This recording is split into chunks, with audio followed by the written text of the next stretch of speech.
Photographs open doors into the past, but they also allow a look into the future. Sally Mann. Cedar Creek, Nevada, July 13th, 1995. 9 days after. A black-tailed Cooper's hawk witnessed the death of Sheriff Sanford Stamos. The majestic bird glided down from the heavens and landed on the front of the police cruiser, perching like an ornate hood ornament. It squawked once during the battle that took place inside the vehicle, fanning its wings as the car rocked. When the scuffle ended, the hawk folded its wings into its body as Sheriff Sanford Stamos sat in the driver's seat and looked his killer in the eye.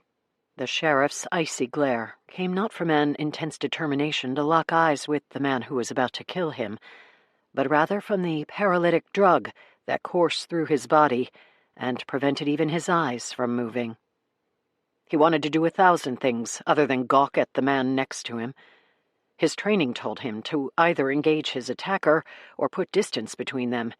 He wanted to escape his vehicle, to draw his gun, to call for backup. But the needle hanging from his neck had robbed him of the ability to move and brought on a profound weakness that infected every fiber of his body.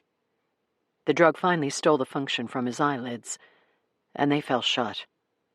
Sitting behind the wheel of his squad car, Sandy's chin slumped to his chest. The odd angle brought on a raspy snore when he breathed. Sandy had no doubt he was about to die. The things he had discovered during the last few days of his investigation into the missing Margolis family guaranteed it. He heard the passenger side door open and close as his killer exited the vehicle. Sandy's door opened next, and he felt the shirt sleeve of his left arm being tugged upward. A tight band cinched the skin of his bicep before a sharp pinprick on the inside of his elbow jolted his eyelids open. There wasn't much there, besides brightness. His vision was blurry, like someone had smeared Vaseline into his eyes. A localized burning assaulted his arm as this syringe was emptied into the vein. A moment later, he felt something else entirely. Something foreign and exotic, and more sensational than he'd ever felt before.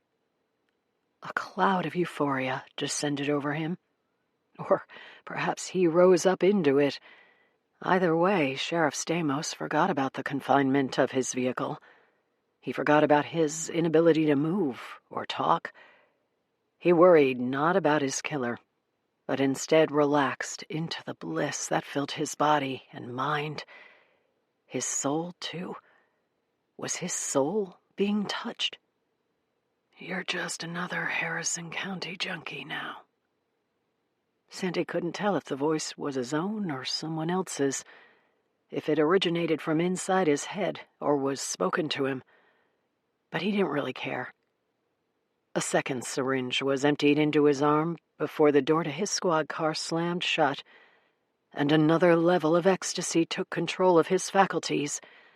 So powerful was the pull of the drug coursing through his system that it disengaged Sandy from his body. He floated above the scene in a way that allowed him to see where he was and what was happening. Seated in his squad car, with the seatbelt tight across his chest, he watched from his elevated perch as his vehicle rolled down a shallow hill toward Cedar Creek. Just before the patrol car speared into the water, the Cooper's hawk that was balanced on the hood took flight. 2 strokes from its powerful wings lifted the bird into the air until the creek breeze allowed the hawk to hover overhead, wings outstretched. The car continued until the hood sunk beneath the water. The slow creep persisted, and Cedar Creek eventually swallowed the automobile, ingesting it fully until only the taillights peeked from the surface.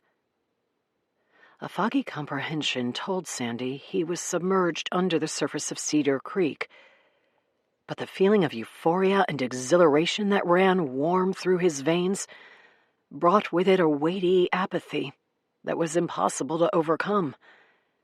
He cared little about the water rising up his chest and lapping at his chin. threatening to crawl up his face and over his head. Instead, he was anxious to fly into the stupor that waited somewhere off in the by and by. He was mesmerized by the brightness he saw in the distance. He ignored the scene of his body trapped beneath the surface of Cedar Creek, and instead followed the black-tailed Cooper's hawk as it soared toward the light. He flew and flew and flew until the brightness absorbed him and ushered him away. Part 1. Genealogy 101. Chapter 1. Raleigh, North Carolina, Monday, July 1st, 2024.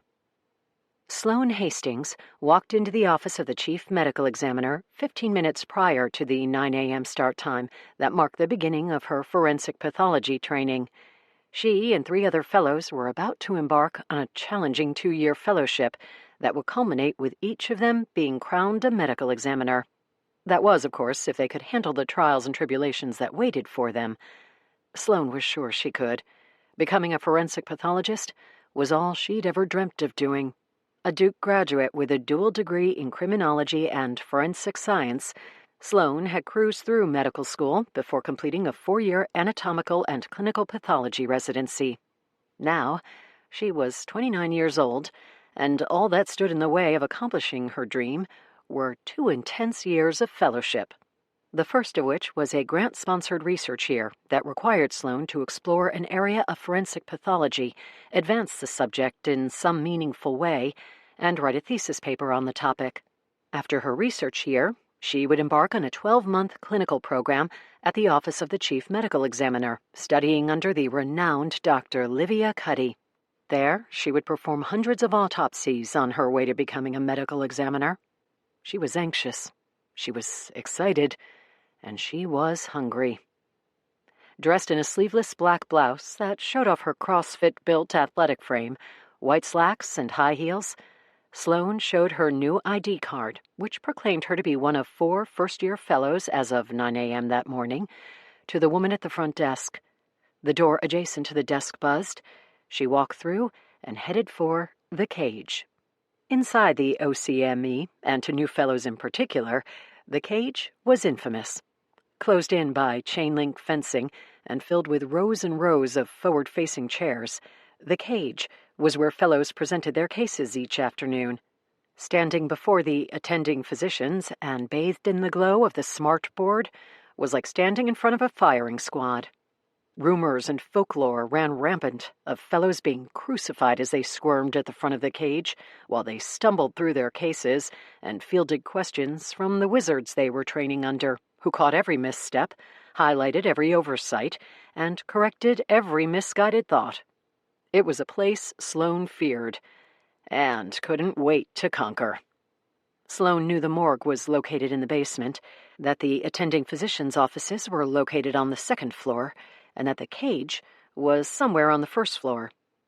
She wandered only for a moment before she found it, walking through the entrance at the back of the room and taking an aisle seat. 30 or so folding chairs lined the room, each facing a screen that captured light from a projector that hung from the ceiling, and greeted Sloane and her colleagues, "Welcome, first-year fellows." The other fellows soon arrived, introductions were made, and conversations started about where they had each completed their residencies and what they thought they were in for during the next 2 years.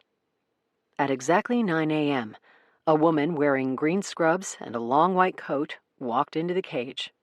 "Good morning, newbies," Dr. Livia Cuddy said as she made her way up the middle aisle and took a spot in front of the smartboard. "Good to see all of you again." Dr. Cuddy had interviewed every candidate that applied to her prestigious forensic pathology fellowship and had handpicked the 4 who sat before her. "It seems like a lifetime ago that I was sitting where you are today, as a first-year fellow nervous and excited about what lay ahead. In reality, it was only 7 years ago." Dr. Livia Cuddy was the youngest physician to ever chair the fellowship program at the OCME in Raleigh, North Carolina. The former chairman and Livia's mentor, Dr. Gerald Colt, had aggressively recruited her when he retired the previous year. In less than a decade since she'd completed her training, Livia Cuddy had crafted a storied career as a medical examiner. For the last few years, she had worked as the chief medical examiner in Manhattan and had thrived in New York. Over the years, Livia had been involved with several high-profile cases and had served as the medical advisor for multiple television networks, including Fox, CNN, and NBC. Her current side gig was dishing about forensics for Hap News during her frequent appearances on the hit news magazine show American Events. "Since I'm not too far removed from where you are now," Livia started, "know that I will not only understand what you're going through during these next 2 years, but I will empathize with you as well. I'll be hard on you, just like my mentors were hard on me, but I'll be fair. We all have the same goal, which is to mold each of you into the best and brightest medical examiners this country has to offer. My pledge to you is to provide the tools and the opportunities to get you there. What I ask from each of you is that you give me your best effort. Deal?" "Deal," Sloane said in unison with her colleagues. Sloane was, she admitted, starstruck as she stared at Livia Cuddy.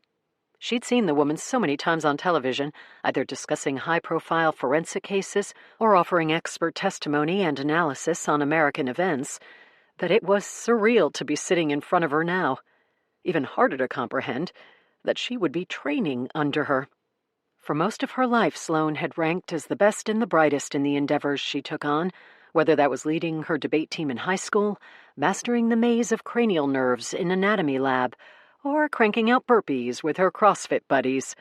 She always rose to the challenge and was determined to do the same during her time studying under Livia Cuddy. Chapter 2. Raleigh, North Carolina, Monday, July 1st, 2024. Dr. Cuddy spoke for 30 minutes, giving Sloane and the other first-year fellows the lay of the land and reviewing what would be expected during their research year. The 12 months were not entirely void of morgue time. In addition to their research, each of them would be paired with a second-year fellow and would be required to observe 5 post-mortem examinations each month during summer, 10 during winter.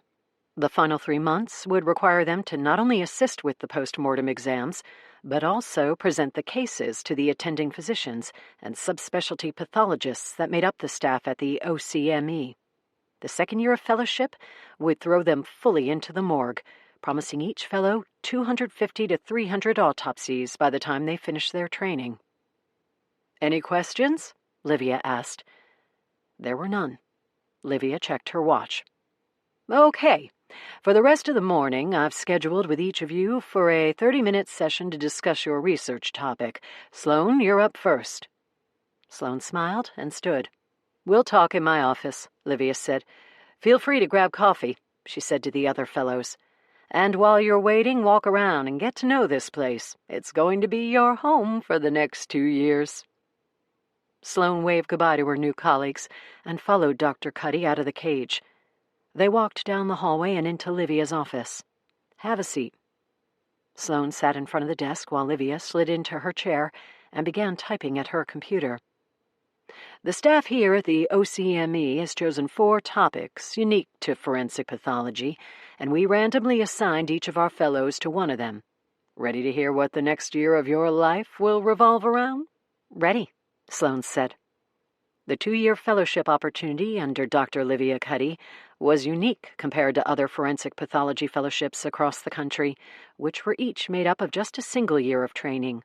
The extra year with Dr. Cuddy promised a stronger resume for those seeking positions tangential to criminology and law enforcement. Sloane's dream was to work side by side with a major homicide unit, and she had set her sights on Livia Cuddy's program the day she started residency 4 years earlier. "Your area of interest," Livia said, "will be forensic and investigative genealogy." Sloane raised her eyebrows and nodded. "Okay," she said slowly. "Not familiar with this area of forensics?" "I think we covered it in one of my college courses, but that feels like a lifetime ago." "A lot has changed since then. It's a constantly evolving specialty. Forensic genealogy is the science behind the breaks in more than a few high-profile cold cases that have been in the news over the last few years. The most well-known is probably the Golden State Killer case. Do you know the case? I know of it, Sloane said. During the 70s, a guy went on an extended spree of rape and murders in Northern California. Each incident was a middle-of-the-night home invasion. From a few of the scenes, police were able to secure the suspect's DNA.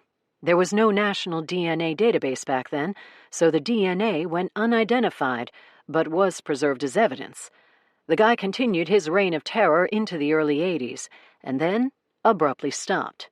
His DNA remained unidentified for decades, until really smart investigators decided to tap into online genealogy databases in an effort to identify the source of the old crime scene DNA. Like Ancestry.com? The online sites where people submit their DNA to create family trees and learn about their heritage. Correct, Livia said. Ancestry.com, 23andMe, there's dozens of them, and they contain a treasure trove of genetic information, bigger than any database law enforcement could ever create. But no serial killer is dumb enough to submit their own DNA to one of those sites. Livia shook her head. The killers don't, but their unsuspecting relatives do. Cold case detectives working the Golden State Killer case took a chance and submitted the killer's DNA, which had been sequestered from one of the crime scenes and preserved for decades, to GEDmatch, a free service that allows users to upload and analyze their DNA sequences, and hoped for a hit. Lo and behold, the killer's DNA showed a genetic link, a match, they call it, to a man who uploaded his DNA sequence and was identified as a second cousin to whoever the Golden State Killer was. Then the investigative work began. A genealogist working with detectives tracked down the cousin and worked backwards to create a family tree. Second cousins led to first cousins. First cousins led to aunts and uncles, and so on down the genetic line. Detectives researched every relative to see if any of them lived in the areas where the crimes had taken place. After some legwork, they narrowed their list down to just a couple of names. Then they did some stakeout work and waited each week until these potential suspects wheeled their garbage cans to the curb. A DNA sample taken from a used tissue in one of the suspects' garbage bins was an exact match to the DNA sequestered from the crime scenes. An arrest was made, and the decades-old case of the Golden State Killer was solved. Fascinating. I'm glad you think so, because you're about to spend a year of your life researching this topic and finding a way to advance it. Livia slid a 3-ring binder across the desk. This contains everything that will be required to complete the project. Of course, your research will culminate in a thesis paper that you will present at the end of the year. Information about Presentation Day, as it's called, is also in the binder. The presentation must fill 4 hours, broken into 2 2-hour segments. There are benchmarks that you'll be expected to meet throughout the year, and they're aimed at keeping you on schedule. We'll meet to review your progress every 3 months, and of course you'll be required to keep up with the second-year fellow you've been assigned to, and also reach the milestones laid out that will prepare you for the second clinical year of fellowship. Understood, Sloane said. I've given you a lot of information this morning. Take a day or two to review and process all of it. If you have questions, find me. I'm always available. And I'll give you a little bit of advice my mentor gave me. Procrastination is the devil's way of stealing your time. Avoid it at all costs. Get busy and stay busy. Yes, ma'am. Chapter 3. Raleigh, North Carolina, Tuesday, July 2nd, 2024. Sloane grabbed her mail from a row of boxes before she walked up the steps of her apartment, a 1-bedroom in Trinity Circle. Inside, she popped open a Diet Dr. Pepper, her beverage of choice, and the secret weapon, along with her obsession with CrossFit, that had helped her survive both medical school and residency. At the kitchen table, she flipped open her laptop. She'd spent the previous day reading through the information contained in the giant 3-ring binder Dr. Cuddy had given her, making notes, and outlining the approach she would take to researching, dissecting, and somehow advancing the field of forensic and investigative genealogy. The first thing she'd have to do is find a case that had been solved using DNA profiles stored on databases of online ancestry sites. She knew better than to consider the Golden State Killer case. It was too well known, too mainstream, and completely unoriginal. She made a list of people she needed to get in touch with. It included homicide detectives, genealogists, and maybe a reporter or two who had covered true crime and could tip her off to a less well-known case involving forensic genealogy. She took a sip of Dr. Pepper and got busy on her laptop, deciding that contacting a genealogist would be the easiest of the three. A quick search brought up a website for the Association of Professional Genealogists. Sloane paged through scores of profiles until she found a genealogist named James Clayton, located in North Carolina. The profile included an email address, so she ripped off a quick message to him. Dear James, I'm a fellow in forensic pathology at the Office of the Chief Medical Examiner in North Carolina. I'm researching forensic genealogy and looking for a genealogist to give me a Genealogy 101 lesson. I located your name from the Association of Professional Genealogists online. I'm in Raleigh, just like you. Please let me know if you'd be willing to answer a few of my questions. Sloane Hastings. She included her phone number and logged out of her email. She spent the rest of the morning researching homicides that had been recently solved using online genealogy databases. She made a list of the 10 that looked promising and spent 3 hours after lunch reading and printing articles on each of them. It was mid-afternoon when her phone buzzed with a text message. She didn't recognize the number, but saw when she opened the message that it was James the genealogist.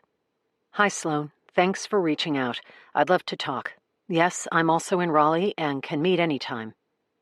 Sloane typed her response. Anytime? Is tonight too soon? Not at all. Meet you at the Daily Drip at 9 p.m. See you there. Procrastination is the devil's way of stealing your time. She didn't plan to waste a minute. Just 2 days into her fellowship, and Sloane was already out of the gate and running. Where she was headed would be the greatest shock of her life. Chapter 4. Raleigh, North Carolina, Tuesday, July 2nd, 2024. The Daily Drip was its usual bustling self, even at 9 at night. The city, it seemed, lived on caffeine, and its residents took in large quantities at all times of day and night. Sloane sat at a tall table in the middle of the cafe, within easy sight of the entrance. There had been no image of James, the genealogist, on the website where she found him. She expected a middle-aged man with glasses and a pen protector. But instead, at just past 9 p.m., a man in his early 20s walked into the cafe and looked around, lifting his hand in a subtle wave and mouthing her name. Sloane? Sloane smiled and nodded. James, she mouthed back. The man nodded and walked over. James Clayton. He reached out and Sloane shook his hand. Sloane Hastings, she said, with a crinkle to her left eye. You don't look like a genealogist. Really? What's a genealogist supposed to look like? I don't know. Older, I guess? More studious? You mean nerdy? James sported an I-work-from-home scruff and a frat boy hairdo. He looked much more like a college student than someone who studied family trees for a living. It's okay, James said. I get that a lot. Everyone expects a 70-year-old dude with white hair and glasses. But don't worry, I know what I'm doing. I trust you. Thanks again for meeting so quickly. Sure thing. Most of my work is done online or over the phone. It's rare that I actually meet a client in person. When you said you were in Raleigh, I jumped at the chance to get out of my apartment and talk face-to-face with a client. A few minutes later, they each had a cup of coffee in front of them. So, how can I help? James asked. Sloane opened her computer. I just started my fellowship in forensic pathology. What's that mean? You're a medical examiner? Not yet, but I will be in a couple of years. My first year of training is a research year. My topic of interest is forensic and investigative genealogy, and I need someone in the know to guide me through the ins and outs of the topic. James smiled. I can do that. I need to learn how the online genealogy databases and the genetic information they contain are being used to solve years-old cold cases. The Golden State Killer was offered as an example. James pulsed his eyebrows. The Golden State Killer was the first. At least the first case that went mainstream. and it set a precedent. Okay, Sloane said, tapping on her keyboard and taking notes. Let's start there. Tell me how it works. Explain how the guy got caught 40 years after he committed the crimes simply from a family member submitting their DNA to an online site. Sure, James said. How much do you know about the case? My department chair gave me a quick rundown yesterday, but I'm looking for a deeper explanation on the inner workings of forensic genealogy. Got it. Stop me if I wander too far into the weeds. Sloane nodded and tapped away at her computer as James spoke. The Golden State Killer was a serial rapist and murderer who terrorized Northern California for several years in the 70s and 80s.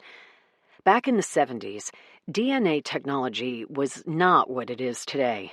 Still, investigators knew enough to preserve DNA-laced evidence for future use.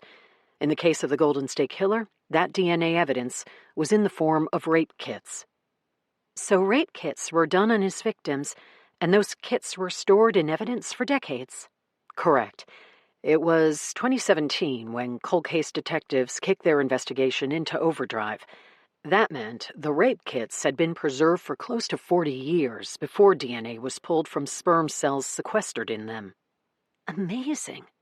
Sloane tapped away. Talk me through the process. How did the killer's DNA, which authorities had in their possession for decades, suddenly lead to the killer being identified 40 years after he committed the crimes? In 2017, with the Golden State Killer case ice cold, a clever investigator decided to submit the killer's DNA, taken from one of the rape kits, to a genealogy website and create a fake genetic profile. Fake in the sense that the DNA did not belong to the detective creating the profile. From there, the investigator attempted to match that DNA profile to other online users who were innocently looking to build family trees and delve into their heritage. Any match that came back would obviously be from a relative of the killer. Now I see. Sloane continued to type. The investigators jumped through a lot of legal hoops and ultimately had to convince the executives of the genealogy site to allow them access. Although there is still much debate about whether what this particular investigator did was ethical, let alone legal. Anyway, the genealogist ultimately matched the killer's DNA to a distant relative, a second cousin, who had submitted their DNA and created their own profile for the sole purpose of looking into his ancestry. Once the authorities identified the killer as a descendant of a particular family, they investigated all the men who could possibly be related to that second cousin. Eventually, they settled on one suspect. How did they narrow their search down? Geographically at first. Out of all the relatives, only one lived in Northern California at the time the crimes were committed. But also, the detectives knew from the DNA profile that the killer had blue eyes. They searched DMV records and driver's license info to confirm that the man they had in their sights also had blue eyes. It was enough to secure a warrant. Then they quietly worked with the waste management company that collected the suspect's garbage and picked through the man's trash until they found a good source of DNA. When they ran it, it was an exact match to the DNA from the rape kit. Case closed. Sloane tapped a few last keystrokes. You mentioned ethical or legal issues with the way authorities handled the case. Right. One argument is that it's an invasion of privacy for authorities to tap into these online databases of the public's DNA, since the people submitting their DNA are not openly giving permission to law enforcement to use their profiles. The Golden State Killer case caused many of the online genealogy sites to change their privacy policies, and some have even restricted law enforcement from accessing their databases. It's turning into an ugly fight, and I'm sure there will soon be legislation around it. Okay, Sloane said, looking over her notes. I need to understand how these online genealogy sites work. If I wanted to create a genetic profile myself or build a family tree, how would I do it? James nodded. First thing you'd do is register online with one of the genealogy websites, pay whatever fee they charge, and then they'd send you a kit in the mail. The kit requires you to submit your saliva. Basically, they send you a test tube, you spit into it several times, and send it back. Then the company extracts your DNA from the saliva sample. Once you have a DNA profile, you log into your account and see what other relatives, close or distant, you match with. From there, you start building your family tree. There's a lot more to it, and really the best way to demonstrate this would be for you to actually submit a sample, and let me guide you through the process of building your family tree. Sloane hesitated. Yeah, I'm not sure I want to go that far. It's no big deal. You just spit in a test tube. I'll do the rest. It's not that. It's just like a semi-truck materializing out of nowhere and passing in the dead of night, headlights off and speeding in the opposite direction. Sloane's realization was jarring and abrupt. Is something wrong? James asked. I'm adopted, she finally said. I guess I hadn't thought this out fully, but I wasn't planning on tracking down my biological relatives. Oh. James cocked his head to the side. I work with lots of adopted clients. It could be fun. I'd facilitate the whole thing and walk you through the results. Sloane considered the offer, and whether there might be ways to learn the ins and outs of online genealogy other than by creating her own DNA profile. Assuming I go ahead with this, what's the turnaround time after I submit my DNA? The first step would be to create a profile online. That would take no time at all. You could do that today. Then it would typically take a week to receive the kit, and maybe 6 to 8 weeks to have a DNA profile up and running. 2 months? Sloane asked with wide eyes. That's if you go through normal channels. Sloane raised her eyebrows. You have a way to get around the normal channels? Of course, it's what I do. I'm one of the lead genealogists for yourlineage.com. How does that help me? I can expedite things for you. We could have your DNA profile up and running in, say, a week, and then I can walk you through the whole process of how you create a family tree, use your DNA profile to connect with distant relatives, and trace your lineage back to the days of yesteryear. Sloane pouted her lower lip, thinking of her parents and what they would say about her digging into her ancestry and locating her birth parents. Then she thought of Dr. Cuddy and her warning about procrastination. She finally nodded. Okay, I'm in. Chapter 5. Raleigh, North Carolina, Wednesday, July 3rd, 2024. The following morning, Sloane stopped at her parents' house before she was due at the morgue to meet the second-year fellow she had been assigned to. She parked in the driveway and walked through the front door. Hello? With an orthodontist for a father and a dentist for a mother, both in the same practice, her childhood mornings had always been controlled chaos. The breakfasts Sloane saw on television growing up, of bacon and eggs served in the kitchen nook while Dad drank coffee and read the paper, were non-existent in the Hastings home. Those picture-perfect television mornings were replaced instead by a quick bowl of cereal or a breakfast bar, as Sloane scooped up her backpack and climbed in the back of her parents' SUV for the ride to school before Dr. and Dr. Hastings hustled off to the office. Hello? She yelled again from the front foyer. In the kitchen, honey, she heard her mom say. Hi, Sloane said as she walked through the doorway. What are you doing here? Dolly Hastings stood at the kitchen counter and buttered a piece of toast. She wore green surgical scrubs. There had never been ties or blouses or scenes of her mother hurriedly slipping into high heels on the way out the door. In the Hastings home, all Sloane ever remembered her parents wearing to work were scrubs and gym shoes. From day to day the color changed, but not much else. Just thought I'd stop by to say hi. My BS radar is going off, her dad said on the way down the back staircase. Todd Hastings, too, wore scrubs, although his were light blue and covered with braces and teeth. Doctors Dolly and Todd Hastings of Hastings Family Dental and Orthodontics Center were not shy about their disappointment that Sloane hadn't followed them into dentistry. Your first week of fellowship, and you stop by to say hi. Sloane smiled. Yep. Hi, Dad. You haven't just stopped by since medical school. You only come over when you want something. Money. I thought this forensics fellowship paid you decently. It does not, but I don't need money. Ignore your father, her mom said. He's overly pessimistic since we've become empty nesters. That was like 10 years ago. It hasn't gotten any better. I looked it up, her dad said. Fellows make about 70 grand a year. You'd be making 3 times that by now if you'd joined the practice straight out of dental school. Sloane smiled. Oh, Dad, you keep forgetting. I didn't go to dental school. Don't remind me.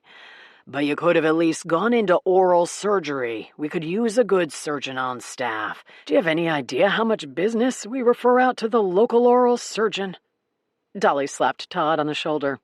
Leave my daughter alone. Can I get you a cup of coffee, sweetheart? Doesn't coffee stain your teeth? Sloane asked. Soda is worse, her father said. You would have learned that in dental school and probably wouldn't have such an addiction to Dr. Pepper.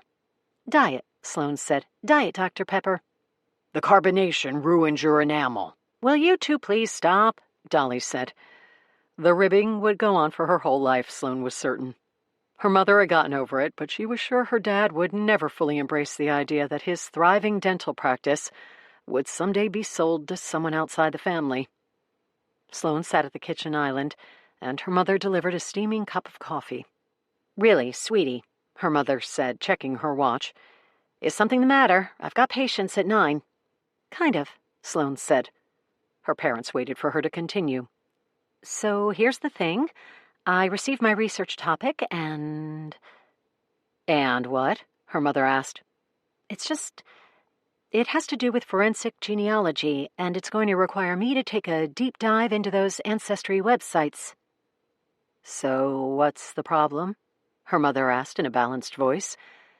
It's just, the best way for me to start the research and see firsthand how the websites work is to submit my DNA. I submitted my DNA already, actually, and the genealogist I'm working with is going to create a DNA profile for me. I guess I didn't want either of you to think I was doing it on my own or behind your backs. Sweetie, her father said, you had me worried that there was something wrong. So you're okay with me looking into my family tree? Of course. We know very little about your birth parents, her dad said. We met your birth mother on 2 occasions, but your birth father was not part of the process. So anything you learn would be just as foreign to us as it is to you. We don't mind if you track down your biological parents. No matter what you find. You're our daughter, plain and simple. Sloane's childhood, the perfect, unblemished childhood experience, flashed through her mind in random highlights. Family vacations to Florida. Neighborhood block parties that marked the rare time her dad had a drink. Her years on the high school volleyball squad with her parents cheering from the bleachers. She remembered fishing with her dad, being too scared to touch the fish she caught, and smiling as her dad held the fish for the camera. Sloane had the unique experience of going through the awkward phase of high school braces with her father as her orthodontist. She remembered the summer of road trips she and her mom had taken as Sloane looked at colleges up and down the East Coast. It was as normal an upbringing as she could imagine. She'd known about her adoption from an early age, but had never thought of Dolly and Todd Hastings as anything other than her mom and dad. I'm not planning to track my biological parents down. I just need to see how the whole thing works. How these vast DNA databases are being utilized by law enforcement to track down killers in cases that have gone cold. We understand, Sloane, her mother said. Maybe, I don't know, you'll share what you find with us. If you do find them, Dolly looked at Todd. We'd like to know, too. We've wondered over the years. Sloane slowly nodded. I guess it depends what I find. There's no guarantee that submitting my DNA will lead to my birth parents. My profile might not match to anyone on the site. I just wanted to let you know that I'm starting the process. Her father nodded. So, you really don't need money? Dad, you're such a... He knows, sweetie. He knows. Chapter 6. Raleigh, North Carolina, Wednesday, July 10th, 2024. Sloane stood next to Dr. Hayden Cox and watched as he closed the Y incision, which ran from each shoulder of the corpse before meeting at the breastbone and then descending past the navel. Dr. Cox was the second-year fellow she had been assigned to.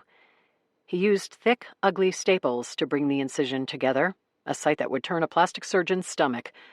But since the next stop was a casket, where the body would be fully clothed and the ragged incision never seen again, aesthetics were not considered at this stage of the game. "All done," Dr. Cox said, snapping off his surgical gloves. "Get him in the cooler, and then we'll do our write-up." Sloane had just observed the first autopsy of her fellowship. With help from 2 autopsy technicians, Sloane transferred the body onto a gurney and wheeled it to the row of freezers at the back of the morgue. She made sure the body was properly tagged, and then slid the gurney into the freezer. In the hallway, she looked back into the morgue through the viewing window. Other than the table she and Dr. Cox had just finished at, which stood empty and isolated, the rest of the stations were full. Fellows, residents, and attendings huddled around each autopsy table and stared down at the bodies lying on them. Overhead lights illuminated the workspaces, and Sloane imagined herself there the following year, performing her own autopsies and discovering the clues every body left behind that explained how death had come. In the locker room, she dropped her scrubs in the laundry bin and changed into her street clothes. Her phone buzzed from the top shelf of her locker. She checked the caller ID. James, the genealogist. It had been just over a week since Sloane submitted her DNA. A nervous flash of energy flushed through her system, followed by a pang of guilt. Her adoption had been something her parents discussed openly since the time Sloane was a young girl, which diffused any desire to look for her biological parents. Slowly, though, over the last several days, an unfamiliar anticipation stirred in her gut at the thought of discovering who had given birth to her and why they had decided to give her up. Sloane lifted the phone to her ear. "Hi, James. Everything come back okay?" "Yeah, well, that's why I'm calling. I found something weird with your DNA profile. Let's meet so we can talk. I'm free later tonight. The coffee house again?" Her hands grew clammy, and a flush of warmth burned her cheeks and neck. "How about you come to my place, or I can come to you, whatever's easier?" "I'll come to you," James said. "Text me your address. I'll be free at 8. "James," Sloane said before the call ended. "Is it bad?" There was a long pause. "I'm not sure yet. I'll see you tonight, Sloane." Chapter 7. Raleigh, North Carolina, Wednesday, July 10th, 2024. Sloane waited anxiously as the clock ticked away. She tried to finish her write-up on the autopsy she had scrubbed in on that morning, but her mind refused to focus on the details of the overdose patient, the toxicology results, the weight of the spleen, or anything other than what James had discovered about her DNA profile. At 8:30 p.m., her doorbell mercifully rang. "Hey," she said when she opened the door. "Thought you got lost." "Sorry, running late." "Come on in. Want a beer or something? You're old enough to drink, aren't you?" James smiled. "Do you need to see my ID?" "I trust you." Sloane closed the door to her cozy one-bedroom, which consisted of a small kitchen with a breakfast nook, a living area, and her bedroom. "We can work at the kitchen table." Sloane rummaged through the fridge as James unpacked his laptop and a few papers from his rucksack. "I've got Coors Light or a hard seltzer?" "Coors, thanks." She handed James a can of beer and popped the top on her lover boy, sitting down across from him. "Your phone call got me pretty anxious, I'm not going to lie," Sloane said. "What did you find?" James opened his laptop and quickly typed his password before looking at Sloane. "I usually start consultations by asking questions about a client's family. Since you were adopted, we don't have access to that background info. That's not a problem. I work with lots of adopted clients looking for their birth parents. But in your case..." "Yes?" "Your DNA profile," James said, tapping on his laptop, "tells an interesting story."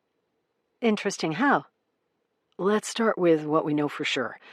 You're adopted. Part of my services includes confirming this fact by doing a quick match of your DNA against your adopted parents and any Hastings family members. I don't have access to your adopted parents' DNA, but you gave me enough information about them to do some good research on the Hastings family in general. I created a partial family tree, and I can tell you for certain that you have no ancestral connections to the Hastings family." Sloane nodded. We knew that, so what's got you so concerned? James took a deep breath. After I created your DNA profile and started matching it to users on the database, I found something odd. James turned his computer so that Sloane could see the screen. My search shows that you're a descendant of the Margolis family. My review and search for your biological relatives, combined with the matches that came up to your genetic profile, suggests that your birth name was Charlotte Margolis. Sloane squinted her eyes. My birth name? She shook her head. What are you saying? My biological parents named me before giving me up for adoption? I wish it were that straightforward. James pointed to the screen. Look, here's how this works. I send your DNA profile out into the database to see if you match to any family members who are users of the genealogy website. Sometimes we get a hit to a distant relative, like a third or fourth cousin. Other times, we hit pay dirt and match directly to your birth parents. In your case, your profile matched to Ellis and Nora Margolis. Ellis Margolis is your biological uncle. His wife, Nora Davies Margolis, is your aunt through marriage. So, that makes Ellis your biological father's brother. Margolis. The name echoed in Sloane's mind as if someone had rung a bell close to her ear. Nora Margolis, James continued, is very active on the online genealogy site. She's made her profile public and has created an extensive family tree of both her own biological family and the Margolis family, which she married into. Okay, Sloane said, shaking her head. So my DNA profile matched to Nora and Ellis Margolis. From there, you found my biological parents? Correct. Your biological parents are named Preston and Annabelle Margolis. Sloane swallowed hard. Preston and Annabelle. She was entering a portal to her past she had never intended to explore, and couldn't fully comprehend the emotions that came with discovering her birth parents' names. She blinked several times to corral the tears that had welled in her eyes. But, so, how did you come to the conclusion that my birth name was Charlotte Margolis? I did some digging into Preston and Annabelle Margolis, as well as their daughter. Charlotte was born May 11th, 1995 in Cedar Creek, Nevada. Harrison County records have a copy of Charlotte Margolis's birth certificate, listing Preston and Annabelle as the parents. A Social Security number was also on file. Sloane shook her head. I don't understand. If my biological parents gave me up for adoption, why would they have named me first? And why would they have registered me with the county, or whatever it's called, to make it legitimate that I was their daughter? That makes no sense if they were giving me up for adoption. That's just it. Your parents didn't give you up for adoption, Sloane. A brief spell of vertigo sent Sloane's head spinning. Then how did I end up being adopted by my parents? James looked at her. I don't know. But according to Nora Margolis's family tree, he pointed again to his computer screen. Preston, Annabelle, and their 2-month-old daughter Charlotte disappeared on July 4th, 1995. Sloane pulled the computer closer. Disappeared? Correct. James ran his finger across his monitor, where Nora Margolis's family tree was displayed. Sloane followed his finger until she saw the names of her birth parents. Preston Margolis, Annabelle Akers, Charlotte. Family missing, presumed dead, 1995. Presumed dead? Sloane looked up at James. James nodded. Preston and Annabelle Margolis, along with their infant daughter, disappeared almost 30 years ago. According to every bit of information I've been able to get my hands on, they're still missing today. And you're their daughter. Chapter 8. Raleigh, North Carolina, Wednesday, July 10th, 2024. As midnight approached, Sloane switched from Loverboy to Diet Dr. Pepper as she and James dug into her lineage. Her small kitchen table was littered with pages they had printed off the internet as they scoured websites looking for information about the Margolis family that went missing in 1995. The family's disappearance had been front-page news throughout the country and cover-worthy fodder for every grocery store tabloid. "Baby Charlotte," James said as he stared at his laptop. "The tabloids called you Baby Charlotte. Look at this." On James's monitor was an old image from the cover of Events magazine, one of the country's most popular publications. On it was a photo of Preston and Annabelle Margolis holding their infant daughter, Charlotte. Sloane's stomach dropped when she looked at Annabelle Margolis. The resemblance to herself was shocking. The headline read, "Up and Vanished. Where are baby Charlotte and her parents?" Sloane went back to her own computer. She, too, had pulled up photos and articles from 1995. "It wasn't just Events magazine," she said. "The Margolis family was on the covers of People, the National Enquirer, and the Globe, to name just a few I see here." "Your adoptive parents never mentioned anything like this to you?" "No, of course not," Sloane said. "When I told them I was doing a genealogy search, they were all for it. They even asked me to share whatever information I found about my birth parents." Sloane looked up from her computer. "How accurate is the type of DNA search you did, by the way?" "Very. There's a 99.9% chance you are a descendant of the Margolis family." They both went back to their laptops. "It wasn't just the tabloids either," James said. "The story also made it onto the covers of legitimate papers like the New York Times, Chicago Tribune, LA Times, and the Washington Post." James turned his computer so that Sloane could see the front pages of the papers he'd found. She pulled his laptop closer and clicked on a link to a New York Times article. "The Mysterious Disappearance of the Margolis Family, July 7th, 1995. Cedar Creek, Nevada. The mystery surrounding the disappearance of Preston and Annabelle Margolis, along with their 2-month-old daughter, Charlotte, continues as the investigation enters its third day. Nevada state investigators, as well as the FBI, have been brought in to assist the Harrison County Sheriff's Office in the search for the missing family. We are following several leads at the moment," Harrison County Sheriff Sandy Stamos said, "and we are using every possible tool available to us to search for this young couple and their daughter." The last time the Margolis family was seen was on the 4th of July during the Split the Creek Independence Day Gala in Cedar Creek. 3 days later, and there are still no clues to what happened to the family or where they might be. "We saw Preston and Annabelle at the gala," Nora Margolis, Preston's sister-in-law and well-known Cedar Creek photographer, said. "They were getting ice cream with Charlotte and stopped by my studio. I have a large outdoor display each 4th of July. We spoke briefly, and then they were on their way to enjoy the festivities." Preston Margolis is a member of the prominent Margolis family of Harrison County, Nevada, and an attorney at the family's law firm, Margolis and Margolis. According to a marriage certificate filed at the Harrison County Courthouse, Preston and Annabelle had recently married on May 30th. Baby Charlotte is just 2 months old. The Harrison County Sheriff's Department, the Nevada State Police, and members from the FBI Missing Persons Division have provided few details about the investigation.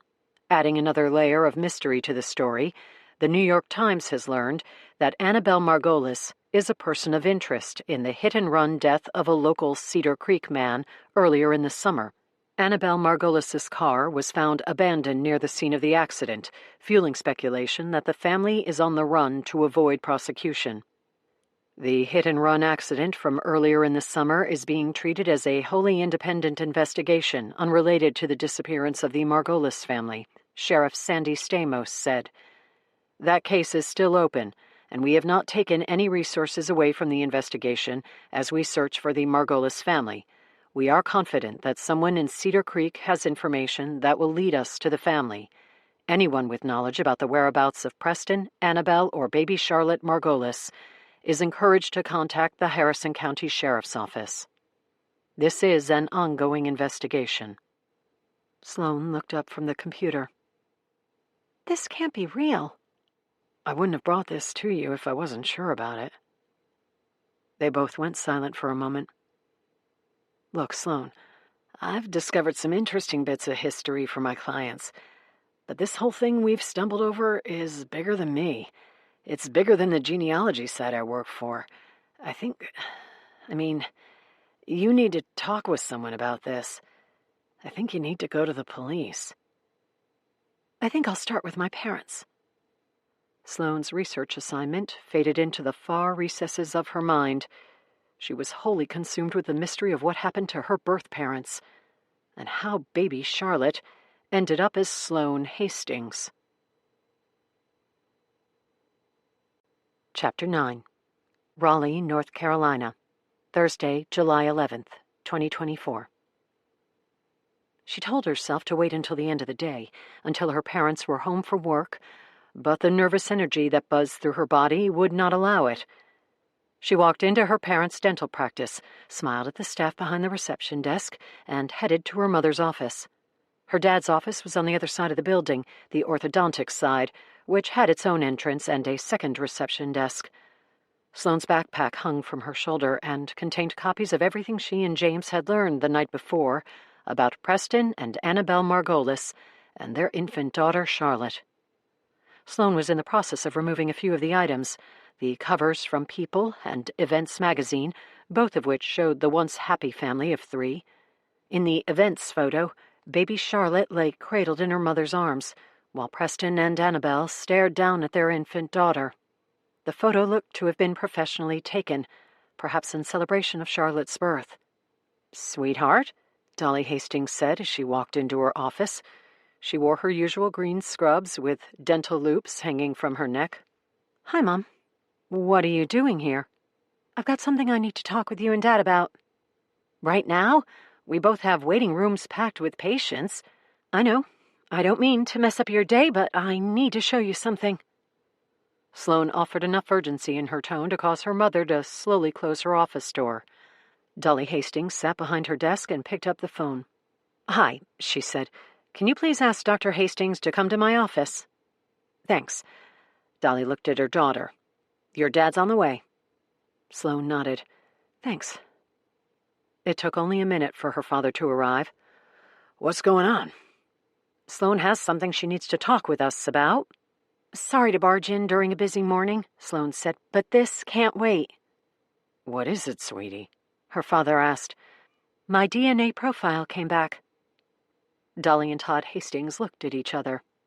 Then Sloane's father asked, "You found your birth parents?" Sloane nodded and pulsed her eyebrows. "Sort of. My DNA profile matched to a family from Nevada named Margolis. Does that name mean anything to you?" Dolly and Todd Hastings looked at each other again and shook their heads. "No," Dolly said. "We had only limited contact with your birth mother," Todd said. "We never met your biological father. We were told he was out of the picture. But your birth mother's last name was Downing, not Margolis. Wendy Downing. We've got the paperwork if you need it." "What else did you find?" Dolly asked. Sloane pushed the Events magazine cover across the desk so that it was in front of her mother. She handed the People magazine cover to her dad. "Those are my biological parents," Sloane said. "Preston and Annabelle Margolis." "Up and vanished," Todd Hastings said, his words turning the magazine headline into a question. "I remember this story."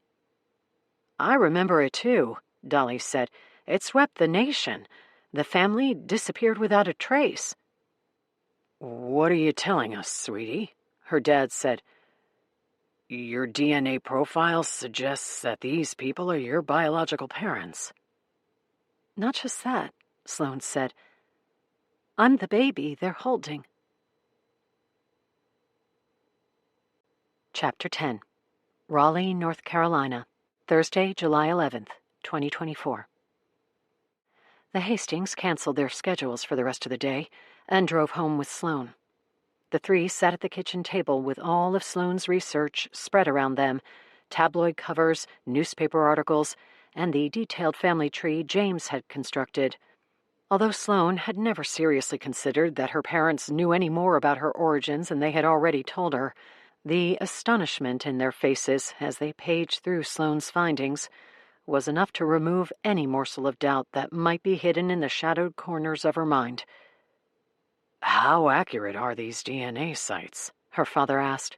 I asked James the same question. His answer was 99.9% accurate. Sloane held up another image of baby Charlotte in her parents' arms. So this girl is me. Or I'm her, or whatever. Sloane tossed the picture onto the table in frustration. The adoption agency you went through, can you get all my records? Sloane saw her parents offer each other a nervous glance. "We have paperwork," her father said, "but it's not from an adoption agency. We were initially connected with an agency, and we were on their list. But after a few potential matches fell through, we decided to go outside the agency." Outside the agency? What does that mean? "Private adoption," her mother said. "We were still on the list with the agency, but it had been such a long and laborious process with lots of leads that ended up in disappointment that we started to look for other options. We'd heard of other couples finding birth parents on their own and working directly with them instead of going through an agency. Many of those stories had happy endings, and the process of private adoption was much faster when the middleman was removed." So if it wasn't through an adoption agency, how did you find me? "This was back in 1995, her dad said. The internet was new and just taking off. The World Wide Web and cell phones and texting and instant communication with anyone around the world is all you know, Sloane. But when we started the adoption process, the internet was this new and foreign thing. With the broad use of the internet came an urgency among the adoption community to get in on the ground floor of this new technology, to not miss out on the chance to eliminate the middleman of an adoption agency, streamline the process, and meet birth parents online who wanted to find adoptive parents directly. It was like the gold rush. Once word spread about successful matches, everyone flocked to the internet to try private adoptions themselves. We had been working with the agency for 3 years by then, and hadn't been placed with a birth mother, so we decided to use the internet. We met your birth mother pretty quickly. 2 months later, we signed the papers, and you were ours." Did you meet her? Sloane asked. My birth mother? Dolly nodded. "Of course." Sloane held up the picture from the cover of Events magazine, pointing at Annabelle Margolis. Was this her? Sloane saw her parents glance at each other again, before her mother shook her head. "No." Sloane took a deep breath. My God, what the hell is happening? "We have the paperwork," Dolly Hastings muttered to herself. Sloane took a deep breath.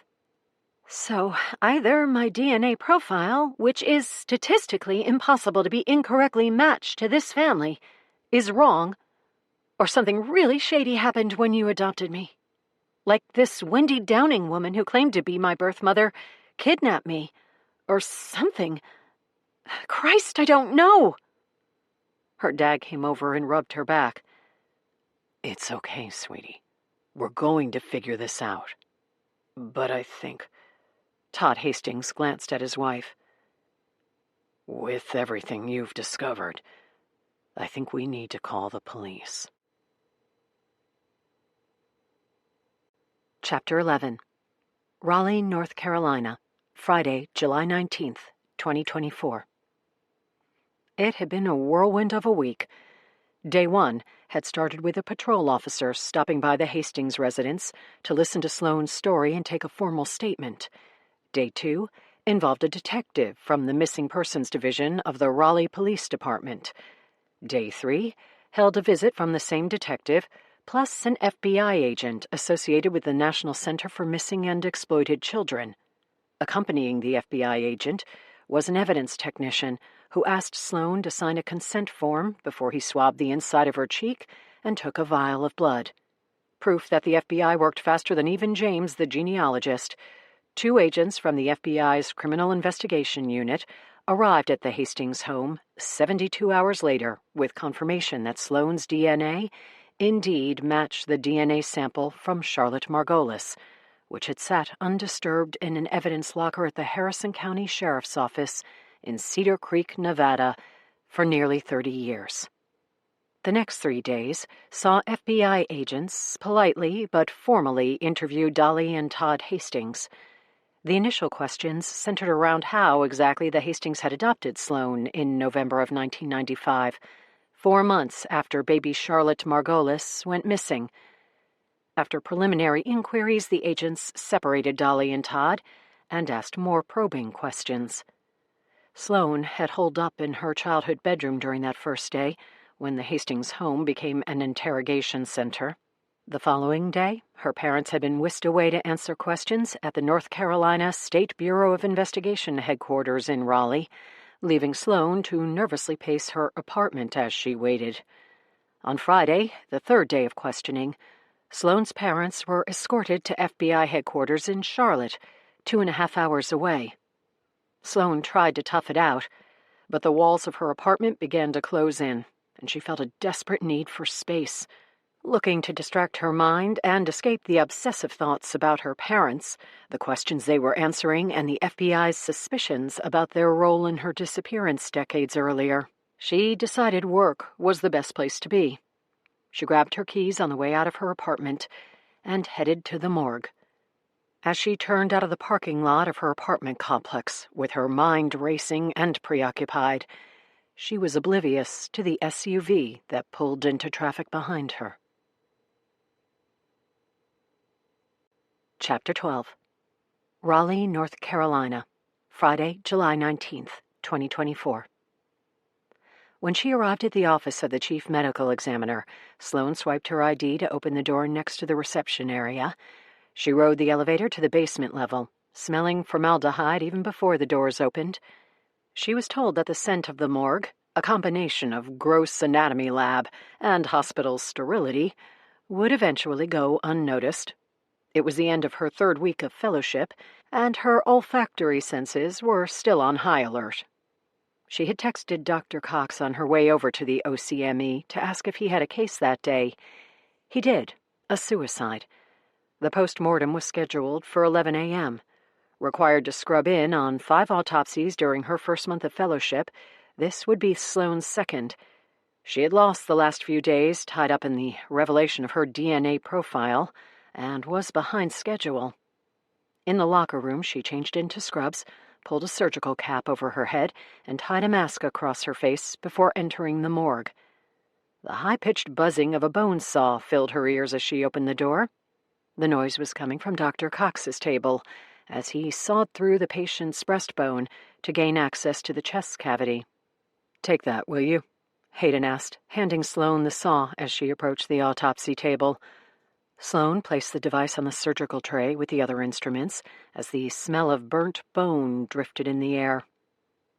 46-year-old female, suspected suicide, Hayden said. Swallowed a bottle of Valium. Sloane looked at the body on the cold metal table. Naked as the day she was born, the woman's skin carried a dead blue tone. Toxicology is key in suicides, Hayden said. We'll draw blood from various areas. Femoral vein and heart for sure. We'll also test the urine. We'll measure the drug's concentration throughout different parts of the body, determine how fully it was metabolized, and if the victim mixed the Valium with other drugs or alcohol. We'll take tissue samples and send them along so the forensic toxicologist can paint a fuller picture. What are the 4 areas we should sample? Sloane quickly blinked away the fog of the last few days and righted her mind. Liver, brain, kidney, and vitreous humor. Nice job. Sloane watched as Dr. Cox placed a scalpel to the woman's left shoulder and started the Y incision. The full tox report will take days or longer to come back. To present my finding in the cage this afternoon, we'll run a quick tox. Results are less complete, but we get them in an hour or so. Got it, Sloane said. Diazepam depresses respiration. Taken in high enough dosages, it can stop breathing altogether. The process is accelerated if it's mixed with other depressants like alcohol. First, we'll remove and dissect the lungs to inspect the air sacs and look for signs of suffocation." 20 minutes later, Sloane was assisting Dr. Cox with the removal of each lung, which they weighed and photographed before they began the dissection. She had come to the morgue to get her thoughts away from her parents and what they were going through at FBI headquarters. It was working. An hour and a half later, Sloane pinched the Y incision closed with staples. She stored the body in the freezer and headed to the locker room. Back in her street clothes, she spent an hour typing up her notes about the autopsy, which she attached to an email and sent to Dr. Cuddy. Sloane was certain Dr. Cuddy did not read lowly first-year fellows' autopsy write-ups. That distinction likely went to an assistant. Or maybe the summaries were never read at all, but simply accrued in a graveyard of unread documents that existed only to make sure newbies followed the rules. It was just past 3 o'clock, and she figured she had another few hours to kill before her parents would be finished with the FBI. She pulled out of the parking lot of the OCME, turned onto District Drive, and then onto Blue Ridge Road. After being confined in the morgue for the morning, the CrossFit gym would be her next distraction. She glanced into the rearview mirror and saw a Toyota SUV behind her. Something pinged in her mind. A subtle warning that might have gone unnoticed had the last few days not put her nervous system into overdrive. Sport utility vehicles were everywhere, and she worked to figure out what made the one behind her stand out. It was a late-model silver Toyota 4Runner that should have blended in with the hundreds of others that made up the Raleigh area traffic. Yet something about the vehicle caught her attention. Sloane made a turn and approached the entrance to Highway 40. At the last second, she swerved onto the on-ramp and merged into traffic. In her rearview mirror, she watched the 4Runner follow her onto the highway and pass a few cars to keep pace. She slid into the middle lane and aggressively passed a few cars before jumping into the left lane, where she gunned the engine and flew past an 18-wheeler semi-truck. Once clear of the big rig, she cut across all 3 lanes of traffic to narrowly catch the exit ramp. The reckless maneuver drew a cacophony of horns. As she exited the highway, she watched the silver Toyota continue on in the middle lane, wholly uninterested in her lunacy, continuing north on Highway 40 as if it were any other vehicle on the road. Sloane caught her breath and turned at the end of the exit ramp. The last few days had her on edge. She doubled back to the gym, changed into shorts and a tank top, and laced her shoes tight for the brutal AMRAP workout. As many reps as possible.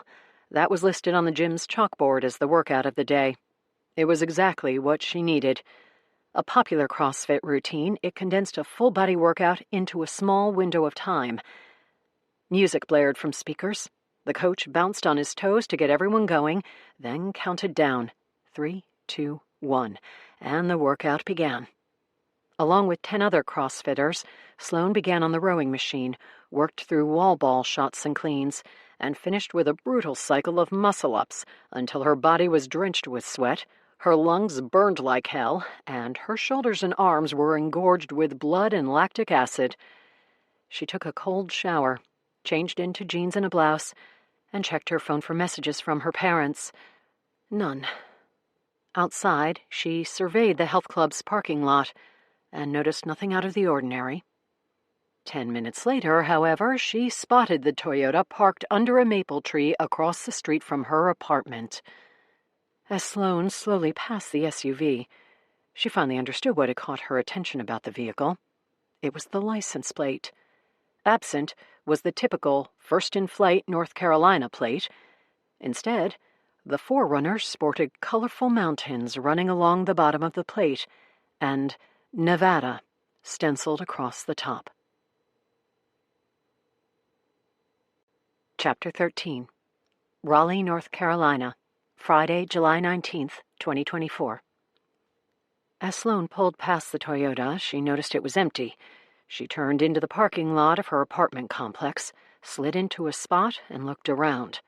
Several options ran through her mind. The first was to get the hell out of there, drive to her parents' house, and wait for them to get home. Or she could go back to the OCME and bide her time there. Hell, she could drive to FBI headquarters and tell the agents that someone with Nevada plates was following her. Nevada, as in Cedar Creek, Nevada, where she and her birth parents disappeared from. In the end, she got out of her car and hustled to the steps of her apartment, still feeling the burn in her quads from her workout. She lived on the 3rd story. She raced up the stairs and turned the corner to find a man standing next to her front door. Leaning against the stucco wall with one leg crossed over the other, he casually scrolled through his phone. But the man's unimposing body language did nothing to staunch her fear. Sloane's eyes went wide, and a rush of anxiety took control of her body, momentarily paralyzing her. After a couple of seconds, she managed to step backward as she fumbled for her purse. "Sloane?" the man asked, pushing away from the wall and slipping his phone into the front pocket of his jeans. He took a few steps toward her. "Sloane Hastings?" With shaking hands, Sloane unzipped her purse. She tried to scream, but her lungs were void of air from hyperventilating. The man was another step closer, and then another, before Sloane found the bottle at the bottom of her purse. She looked up just as the man was reaching into the breast pocket of his jacket. In one swift movement, Sloane raised the can of pepper spray and delivered a powerful stream to the man's face. So forceful was the aerosol that the pepper spray ricocheted off the man's face and directly into Sloane's eyes. The man went down in a heap, moaning as he clawed at his eyes. It took just a fraction of a second for Sloane to feel the burn in her own eyes. She dropped the can and also fell to her knees. Just before her eyelids spasmed closed, she saw what the man had removed from his breast pocket. It had fallen onto the ground in front of her apartment door. It wasn't a gun or a knife as she had imagined. It was a police badge. Chapter 14. Raleigh, North Carolina, Friday, July 19th, 2024. Although the man had clearly taken the brunt of the pepper spray, he came to Sloane's aid after the ricocheting mist sealed her eyes shut. He helped her into her apartment and turned on the shower. Sloane held her face under a stream of cold water. The man went to the sink, while they both groaned and coughed. "Here," Sloane said after a few minutes. "Switch. The sink is too small for you. I think I'm good, or at least better." The man happily traded spots and thrust his face under the shower head, using his fingers to peel his eyelids open. It took 30 minutes before either was able to open their eyes, another 30 before their noses stopped running. Now, an hour after Sloane had pulled the trigger on the pepper spray, she and the man sat at her kitchen table with blood-red eyes, raw cheeks, and sore throats. The man held a plastic bag filled with ice over his right eye. "I had no idea you were a police officer," Sloane said. "I'm really sorry. I thought someone was following me." When the man did not answer, Sloane felt the need to explain. "I saw this truck with Nevada plates." She shook her head. "It doesn't matter. I'm really sorry. I'm an idiot." "No," the man said. "I'm the idiot. I should have shown my badge right away. Hell, I shouldn't have followed you in the first place. It's my Toyota." Sloane narrowed her swollen lids. The man nodded. "I knew you were onto me when you pulled your little NASCAR trick on the highway. I needed to speak with you, so I figured I'd wait at your apartment. But before I had the chance to explain who I was, well, like I said, I'm an idiot. Really stupid to follow a woman and then wait for her outside her apartment. Trust me, I got what I deserved. I'm just sorry you got a little bit of it too." Sloane smiled. "The instructions don't mention ricochets." They both shared a laugh. "What the hell was that? Bear spray?" "Nope, just regular old mace. I bought it online. I guess it works, besides the back itchy part." "I'm a walk-in testimonial. We had to get pepper sprayed during police training, and I don't remember it being this bad." "I'm pretty sure I hit you directly in the eye." "Yep, bullseye." The man's other eye was a warm caramel brown that matched his dark hair and tanned skin. He had an athletic build, and it wasn't hard to imagine him as a police officer. Sloane lifted the man's badge. "Okay, Sheriff Stamos," she said, reading his name from his ID. "Why were you following me?" She slid the ID and badge across the table. You dropped them when Anyway, I grabbed them when you were rinsing your eyes. Thanks. He took the badge and hooked it onto his belt, then slipped his ID into his breast pocket. Eric Stamos. I'm the sheriff of a small town in Nevada called Cedar Creek, Sloan said, finishing his sentence. Correct. So this is about my online DNA search. Eric removed the bag of ice from his eye. I don't know anything about an online DNA search. I only know that the FBI showed up to my office a few days ago, asking about a cold case involving a family that went missing from Cedar Creek almost 30 years ago. A couple and their daughter. The feds wanted any and all information my department had on the old case because there had been a break in the investigation. They said that the girl, who was an infant at the time of the disappearance, had resurfaced in North Carolina and was going by the name of Sloan Hastings. Sloan offered a "here I am" smile. That would be me. So, why did you come all the way from Nevada to track me down? The FBI told me next to nothing. I'm looking for information about the case. So you came all the way to North Carolina for information? I did. And I'd be happy to fill you in on my motives if you'd be willing to share what you know. About what? The missing Margolis family. Sloan nodded slowly as she contemplated the sheriff's quid pro quo offer. I don't know much, but the way this whole thing started was that I did one of those online ancestry searches for a wholly different reason than finding distant relatives. My DNA profile came back, indicating that I'm a missing kid from 1995. Once we figured out how big of a deal this whole thing was, my parents, my adoptive parents, and I called the cops. The cops called the missing persons detectives. The detectives called the FBI. Now, here we are, about a week or so later. My parents are on their third day of interrogations. The FBI is chasing down old case files. And a sheriff from Cedar Creek, Nevada, is sitting in my kitchen. Eric cocked his head, took a deep breath, and put the bag of ice back over his face. That answers a few questions for me. Your turn. Why did you come all the way from Nevada to track me down? Eric leaned forward, keeping the ice press to the right side of his face. My father worked the Margolis case when he was sheriff of Harrison County. His name was Sandy Stamos. Sloan remembered the name from the articles she had read. Your father investigated my disappearance?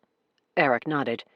He started to, but he died under suspicious circumstances just after you and your parents went missing. What happened? The official line? Eric sat back in his chair.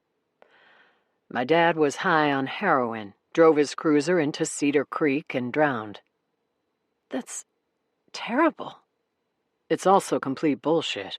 My father was no junkie. Christ, the man never took a sip of alcohol in his life.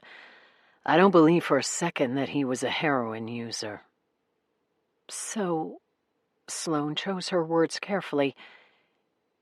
You think his death was something other than an accident? I think he was killed. Eric took the ice away from his face again. I think my dad was close to figuring out what happened to Charlotte Margolis and her parents. Someone didn't want the truth to come out, so they killed him and made it look like a heroin overdose. Sloan searched for a question to ask, but too many ran through her mind.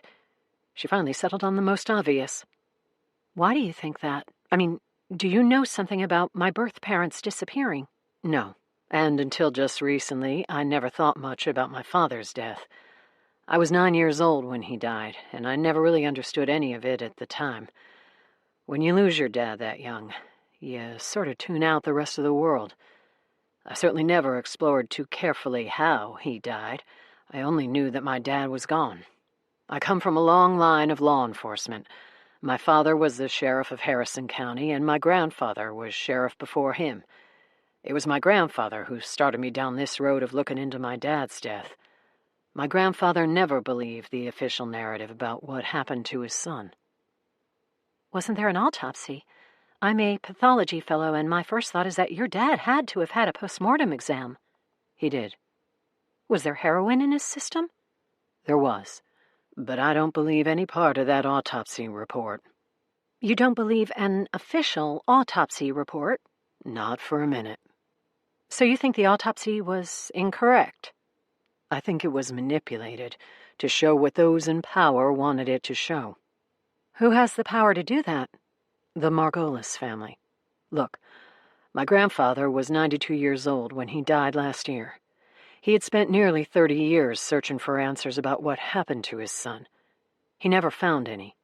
When the end was near and my grandfather knew he wouldn't be able to keep looking, he told me about his suspicions and gave me everything he collected over the years about my father's death. A lot of that information contains details about my father's investigation into the missing Margolis family. Just before he passed, my grandfather made me promise to keep looking after he was gone. I've been rooting through the case for the last year, and the first clue that's come along is news that baby Charlotte Margolis turned up alive and well in Raleigh, North Carolina. So you came looking for me? I did. Sloane squinted her eyes as a thought dawned on her. Why drive? She asked. Why drive all the way from Nevada just to talk with me? Because airline tickets leave a trail, and it's important that no one knows I came to find you. Who'd be interested? The Margolis family. And none of them can learn that you and I have met. Chapter 15. Raleigh, North Carolina, Friday, July 19th, 2024. In addition to incinerating mucous membranes and causing endless rhinitis, Sloane decided an additional side effect of oleoresin capsicum, the active ingredient in pepper spray, was hunger. She and Eric headed to the pizza joint on the corner to continue their conversation, ignoring the sideways looks from the waitress, who stared at their beet-red faces and bloodshot eyes with a combination of fear and disgust. They promised they were neither dying nor contagious, and ordered a large pepperoni. Eric gulped water and refilled his glass from a pitcher the waitress left. Even with a swollen right eye and bright red cheeks, Sloane noticed that Eric Stamos was a handsome man. She did the math according to the information he'd provided and knew that he was 38 years old. His solid build and angled jaw made him look younger. "Are you sure you're okay?" Sloane asked. Eric nodded as he crunched on an ice cube. The swelling to his right eye had plateaued, leaving a thin sliver that allowed partial vision. "I'm getting there, just trying to rehydrate. You?" "My eyes are starting to burn again, but I have no room to complain. Your right eye looks like it's about to bleed." "I'll be fine. No one ever died from pepper spray." Eric took another sip of water. "It must have been a shock when your DNA profile came back." "I'm still trying to process it. You said you were 9 years old when my birth parents and I disappeared?" "Correct. And I still remember how big the story was back then." "Because your father was part of the investigation?" "That was part of it. But also because the case was everywhere. You couldn't check out at the grocery store without seeing baby Charlotte and her parents on the tabloid covers. And to know that the whole country was focused on our little town was crazy, even for a 9-year-old. But for sure I had more of a front row seat because of my dad. When I was a kid, I never really thought of my dad's job as solving crimes as much as just making sure everyone in town felt safe. Then, during that summer, my father was faced with this huge, nationally known missing persons case. I was too young to comprehend what he was going through, but my grandfather has since filled me in on the details. He told me that my dad more than held his own during the investigation. Then he died. Once my dad was gone, the state police took over." "I guess what I'm struggling to understand is why you came all the way to Raleigh to find me. As sheriff, can't you just request all the old case files and talk to the investigators who were involved? They'd have more information than me." "In any other part of the country, maybe, but not in Harrison County. It's a tricky place to be sheriff." "Tricky how?" "The Margolis family is powerful. They own everything and run most everything in the county. For decades, they have managed to place family members in critical places, not just on the boards of influential companies, but in prominent political positions as well. The district attorney's office is fully under the control of the Margolis family. The chief prosecutor is a Margolis. One of the 2 Nevada senators is a Margolis. The head of the Nevada State Police is a Margolis.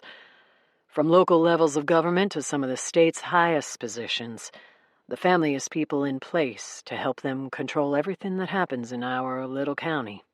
So anytime my dad had to run an investigation that crossed paths with the Margolises, either directly or indirectly, he had to tread carefully, just like I do today. So the family runs everything, but they haven't found a way to infiltrate the sheriff's office yet? Eric smiled. Not yet. If the Margolises want one of their own as sheriff, they'll have to find a way to get their candidate elected. And trust me, they've tried. Every 4 years, the family spends millions backing a new candidate for sheriff. But it's almost as though the folks of Cedar Creek and Harrison County know that the Margolis family is already too powerful, and the last thing the town needs is for the Margolis family to control local law enforcement. My dad was sheriff for nearly 20 years, re-elected 4 times. And like I said, my grandfather was sheriff before him. I'm on my 2nd term. Your dad is mentioned in some of the articles I read about the disappearance of my biological parents and me. Eric smiled. Good old Sandy Stamos. He's been gone longer than I ever knew him. He was the quintessential small-town sheriff who everyone loved. Then why would someone kill him? My grandfather's theory? He stumbled over evidence that pointed to the truth about what happened to you and your parents, and someone didn't want that truth to come out. Where did your grandfather's theory come from? My dad spoke with my grandfather about the case back then, asked for some advice. My dad was struggling to make sense of what he'd discovered, and my grandfather was convinced, absolutely 100% convinced, that my dad discovered something about the night you and your parents disappeared, and that's what got him killed. The timing was just too suspicious. What did he discover? Good question. I'm hoping you'll help me answer it. Me? I was an infant when all of this happened. I have no idea what happened to my birth parents, or your father. But you can help me figure it out. You're actually the only one who can help.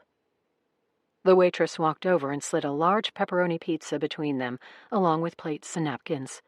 Can I get you anything else? We're good, thanks, Eric said. You've lost me, Sloane said once the waitress was gone. How am I supposed to help you figure out what happened to your dad? Eric lifted a piece of pizza and took a bite. News is sure to break that Charlotte Margolis has resurfaced nearly 30 years after she went missing. I'm sure the FBI will inform the family. When they do, the Margolis family will want to meet you. It will be the perfect opportunity to go to Cedar Creek. To Nevada? Yes. To do what? To work with me, secretly. No one can know we're in contact with each other. Work with you? To do what? Eric moved his plate to the side and placed his elbows on the table so his face was closer to Sloane's. You asked me why I can't just go to the state police, request all the files, and start poking around. The reason is because it would get back to the Margolis family. And if I overtly start asking questions, the family will know I'm looking into my father's death. And that's a bad thing. Why? Someone inside the Margolis family knows what happened to my dad, and maybe even to you and your birth parents. According to my grandfather, my dad was convinced that another crime he was investigating was linked to your parents' disappearance. What other crime? A hit-and-run accident that killed a local Cedar Creek resident. Sloane paused a moment as her mind retreated back to the articles that chronicled her and her parents' disappearance. I read something about that. Eric nodded. I've looked into it too, and it's legit. My grandfather was old and suffering from dementia before he died. I wasn't sure how much of what he was telling me about my dad was true, or just the ramblings of a dying man with dementia. But he was on to something. I went back through old cases that were still archived at the Harrison County Sheriff's Office and learned that my dad had been investigating a hit-and-run accident that happened the summer you disappeared. According to my grandfather, my dad believed the case tied directly to the disappearance of you and your parents. Have you looked into it? Yes. No one was ever formally charged, and the case is still cold today. But when Annabelle and Preston Margolis disappeared, Annabelle was the main suspect in the case. And the guy she mowed down? He was a partner at the Margolis law firm. The case went cold after you and your parents went missing. Sloane sat back in her chair and tossed the piece of pizza she had been eating onto her plate. Someone inside the Margolis family knows what happened that summer, Eric said, with that hit-and-run case. With you and your parents, and with my dad. We have to find that person and convince them to talk. Why don't you find them and question them, or subpoena them? This many years later, I wouldn't know where to start. And even if I did, it wouldn't matter. The family has a code, as strong as the Kennedys, or maybe stronger. The family doesn't talk to outsiders. Sloane raised her chin slightly. Eric's plan finally dawning on her, and the reason he had come across the country to find her. But I won't be an outsider. Nope. You're a Margolis pureblood. They'll welcome you with open arms. Eric took a deep breath, and Sloane knew this would be his final push. I'm asking you to go to Cedar Creek and reunite with the Margolis family. You're the perfect Trojan horse. You'll be able to infiltrate the family in ways no one else can. Sloane picked up the pizza and took a bite as she considered Eric Stamos' plan. You looked into the hit-and-run case, she finally asked. I did. Let's start there. Tell me about it. The past. Cedar Creek, Nevada, Saturday, June 24th, 1995. 10 days prior. Dale Pickett was a long-haul driver who owned his own rig and sold the hours of his life the way a prostitute sold their body. But driving his 18-wheeler across the country was all he knew, and for 30 years it had paid the bills. He parked his rig in his driveway each December and took the month off to spend the holidays with his family, his wife, 3 kids, and 8 grandchildren. Then, starting January 2nd, he damn near killed himself for the other 11 months, hauling freight for long and lonely hours. His current gig had him on a round trip from Boise to Reno. He was working on little sleep by 1 a.m., fueled by Adderall and Jolt Cola, and didn't believe his eyes when he first saw the body in the road. Positioned in the middle of the 2-lane highway, he initially thought it was roadkill. He slowed down as he approached. The breakdown lanes on this stretch of highway were too narrow for his big rig, and due to the size of the heap in the road, he worried that speeding over it would cause a mess to the undercarriage. But as he got close enough for his headlights to fully brighten the highway, he saw that it wasn't an animal in the road, but a body. The brakes squealed into the night as he pulled partially onto the shoulder and brought the truck to a stop. He pushed open his door and climbed down from the cab. His Maglite flashlight was close to as bright as the truck's headlights, and as he approached the body, he sprayed the beam of his flashlight around the dark expanse of brush and desert that flanked this empty stretch of road. He saw nothing, and heard only the rumble of his truck's diesel engine. But down the road, perhaps 100 yards from where he stood, a car was parked in the breakdown lane. He pointed his Maglite into the darkness and saw that the driver's side door was open. He registered the car into an organized spot in his mind, then returned his attention to the body, bringing the glow of the flashlight in front of him. The body was crumpled upon itself, with the man's legs splayed at odd angles, and a circle of blood on the pavement that haloed the man's head. Dale didn't bother to check for a pulse. The man was as dead as any roadkill he'd ever seen. He pulled his cell phone from his pocket and dialed. 911, what's your emergency? A female voice asked. Not my emergency, but you got a dead body in the middle of Highway 67, just north of Cedar Creek. A body in the road? Yes, ma'am. Someone ran the poor son of a bitch over. Is he breathing? I doubt it. Have you checked for a pulse? Not a chance. Send the cops. I'll wait for 'em and they can do all the checking they want. With that, Dale ended the call and walked back to his rig. From the side compartment, he removed flares and cones and blocked off the road. Then he climbed back into the cab, reached between the seats, and removed the Sig Sauer handgun he always kept there. He didn't need to check if it was loaded. He knew it was. In a slow walk, he set off toward the car in the distance, the headlights of his truck casting his shadow in a long, thin form in front of him. Cedar Creek, Nevada, Saturday, June 24th, 1995, 10 days prior. Sheriff Sandy Stamos drove north on Highway 67 with his flashers on. He kept his siren silent. There was no traffic at the ghostly hour of 1:30 in the morning, and little reason to wake the county. A couple miles north of town, he saw headlights from a semi-truck off in the distance. The big rig had parked on the south side shoulder. About 100 yards from the truck, Sandy passed a car that was also parked on the south side shoulder. He slowed to see the driver's side door was open, and the car was empty. Sandy continued north until he saw the red flares glowing in the night. He pulled his sheriff's cruiser onto the shoulder, placed the vehicle in park, but left the engine running. He grabbed the handle of the side-mounted floodlight and directed the beam at the man standing next to the truck. Thin and wiry, he looked to be somewhere in his 60s. He wore jeans and a flannel shirt and was leaning against the side of his rig with his legs crossed and hands in his pockets. The man had the sense to take his hands out of his pockets, but didn't go so far as to raise them. Sandy redirected his light to the middle of the road and the body that lay there before he climbed from his car. You make the call about a hit and run? Yes, sir. Name's Dale Pickett. I'm doing a run from Boise to Reno. Thought it was a deer till I got closer.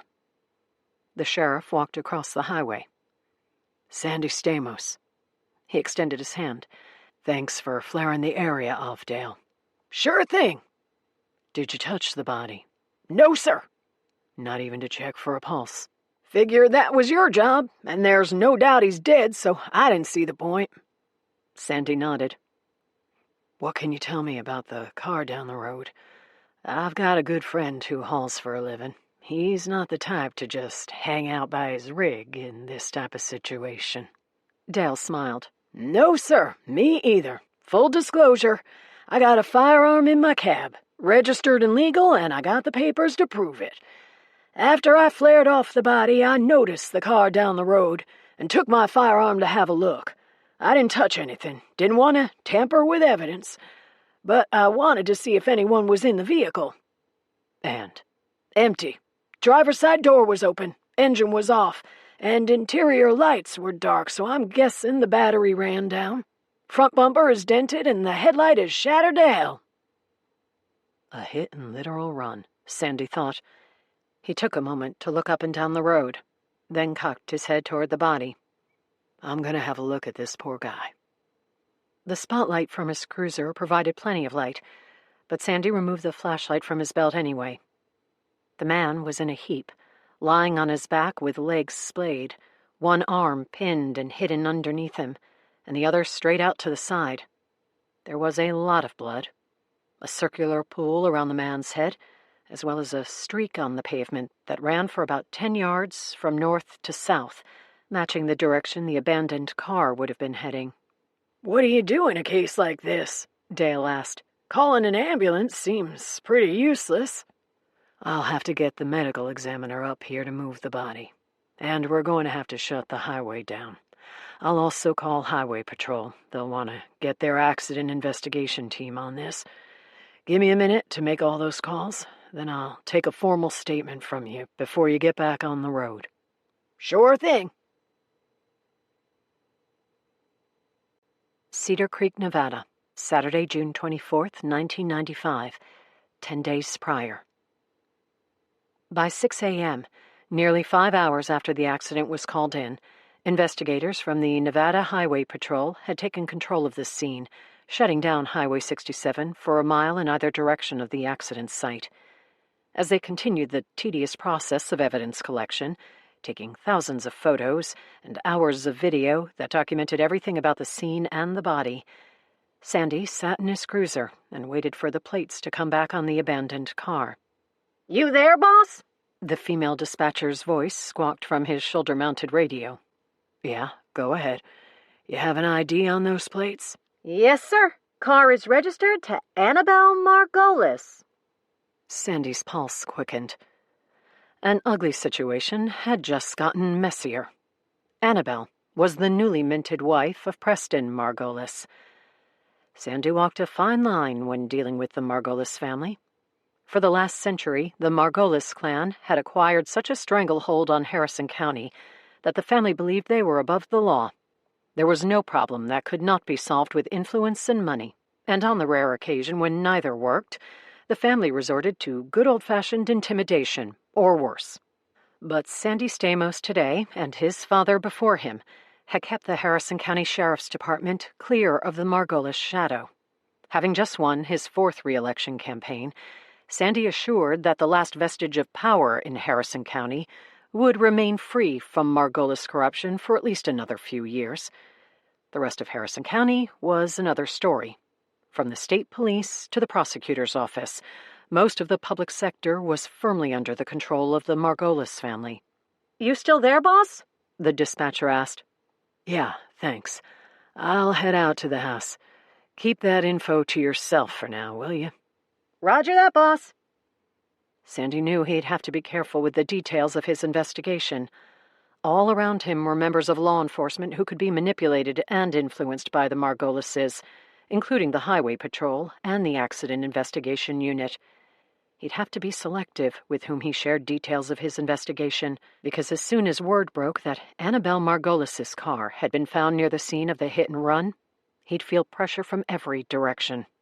At just past 6 in the morning, as the sun was brightening the horizon, Sandy twisted his cruiser in a U-turn and headed into town to find Annabelle Margolis. He was about to go toe-to-toe with the Margolis mob. Cedar Creek, Nevada, Saturday, June 24th, 1995, 10 days prior. He pulled up to Annabelle and Preston Margolis' house, a new construction Victorian that overlooked Lake Harmony on the south end of Cedar Creek. So new, in fact, that the property was still under construction.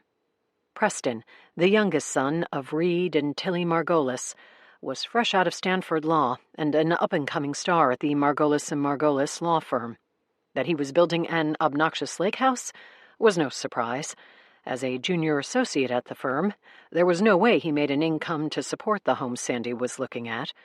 But Sandy knew that family money financed the home's construction, not Preston's income. The house itself looked shored up, but earth-moving equipment, bulldozers and backhoes, sat in the backyard. A pool, Sandy figured, was being installed. The 4-car detached garage was still under construction. An extension ladder leaned against the side of the garage, where a man stood perched on the upper rungs and painted the eaves. It was still early, just after 6 in the morning, and Sandy was greeted by an oxymoronic stillness as he stood from his car.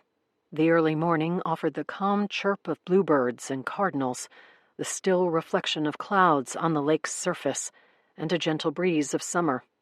But the calm, Sandy knew, was about to be shattered. He headed over to the garage. "You start early," Sandy said to the man on the ladder. The man looked down. "Promised Mrs. Margolis I'd have the garage painted by tomorrow." "Sandy Stamos." "Lester Strange." He wore cargo pants and a T-shirt under an apron covered by a lifetime of paint. He couldn't have been older than 20. "The Margolis' home." Lester shrugged. "Not sure. I just got started." Sandy smiled. "Have a nice day." Lester waved his brush and went back to work. Sandy climbed the front steps and knocked loudly on the door. He waited a full minute, noticing Lester, the painter, glancing his way a few times, before he knocked again. Finally, Preston Margolis appeared, peeking through the glass to the side of the front door before opening it. "Sheriff," Preston said. "Something the matter?" "Unfortunately, yes. Is your wife home?" "She's in bed."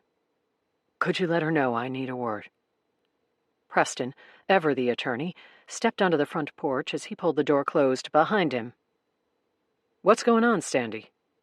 "I just need to speak with Annabelle. Will you tell her I'm here?" "Not if you don't tell me why you need to speak with her." Sandy had no intention of getting into a legal argument with Preston Margolis, who would prop himself up as Annabelle's attorney and deny Sandy access without taking her to the sheriff's department for formal questioning. "Look, Preston, there was a situation overnight. A hit and run up on Highway 67. Annabelle's car was found down the road from the body. There's obvious damage to the front headlight." "A hit and run?" Sandy nodded. Preston shook his head as if trying to clear his mind. "When did this happen?" "Early this morning. Call came in at about 1 in the morning. I'm just coming from the scene. I've been there all night. 67 is shut down and state investigators are on the scene." "Is the person—" "Yeah, he's dead." "She's been here, Sandy. Annabelle's been here the whole night." Sandy nodded. "I still need to talk with her." "You don't believe me?" "It doesn't matter if I believe you, Preston. I still need to speak with Annabelle." "Is she—" Preston took a step closer. "You don't think you're going to arrest my wife, do you, Sandy?" The words came out as a challenge. Reed Margolis's sons had been raised to believe they were above the law.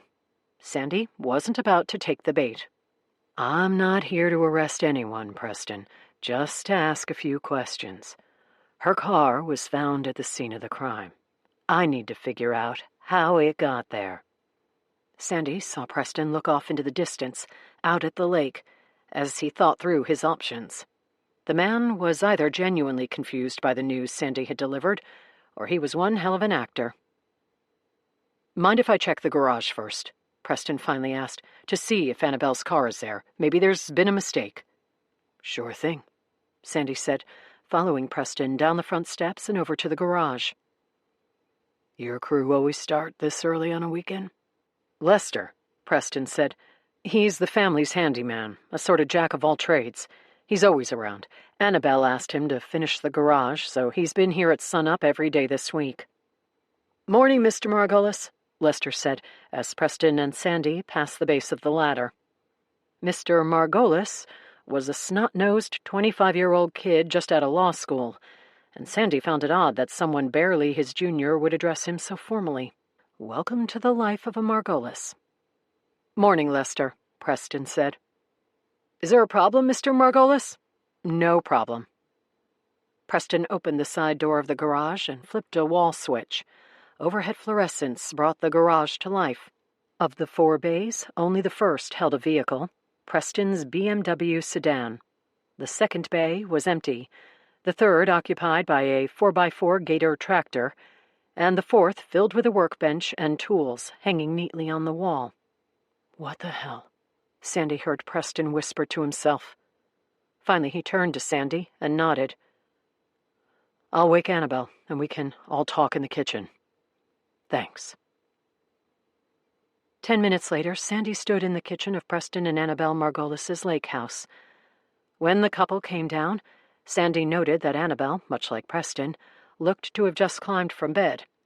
Typically, this would not be surprising for a Saturday morning, but it added to Sandy's confusion about how this woman could have mowed down a man just hours earlier, abandoned her car on the side of the road, found her way home, and then slept soundly until Sandy's house call. "Morning, Annabelle," Sandy said. "Sheriff?" Annabelle's voice was groggy. "Preston told me about a hit and run or something." "Yeah, it happened on Highway 67 early this morning. A man was killed and his body was found in the middle of the road. Your car was found abandoned on the side of the road about 100 yards from the body." "My car?" "Yes, ma'am." "Are you—" Annabelle looked from Sandy to Preston, then back to Sandy. "Are you sure it was my car?" Silver Audi. Plates are registered to you. Annabelle looked at Preston again. Garage is empty, Preston whispered to her. Your car's not there. Were you driving on Highway 67 last night? Sandy asked. No, I was here, at home. Maybe you went out for something quickly. No, I was with Charlotte all night. She's got the croup, and we were keeping a close eye on her. Charlotte? Sandy asked. Our daughter, Preston said. She's got a cough. We took turns checking on her all night. Sandy nodded. He'd forgotten that the newlyweds had a baby together. So you were both up all night, or you took shifts? A little bit of both, Preston said. Annabelle? Sandy asked, trying to keep the conversation between the two of them. I don't remember every minute of the night, but Preston and I were both up at times. We also took turns checking on her and sleeping in her room. Sandy nodded, but didn't mention that their explanation allowed times during the night when Annabelle was awake while Preston slept, which made it possible that Annabelle could have gone out without Preston's knowledge. He'd save that theory for later, if things got that far. Does anybody have keys to your car other than you? No, actually, Annabelle said, and went to a bowl that sat in the corner of the kitchen counter. She grabbed a set of keys. These are my keys. When was the last time you drove your car? Annabelle shrugged. Charlotte's been sick for a few days, so I've been a homebody. It's been a couple of days since I was last out. A couple of days? Annabelle looked up at the ceiling while she thought. Wednesday. The last time I left the house was Wednesday. I drove into town with Charlotte. I stopped at the pharmacy to pick up medicine for her nebulizer.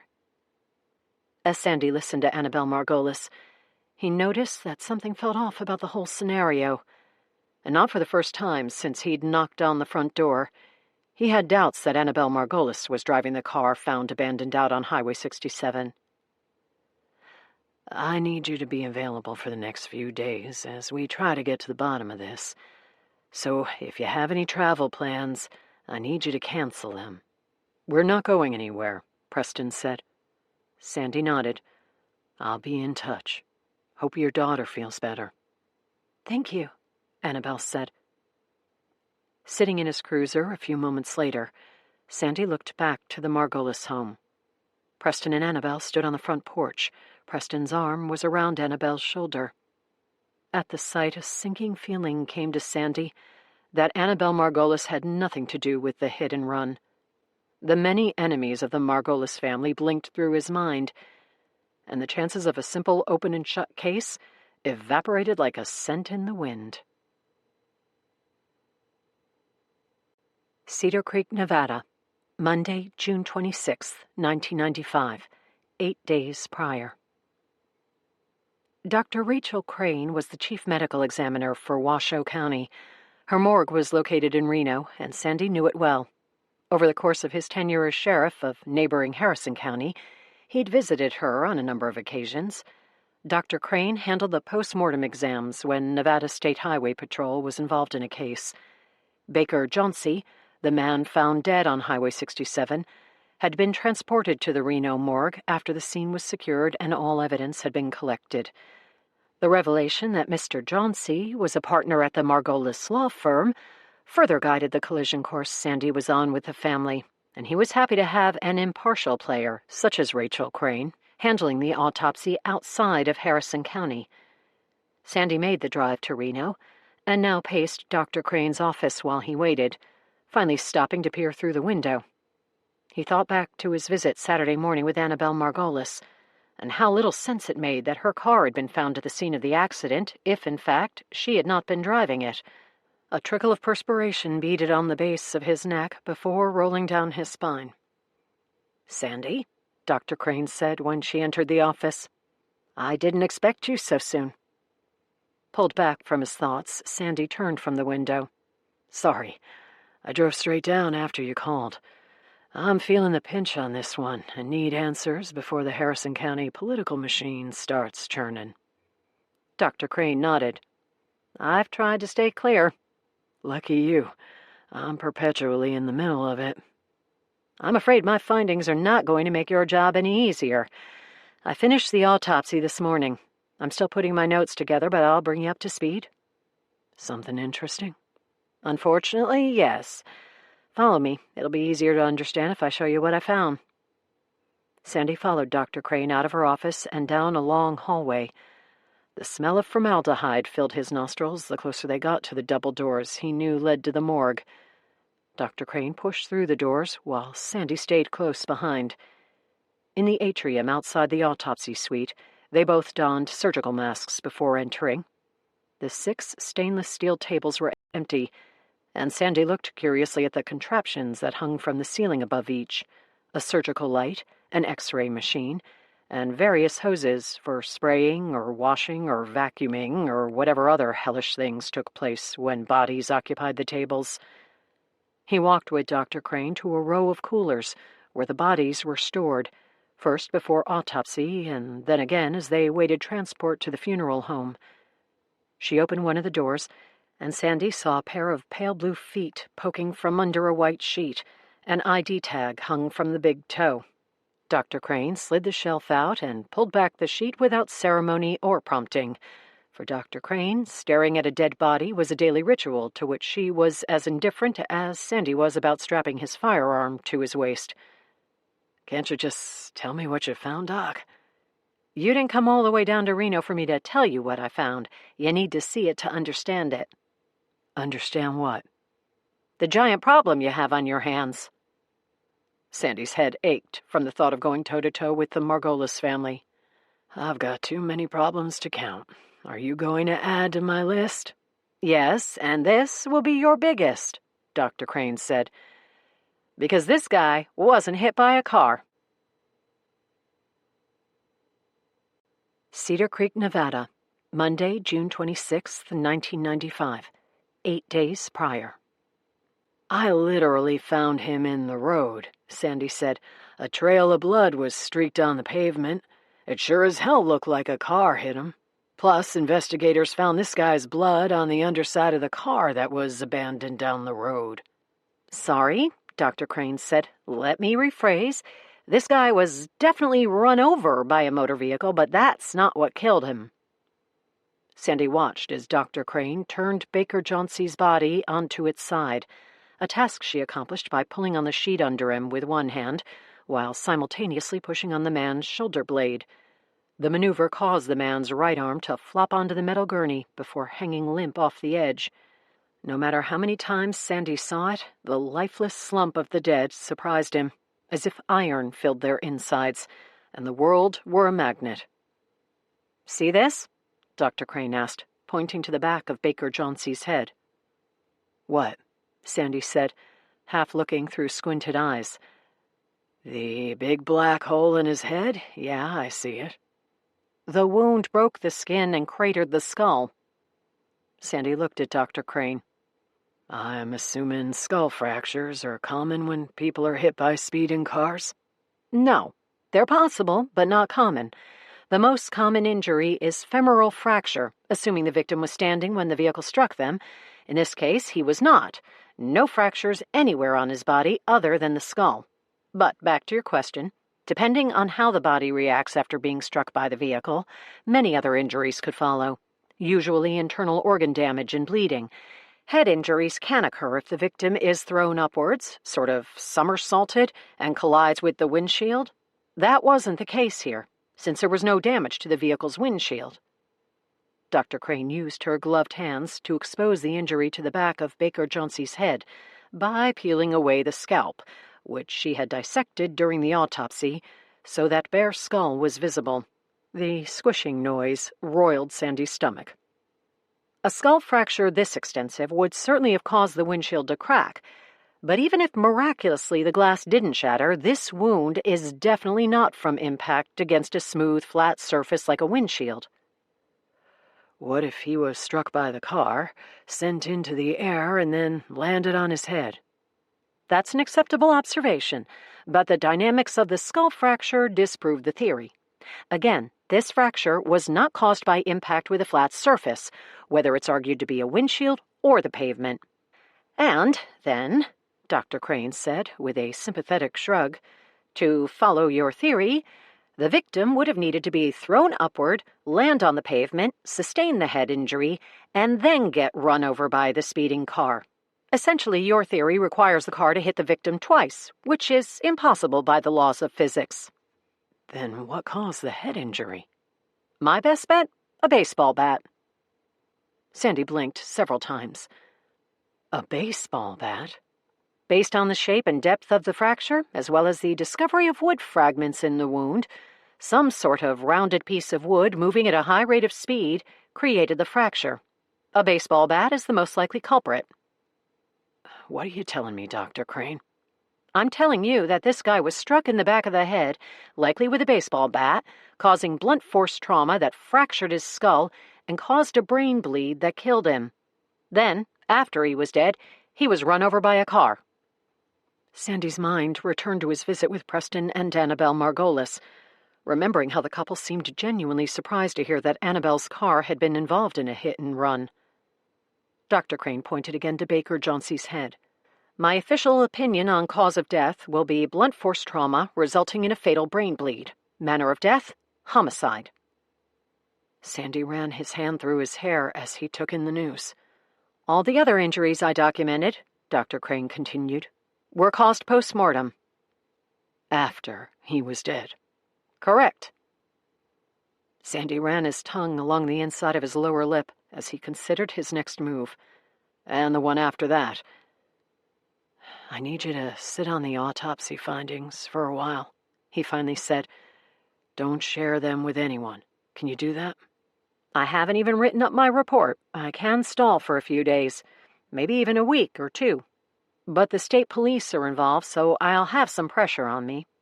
Stall for as long as you can. And don't talk to anyone else about this, okay? Especially anyone from Harrison County. What's going on, Sandy?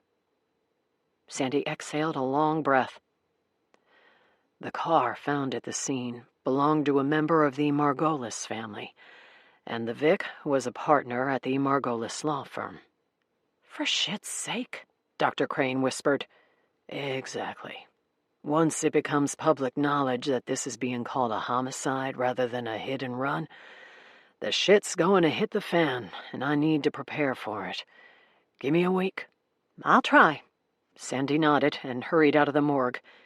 He knew there was no rain suit or umbrella strong enough to protect him from the shitstorm that was coming. Reno, Nevada, Tuesday, June 27th, 1995, 7 days prior. It was just past midnight when the windowless van pulled down the alley and stopped outside the back door to the Washoe County morgue in Reno. 2 men climbed from the van. They wore dark windbreakers that would hide their builds, and ball caps pulled low on their foreheads so that surveillance cameras would have no clear image of their faces. Although they had a master key set if they needed, when the first man reached for the handle of the morgue door, it opened with a simple twist. They had an inside man who promised the morgue would be unlocked, and so far he was true to his word. The men slipped inside, pulled out flashlights, and headed down the hall.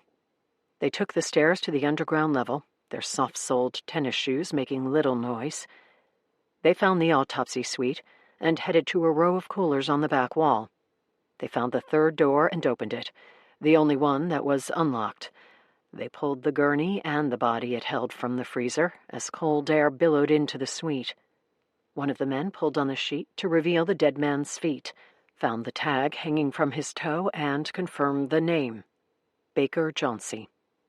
To be sure, they pulled the sheet down to expose the man's face and checked it against a picture they had. Confirmed, they wheeled the body out of the suite and down the hall, this time opting for the elevator rather than the stairs. Back on the first level, they guided the body through the halls to the unlocked door and into the night.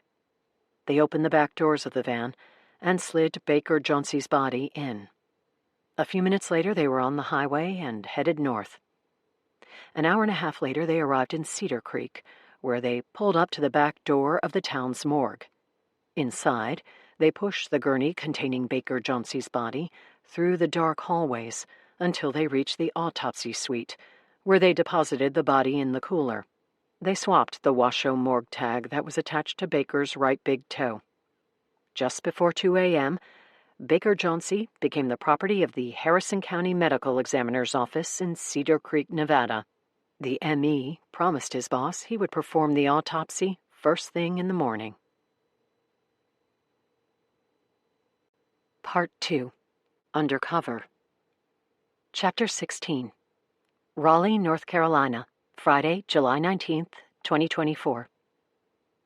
It was 8:30 p.m. by the time Sloane left the pizzeria.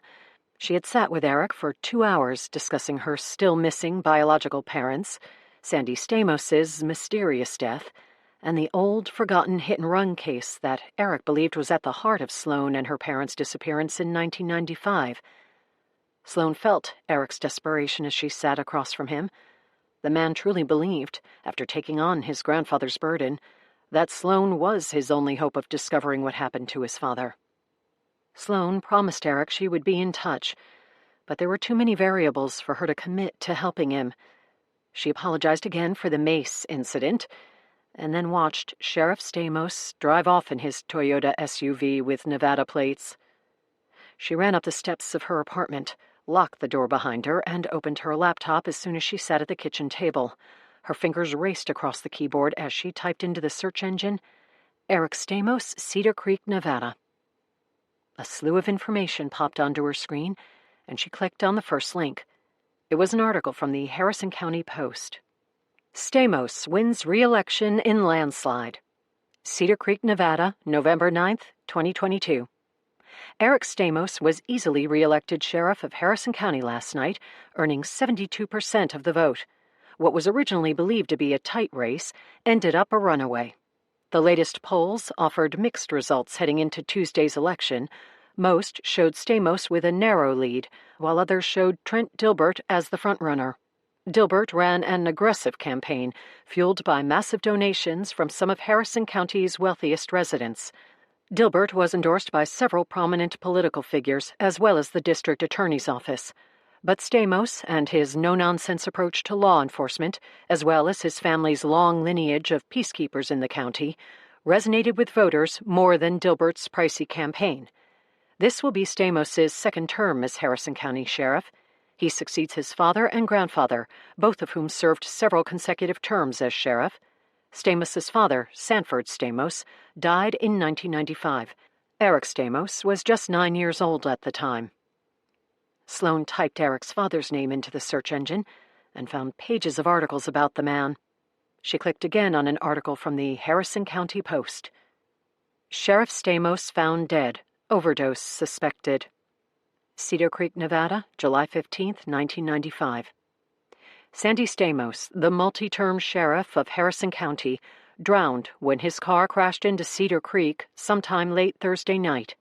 Preliminary toxicology reports from the coroner's office in Harrison County indicate that Stamos had heroin in his system.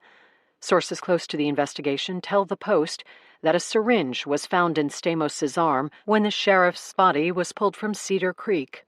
Stamos was on duty Thursday night and failed to respond to several dispatch calls. A jogger spotted Stamos's squad car submerged in Cedar Creek early Friday morning with just the rear taillights above the water. Divers were eventually brought in to remove Stamos's body. The cruiser was pulled from the creek late Friday morning. The article showed a photo of Sandy Stamos's squad car as a tow truck hauled it from the water. Sloane clicked through several more articles about Eric's father. Finally, she searched Hit-and-Run Accident in Cedar Creek, Nevada, 1995, and clicked on the first link that came up. Hit and run leaves local man dead. Cedar Creek, Nevada, June 26, 1995. Police were called to the scene of a hit-and-run accident on Highway 67, just north of Cedar Creek, in the early morning hours of June 24th. The man, identified as Baker Jauncey, was discovered by an out-of-state truck driver making a haul from Boise to Reno. "I just saw a heap in the middle of the road," Dale Pickett, the trucker who spotted Jauncey's body and called 911, said. "I thought it was a deer or some other large animal until I got closer. Then I knew it was a body." Harrison County Sheriff Sandy Stamos was the first law enforcement officer on the scene. The highway was shut down, and the accident investigation unit from the Nevada State Highway Patrol was called in. Sources tell the Post that a car was located close to Baker Jauncey's body, but neither the sheriff's office nor the highway patrol would offer details. "This is an ongoing investigation," Sandy Stamos said. "My department, as well as the state authorities, are working tirelessly to determine how this accident happened and the parties involved." So far, however, no arrests have been made. Baker Jauncey was a partner at the law firm of Margolis and Margolis in Cedar Creek. Sloane closed her laptop.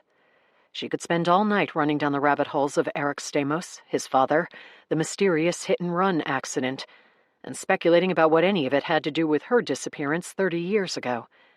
But she didn't have time for that now. She still had to see her parents. She'd missed several calls from them while she was at dinner listening to Eric Stamos pitch his wild idea. She pushed the brooding Cedar Creek sheriff from her thoughts, grabbed her keys, and headed out the door. In just a few short days since submitting her DNA, her world had been turned upside down. "Where have you been?" her dad asked when Sloane walked through the front door. "Long story. You first. What happened with the FBI today?" "They're finished with the formal questioning," her dad said. "We told them everything we know, starting with how we adopted you and who we adopted you from. We provided all the paperwork we had. They finished a very deep dive into our backgrounds, and after 3 days, we're cleared." "Cleared?" Sloane said. "The FBI is convinced we know nothing about the disappearance of your birth parents." "So now what?" Sloane asked. "They want to speak with you tomorrow morning." "What do they need from me? I know less than you or Mom." "They want to speak with you about their next moves," her mother said. "The agent's name is John Michaels," her dad said. "Nice guy." "Did they say how they would investigate this?" "I think that's what they're going to discuss with you tomorrow morning. Are you going to tell us where you've been?" Sloane considered telling her parents about her visit from Eric Stamos, but thought better of it. "A body turned up in the morgue," Sloane said. "I'm in the middle of dealing with it." She didn't mention that it wasn't her morgue, or that the body was from 1995. Sloane considered the omission less deceitful than a full-blown lie. Back at her apartment, she spent the small hours of the night on her laptop, reading about Eric Stamos, his dead father, and the Margolis family of Cedar Creek. Chapter 17. Raleigh, North Carolina, Saturday, July 20th, 2024. The following morning, Sloane was at her parents' house, bright and early. Her mother had a pot of coffee brewing, and they all waited anxiously for the FBI to arrive. At promptly 9 a.m., the doorbell rang, and Special Agent John Michaels stood on the front doorstep, dressed in a crisp suit and tie. "Good morning," Michaels said when Dolly Hastings answered the door. "Please, come in." They walked into the kitchen. "Sloane, this is Agent Michaels. This is our daughter, Sloane." "Hi," Sloane said. "Nice to meet you," Michaels said, shaking Sloane's hand. "We can talk at the kitchen table here," Todd Hastings said. "Coffee?" "That would be great, thank you." Once all four were seated around the table, coffee mugs in front of each of them, Michaels got right to the point. "I wanted to speak with you all this morning about where our investigation will go from here, some potential hazards we face, and ones that you'll want to be aware of." "Hazards?" Sloane said. "We believe the key, one of them, is to track down the woman who put you up for adoption. From the paperwork your parents provided, we have some leads. We'll see where they take us. The woman named in the documents is Wendy Downing. There are only two possible conclusions to draw about your adoption. The first is that your birth mother, Annabelle Margolis, posed as Wendy Downing, but your parents," Agent Michaels gestured at Dolly and Todd, "emphatically deny that the woman who called herself Wendy Downing matched the photos we showed them of Annabelle Margolis. There's always the possibility that Annabelle used a disguise, but that's a stretch. Still, we'll pursue the possibility." "And the second conclusion?" Sloane asked. "Wendy Downing is in no way related to you or your birth parents." "You think I was kidnapped?" "It'll take some time to determine that, but yes, that's our suspicion. There are lots of Wendy Downings in the world, and we suspect the name was an alias to begin with. The attorney listed in the adoption paperwork, and the man who brokered the deal, was someone named Guy Menendez. We also suspect, based on some early fieldwork, that this was an alias. Sloane registered both names, Wendy Downing, Guy Menendez. Adoption, unfortunately, Agent Michaels continued, has a very large and active black market. We believe you are a product of it. But for what reason? Sloane asked. Your parents paid close to $25,000 for the private adoption, so there was a financial motive for such a crime. From everything I've researched about the Margolis family, they're wealthy. Preston Margolis was an attorney at his family's law firm. He went to Stanford Law. It makes no sense to think he and Annabelle fraudulently gave up their daughter to pocket some quick cash. We agree, Michaels said, which is why we suspect you were abducted. The word pushed Sloane to the verge of tears. So... Sloane looked quickly across the table at her parents as she blinked back the tears, then back to Agent Michaels. If that's true, if I was abducted, what happened to my birth parents? We're going to try to figure that out. Sloane glanced again at her parents and felt sorry for what they were learning and for what she had accidentally dragged them into. She also, for the first time in her life, felt detached from them. Sloane was no longer just their adopted child whom they loved unconditionally. Now she was the product of fraud and deceit. Dolly and Todd Hastings had not plucked a child from the world to give her love and a wonderful life. They had unknowingly participated in a crime that stole a child from loving parents. The unspoken realization created a divide between them, as if a tornado had touched down and ripped a chasm between their worlds. Sloane's thoughts drifted to Eric Stamos and the story he told about his father. Had Sandy Stamos stumbled over information that would have shed light on who took her and what had happened to her birth parents? Had that information gotten him killed?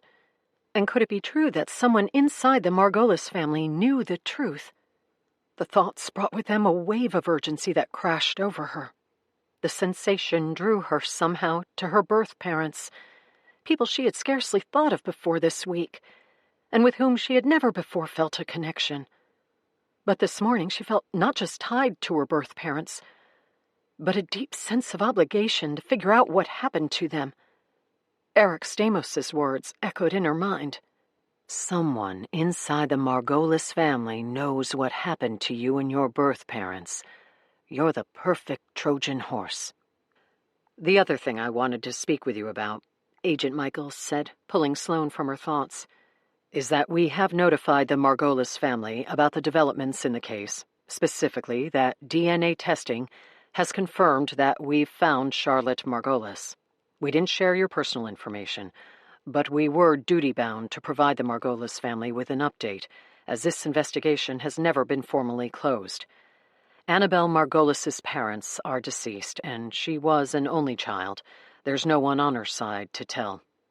You're under no obligation to speak with the Margolis family, but I wanted to let you know that they have been informed. Unless you ask us to do so, we'll provide the family no other personal details about you. I want you to go to Cedar Creek. The family would welcome you back with open arms. Sloane shook her head. I'll need a day or two to think about whether I want to reach out to the Margolises or not. I need to talk with my parents about it. Of course, Agent Michaels said. There's one last thing I need to caution you about. When you and your birth parents went missing in 1995, it was national news. Sloane nodded. I've seen the tabloid covers. If news breaks now that baby Charlotte has resurfaced, I'm sure there'll be a media storm. My office will do its best to keep things quiet, but just a warning that if the media discover this story, they'll likely track you down and hound you for interviews. The press can be relentless. They'll start with phone calls, but they'll also show up at your home, your place of employment, the health club. Anywhere they think you'll be, they'll be. Sloane never thought of that possibility. She questioned whether the country would still be interested in her after 3 decades. But this was America, Sloane remembered. Of course the public would still be curious. Hers was a sensational true crime story the tabloids would be happy to salivate over a second time. Hell, true crime fanatics would flock to Raleigh to find her, and podcasters would race to produce a series around the story. If Sloane wasn't careful, Agent Michaels warned, she could end up again on the cover of every tabloid in the nation. Chapter 18. Raleigh, North Carolina, Sunday, July 21st, 2024. Sleep was elusive. Her conversation with Agent Michaels ran in a repetitive loop through her thoughts. Her mind stirred with terrors about being snatched from her birth parents and sold off to an unsuspecting couple so desperate for a child that they bypassed the mainstream channels for something shadier. Sloane held no ill will toward her parents. She loved them and always would. But she also felt a foreign pull toward Preston and Annabelle Margolis, and a blossoming need to find out what happened to them. She finally pushed the covers to the side and climbed from bed. The alarm clock told her it was 2:30 in the morning. In the kitchen, she grabbed her phone and wrote a short text to James, the genealogist. James, is there a way you can get me Nora Margolis's home address? She's the woman whose husband's DNA profile I matched to. Just curious, Sloane. She opened her laptop, ready to spend another obnoxious chunk of time reading about the Margolis family, Sandy Stamos' death, and the mysterious hit-and-run case from 1995. But before she got the chance, her phone buzzed with a reply text from James. Sloane, as an admin of the site, I have access to users' personal information, but I could lose my job if I shared it with you. Also, IMO, showing up on your aunt's doorstep and announcing that your DNA profile matches that of her missing niece sounds like a really bad idea. Sloane typed back. Oh, James, that ship has sailed. If you can't give me her address, is there another way for me to get in touch with her? The reply was instant. Yes, you can direct message her through the site. Sloane stared at her phone and thought again about her birth parents. She picked up one of the printed pages that rested on her kitchen table. It was of Preston and Annabelle Margolis from the cover of a tabloid. It was difficult to imagine them as her biological parents, since Annabelle Margolis was younger in the photo than Sloane's present age. Still, the sight of that young couple touched her heart. She felt sorry for Preston and Annabelle Margolis, whose 2-month-old daughter had been taken from them and sold off through the adoption black market. God only knows what had happened to them. Sloane looked back at her phone and typed a short reply to James. Thanks. With a new sense of resolve and responsibility, she turned back to her laptop and pulled up her Your Lineage profile page. Before she had the opportunity to access the family tree that James had created and find Nora Margolis's profile, Sloane noticed a red circle at the top right of the screen, indicating that another user had messaged her. An eerie feeling sent her stomach into freefall. She looked around her dark apartment and took a moment to shake the sensation that she was not alone. Finally, she clicked on the message. Dear Sloane, my name is Nora Margolis, and I'm taking a chance here. I see that your profile matched to my husband Ellis, indicating that you're his biological niece. Such a strange question, but in light of the news that law enforcement delivered to us just a couple of days ago, are you Charlotte? Nora. Sloane's DNA profile was public. It was the only way James could set up the account to see if she matched to other users. Nora Margolis would have been informed about the connection, as the website called it, when Sloane's DNA profile matched to the Margolis family. It was likely the only hit Nora Margolis had received in the last week, and after the FBI informed the family that Charlotte Margolis had been found, it wouldn't take a seasoned detective to figure out how it happened, just an aggressive user of online ancestry sites, which Nora Margolis was. Sloane stared at the message for several minutes. Where this situation was headed, she had no idea. She only knew that a mounting sense of duty was bubbling up inside of her, one that called her to look into what happened to her birth parents all those years ago. She dug Eric Stamos' card from her purse and fired off a quick text. Eric, it's Sloane Hastings. I think I found a way into the Margolis family. Chapter 19. Raleigh, North Carolina, Sunday, July 21st, 2024. Sloane spent her Sunday at the library. She reserved a private, glass-walled room tucked in the corner behind rows of books where no one would bother her. On the table in front of her was her research, pages and pages of archived newspaper articles, magazine pieces, and photographs she had pulled from the library's microfilm covering the 1995 disappearance of Preston and Annabelle Margolis and their infant daughter, Charlotte. Every major newspaper in the country covered the story, not just with one-and-done mentions, but ongoing features about the suspicious circumstances that shrouded the family's disappearance. As the investigation dragged on and no suspects were named, the news stories evolved from foul play to the theory that the Margolis family had disappeared of their own accord. Specifically, that Annabelle Margolis, because she was a person of interest in the hit-and-run death of a local Cedar Creek man at the time of her disappearance, had packed up her family and vanished to avoid prosecution. Sloane had dug as deeply as she could on the hit-and-run, but there were scant details about the case. She'd need to rely on Eric Stamos on that front. She shifted her focus to the Margolis family. Her laptop sat in the middle of the paper stacks, displaying several websites that detailed the history of Cedar Creek, the Margolis family, and their reign of power over Harrison County, Nevada, for the past century. When her DNA profile first came back, she had taken a shallow plunge into the details of the family with James, the genealogist. Today, Sloane was diving deep. Hours of digging had painted an elaborate picture of the Margolis empire. Family members occupied several seats on the county board, controlled the district attorney's office, and made up the largest personal injury law firm in the county, aptly named Margolis and Margolis. The biggest employer in Harrison County was Margolis Timber, a logging company that provided lumber to most of the West Coast. A review of county records told Sloane that much of the land and many of the town's buildings were owned by Margolis Realty, LLC. The family was the very definition of a monopoly. They had taken a sleepy town tucked in the foothills of the Sierra Nevada mountains and made it their own. Hell, the family even owned and operated their own winery, Margolis Manor, located in Oregon, which produced wines that were distributed around the world. With a family as powerful, affluent, and well-known as the Margolises, it was not surprising that the disappearance of family members had garnered so much national attention.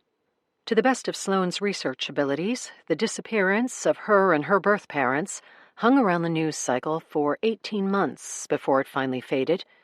But every decade since the July 4th, 1995 disappearance, some branch of the media revisited the crime. In off years, it was a short article in the local paper or feature in the Reno Gazette. For bigger anniversaries, like the 25th anniversary, the New York Times ran a feature. This past 4th of July had marked the 29th year since Sloane and her parents had vanished. Sloane pushed her laptop away and rubbed her eyes. She'd been at it for hours and needed a break. As she looked at the mounds of information in front of her, she wondered, not for the first time since she had texted Eric Stamos, whether she was insane for believing that she could go to Cedar Creek and find answers to a decades-old mystery that had eluded so many others who had looked. Fried from her research into the Margolis family, she needed to give her mind a rest. She headed to the gym. Now, along with 10 other CrossFitters, her heart raced as she stood in front of the bar that sported a single, round, 45-pound bumper plate on each side. She clapped her hands together and a cloud of white chalk dust plumed into the air as Aerosmith blared from the gym's speakers. She bent over the bar, grasped it with her chalked-up hands, and hoisted it up to her shoulders as she dropped into a squat. Pausing for just a moment, she drove out of the squat, feeling her quads burn, before pushing the bar over her head as she hopped into a split step.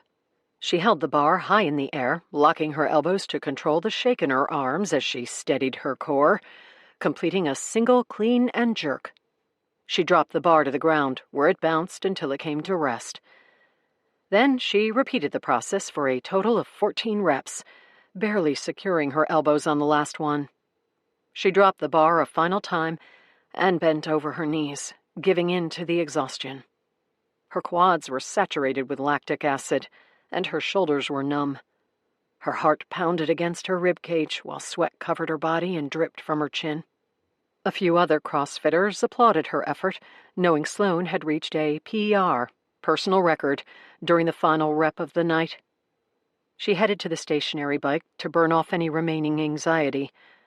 With her legs spinning and her arms in a continuous back-and-forth motion as she pushed and pulled the handles, Sloane contemplated the upcoming week.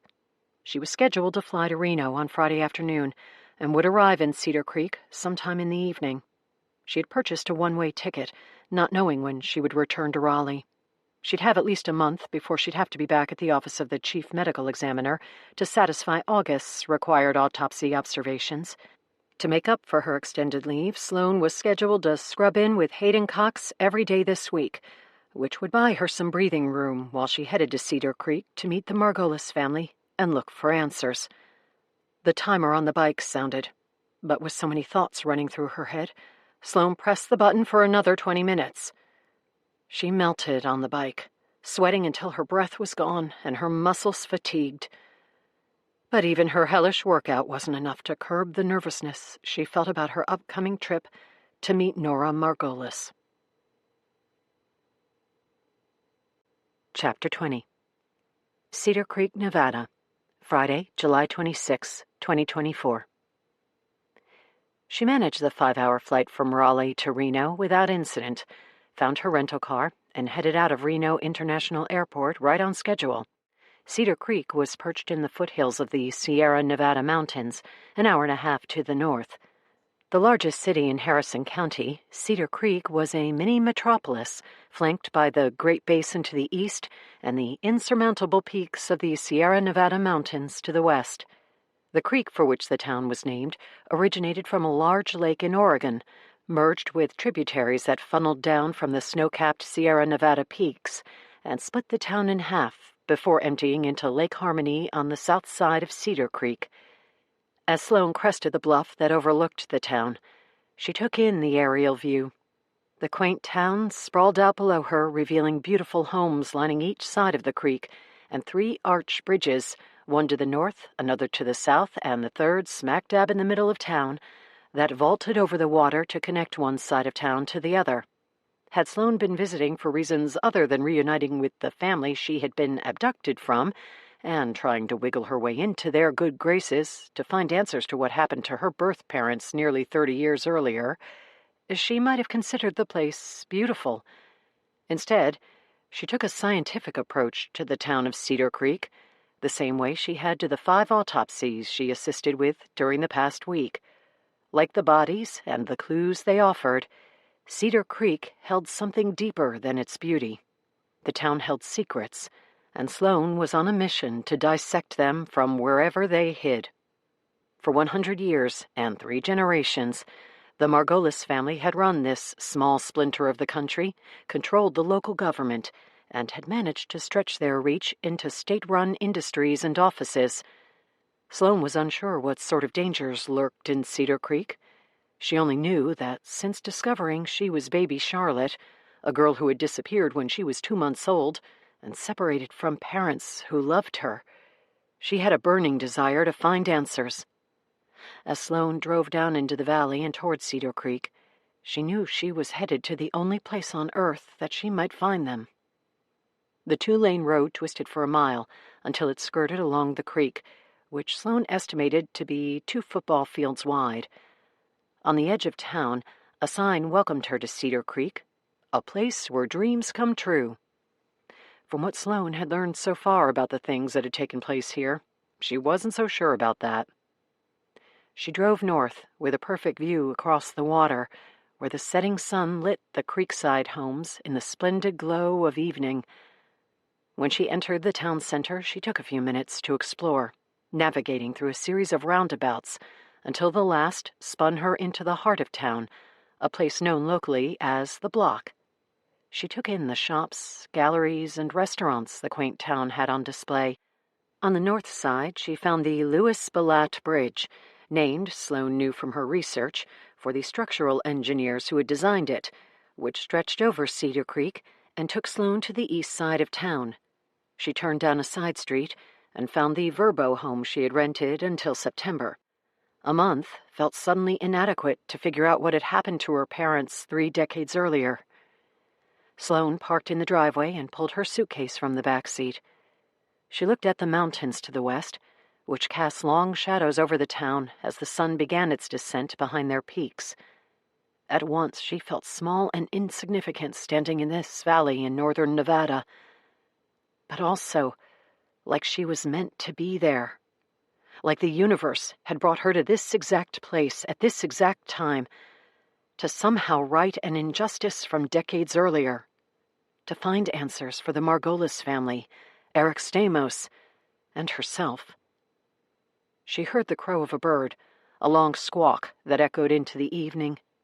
When she turned, Sloane saw a Cooper's hawk balanced at the top of a lodgepole pine. It crowed again before taking flight, pumping its powerful wings and soaring high over Sloane's head. She followed the hawk's flight as it headed west into the setting sun, until it was just a small speck on the horizon before disappearing. Her phone buzzed with a text message from Nora Margolis. "Did you make it?" Sloane stared at the phone and tried to calm her nerves. Her anxiety felt less like butterflies swarming in her stomach and more like Luna moths ricocheting off the inside of her rib cage as they attempted to escape her chest. Sloane typed back, "Just pulled up to my rental house." "I'm literally shaking with excitement. What time can we meet?" "I need a minute to pull myself together. Long travel day." "Take your time. I can come to you, or you can come here. I'm on the north side of town." "Address?" 378 Chestnut Circle. "See you soon." "Can't wait." Sloane took a deep breath. There was no turning back now. Chapter 21. Cedar Creek, Nevada, Friday, July 26, 2024. By 8 p.m., Sloane had unpacked her suitcase and filled the drawers of the bedroom armoire with a month's worth of clothes. She ditched her cross-country travel attire and slipped into a pair of jeans and a white halter top. She took a moment to comb her hair and freshen her makeup before she climbed into her rental car and, with the flutter still constant against her ribcage, headed to Nora Margolis's home. Sloane followed the creek north until she found Chestnut Circle and navigated the long, bending road canopied by the arching branches of bristlecone pines that lined each side until she arrived at Nora Margolis's home. It was a beautiful 2-story Victorian with a wraparound porch and meticulously manicured lawn. A flood of adrenaline pumped through her veins as Sloane pulled into the driveway. She took another deep breath before she climbed from the car and smoothed the front of her jeans, a nervous tell she'd performed her entire life, before important tests, before her first day in the morgue, and now before meeting a member of her biological family. Sloane walked up the front steps of the wraparound porch, potted plants hanging in rows on either side of the front door, and rang the bell. The door opened a moment later, and it took only a second before Nora Margolis began to cry. "Oh, my God," Nora said, standing in the doorway and staring at Sloane. "You look just like Annabelle." The woman moved in for a hug, and Sloane felt obligated to not only accept the gesture, but return it. She couldn't quite understand why Nora's emotions were so contagious, but before Sloane knew it, she was crying too. She had no emotional connection to this family, but understood that for just a short while she had once been a part of it. And so Nora Margolis's reaction to laying eyes on her husband's biological niece was logical, and Sloane was not about to fight against it. Nora broke free from the embrace and held Sloane at arm's length as she stared. "It's uncanny," Nora said. "The resemblance." Sloane had seen dozens of pictures of her biological mother over the last many days, and had also noted her haunting likeness to Annabelle Margolis from 30 years ago. "And you have his eyes. You have Preston's eyes." Nora teared up again, and she wiped her cheeks with the backs of her hands. "Oh, will you look at me?" Nora said. I promised myself I'd hold it together, and here I am falling to pieces the moment I lay eyes on you." Sloane wiped her own tears. "It's all right. I understand how shocking this must be." Nora Margolis, Sloane guessed, was in her late 50s, about the same age Annabelle Margolis was today, assuming, Sloane considered, her birth mother was still alive. "Not just to us," Nora said. "For you as well." Sloane smiled. "It's been an interesting couple of weeks, and I have to admit that I'm really nervous right now." "Don't be. Not tonight, anyway. It's just you and me this evening. You'll meet everyone else tomorrow. Come in. Did you find the place all right?" "Yes, you've got a beautiful home." "Oh," Nora pulsed her eyebrows. "It's a Margolis Victorian." Sloane followed Nora into the foyer. "A Margolis Victorian?" Nora plastered a fake smile onto her face. "We're not allowed anything else. Since the house was purchased through my husband's trust, it had to match all the other Margolis homes, all Victorians, all constructed by the same builder, and all designed by Tilly and Reed Margolis, my in-laws. God forbid we build our own home." Nora rolled her eyes. "Oh, listen to me. I'm already dishing family gossip, and you've just walked through the door. Anyway, thank you. Ellis and I decorated it ourselves, and we've always loved it. Can I get you something to drink? Wine?" "Sure, thank you." Sloane followed Nora into the kitchen, where Nora poured 2 glasses of white wine. "Judging by your body," Nora said, handing Sloane a glass, "I'm guessing you're a health junkie." "Oh," Sloane smiled. "CrossFit." Nora raised her eyebrows in the way of a question. "It's a type of exercise, weightlifting and cardio, high-intensity stuff. It's a little sadistic, but it's also addictive. I discovered it in medical school and am quasi-obsessed. It helps clear my head when my mind gets cluttered, which is often." "Are you married?" Sloane smiled. "No." "Dating?" "Negative on all fronts having to do with men." "Are you gay?" "No, just not ready to hitch myself to anyone yet." "Well, I guess that's the way these days. I married Ellis when I was young, but kids nowadays aren't getting married until later, sometimes not at all." "I don't really have a timetable. I just haven't met the right guy, I guess." "There's plenty of fish in the sea, and you're quite a catch, so it'll happen when it happens. Plus, you're a doctor, right?" Nora's words carried an aura of pride. "Yes, a pathologist." "I think that's a first. This family runs thick with lawyers and politicians, but you're the first doctor the family has produced." Sloane had trouble getting her mind around the idea that Nora Margolis considered her part of the family. Nora asked questions about Sloane's life for an hour, about her childhood, her adoptive parents, medical school, and residency. There was something gentle and pleasing about Nora Margolis and her manner. She possessed a charisma that made Sloane feel like she'd known her much longer than an hour. "Tell me about your interest in genealogy," Sloane said, "since that's how this whole thing started." "It's been a hobby of mine for years. It started when my son needed to create a family tree for one of his high school courses. I became so fascinated with the science and history of genealogy that I just kept going even after the project was turned in. I traced my own heritage back to Wales, several generations. The process was captivating. Then I thought it would be fun to surprise my husband by creating a family tree for his side, the Margolis side. I'm so far down a rabbit hole, I'll never stop. For goodness sakes, look at what's happened from it." "So let me see if I have my research straight," Sloane said. "Your maiden name is Davies, and you married into the Margolis family?" "That's right. My husband is Ellis Margolis, Preston's brother. Here, I'll show you." Nora pulled her laptop over and fired up the genealogy site. Over another glass of wine, Sloane listened to Nora Margolis explain her heritage. The woman was clearly a genealogy buff, and her quest to find the origins of her ancestry was something more than a hobby. Nora pointed at the family tree displayed on the monitor. "I married Ellis Margolis, who, along with Preston, your biological father, were the only 2 descendants of Reed and Tilly Margolis. Ellis and I have 2 children, no grandchildren yet. Preston married Annabelle Akers and had 1 child. You obviously know that part.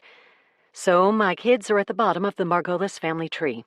But I've traced our ancestors back over 100 years, and I'm still going. For 30 minutes, Sloane listened to Nora dissect the Margolis family tree. Finally, somewhere in the 17th century, she stopped. Sorry, I'm probably boring you to death with all this. Not at all. It's part of why I came all the way to Cedar Creek. I wanted to see how a simple genealogy site brought us together after so many years. It really is amazing.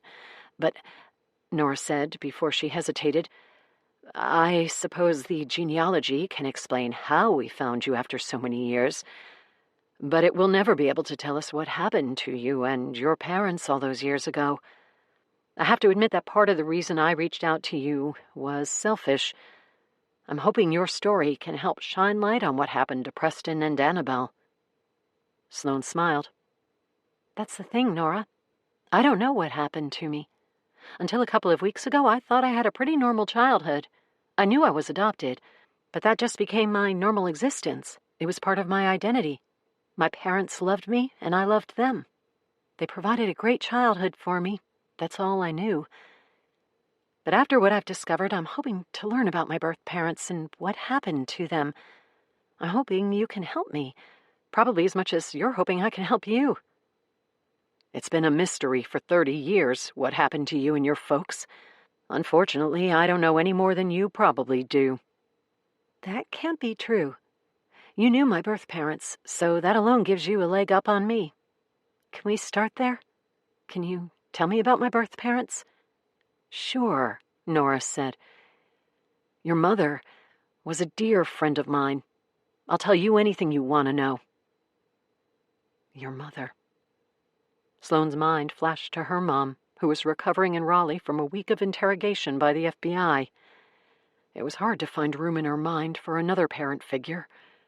But somehow Annabelle Margolis had taken root somewhere in her thoughts, morphing from a stranger Sloane had first seen on a tabloid cover to something else. What exactly Annabelle represented was unclear, but the woman was a stranger no more. You were the light of her life during that summer, Nora said. Annabelle loved being a new mom, and she was absolutely smitten with you.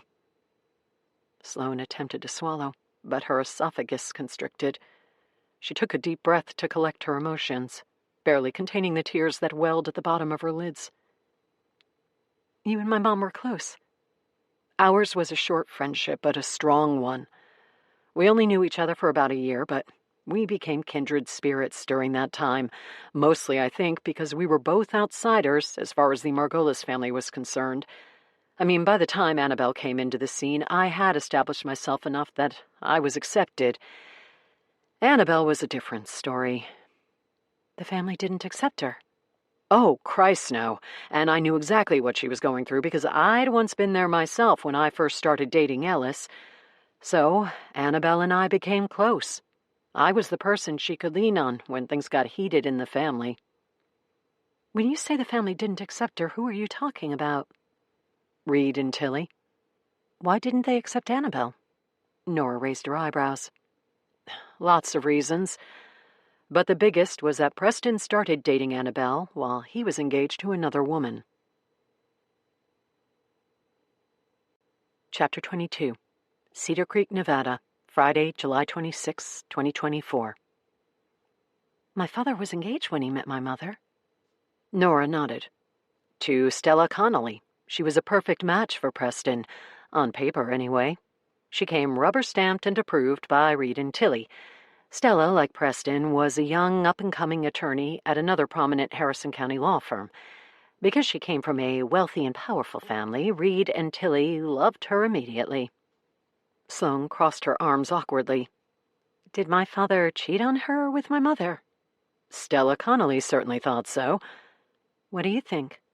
I think Preston and Annabelle were in love. A much deeper love than Preston ever experienced with Stella Connolly. I got close with Annabelle through everything. Preston's broken engagement, her pregnancy, and the general shunning Annabelle experienced from the rest of the family.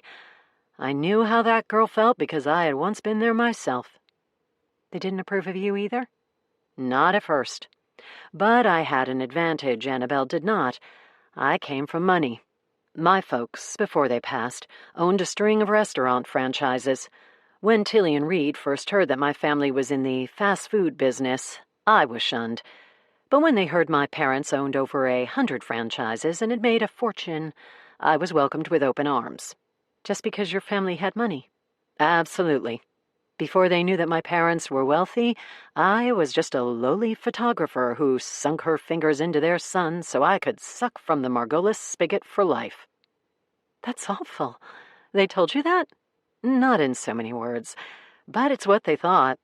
Reed, especially. He's very protective of the Margolis family fortune, and always careful to fend off those he believes are after it. Ellis and I used to laugh about it because it was so absurd. Being a Margolis boy came with power and prestige, but also with an overbearing parental presence that festered into every part of life. Like what type of home they can own. Nora opened her arms to display their lovely cookie-cutter Victorian that every Margolis family member owned.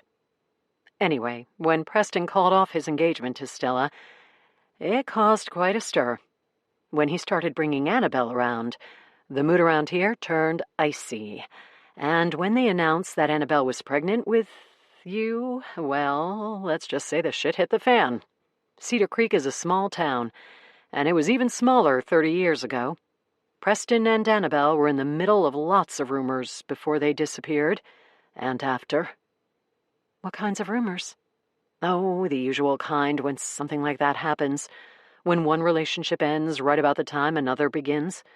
Annabelle was a homewrecker. Annabelle was a gold digger. Annabelle got pregnant to trap Preston. Those sorts of things. That poor girl walked straight into the flames of hell when she married into this family. And I felt terrible for her. Other than Preston, I was her only confidant when it came to family happenings. Like I said, that's why she and I became so close so fast. And then she disappeared. Nora offered a sad smile. And then she disappeared. There was a pause in the conversation before Sloane continued. I've read a lot about my birth parents' disappearance. One of the things that came up often in the articles was the mention that Annabelle was a suspect in a hit-and-run investigation. Nora nodded. That was another big rumor around here. Still is, really, because every few years the disappearance gets stirred up and the town starts talking about it again. I own a photography studio in town. I talk with lots of people and hear all the theories about Annabelle and Preston disappearing with baby Charlotte. The biggest of those rumors is the hit and run. Can you tell me about it? It's been decades, so I don't remember everything perfectly. But in the summer of '95, just a couple of weeks before you and your parents went missing, one of Reed Margolis's law partners was hit and killed out on Highway 67. Annabelle's car was found at the scene and was determined to be the car that hit the guy. His name was Baker Jauncey. The sheriff was investigating the hit and run. He questioned Annabelle a few times, and rumors flew through town that she was about to be arrested for manslaughter. And then she disappeared. Yep. A picture of the car made it into all the papers, with the headlights smashed and the front fender dented. One of the rumors, then and now, is that Annabelle went on the run to avoid being arrested for Baker Jauncey's death, and she convinced Preston to go with her. I always doubted that theory, but now I know for sure it's incorrect. How do you know? Because you're sitting in front of me. The FBI told Reed and Tilly that you were given up for adoption, and although I have no idea how that happened, I know Annabelle and Preston were not part of it. You were their entire world. They loved you to death and would never have willingly given you up. Another lump formed in Sloane's throat, a tumor made of guilt and angst. In the course of just a couple of weeks, her birth parents had morphed from mythical figures who crossed her mind only in fleeting glitches of thought to people she felt a deep connection with. Her obligation to them was like a snowball rolling downhill, picking up speed and girth as it went, and becoming a relentless force that only answers could stop. And if the theory about Annabelle and Preston going on the run is wrong, Nora said, it means what I've feared all along is true. What's that? That something very bad happened to them. Chapter 23, Cedar Creek, Nevada, Friday, July 26, 2024. Were there ever any suspects? Oh, sure, Nora said, but none panned out. With as much news coverage as your disappearance generated, there were never many answers. The Harrison County Sheriff who originally investigated the case provided updates every day or two, but once the state police took over, the updates ended. Why did the state police take over the case? Probably for many reasons. It was a big case, and the sheriff's department here in Harrison County hadn't handled a lot of missing persons cases, certainly none that were as high profile as yours. But also because the sheriff died shortly after he started investigating, got doped up on heroin and drove his car into Cedar Creek. Sloan remembered Eric Stamos's words. The man never took a sip of alcohol in his life. I don't believe for a second that he overdosed on heroin. After the state police took over, the investigation got very formal and very distant. The town got its updates from the news outlets. I got some tidbits because the state police were speaking with Reed and Tilly, and by default a few details trickled down to me through Ellis. Was Stella Connolly ever questioned? Just off the top of my head, the woman had a hell of a motive to cause harm to both Preston and Annabelle. Of course, but she was protected by her parents' wealth and their law firm. Stella was never formally considered a suspect or person of interest. Did anyone else's name come up as being tied to the case? Depends who you ask. There was a big divide in the town. Half the folks thought Annabelle and Preston went on the run to avoid being charged with Baker Jauncey's death. The other half suspected foul play. On that front, the only other name that came up was Lester Strange. Sloan narrowed her eyes. In all the research she'd done, she'd never come across the name. Who is he? The family's handyman. Back then, he was a young guy who was doing work at Preston and Annabelle's house, which was under construction at the time you all disappeared. There were rumors that Lester was infatuated with Annabelle. They went as far as to suggest the two had some sort of torrid affair. What happened to this man? Nothing. He was a kid back then, 19 or 20. He's 50 or so today and still works for the family. The Margolises are always building something. Homes, buildings, fences, you name it. And good old Lester Strange still runs every project.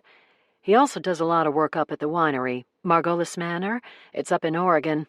We use the main home up there as a getaway sometimes. Lester maintains the property. It's a full-time job. Sloan made a mental note about Stella Connolly and Lester Strange, leads she would pursue with Eric Stamos. Well, listen, Sloan said, checking her watch. It's getting late and I don't want to take up any more of your time tonight, and I'm exhausted from traveling all day. Thanks for all the background information on my birth parents, and sorry for asking so many questions. Please, it was my pleasure, and I'm so glad you decided to come out to Cedar Creek. Reed and Tilly know that I was meeting with you tonight. They don't want to put any pressure on you, but they wanted me to pass along a message that they'd love to meet you if you're comfortable with that. Of course, I'd love to meet them too. Try not to judge them too harshly, Nora said. I give them a lot of grief, but they're good people, and they're wonderful grandparents to my children. Sloan smiled. I can't wait to meet them. Tomorrow? They were hoping. Sloan nodded. Sure, that would be great. How about this? Nora handed Sloan a business card. That's my photography studio. It's in the heart of town, in the middle of the block. Come by tomorrow afternoon. Annabelle was sort of my protege. She and I bonded over our love of photography. I was teaching her everything I knew. Throughout her pregnancy, she dabbled in photography and took some great photos of you just after you were born. That whole summer, really. I'm sure I still have them somewhere, Annabelle's pictures. If you'd like to see them, I'll dig around my house and look for them. I know we stashed them somewhere. I'd love that. Nora smiled. I'll look tonight. She pointed at the business card in Sloane's hand. The address of my studio is on the card.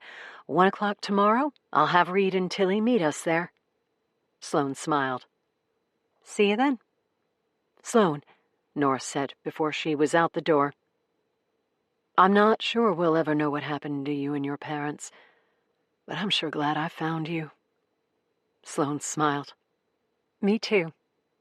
Sloane waved to Nora Margolis as she backed out of the driveway, and it occurred to her that without too much effort, she had managed to get her foot in the door of the elusive Margolis family. Whether there was anything to find once she was inside was to be determined. Chapter 24. Cedar Creek, Nevada, Saturday, July 27th, 2024.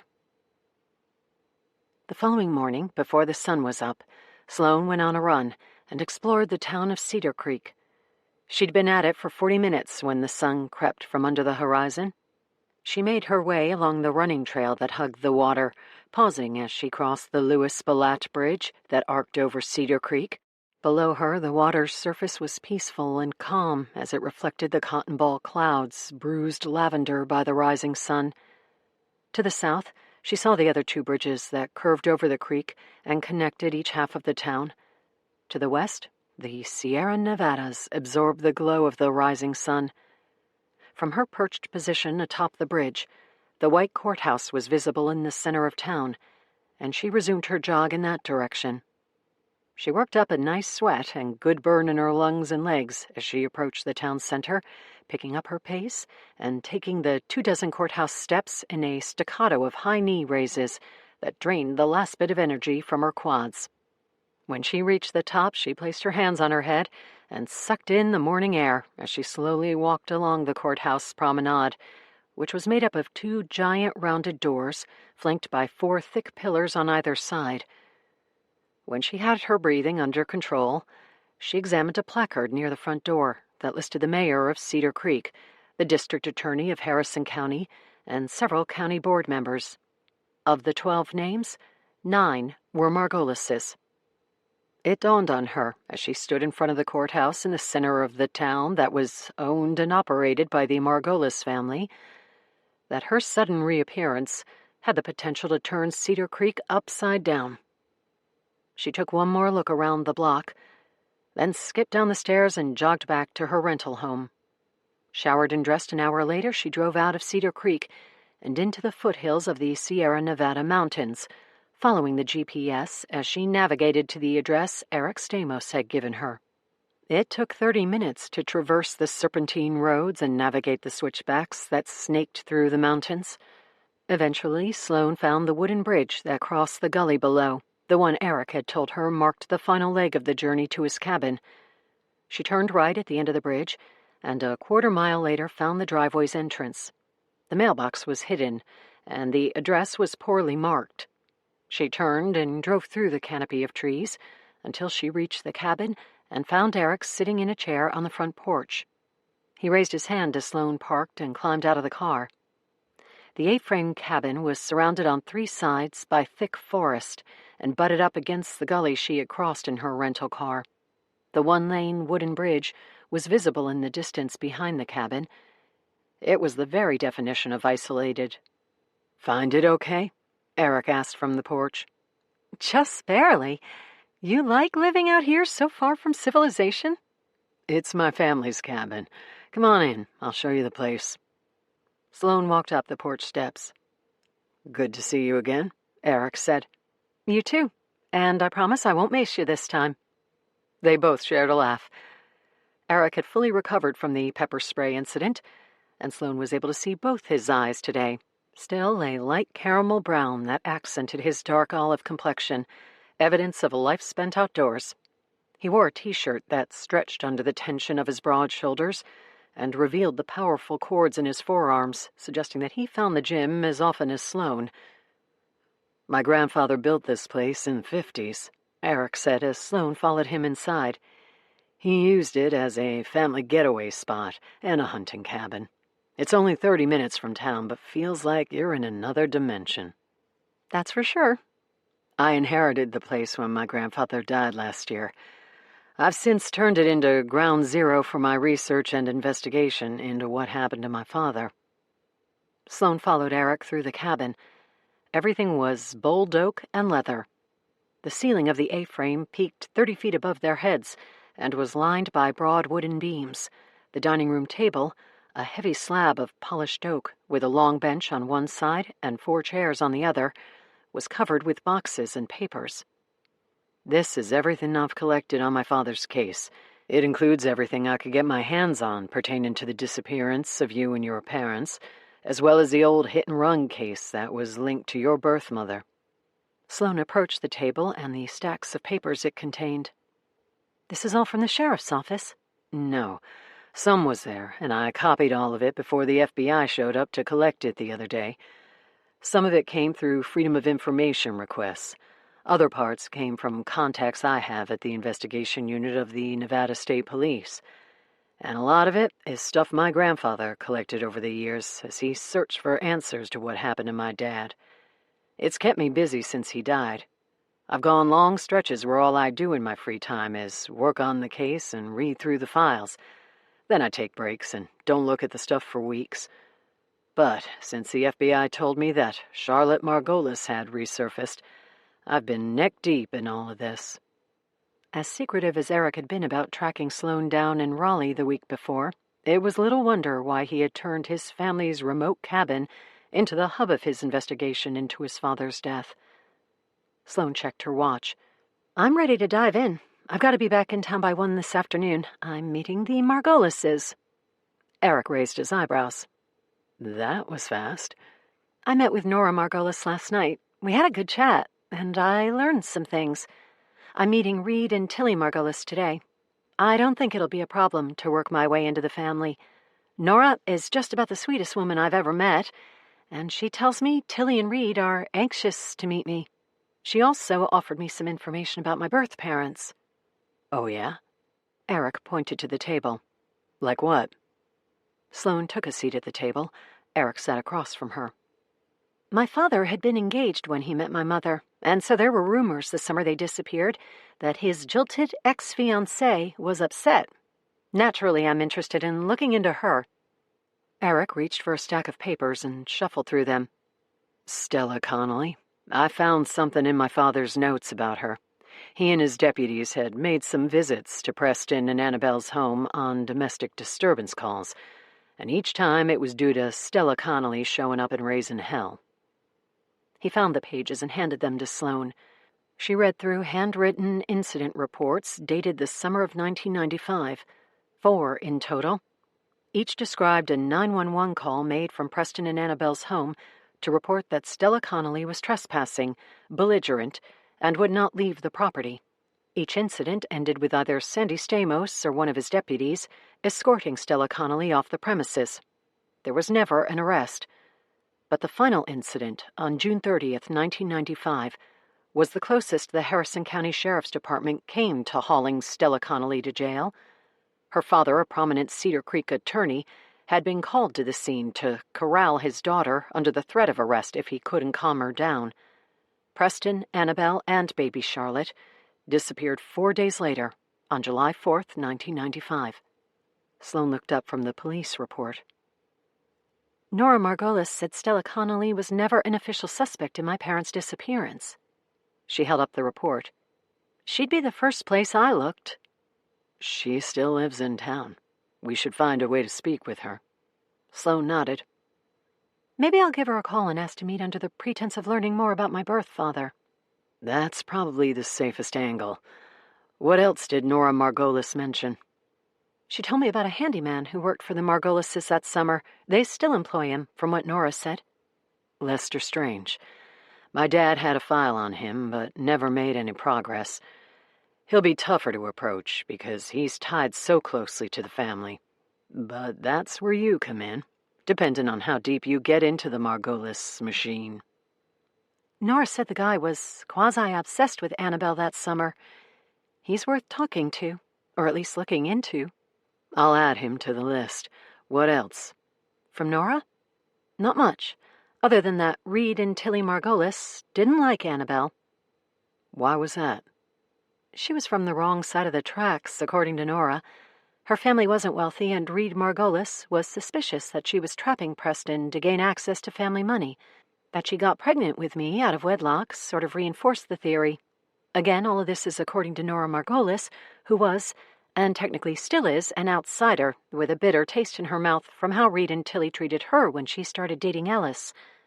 I believe everything she told me, but it's only one person's perspective. Eric nodded.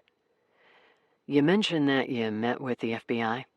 Yeah, before I left Raleigh. I met with the agent who is heading up the investigation. And? They cleared my parents, for one. It took 3 days, but they came to the conclusion that my parents were victims of adoption fraud. Adoption fraud? My parents have legit, or what appears to be legit, adoption papers written up by an attorney hired by my supposed birth mother. Only problem is that the lady who claimed to be my mother wasn't Annabelle Margolis. Eric raised his eyebrows. Who was she? Wendy Downing. They're trying to track her down, but they don't have much beyond the name, and they're sure it was an alias. The FBI is working off the theory that I was abducted from my birth parents and sold into the black market adoption world. The attorney who brokered the deal and created the paperwork was named Guy Menendez. Eric grabbed a legal pad and scribbled the names. My department here has some resources, but we can't match the power of the FBI. We could spend a lot of time on these two and get nowhere. Let's leave Wendy Downing and Guy Menendez to the feds, and you and I will concentrate on leads here in Cedar Creek. Agreed. Last night, Nora also mentioned the hit-and-run investigation Annabelle was involved in. Yeah, I found something strange when I went through the files on that. Eric fingered through the pages on the table once more until he found the stack he was looking for. Look at this. Sloane took the page. It was letterhead from the chief medical examiner's office in Washoe County. Because Baker Jauncey's body had been discovered on a state highway, Eric said, and since Nevada Highway Patrol was involved, the body was transported to the ME's office in Reno. But after a couple of days, it was transferred to Harrison County for the autopsy. If the body was taken to Reno out of formality because Nevada Highway Patrol was involved in the investigation, why transfer it for autopsy 2 days later to a morgue over 100 miles away? Good question. My first thought was that Baker Jauncey was a partner at the Margolis law firm, and someone wanted the autopsy performed by a doctor they could control. The Harrison County coroner would certainly fit the bill. I haven't been able to find any paperwork on the transfer, why it was made or who requested it. Sounds suspicious. Par for the course around here. If the Margolises wanted to control the narrative, they'd want their doctor performing the autopsy. Control what narrative? Sloane asked. One of their bigwig partners had been killed. They wanted to control how that looked and how it reflected on the family and the law firm. It's just how they do things around here. Bringing the body to Cedar Creek allowed the family to make sure the autopsy said anything the Margolises wanted it to say. What did the autopsy say? That Baker Jauncey died from head trauma caused by Annabelle Margolis' car. Cause of death, traumatic brain bleed. Manner of death, involuntary manslaughter. If that was concluded by the autopsy, why didn't your father immediately arrest Annabelle? Another good question, and one I have no idea how to answer. But you see now why I think this hit-and-run case is linked to your parents' disappearance? Sloane thought for a moment before she spoke. But if Preston was worried that Annabelle would be charged with Baker Jauncey's death, he would have used the Margolis family influence to pressure the coroner to find a way to explain Baker's death as something other than Annabelle's car having killed him. Exactly, Eric said. That's what I can't figure out. If the Margolises were behind the unauthorized transfer of Baker Jauncey's body so that only their doctor could perform the autopsy and determine the formal cause and manner of death, then why did the autopsy so clearly state that Annabelle Margolis' car killed him? The only answer I can come up with is that someone wanted Annabelle to take the fall for Baker Jauncey's death, and we need to figure out who that was. Sloane lifted the file from the Harrison County coroner. It contained the formal autopsy report on Baker Jauncey, as well as photos taken during the exam and those shot by scene investigators before the body was transferred to the morgue. Let me make a call, Sloane said. I know someone who could dive into this report and pick it apart to let us know how accurate it is. Who? My department chair back in Raleigh, Dr. Olivia Cuddy. Eric wrinkled his brow. Isn't she the lady I see on TV all the time, on American events? That's her. She's an expert in forensic pathology and will be able to tell us if anything is off about the post-mortem exam. Eric reached for another file that was mixed in with the stacks on the table. Can you have her look at this, too? It's my dad's autopsy report. A few minutes later, Sloane was driving back over the arched wooden bridge that connected Eric's secluded cabin to the rest of the world. On the passenger's seat were the autopsy reports on Baker Jauncey and Sandy Stamos. Chapter 25. Charlotte, North Carolina, Saturday, July 27th, 2024. Special Agent John Michaels sat at his desk at FBI headquarters and finished the brief he was writing about the Charlotte Margolis case. His supervisor had asked for a full summary of developments, including Agent Michaels' plan for the first phase of the investigation. Michaels dedicated a good portion of the brief to Wendy Downing and Guy Menendez, the duo whose names were on the adoption paperwork the Hastings had provided. Michaels spent the week reviewing the original investigation into the missing family, conducted initially by the Harrison County Sheriff's Office, and then taken over by the Nevada State Police and detectives from the investigation unit. Eventually, Michaels read, agents from the FBI stationed in Reno had gotten involved. The resurfacing of Charlotte Margolis was the first movement in the case in decades, and the information Dolly and Todd Hastings provided about the adoption was the biggest lead the case had ever seen. The original investigation centered around two theories. The first was that Annabelle Margolis had disappeared with her family to avoid being charged with the hit-and-run death of Baker Jauncey. The second was foul play. The surfacing of Sloane Hastings and the new development that baby Charlotte had been adopted by an unsuspecting couple made the second theory much more likely. Annabelle and Preston Margolis had been killed, and baby Charlotte abducted by a woman using the name of Wendy Downing and an accomplice going by the name of Guy Menendez. Michaels was convinced that his best chance at figuring out what had happened to baby Charlotte Margolis and her parents was to find these two individuals. He finished the brief and printed it off. He grabbed the pages from the printer and brought them to his assistant's desk. "You finished for the day, boss?"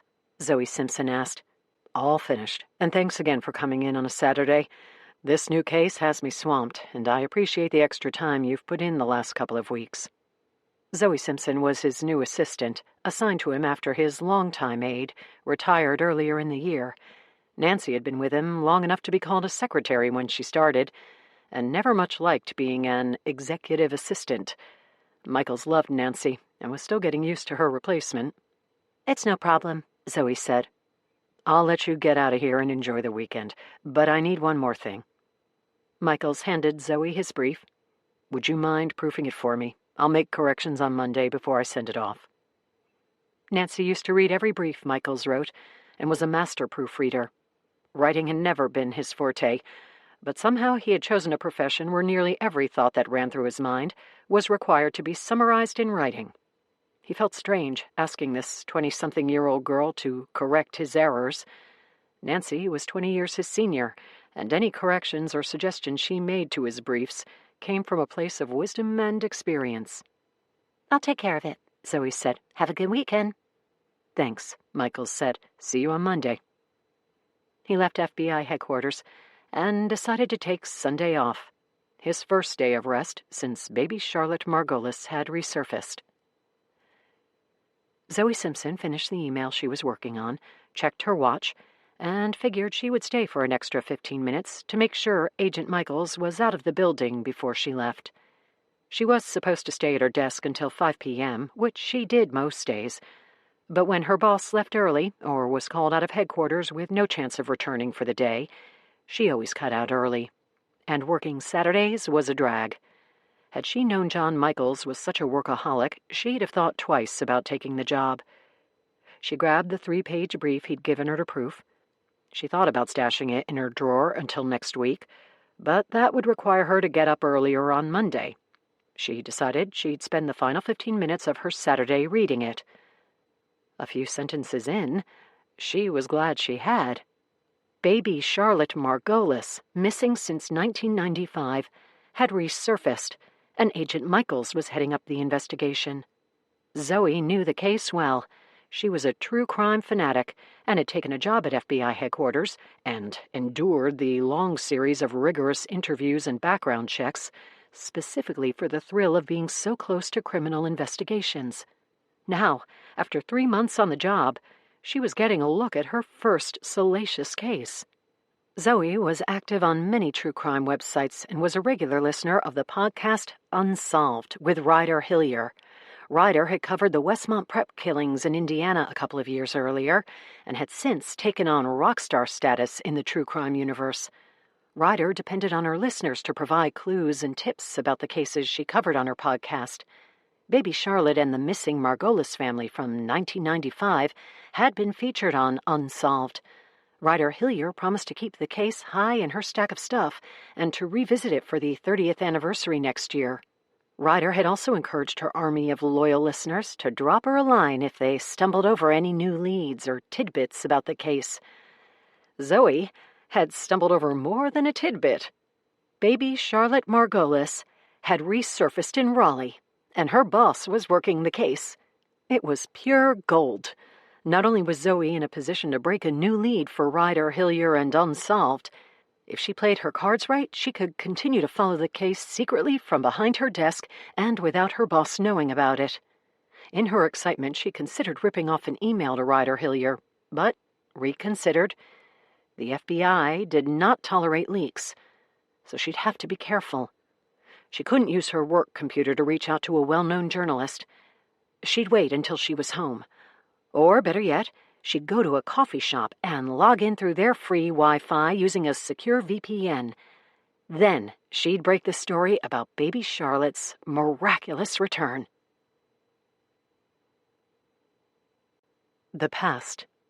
Cedar Creek, Nevada, Wednesday, June 28, 1995. 6 days prior.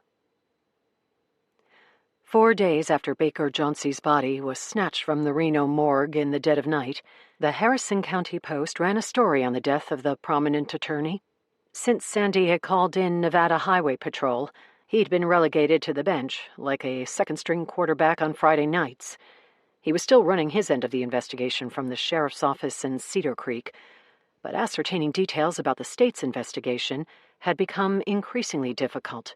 He had no reliable sources inside the Nevada State Police Force, and all the people he knew from the Highway Patrol had gone quiet about the case. Something odd was happening, and Sandy was working hard to figure out what it was. He'd placed several calls to Dr. Rubenstein's office, the coroner in Harrison County, asking for an update and the explanation of his autopsy findings.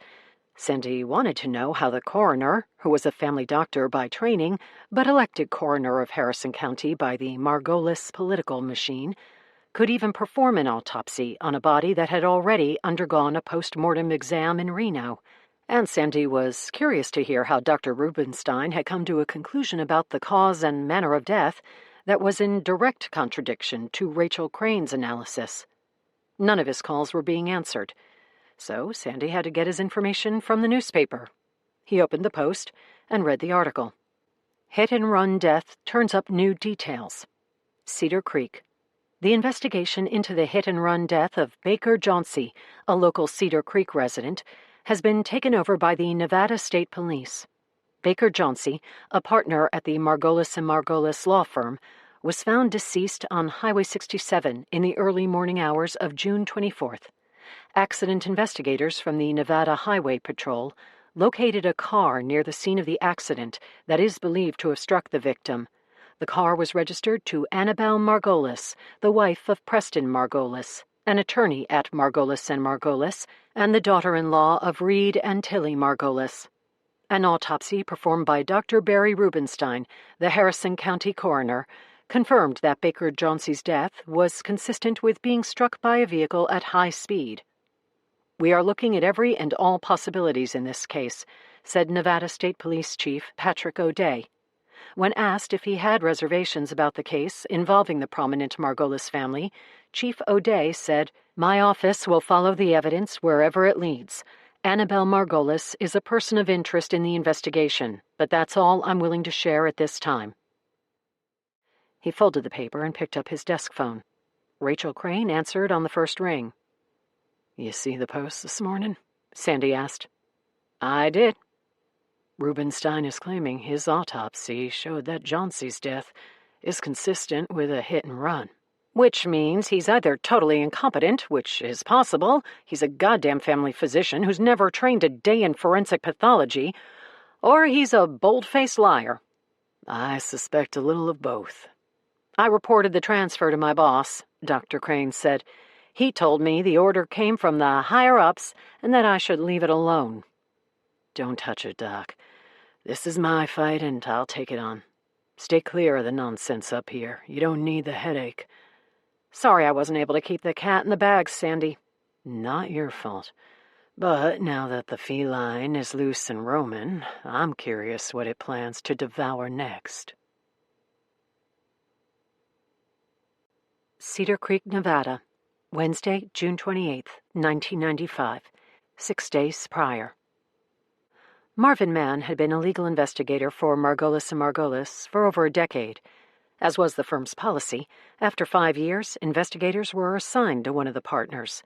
Marvin had been assigned to Baker Jauncey, and the two had developed not just a great working relationship, but a friendship as well. There was a socioeconomic gap between the two that could not be denied. Baker Jauncey was a white 52-year-old partner at one of Nevada's largest personal injury firms and made close to $1 million a year. Marvin was a black 34-year-old investigator who cleared $36,000 a year. But as different as they were, his boss gave off a vibe of decorum that drew Marvin in. Baker Jauncey was not presumptuous or condescending, as Marvin often experienced with other partners at the firm. To the contrary, Baker treated Marvin as an equal, and had never made the man feel inadequate. Baker had invited Marvin and his wife to dinner at his home, a palatial estate in the foothills, 3 times the size of Marvin's house in town. A few weeks later, Marvin returned the invitation. It was nothing fancy, burgers on the grill and beers on the back patio, but they all had a grand time and ended the night playing cards until the early hours. A friendship had blossomed, and Marvin found that he had never been happier than the years he worked for Baker Jauncey. Margolis & Margolis was a cutthroat environment, especially before investigators were assigned to partners. Early hires worked for 2 years as independent contractors and freelance investigators, taking any job Margolis & Margolis dished out, and doing anything necessary to stand out and make a name for themselves. For investigators that made it past the 2-year initiation, a 3-year apprenticeship followed that required junior investigators to work under senior investigators. Those that hung in and made it that far earned the privilege of being assigned as the sole investigator for one of the partners. Marvin had made the rounds and served his time, but now he was an orphan. Baker Jauncey's death had shaken the staff at Margolis & Margolis. Baker's longtime paralegal had not been back to work since the news broke, and Marvin saw Baker's secretary crying as she packed up her desk after she was assigned to another partner. Marvin sat at his desk, a cubicle on the first floor, where investigators spent their time when not out in the field. He wasn't sure what his future at Margolis & Margolis looked like. The death of a partner had never happened before, and so there was no precedent for his situation. Partners had retired, of course, but by that time the attorney had typically slowed down enough that their investigator was reassigned. Marvin suspected a reassignment was in his future. But if instead the partners indicated that there was no room for him at Margolis & Margolis, he would not be disappointed. He'd accept his severance package, pack up his pregnant wife, and run far away from Cedar Creek.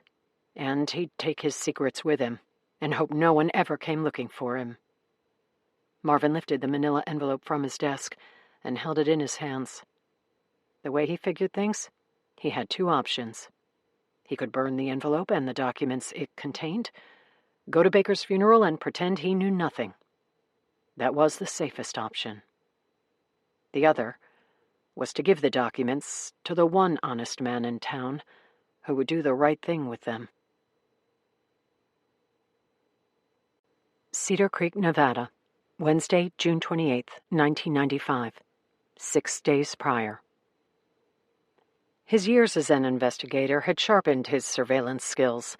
Although his work frequently sent him out of Harrison County, there had been plenty of times when Marvin Mann had to tail a Cedar Creek resident through town. It took a Herculean effort, and some serious skill, to stay anonymous when tailing a subject through a small town. Over the years, Marvin had become a master. Although following Sheriff Sandy Stamos out of town and into the foothills was dangerous, it was not difficult. He knew Stamos's family owned a remote cabin out in the mountains. Details about the location, however, had never been made public. Marvin wasn't going to get to choose where he cornered Sandy Stamos. He only knew it couldn't happen in Cedar Creek. Sheriff Stamos was investigating Baker Jauncey's death, and Marvin was sure there were people keeping close tabs on the sheriff. And calling him was not an option. Marvin had tapped too many phones to believe the sheriff's department was clean. Plus, Marvin couldn't predict how Sandy Stamos would react if he told him what he knew over the phone. The sheriff might show up on Marvin's doorstep asking questions, which would put Marvin in as much danger as Baker Jauncey had been before his death. Speaking to Stamos at his family's remote cabin was his only option. As the sun set and painted the horizon in a purple glow that backlit the Sierra Nevadas, Marvin saw Sheriff Stamos's headlights come on. Marvin kept his own lights off, stayed at a safe distance, and continued to follow. Cedar Creek, Nevada, Wednesday, June 28, 1995, 6 days prior. Stamos's cabin was tucked into a clearing in the foothills on the far side of a gully, access to which came from a single-lane wooden bridge that jumped the gorge. Marvin kept his headlights off and pulled to the shoulder as he watched Stamos's Suburban cross the bridge. Marvin was frozen with indecision. He wanted to speed across the bridge, but feared being spotted now that they were off the highway. He watched the Suburban turn right at the end of the bridge, waited another 30 seconds, and then pulled forward. Dusk cloaked the sky, and as Marvin exited the bridge, he saw Stamos's taillights. He stopped in the middle of the road and pulled out a pair of binoculars. The sheriff climbed from his Suburban and walked to a mailbox on the other side of the street. Stamos retrieved the mail, climbed back into his vehicle, and turned into a driveway before disappearing into the foliage that canopied it. Marvin pulled to the shoulder and waited 20 minutes. Then he crept forward and found the long driveway that led to Stamos's cabin. Dark now, with only a faint lilac painting the sky, soft amber spilled through the windows of the cabin. Marvin was about to turn into the long driveway when he heard 3 loud bangs on the trunk of the car. When Marvin looked in the rearview mirror, he saw Sandy Stamos pointing his gun through the back window. The sheriff quickly came around to the driver's side, keeping his gun trained on Marvin. "Put your hands on the steering wheel," Stamos yelled. Marvin did not hesitate. Both hands went to the wheel. The sheriff opened Marvin's door. "Out," he said. "On your knees." Marvin followed the directions and climbed from the car, quickly getting to his knees. "This isn't what you think, Sheriff. On your stomach, now!" Marvin lowered himself onto the pavement. He felt the sheriff quickly place a knee in the middle of his back and then pull his hands behind him. Marvin was in cuffs a moment later. "Why are you following me?" Stamos asked. Marvin closed his eyes. Maybe he wasn't as good as he thought. The sheriff pushed the revolver into the back of his head. "Why?" "Because I need to talk with you, and I couldn't chance doing it in Cedar Creek." "Talk about what?" "Baker Jauncey. That hit and run was no accident." Cedar Creek, Nevada, Wednesday, June 28, 1995, 6 days prior. Sandy Stamos sat at the kitchen table of his family's cabin. Marvin Mann was across from him. Bottles of Sierra Nevada pale ale sweated beads of condensation onto the table in front of each of them. Sandy had noticed the tail just north of town and decided he had 2 options. The first was to try to lose whoever was following him. The second was to lure them out to the cabin, where Sandy knew the terrain and would have a tactical advantage. because he was certain, some way or another, that whoever was following him was involved with the Baker-Jauncey case, on which he was stuck in a stalemate with the Nevada state investigators. Sandy decided to bait the tail into the foothills. When he arrived at the cabin, he turned on the lights, ducked out the back door, and backtracked through the woods, the trails of which Sandy had hiked hundreds of times. He found the car parked on the frontage road just outside his driveway. Now he sat across the table from the man who was following him. "Tell me what you know," Sandy said. "Baker-Jauncey's death was not an accident." Sandy took a sip of beer. "Tell me something I don't know." Marvin's lips separated. "You know he was killed?" "Yes, but that's about as far as I've gotten." "Yeah, well, whoever ran him over did it on purpose." "I take that back," Sandy said. "I know a little more than what the newspapers reported. Baker-Jauncey wasn't killed during a hit-and-run accident. Someone cracked him in the head with a baseball bat first. Only after he was dead did they run him over with a car." "What? Everything I've read about the case said he was killed in a hit-and-run." "Everything you've read is wrong. I met with the medical examiner in Reno, and her unofficial opinion is that Baker died from a brain bleed caused by blunt force trauma to the back of the head. All the injuries from being run over by a vehicle happened after he was dead." "Christ on the cross, it's worse than I thought." "The state boys very much want this to be a simple hit and run, nothing more. I can't figure out why that is. Which is why you're sitting in my house drinking a beer and not bleeding to death on the street. I'm hoping you can fill in some holes for me." Marvin shook his head. "Here's what I know. I worked for Baker-Jauncey. He was a partner at Margolis and Margolis. I was his investigator. A few days ago, the night before he died, he told me he'd discovered financial malfeasance at the law firm and was looking into it." Sandy sat forward in his chair and put his elbows on the table. This was news. "What sort of malfeasance?" "Someone at the firm was stealing client settlement money, and a shit ton of it." "How?" "Skimming it. I don't know exactly how it was being done. Neither did Baker, but he asked me to help him figure it out. The next day, he was dead." A web of thoughts congested Sandy's mind. If someone inside Margolis and Margolis had learned that Baker-Jauncey was about to uncover financial fraud at the firm and killed him before he could do it, how the hell did Annabelle Margolis's car end up on Highway 67? "Start from the beginning," Sandy said. "I just did. That's the beginning, the middle, and the end. That's all I know." "What did Baker do about it?" "Took a deep dive into the financials at the firm. He was a partner, so he had access. Once he sniffed out the con and found the paper trail, he started collecting evidence. Printed out every sordid detail of the fraud and created one big-ass file. Problem was, Baker couldn't figure out which attorney or attorneys were involved, or how exactly they were doing it. He could tell there was money missing, but couldn't figure out how it was stolen or who was behind the theft. There were shell companies and shadow entities and numbered bank accounts, but no names attached to the fraud, at least not that he could find. So he asked me for help. He wanted to put my investigative skills to work and asked me to find proof that one or more of the firm's attorneys were living beyond their means. He had the dollar amounts that were stolen. It was my job to figure out where that money went and what it had been spent on. I was supposed to look into the private lives of every attorney at the firm, starting with the partners, and look for anyone who had purchased boats, second homes, elaborate vacations. If I could spot someone living exorbitantly, Baker would add it to the evidence he'd already collected, backtrack through the firm's files, and see if he could pin down who exactly was skimming the money. "What did you find?"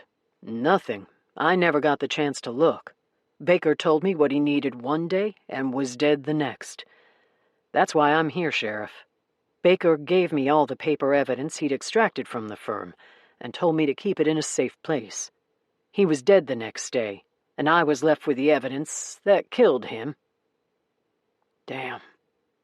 See why I didn't want to talk with you in town?" Sandy cocked his head. "Now I feel like crap for putting a gun to your head. Hell, I'd have done the same thing if someone followed me to my home. Do you have the files Baker gave you? In my car. Have you looked at them?" "Yeah, but I'm a legal investigator, not a forensic accountant. I can't make heads or tails out of any of it. But if the right people look at the files, they'd be able to figure out who was skimming the money. And whoever was stealing the money killed Baker and made it look like a hit and run. And you're willing to hand the files over to me. Sheriff, I can't wait to get rid of them." Cedar Creek, Nevada, Thursday, June 29th, 1995. 5 days prior. Sandy spent all night making a list of every attorney that worked at Margolis and Margolis. Reed Margolis, along with his brother Jameson, were the senior partners. There were 22 other partners now that Baker Jauncey was dead, and nearly 100 associates. Attempting to pick through the files Marvin Mann had delivered to determine who was involved was a monumental task. Sandy clipped the list of names to the papers Marvin Mann had delivered to him the night before. Someone on the list, Sandy believed, had killed Baker Jauncey. He needed help figuring out who it was and didn't dare ask anyone inside the Nevada State Police for assistance.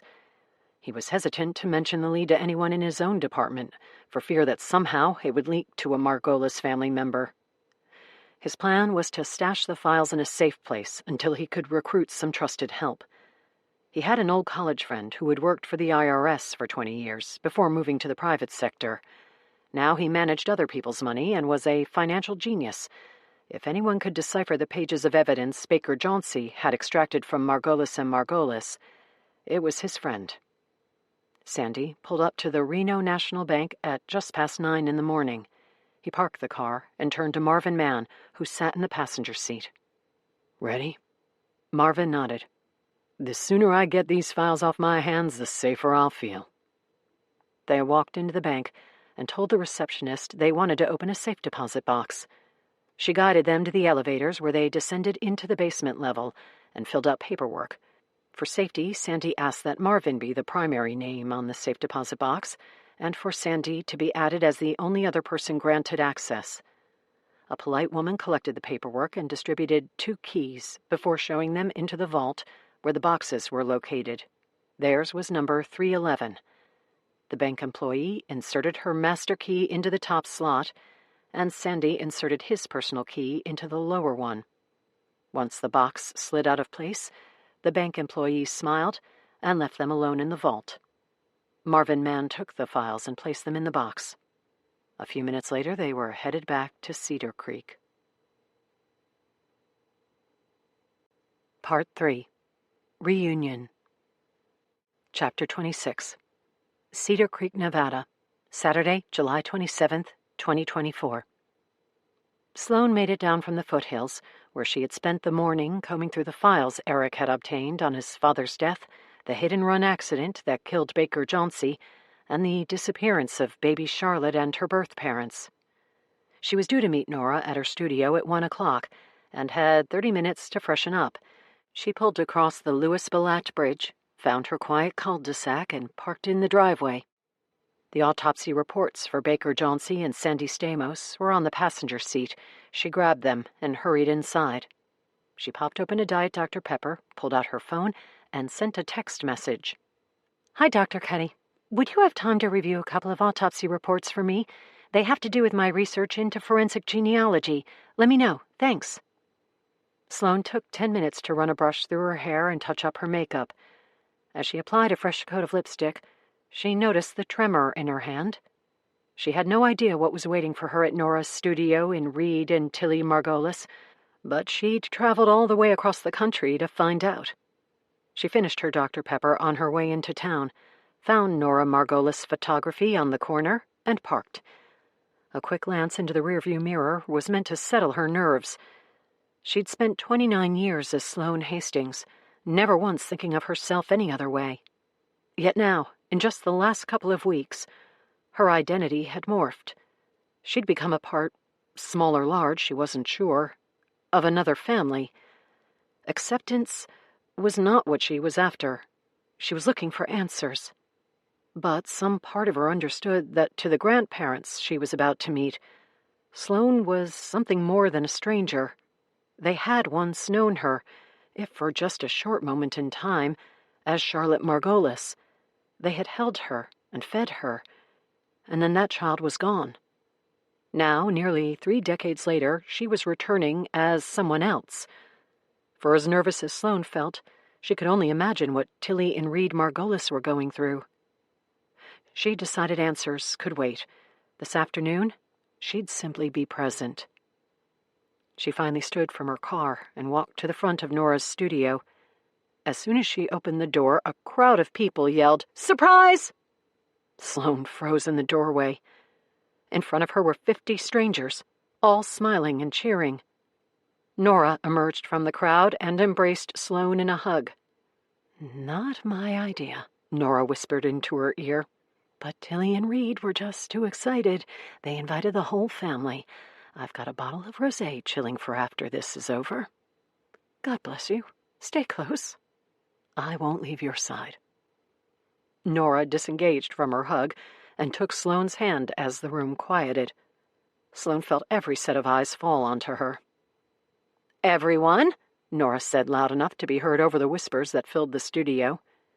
"This is Sloane. Sloane, this is the Margolis family." "Your family!" a woman yelled from the back of the studio. "Hear, hear!" a man yelled, and the family cheered again. That same man walked from the crowd with a woman by his side. Sloane knew without introduction that she was looking at Reed and Tilly Margolis. She was not sure what she had expected her biological grandparents to look like, but the couple in front of her was not it. Sloane had done the math and knew Reed and Tilly were in their 80s, but money, privilege, and what appeared to be a hell of a lot of Botox kept them looking younger. Reed Margolis wore a crisp white button-down under a navy sport coat. Tall, with broad shoulders, his hair was snow white and contrasted against his tanned skin.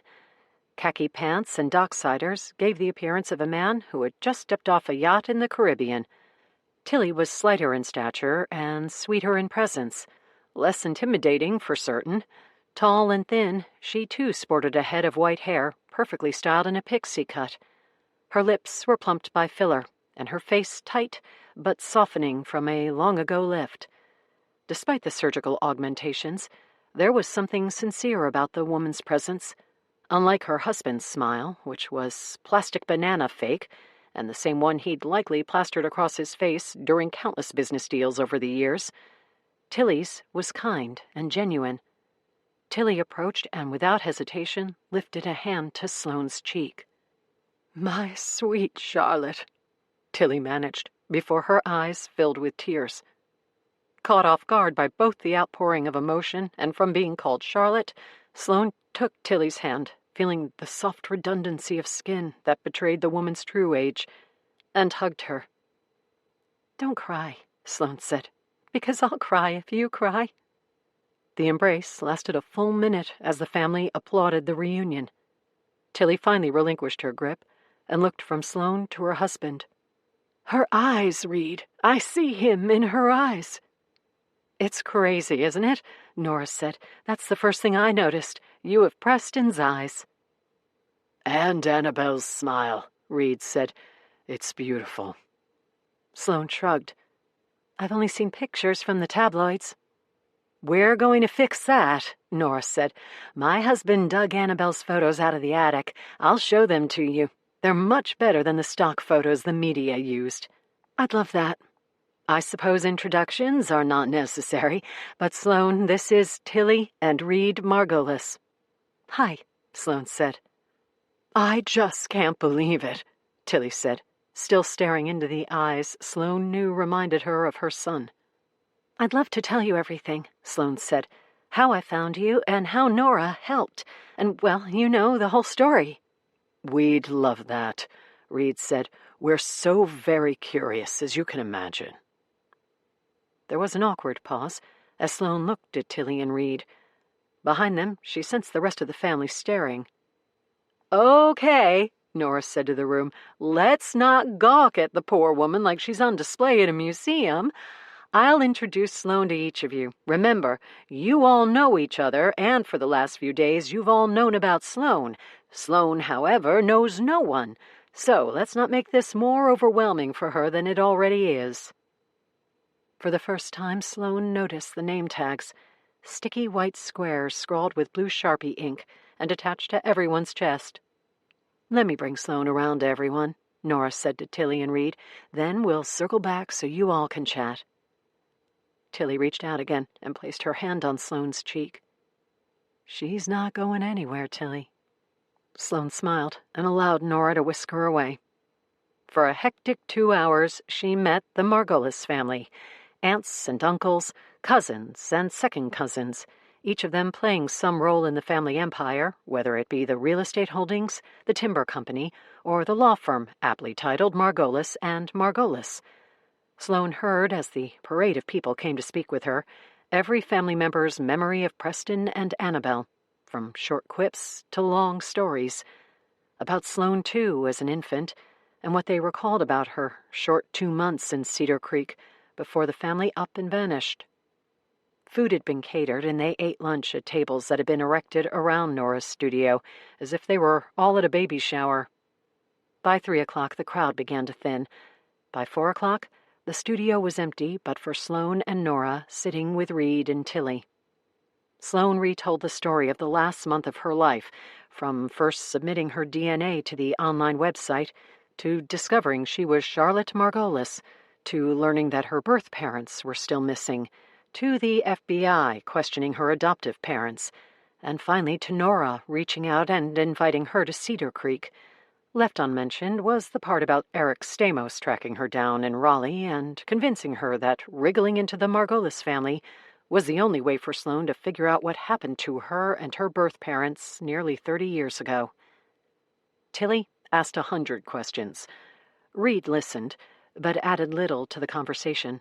Instead, he sat back and observed, guiding Tilly's inquiries every now and then, as if he were her attorney at a deposition, present only to make sure she didn't say the wrong thing. The man's unrelenting stare set Sloane on edge, and only when Nora's husband arrived did Reed Margolis loosen up. "Finally," Nora said when her husband walked into the studio. "The boy will be late to his own funeral," Reed said. Ellis Margolis walked into the studio, pulling a dolly on which several cardboard cartons were stacked. "Sorry I'm so late. I got caught at the office, and then Nora asked me to dig through our attic for these old photos." Sloane stood up, and Nora immediately took her hand. "Honey, this is Sloane. Sloane, this is my husband, Ellis." "Nice to meet you," Sloane said. Ellis, like nearly every other Margolis Sloane had met that day, looked at her with a quizzical expression. He put a hand to his mouth and fought back his emotions. "Damn." Ellis offered an awkward smile. "You look like Preston." "So I've heard." "Sloane just made it through 2 hours of folks gawking at her," Nora said. "Are you going to do the same?" Ellis laughed. "Sorry. I'm sure it was overwhelming." "No, it was special. I can't remember everyone's name, but I was touched they all came to meet me." "You know, I've given Nora a hard time about the genealogy stuff over the years. How many great-great-great-uncles and their farmland do I need to hear about? But I guess the joke was on me because she's the one who made this possible." Sloane smiled at Nora. "She did indeed." Nora pointed to the boxes stacked on the dolly. "You found them?" Ellis shrugged. "I think. I didn't go through every box, but the couple I looked at had the pictures." Nora turned to Sloane. "Annabelle's pictures." "Here," Ellis said. "Look at these." He opened the lid from the top box and pulled out an envelope filled with photos. "The first box has a bunch of Preston. Look." Ellis pulled out a photo and handed it to Sloane. "Look at my brother's eyes." Sloane took the photo. She saw it now as she looked at Preston Margolis. Her birth father's eyes were haunting as they stared back from the photo, as if Sloane's eyes had been photoshopped into the image. They spent an hour perusing the first box and passing photos back and forth, reminiscing about the images they found. Sloane listened to stories about Preston and Annabelle. Finally, Ellis looked at his watch. "It's just past 6. Why don't we go for a sail? It's a gorgeous evening." "Yeah," Nora said, collecting the photos and returning them to the box. "I think Sloane needs a break." She looked at Sloane. "Are you up for a little cruise on our boat? We can look through the rest of Annabelle's photos tomorrow." "We'll show you the town from the creek," Tilly said. "It's the best way to see it, and Ellis is a wonderful tour guide." "I'll bring that bottle of rosé," Nora said. Sloane smiled. "I'd love that." Chapter 27. Indianapolis, Indiana, Sunday, July 28th, 2024. Ryder Hillier sat in the terminal of the Indianapolis International Airport. She was the host of Unsolved, the most popular true crime podcast in the country. She dropped one new episode each week that was downloaded millions of times and listened to by hordes of adoring fans. Ryder mostly covered obscure cold cases whose victims her listeners had never heard of, but she occasionally tackled well-known stories like the JonBenet Ramsey murder and the tragic death of Julian Christ, the American medical student who fell to his death under suspicious circumstances in St. Lucia. Her biggest story to date had been breaking, covering, and then playing a crucial role in solving the Westmont Prep killings in 2020. The murder of 2 prep school students in Peppermill, Indiana, had taken the country by storm. The solving of the case, due to evidence Ryder uncovered through her podcast, captivated the nation and made Ryder Hillier a household name. Soon after, and riding a once-in-a-lifetime wave of popularity, Ryder signed a lucrative deal with the world's biggest streaming service for the exclusive rights to Unsolved. Since then, she'd become one of the biggest podcasters in the country, and Unsolved showed no sign of slowing down. Along with the big contract came a big promise. Ryder would deliver edge-of-your-seat content and would continue to solve unsolvable cases. She'd come a long way since writing puff pieces for the Indianapolis Star. But her success did not come without effort. She poured her heart and soul into her work, which was why she was sitting in an airport terminal on a Sunday, working on no sleep, and on her umpteenth Red Bull. What made Unsolved so wildly popular, and a big part of its allure, was that Ryder enlisted the help of her listeners to solve the cold cases she featured on the podcast.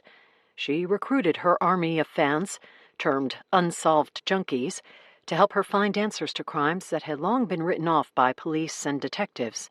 She relied on her audience of armchair detectives to provide tips about unsolved cases, and one hell of a tip had come in the previous afternoon. A woman named Zoe Simpson had slipped into her DMs to tell a fantastic story about the missing Margolis family from the 90s. So fantastic, in fact, that Ryder hadn't believed it. But 36 hours of fact-checking changed her mind. Zoe Simpson did work for the FBI field office in Charlotte, North Carolina, and Special Agent John Michaels was, in fact, her boss. Ryder had confirmed these details, and more, about Zoe Simpson, and then closely read the FBI brief the girl had sent her. If it was true, and so far, despite Ryder's best efforts to prove otherwise, it appeared to be, baby Charlotte Margolis, who up and vanished with her parents nearly 30 years ago and set off one of the biggest media storms in history, had resurfaced in Raleigh as a woman named Sloane Hastings. Ryder received her contract and the millions of dollars that came with it because she promised to break huge stories like this one. But a story this big would not stay quiet for long, and Ryder was determined to be the journalist who broke it. She was headed to Raleigh to find Sloane Hastings, a.k.a. Baby Charlotte, and convince her to appear on the podcast. An airline employee's voice came over the gate's speakers. First-class passengers were invited aboard. Ryder stood from her seat and walked toward the jetway, prepared to break the biggest story of her career. Chapter 28. Cedar Creek, Nevada, Sunday, July 28th, 2024. On Sunday morning, Sloane headed back to Nora's photography studio. Despite the overwhelming reception she had received the day before and the emotions it brought up, she had managed to refocus her energy when she arrived back to her rental house. Working from the list she and Derek had made, Sloane did an online search for Stella Connolly, Preston Margolis's previous fiancée, and found on the woman's law firm's website a message to clients that Stella had recently taken a leave of absence. A list of other attorneys who were taking over her active cases was offered. Sloane had managed to find Stella Connolly's cell phone number, but when she called, it went straight to voicemail. The timing was strange, and Sloane planned to speak with Eric about it next time they met. She stopped at a coffee house in town and purchased 2 Americanos and a bag of bagels. As she approached Nora's studio, her mind flashed back to the previous afternoon when she'd opened the door to a chorus of cheers from the Margolis family. Sloane was relieved this morning to see the studio empty, but for Nora leaning against the counter and scrolling through her phone. "I grabbed coffee and bagels," Sloane said when she walked in. Nora looked up from her phone. "Ah, you're a godsend. Let's sit." Nora pointed to a table in the corner of the studio where the cardboard boxes were stacked. Nora had unloaded them from the dolly Ellis had wheeled in the previous afternoon. "I'm excited to look through the rest of the photos," Nora said. "I haven't been through these boxes since that summer." "All the photos were taken by Annabelle?" "Yes. The summer she disappeared, yes." They sat at the table and forgot about the bagels. "I told you Annabelle and I became good friends in the short time we knew each other, and that she became fascinated with photography." Nora pulled the top off the first box. "Back then, when I met Annabelle, I had just started my photography business and was trying to make a name for myself." Sloane looked around the massive studio that appeared to have every modern photography gadget that existed. "I'd say you've done pretty well." "Thanks. But it took years, and much to the chagrin of Tilly and Reed, I never allowed Ellis to bankroll my business. Everything you see is mine, built organically from the ground up. After I got home last night from our sale, I looked you up and did some stalking. You're pretty much the only gig in town. If people want photos or portraits, they call Nora Margolis Photography. I love the people of this town, the families. I've taken photos of some of my clients' kids when they were born, when they graduated high school and college, when they got married, and then when those kids had kids of their own. It must be special to be a part of their lives like that. It's my passion." Nora placed the lid to the side and pulled the box to the middle of the table. "I thought you'd like to see these because in just the few months that Annabelle and I were friends, photography became her passion as well. She was eager for me to teach her everything about the craft, not for professional purposes. Annabelle was never interested in the business of photography, only the art. And she was good." Nora lifted an envelope of pictures from the box and handed it to Sloane. The envelope was thick with glossy 4x6s. "I gave her one of my cameras as a birthday gift that summer, and she took hundreds of photos with it. Pictures of the town, pictures of the creek, pictures of sailboats, pictures of her in Preston, pictures of their home being built, and, of course, pictures of you." Sloane smiled and felt that same lump forming in her throat at the thought of her birth mother snapping photos of her as an infant. "You're obviously too young, but back in the 90s, photography started making the transition from film to digital. But the early digital cameras were expensive, and the switch was slow. In 95, I was still doing most everything on 35mm film. Are you familiar?" "With film photography? Not really. I'm an iPhone kid." Nora smiled. "Back in the day, a roll of film had 24 exposures, sometimes more depending on the make and model of the camera and film. There were no smartphones back then. The world didn't walk around with a camera in their pocket, prepared to photograph every event of every day.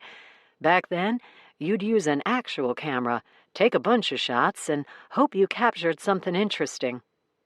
"Hope?" Nora smiled. "God, you are young. Yes, hope. You wouldn't know if you got a good picture until you developed the film, which was what Annabelle loved most about the process. The dark room." "The dark room?" Where you develop photos? Yes, where negatives on a roll of film are turned into the glossy pictures you're holding. The film can't be exposed to ambient light, or the images it holds will be ruined. So you have to go into a dark room, Nora said, using air quotes, to develop them. All the pictures you're holding now and all the ones filling these boxes were developed in a dark room. My dark room, actually, right here in the studio. Nora pointed behind her. I still use it every now and then, mostly for nostalgia. I enjoy the process. But Annabelle adored it and couldn't get enough. Explain it to me. Nora smiled, and as she explained the nuances of photography, Sloane got the impression that she missed her old friend. You take a photo today with your phone's camera and get instant feedback. You can tell immediately whether the picture is good or bad. Same thing with modern digital cameras. They have a display screen that will show the photographer if the image is clear or blurry, overexposed or just right, and 100 other factors that enable the user to decide to save or delete the photo.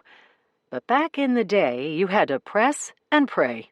You'd look through the viewfinder of the camera, frame the image, press the shutter button, and pray everything turned out perfectly. You wouldn't know, however, until the film was developed. Most folks used to drop their film off at photo studios or drugstores to be developed. A few days later, their pictures came back, and they'd shuffle through an envelope just like the one you're holding to see how their photos turned out. Sounds archaic. Compared to today's technology, it was. But it was also thrilling. For the general consumer, it was exciting to get photos back and see how they turned out.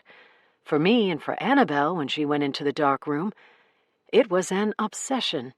In the dark room, the images captured on film were projected onto photo paper and only became visible when the paper was submerged in a bath of chemicals. Then the image slowly came to life, gradually appearing like a living, breathing thing being born. And when the photo was of something special or magnificent, the process was electrifying. Like I said, Annabelle had a passion for the dark room.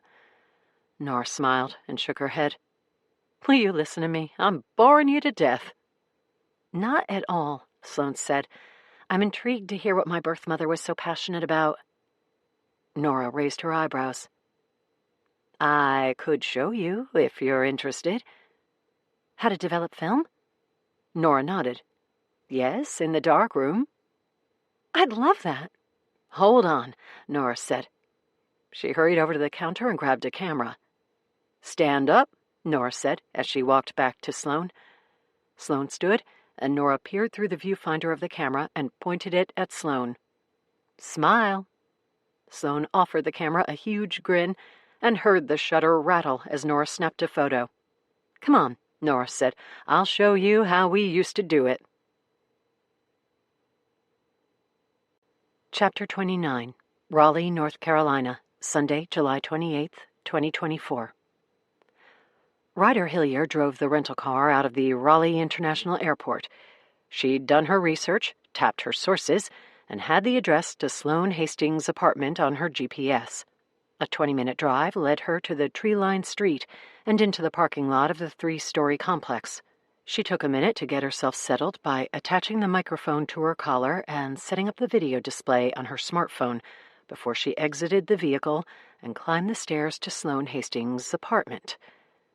After 3 rounds of knocking, Ryder cupped her hands and peered through the window next to the door. The blinds were open, and she could see into the small apartment. The lights were off, with no activity inside. She headed back to her car to wait. As the hours passed without a baby Charlotte sighting, Ryder knew she needed to move to Plan B. Chapter 30. Cedar Creek, Nevada, Sunday, July 28th, 2024. A red light at the corner of the workstation cast the dark room into a shade of crimson. Ambient light will ruin the photo paper and destroy the images captured on the film, Nora said. Red light is safe, so that's what we work by in here. Sloane stood next to Nora. In front of them was a long workbench stacked with photography and developing equipment. This is the enlarger, Nora said, adjusting the machine in front of her. "The film from the camera gets fed into the negative carrier here." Sloane watched as Nora placed the roll of film into the machine. Then the enlarger projects the image captured on the film onto a piece of photo paper that we place here. Nora secured a sheet of glossy photo paper into the easel below the enlarger, then used the focusing scope to check the sharpness of the projected image. After the image goes through several seconds of exposure, which invisibly imprints it onto the photo paper, we move the paper through a series of chemicals.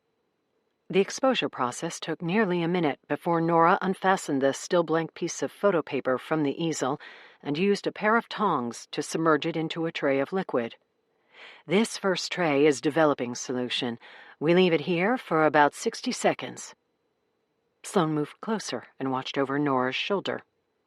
"Then," Nora said, using a different set of tongs, "we move it to the stop bath.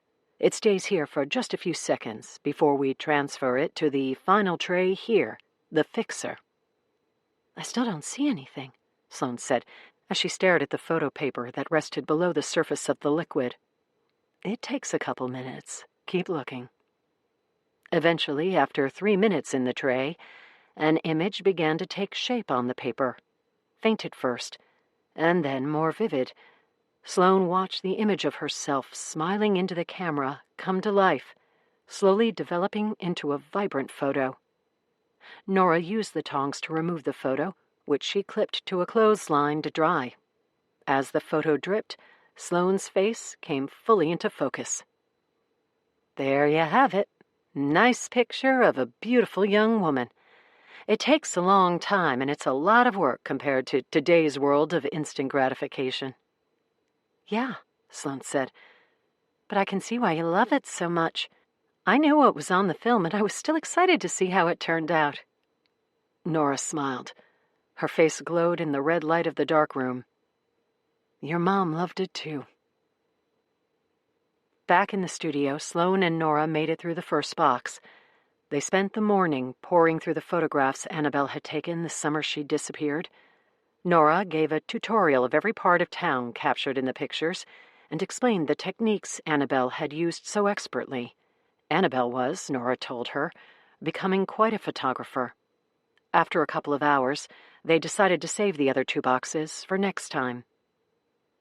"This has really been a special morning for me," Sloane said. "Thanks for showing me Annabelle's photos. In some small way, I feel like these pictures have helped me connect with my birth mother." Nora smiled. "And there's still 2 more boxes. We can go through them this week. I can't wait. I'm busy the next couple of days with photo shoots, but then I'm wide open. Tilly and Reed wanted to see me again this week. I'll call you Wednesday or Thursday?" "Perfect." A minute later, Sloane sat in her rental car. Before she pulled away from the studio, she took out her phone and found Nora Margolis in her contacts. She clicked the edit button and changed the information to read Aunt Nora. Chapter 31. Raleigh, North Carolina, Monday, July 29th, 2024. Ryder Hillier's reputation as a true crime reporter and breaking news podcaster had been partially built on her ability to give her fans new details about some of the country's coldest cases. But Ryder Hillier did not just break news, she found answers. And soon, after she broke the baby Charlotte Margolis story wide open, the mainstream media outlets would jump on the bandwagon, and Ryder would be up against the bigwigs like Dante Campbell and Avery Mason, and a lot of network reporters who had unlimited budgets and massive teams to chase the story. Ryder had spent the night in her car in the parking lot of Sloane's apartment complex. The apartment had stayed dark all night. If Ryder wanted to find Sloane Hastings, she needed to get creative. In a strange twist to the story, Ryder had learned that Sloane Hastings was studying under Dr. Livia Cuddy, who was a medical consultant for NBC, Hap News, and a number of other networks, which meant those outlets would have an inside scoop that Ryder did not. The pressure was on. Getting the first interview with Sloane Hastings, even if it was just an ambush video on her cell phone, would be huge for Unsolved and would generate millions of views on her YouTube channel. If Ryder could capture the first baby Charlotte sighting, it would have her ravenous audience salivating. The stakes were high to make something happen, and make it happen soon, which was what brought Ryder to Hastings Family Dental and Orthodontics Center under the ruse of a molar gone rotten. She lay in the chair now with a bright light in her eyes and her mouth wide open as Dr. Dolly Hastings examined Ryder's upper right molar number 2. "Turn toward me, please," Dr. Hastings said, her voice muffled by a surgical mask as she examined Ryder's teeth through loupes. "Your x-rays are clear and the tooth is in good shape. I don't see a cavity, recession, or foreign body. No abscess either." Dr. Hastings pushed away from the chair, placed the mirror and probe onto the tray, and removed her loupes. Dr. Hastings stepped on a foot pedal and raised the chair upright as Ryder rinsed her mouth. "The pain is not coming from your tooth. It may be a sinus issue, and if it doesn't clear with antihistamines and decongestants, then you'll need a CAT scan to more closely look at the maxillary sinus." "I can do that," Ryder said. "I'll get a hold of my primary care doctor if I'm still feeling the pain in a few days." "I'm happy to send a report if your doctor needs it." "Thanks." As Dr. Hastings was readying to leave, Ryder handed over her Unsolved podcast card. "Dr. Hastings, one more thing. I'm the host of a true crime podcast, and I'd like to make you an offer." Ryder saw the confusion on Dr. Hastings' face and knew she only had a few seconds to make her pitch. "I'm sure you know that your daughter's story is about to go mainstream. When it does, reporters will approach you from all the major networks. I'd like to offer you an opportunity to bypass all the nonsense that's coming. I'd like to interview you on my podcast. The interview will be free from all the fluff and hype the major networks will attempt to place around you, your husband, and Sloane. This will be a sit-down interview where you can tell your story without corporate influence and without the mainstream media shaping the narrative." "I'm not interested," Dr. Hastings said, handing Ryder's card back to her. Ryder refused to take the card back. "I understand if you're not ready to give an interview," Ryder said in a hurried voice, "but I'd love to speak with Sloane and give her the chance to tell her story. Again, once the story breaks, the mainstream media will put tons of pressure on her to secure the first interview. I'm here to help, Dr. Hastings. I'm here to take the pressure off your family. If you can tell me where Sloane is or put me in touch with her, I promise that I'll be able to get the hardcore reporters off your case by coming out wide with Sloane's first interview on my podcast." Dr. Hastings put Ryder's business card on the armrest of the dental chair. "I think it's best if you left my office. Sloane can either tell her story in her own words or she can allow the media to tell it for her. One will be accurate. The other will be filled with rumors and salacious details. Your daughter is in the unique position to decide which way she wants things to go. And trust me, you won't get the same offer from the big networks. They'll shape the narrative to whatever brings them more viewers and more advertisers. And if that narrative is that you and your husband played some nefarious role in Sloane's disappearance, they'll run with it." When Dr. Hastings didn't leave, Ryder knew she was getting to her. "My number is on the card. It's my cell, not my assistant's, and not my executive producer's. Mine. Tell Sloane to call me. I'll talk with her directly and make sure she tells the story she wants told, and nothing else." "My staff will check you out," Dr. Hastings said as she stood and walked out of the exam room. Ryder noticed that she had taken the business card off the armrest before she left. Chapter 32. Raleigh, North Carolina, Tuesday, July 30th, 2024. Ryder Hillier had spent Monday night parked again outside Sloane's apartment. The apartment stayed dark through the evening and night, and Ryder knew the woman was not staying there.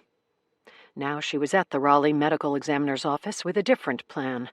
Ryder's research told her that Sloane was assigned to a second-year fellow named Hayden Cox. She pulled a photo of Dr. Cox from the OCME website and was staring at the man as he walked from the building and toward his car.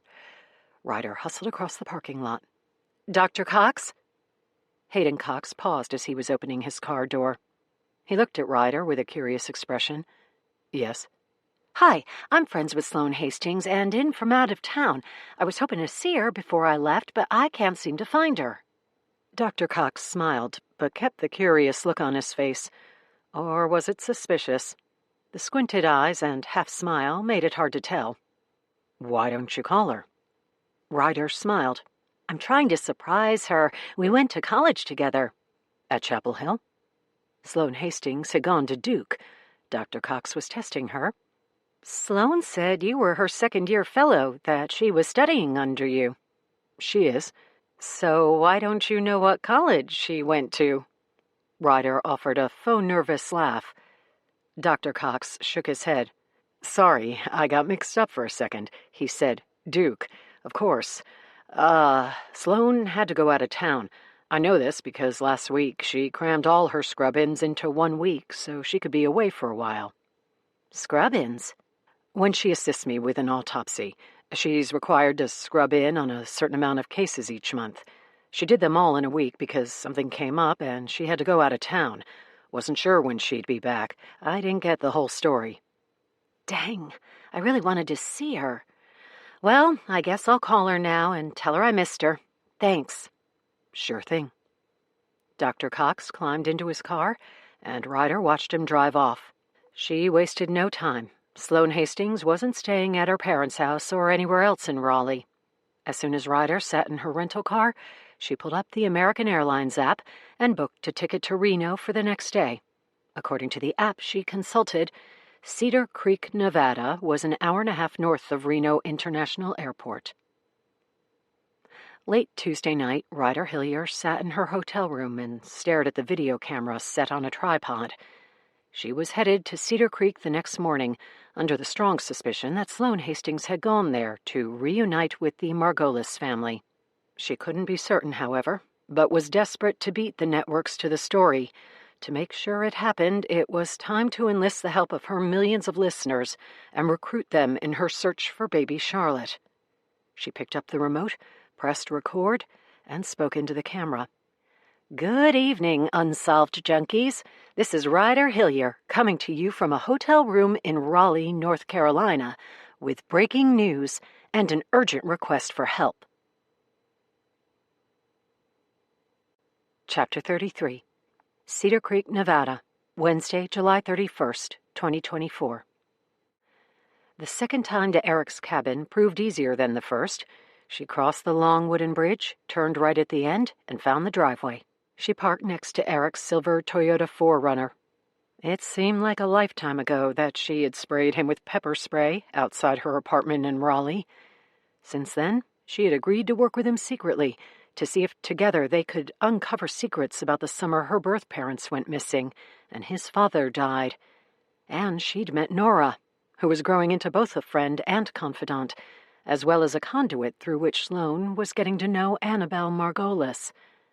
Since Sunday, when Sloane and Nora perused the photos Annabelle took the summer she disappeared, Sloane had spent Monday and Tuesday with Tilly and Reed.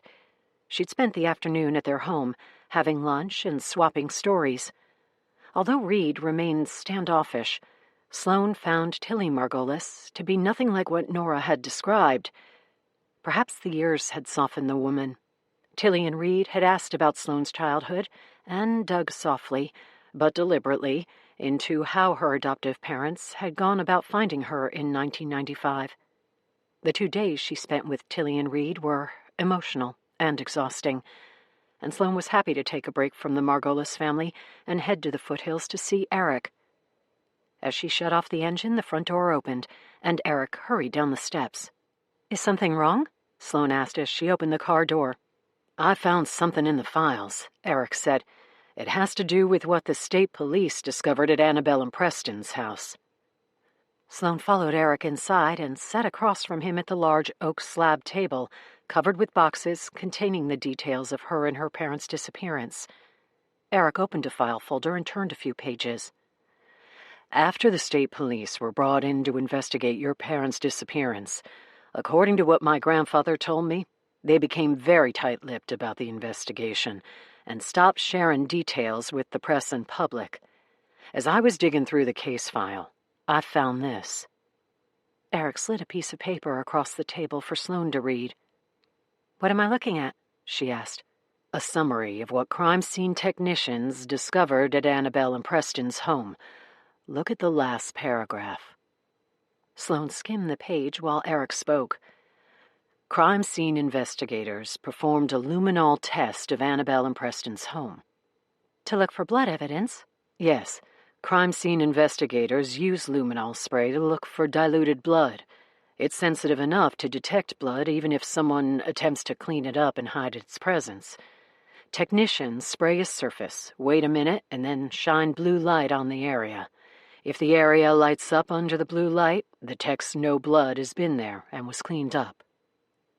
Sloane continued to read. "They found blood in the kitchen of Annabelle and Preston's home?" "Not just blood," Eric said. "A lot of blood. Here, check out the photos." Eric slid another sheet of paper in front of her. "My guy at the Nevada State Police Department couldn't get me the original photos, but he copied these for me, and they're in color so you can appreciate how spectacular this finding was." Sloane pulled the sheet in front of her, where Eric's source had photocopied 6 images onto a single page. The images were of Annabelle and Preston's kitchen. On the floor was a large circle that glowed brightly under the blue light, signifying where someone had cleaned up blood that pooled there. Sloane estimated the circumference of the area glowing in the photo was 5 feet around. "This was all blood?" she asked. "That's what the techs believed, yes. Blood that someone tried to clean up and hide." "Whose blood was it?" Eric pointed to the bottom of the page, and Sloane's gaze moved there. The blood belonged to Annabelle Margolis. Chapter 34. Cedar Creek, Nevada, Wednesday, July 31st, 2024. It took Sloane a minute to gain her composure and for her mind to process what Eric was telling her. She knew her birth mother only through the tabloid articles she had read, the stories she'd heard during the short time spent with the Margolis family, and from the single box of photos Sloane had dug through at Nora's studio. But during those limited engagements, Sloane had learned that Annabelle was an aspiring photographer, a devoted wife, and a doting mother who loved her newborn child. It was enough for a connection, however frail, to develop. And now to learn that Annabelle's blood had been detected in her home and had been cleaned up was heartbreaking news. "Did the police ever do anything with this evidence?" "I'm not sure how they pursued it. I only have what's here in front of us, and I haven't been able to track down anyone who worked the case back then. But I can imagine the rift this discovery caused." "How so?" "I have to assume that the state police, no matter how influenced they might have been by the Margolis family, suspected that Preston had something to do with this." "Preston?" "It's the most logical and usually the first conclusion we come to any time a wife goes missing or is found dead. The husband is the first suspect. In this case, with all this blood having been discovered and then cleaned up, the detectives investigating the case had to believe the worst, that Annabelle was dead, and with her husband and child missing, they likely suspected that Preston killed Annabelle and disappeared with their infant daughter." "Why? What was the motive? From everything I've learned about my birth parents, they were madly in love." "I don't know, and this is just speculation. But from what I know about that summer, everything happened very fast between Preston and Annabelle. You know this from your conversation with Nora Margolis. Maybe he did feel trapped. Maybe he had buyer's remorse and wanted to be back with Stella Connolly, his old fiancée. Look, Sloane, I don't know the investigator's mindset back then, but if I can pluck a couple of potential motives out of thin air 30 years after the fact, rest assured they found a few back then." "But now," Sloane said, "in retrospect, we have new information. I'm alive, and we know I was put up for adoption. My adoptive parents told me they only met the woman posing as my birth mother, Wendy Downing. They said my father was out of the picture." The FBI told you that an attorney going by the name of Guy Menendez helped Wendy Downing broker the adoption. For all we know, Preston Margolis was that attorney. No, Sloane said. I don't believe that. I can't believe that. Eric shook his head. Then we have to keep digging. Let's get through the rest of the file and see what else we find. Specifically, we need to figure out how your disappearance is linked to Baker Jauncey's death. The theory that Annabelle and Preston disappeared to avoid Annabelle being prosecuted for Baker's death is supported by the fact that their house had been packed up and cleared out. Eric slid another sheet of paper across the table. On it were photocopies of images of Preston and Annabelle's closets.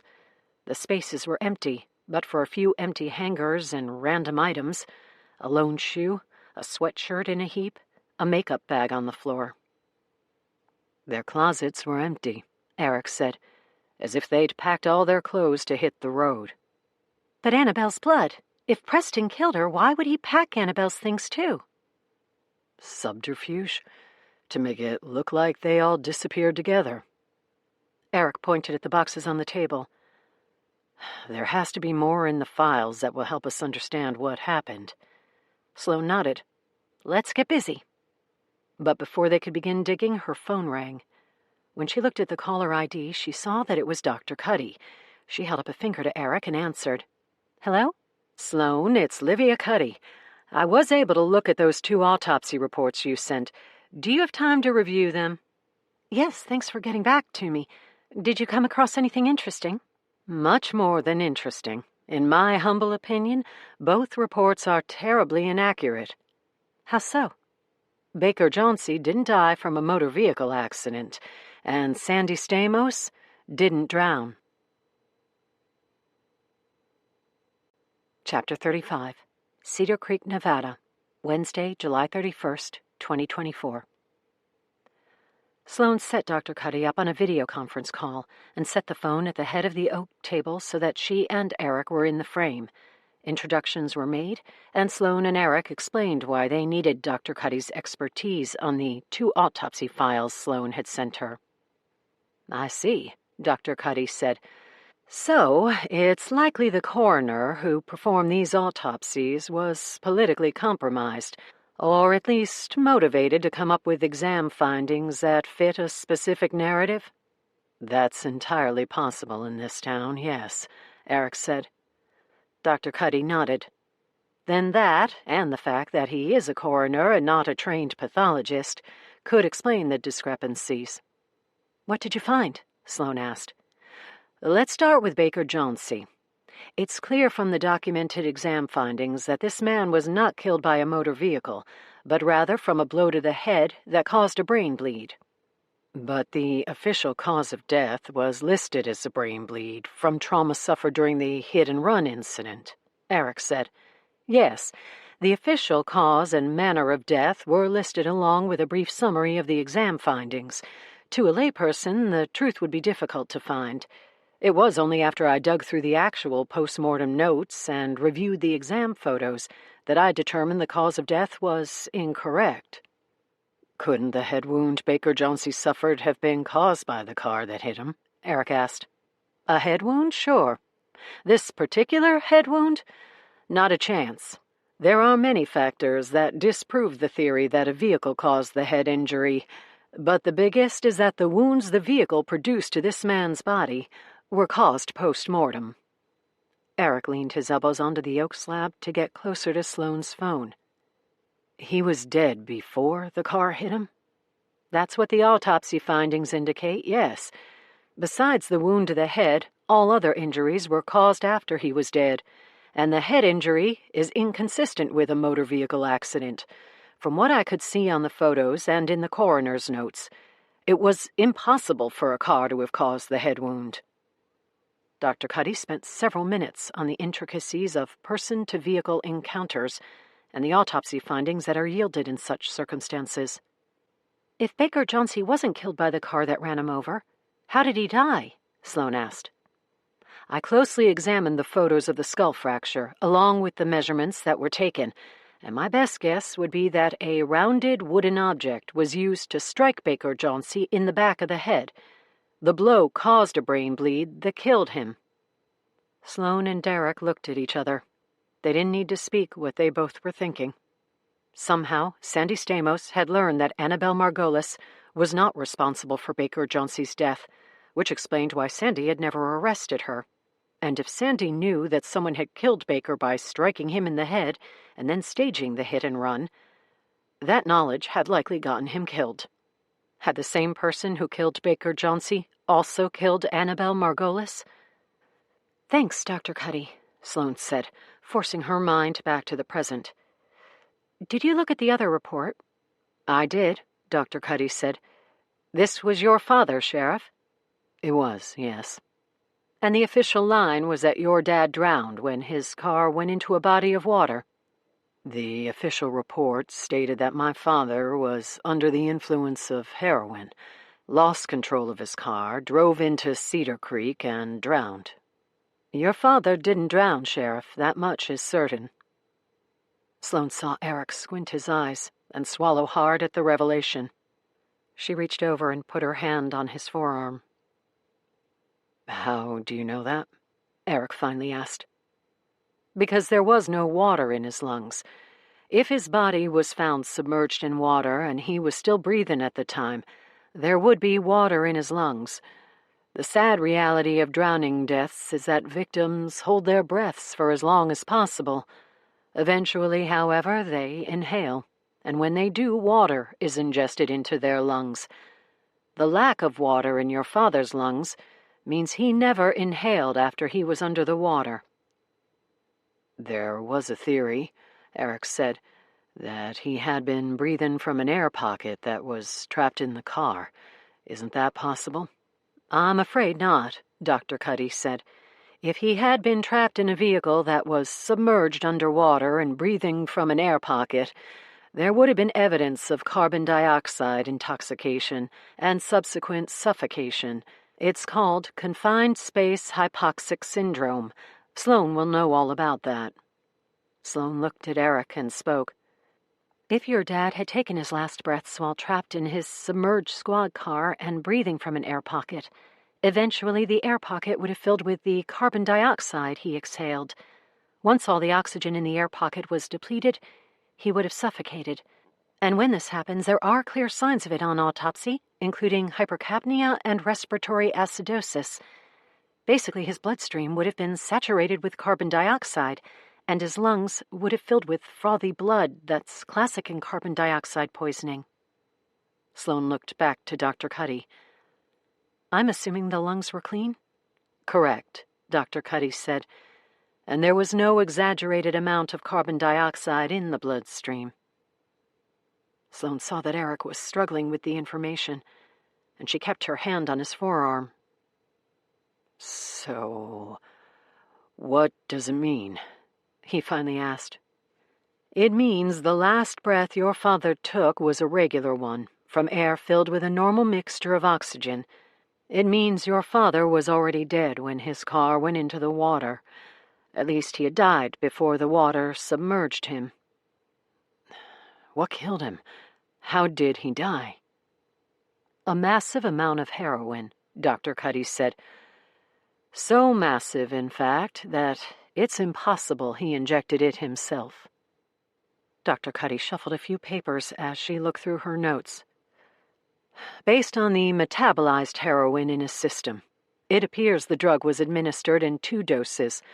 The problem is that the first dose was so large it would have rendered your father comatose, unconscious at least. The second dose killed him. So my question, Sheriff, is this. If the first dose rendered your father unconscious, how did the second dose get into his bloodstream? Because he certainly didn't inject it himself." Chapter 36. Cedar Creek, Nevada, Wednesday, July 31st, 2024. Sloane stood in the backyard of Eric's cabin with the peaks of the Sierra Nevada mountains staring down at her. The revelation that Annabelle's blood had been discovered in her home, and what it meant for her birth mother's fate, had rattled her. The information Dr. Cuddy had delivered about Sandy Stamos' cause of death had turned Eric's world upside down. There was some part of him, Sloane now understood, that had been skeptical of the stories his ailing grandfather told before he passed. They were tales of corruption and cover-ups that involved his father having discovered something sinister enough during his investigation into Baker Jauncey and the missing Margolis family that it led to his death. Eric had been chasing answers to satisfy the wishes of his dead grandfather. But now, with Dr. Cuddy's interpretation of Sandy Stamos' autopsy, it was clear that Eric's grandfather's decades-long search into his son's death had not been a dying man chasing a conspiracy theory. They both needed to clear their heads and settle their nerves. When Sloane mentioned a workout, the usual way she recharged her brain, Eric showed her his backyard. He had erected a CrossFit course, complete with a torque sled, battle ropes, pull-up bar, kettlebells, and free weights. Just the sight of the equipment allowed Sloane's mind to drift from Annabelle Margolis' likely fate. Wearing shorts and a tank top she had in her car, Sloane approached the giant tractor tire that rested in the middle of Eric's backyard. The sun was high in the cloudless sky and on a westward pitch that cast the Sierra Nevada mountains in a bright amber glow. She crouched into a squat, reached her hands under the edge of the tire, and engaged her quads and glutes as she flipped the tire over. It landed a few feet away, and Sloane jogged back to it, squatted again, and repeated the process. Lift, pull, push, lift, pull, push, until she completed 25 reps. Once she finished, Eric attacked the tire. Sloane jumped rope to keep her heart rate up while Eric completed his reps. Her watch beeped just as Eric finished the last rotation. Sloane hustled over to the tire, and they swapped spots. After 15 minutes, they were both breathing heavily and unable to talk. Eric pointed to the battle ropes, 2 thick cords, each 20 feet long, and secured to eyelets screwed into the ground. Sloane grabbed the free end of each rope and began swinging in an up-and-down motion, right arm up, left arm down, zigzagging the ropes for 2 straight minutes until her shoulders burned and her chest heaved. Eric took over as Sloane recovered. They took turns back and forth on the battle ropes in 2-minute rounds until they completed 10 reps and collapsed onto the ground. They gulped from water bottles before heading to the kettlebells to complete a killer circuit of snatches and cleans. When they finished, they walked around the yard with their hands on their heads and heaving for breath. "I see you handle stress about as well as I do," Sloane said. "It's either this or the bottle," Eric said, "and this is a lot healthier." Eric had sweated through his shirt so that the fabric stuck to his skin, revealing the sculpted physique of his shoulders and chest. "I take it you're not a drinker either?" Eric asked. "Only Diet Dr. Pepper and the occasional glass of wine. Otherwise I burn off my anxiety at the gym. Thanks for letting me crash what I assume is usually a one-man show." "Are you kidding? This was great. You pushed me harder than I would have pushed myself. And it got my mind off of what your boss told me about my dad." Sloane took a sip of water. "So if the same coroner who performed Baker Jauncey's autopsy also did your father's, and both reports were blatantly inaccurate, the guy was either a hack or someone was in his ear telling him what they needed the reports to say." Sloane took another swig from her water bottle. Sweat poured from her body, causing her shoulders and arms to glisten in the sun. "So we have confirmation that someone killed Baker Jauncey and then tried to make it look like a hit and run. The fact that Annabelle's car was planted at the scene indicates that whoever killed Baker wanted Annabelle to take the fall. The discovery of Annabelle's blood at her home and the attempted cleanup proves foul play was involved." "And," Eric continued, "someone injected my father, the man investigating both crimes, with enough heroin to place him in a coma, or close to it. A second dose killed him. Then, if I'm figuring things correctly, they pushed his car into Cedar Creek so that it would look like an accident." "Which it did, to everyone except your grandfather." "And your boss." Sloane nodded. "So we've got 3 murders. Baker Jauncey, Annabelle Margolis, and your father. Someone wanted Baker Jauncey's death to look like a hit and run, and your father's to look like an overdose. And since your father was investigating the disappearance of my birth parents and me at the time, it's logical to conclude that all 3 crimes are linked. The question is how. A bird crooned loudly, and both Eric and Sloane looked up to see a black-tailed Cooper's hawk perched on the roof of the cabin. As soon as they spotted it, the hawk took flight, soaring overhead before diving down into the gorge behind the cabin. After the workout, they each showered and got back to work at the long oak table. For hours, they pored through the case files, looking for any hints the pages might hold to help them piece together the mystery. They worked until midnight without a break, reading page after page of detectives' notes, reviewing interview transcripts, and combing through the list of evidence collected from Annabelle and Preston's home. They looked through crime scene photos of the house, images of Sandy Stamos' squad car, dripping water after being freshly pulled from Cedar Creek, and snapshots of Annabelle's car, and Baker Jauncey's body taken by accident investigators with the Nevada State Highway Patrol. Despite their efforts, when midnight came, they were no closer to finding answers than when they had started. Sloane looked up from the report she was reading. Anything? Eric shook his head. No. And I think I've hit a wall. I'm not even sure what I'm reading is making it into my brain at this point. Yeah, I'm pretty spent myself. Sloane looked at her phone. Oh my God, is it midnight already? Eric checked his watch. Damn, time flies when you're trying to solve 3 30-year-old crimes. Sloane smiled. This is not the most pleasant of topics, but I can think of worse ways to spend the day.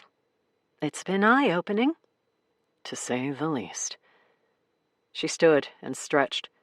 Eric stood as well. Thanks again for getting your boss's help on my dad's autopsy. Sorry it confirmed what you feared. It's better to know than to live in doubt. Sloane nodded and offered a dejected smile. I guess that's true. I better get going. There's no way I'm letting you drive those mountain roads this late at night. None of them are lighted, and it gets dicey in the dark. Sloane looked out the window and imagined herself attempting to navigate the steep, winding roads this late at night. I can drive you back to town, Eric said, but you'd have to leave your car here and grab it tomorrow. Or, he paused, you can stay the night. The extra bedroom's all set. Sheets are clean, and you already know I've got clean towels in the bathroom. Sloane looked back from the window. Are you sure? Of course. They cleaned up the table and stacked the boxes full of the notes they had spent all night reading. Eric walked her up the stairs and showed her the guest room. He grabbed 2 extra pillows from the top shelf in the closet and stuffed them into pillowcases. He fluffed them on the bed. He pointed at the bathroom. Bathroom's there, obviously. There's water in the fridge downstairs, and I'm across the hall if you need anything. Sloane smiled. Thanks. And thanks for letting me crash. Sure thing. I'm sorry again, Sloane said, walking over to him. About your dad. I know it was a long time ago and you were a kid, but I'm sure it's not easy to hear those things. Eric nodded. Not easy. But that's why I'm looking for answers. My grandfather would be proud I got this far. I'm looking with you. I know, and I appreciate it. Eric leaned in and kissed her cheek. And I'm going to keep looking until we both have answers about what happened that summer. Sloane put her hand on his chest. In a different moment in time, one where they had not spent the night looking through case files that dealt with the death of Eric's father and the disappearance of Sloane's birth parents, something more might have happened between them. But on this night, they were partners with a common goal. Nothing more. Good night, she finally said. See you in the morning. The Past. Lake Tahoe, Nevada. Saturday, July 1st, 1995. 3 days prior. Sandy steered his old model Suburban down the long drive of the Stamos family's cabin, turned left, and crossed the bridge that curved over the gorge behind the property. He wound his way through the circuitous mountain roads until he found Highway 67, where he headed south and bypassed the exit for Cedar Creek. He was headed to Lake Tahoe. The 4th of July holiday made traffic nightmarish, and it took over 2 hours for him to reach Incline Village on the north side of Tahoe. He found an offshoot road named Beverdale Trail and slowed at each house he passed. The address he was looking for was scrawled on a scrap of paper and taped to the dashboard. When he spotted the numbers on the mailbox, he pulled into the driveway.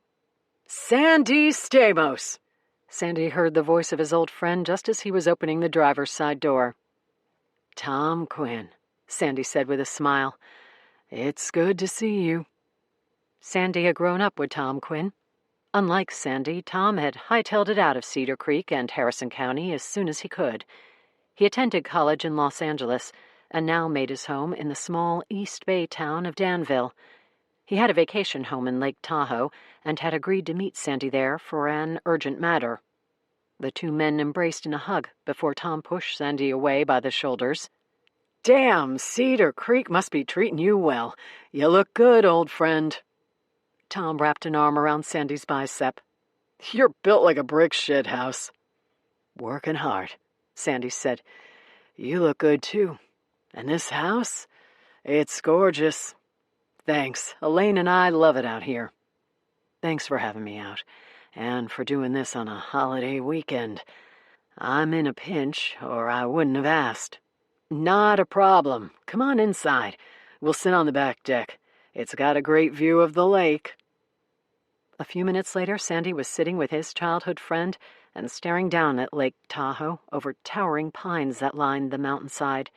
They each drank cold Sierra Nevada pale ale. "You weren't kidding," Sandy said, taking in the view. "I'm impressed."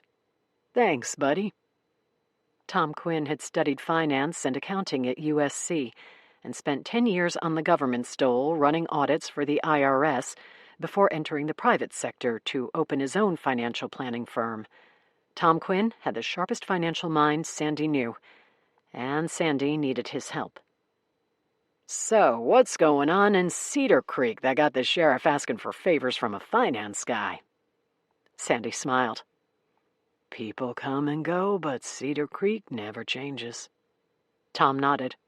"That means you're bumping heads with the Margolis clan." "Trying not to, but can't seem to avoid it in this particular case." "What's going on?" "Earlier this summer, one of the partners at Margolis and Margolis was killed in what appeared to be a hit-and-run accident on Highway 67. "Appeared to be?" "This stays between you and me. But it looks like someone actually hit the guy in the back of the head with a baseball bat and killed him first, then put him in the road and ran him over with a car." "Damn. What has that hellhole turned into?" Sandy pulsed his eyebrows. "It gets better. The car that ran the already dead Margolis and Margolis partner over was registered to Preston Margolis's new wife." Tom Quinn whistled. "You've got yourself a shit show." "Don't I know it? But wait, there's more." "You sound like an infomercial." "Yeah, well, this last bit is why I called you. The Margolis and Margolis partner who was killed was named Baker Jauncey. A couple of days ago, his legal investigator paid me a visit. A guy named Marvin Mann. He told me Baker had sniffed out financial fraud at the Margolis law firm and recruited Marvin to look into it. The next day, Baker was dead." "And his investigator thinks he was killed because he was looking into the Margolis firm?" Sandy nodded. "And here's the kicker. The night before he was killed, Baker gave Marvin a thick file of documents he had extracted from Margolis and Margolis, detailing the financial fraud. Jauncey was a partner, so he had all the access he needed if he was looking in the right places. He gave the files to Marvin for safekeeping and was dead the next day. Marvin shared the files with me. I've looked through them, but I'm not a finance guy. I can't make heads or tails out of them. I need you to take a look and explain to me what's going on at Margolis and Margolis. I sniffed out a lot of scams during my years at the IRS. Let me have a look. I've got the full file stashed in a safe deposit box because I'm not taking any chances with it. But I made photocopies of what I believe are the relevant parts. I've got everything in my car. Lake Tahoe, Nevada, Saturday, July 1st, 1995, 3 days prior. Sandy sat on his friend's deck and sipped beer while he stared down at Lake Tahoe. Tom Quinn had moved into the den as he pored over the documents Sandy brought him. Sandy was admiring 2 sailboats cutting through the center of the lake when Tom appeared through the sliding doors that led from the kitchen. He had 2 fresh beers gripped between the fingers of his left hand, the files in his right, and his laptop tucked under his arm. "Here," he said, handing Sandy the beers. Figure any of it out? Tom nodded. Most of it. And it's on a huge scale, Sandy. Lots of money and lots of laws being broken. It's no wonder these files got that guy killed. Tom placed the files on the patio table. A yellow legal pad that contained his notes rested on top. He set his laptop computer next to the files and went back inside, emerging a moment later with a long cable and extension cord for power. He sat down and fired up the laptop. "So, here's what's going on," Tom said, tapping on the keyboard. "They're stealing client money in a nutshell, but they're very clever about it. They're taking settlement checks from cases the firm has either won or successfully negotiated, depositing the full amount into a dummy account, essentially a shell company attached to the Margolis Law Group, and then issuing a formal settlement check to Margolis and Margolis, which gets deposited into an escrow account. The key is that this formal payment into the escrow is less than the actual settlement. Let's say a $5 million settlement comes in. This guy deposits the $5 million into the dummy account, then transfers $4.9 million into the firm's escrow account. It's easy to miss $100,000 when you're dealing with these huge sums, and from what I can tell, Margolis and Margolis frequently does. The client then gets paid from the escrow account. The math gets complicated because the firm keeps 33% plus expenses. The client gets the balance. And it's in the expenses where the firm is burying the skimming. In this example of a $5 million settlement, the $100,000 skimmed off the top was explained away through a long list of bogus expenses, and no client ever picked up on it. Until this guy, Baker Jauncey, sniffed out the fraud. Only once, according to what's in these files, had a client argued about the money they received, and in that case the inconsistency was blamed on an accounting error and was corrected. No other clients said a word. The scam's been going on for years, according to the dates listed on the files. Tom pulled one of the documents over so that Sandy could see. Here's an obvious one. The Margolis Law Group filed a suit on behalf of Janet Romo in 1993 against a grocery store chain where she slipped and fell, injuring her hip and back. The case was settled out of court for $150,000. Tom pointed at the page. See, it clearly states the settlement amount of $150 right here, and that matches the amount deposited into the dummy account here.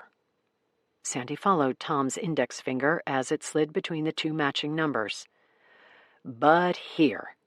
Tom turned the page and pointed at a new number.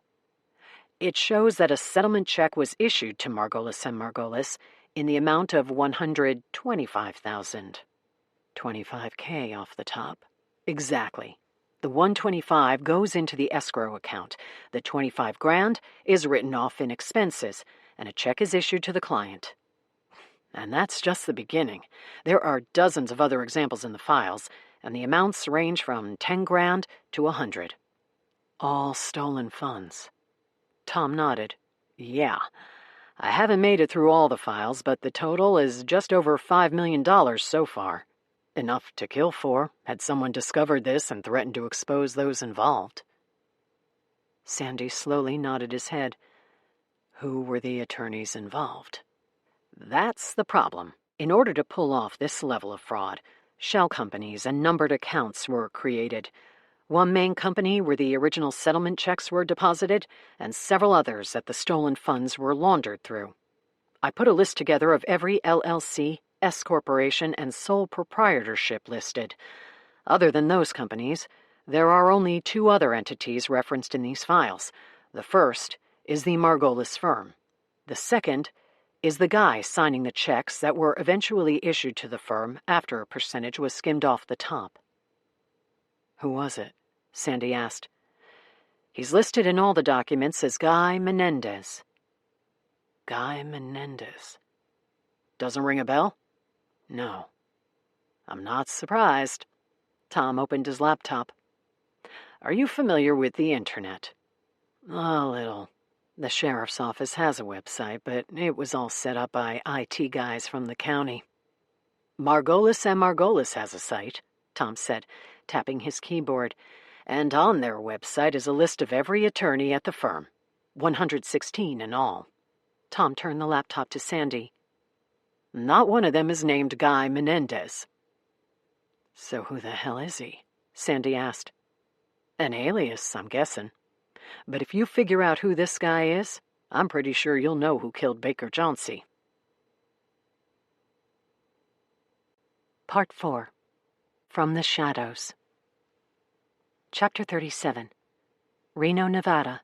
Thursday, August 1st, 2024. Margot Gray grabbed 2 breakfast entrees off the bar and hurried them over to table number 8. It was 11 o'clock in the morning, and as soon as the 2 truckers finished their meal, her shift would mercifully end. She'd pulled a double and was going on 14 hours straight, minus bathroom and cigarette breaks, and a half hour sometime in the middle of the night to eat a bagel with cream cheese and slurp down an energy drink to keep her going. Her knees ached, and her ankles were swollen from so many hours on her feet.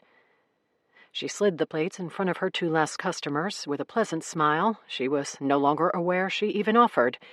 She'd plastered it on her face for so many years that it came without conscious thought. "Can I get you anything else?" "Coffee, please," one of the truckers said. Margot hustled over to the coffee station, grabbed the pot, and refilled the coffee mugs in front of each man. "And then just the check," the trucker said. "We've got to hit the road, so we're going to eat fast." Margot smiled, pulled the check from the front pocket of her apron, and placed it on the table. She spent 20 minutes balancing out the tabs from her shift and taking out her tips, $113. There was always the temptation to calculate the number of hours of her life she gave up for the money she made, but she'd been down that road before, and it led to dark places she cared not to visit again. She was a 52-year-old waitress with no other skills. It wasn't enough in this world to want something different. She needed talent if she wanted her life to change, and Margot Gray had decided the only talent she possessed was a fake smile and the ability to spend hours on her feet, hustling from table to table. By the time she finished cashing out, the truckers were gone. After 14 hours, there was no one left to serve. The diner was in a rare mode of calm, that peaceful time between the breakfast and lunch crowds. She said goodbye to a couple of the other waitresses, none of whom were anything more than acquaintances. They were younger than Margot, and all had the same thought running through their minds, that there was no way in hell they'd be working at this diner or any other place like it when they were in their 50s. Margot knew the 20-something waitresses thought this, because Margot had once been one of them. When she was 25, she had also been convinced that running tables at a diner was just a temporary gig. She had convinced herself that things would get better, that other opportunities would come along, and that when she was older, things would be better.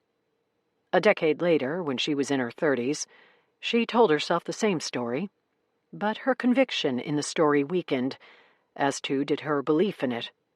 By the time she reached her 40s, that little voice in her head had grown faint and quiet. It still whispered every so often that there was more to life than swapping hours for dollars, that things could still change, and that at some point she'd start living life rather than surviving it.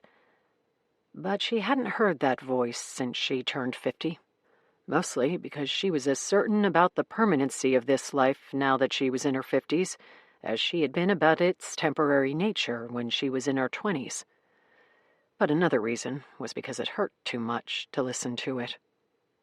In the parking lot, she climbed into her ancient Mazda, felt the pull of the $100 of tip money in her pocket, and thought briefly about stopping at the liquor store and feeding the slot machine. She'd doubled her money doing that once, and the single victory helped her forget all the other times she'd worked 10 straight hours, only for the slots to steal everything in less time than it took truckers to drain a pot of coffee. Resisting the urge, she decided she needed sleep more than anything else. She pulled into her mobile home complex, parked in front of her trailer, and headed inside. She grabbed a Coke from the fridge and pulled up her laptop, an aging Dell that miraculously booted up every time she opened it. She had no television and couldn't afford cable if she did. Her conduit to the world was the internet, and if her antique laptop ever crept out on her, she'd be disconnected from the world, other than listening to CNN and Fox squawk from televisions in the corners of the diner. Margot pulled up the YouTube app and clicked on the Unsolved channel, her favorite true crime fix featuring Ryder Hillier. Margot had been an unsolved junkie for as long as she could remember, and loved the way Ryder Hillier approached the stories she told on her podcast. The woman presented the facts of a crime, and then called on her audience to help solve the cold cases she covered. The reason her podcast was so popular was because Ryder's process worked. Over the years, Margot had seen Ryder Hillier solve a number of cases that detectives had either given up on or had deemed too cold to crack, and she'd done it by enlisting the help of her audience. "Strength in numbers," Ryder always said. Margot took a sip of Coke and clicked the play button to watch the latest unsolved video. Ryder Hillier's face filled the computer screen. "Good evening, unsolved junkies. This is Ryder Hillier coming to you from a hotel room in Raleigh, North Carolina, with breaking news and an urgent request for help. Today, I've got a story that all you unsolved junkies are going to go nuts for. I'm sure everyone at home is familiar with the case of the missing Margolis family from 1995. Margot curled down into her chair and pulled the laptop close to her. She was familiar with the case. "I've covered the missing Margolis family on the podcast in the past," Ryder continued, "and have done a number of follow-ups. However, to those unfamiliar with the story, I'll offer a brief history. Preston and Annabelle Margolis, along with their 2-month-old daughter, a beautiful infant the country knew as Baby Charlotte, disappeared from Cedar Creek, Nevada on July 4th, 1995. Preston was the son of prominent attorney Reed Margolis and an up-and-coming legal eagle at the Margolis law firm. The Margolis family is wealthy and established in Harrison County, where Cedar Creek is located. Despite a large-scale investigation and months of broad media coverage, there were never any suspects in the family's disappearance, and the case has been cold for decades. But here's the kicker, unsolved junkies. My sources tell me that baby Charlotte Margolis has just turned up nearly 30 years after she went missing. You heard me correctly, junkies. Charlotte Margolis has been living as a woman named Sloane Hastings in Raleigh, North Carolina. According to my sources, baby Charlotte was adopted in November of 1995, a mere 4 months after she went missing. The adoptive parents, Todd and Dolly Hastings, named the baby Sloane, and she has lived a quiet life for nearly 30 years. There is no indication from my sources that Preston or Annabelle Margolis have surfaced, but certainly this is the biggest break anyone has seen for decades. Authorities are looking into the method by which baby Charlotte was put up for adoption, and I'm told that the couple who adopted Charlotte Margolis are not, I repeat, to all my unsolved junkies out there, are not suspected in baby Charlotte's disappearance. Please respect the privacy of this adoptive couple, as I'm certain their lives have been turned upside down by the news. But I do have an assignment for you. My sources tell me that the main focus of the FBI's investigation is the woman who posed as baby Charlotte's birth mother during the fraudulent adoption. A woman, I've learned, named Wendy Downing. She was aided by an attorney named Guy Menendez. This is where we shine. I'm paging all unsolved junkies. I need your help. I need you to flood my inbox with any and all information you find about these two people, Wendy Downing and Guy Menendez. This is a breaking story, and we need to move quickly, junkies.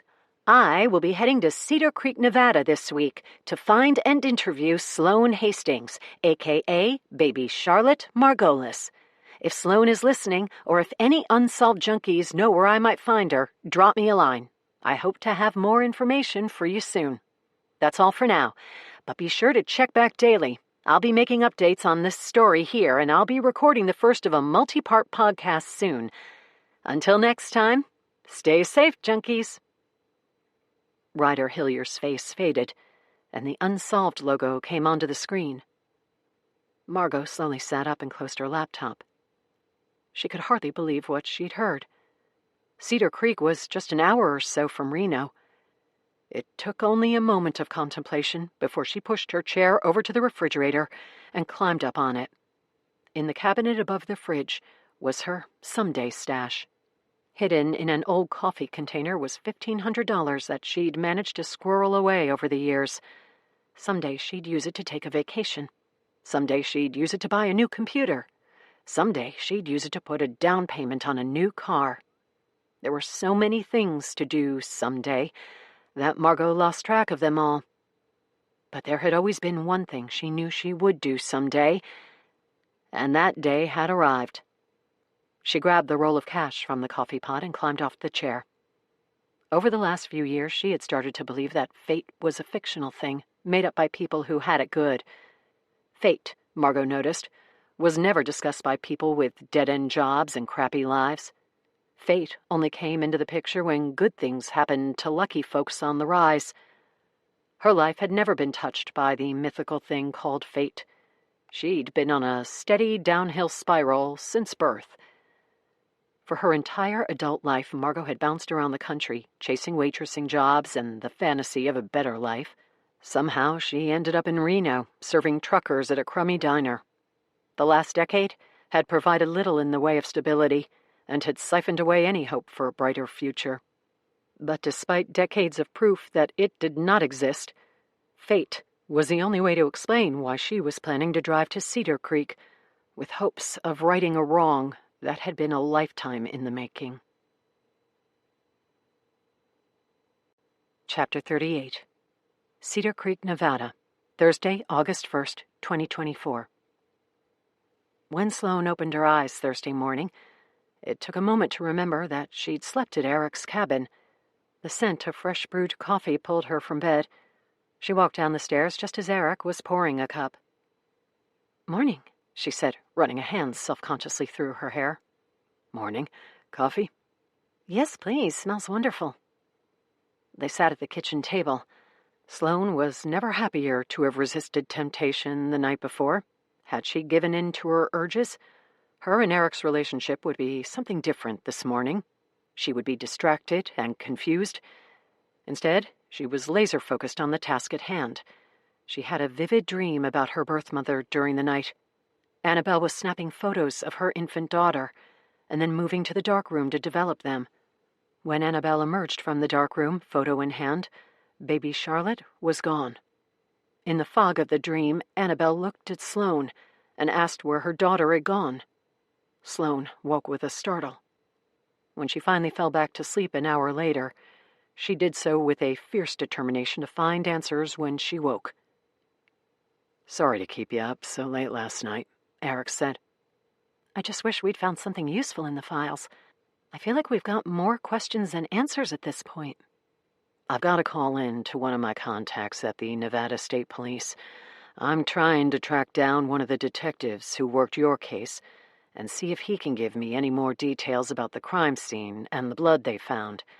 What's your plan for the rest of the week?" "I'm meeting with Nora Margolis today to go through boxes of photos Annabelle took the summer she disappeared." "What kind of photos?" "Annabelle was an amateur photographer, Nora Margolis's protege, you could say. Annabelle spent the summer and the early part of motherhood taking photos." "Of what?" "Of everything. Of the town, of me as an infant, of the house she and Preston were building. I got the impression from the photos I saw that Annabelle was lonely. She had Preston and me, her newborn daughter, but Otherwise, she was alone. Other than Nora, the Margolis family wasn't so warm and fuzzy toward her. The photos she took are, I don't know, fascinating because they provide a window into her life, but also haunting and sad. Sloane took a sip of coffee. Anyway, I have plans with Nora to go through the rest of Annabelle's photos. I'll let you know if I'm able to track down the detective who ran the case. It was 30 years ago, so he might not be able to offer anything new or useful. It's worth a shot. Mind if I shower before I take off? Be my guest. I'll make some breakfast. 15 minutes later, Sloane walked from the extra bedroom with wet hair to find Eric sitting at the kitchen table. He held up a copy of the Harrison County Post. Sloane saw her image on the front page. What the hell?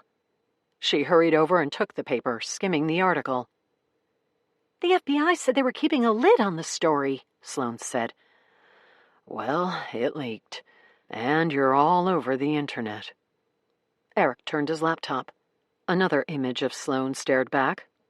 For Christ's sake! Sounds like Ryder Hillier broke the story on her Unsolved podcast. Awesome. Sloane's phone rang, and she saw it was Dr. Cuddy calling. She closed her eyes before answering. Hello? Sloane, it's Livia Cuddy. You know you're in every paper across the country. I'm just learning that now, and seeing it for the first time. Are the... Dr. Cuddy's voice cut out, and Sloane looked at her phone. Hello?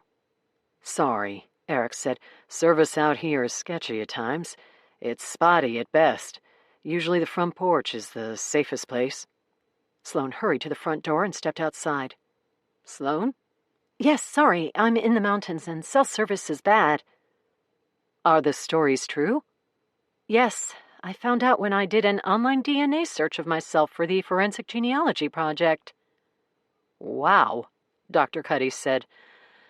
Sorry the project has spun into all of this. For what it's worth, this will make for a great dissertation if I can get that far. Do you need anything? You've already helped by offering your opinions on those autopsy reports. They're linked to my story. How? I'm working on figuring that out. I hope I get to hear about it soon. Absolutely. Listen, Sloane, just a heads up. This morning there were news vans parked outside the office. I'm sure they're hoping to catch you entering the building. I've received calls from NBC and HAP News. Word has leaked that you're studying under me. Sorry to cause you so much trouble. Please, none of this is your fault. I'll deal with the commotion here. You just take care of yourself. I told my networks that I have no comment on the story, and I won't be touching it unless you need my help. Thank you. I'm not sure what I need yet, but I'll call you when I figure it out. I have contacts, Sloane, so when you do want to tell your story, I can put you in touch with the right people. This story consumed the public back when it happened, and people will be interested in it until they have answers. You could consider beating them to the punch and giving an interview to the right person, Avery Mason or Dante Campbell. I could arrange it, and it would stop the stampede. Thanks, and I'll definitely consider it once I have some answers to give them. Understood. One other thing, Dr. Cuddy said. Hayden Cox told me that a woman approached him in the parking lot the other day asking about you. She claimed to be an old high school friend who was trying to track you down. Hayden told her you were out of town. He now thinks the woman was Ryder Hillier. Have to suspect that she'll be the first journalist to Cedar Creek to find you. Damn, Sloane said. She hadn't planned on having to dodge the press while she looked for answers to what happened to her birth parents. Thanks, Dr. Cuddy. Keep me posted and let me know if you need anything. Will do. As soon as Sloane ended the call, her phone rang again. It was her mother. She looked at Eric through the screen door and held up the phone.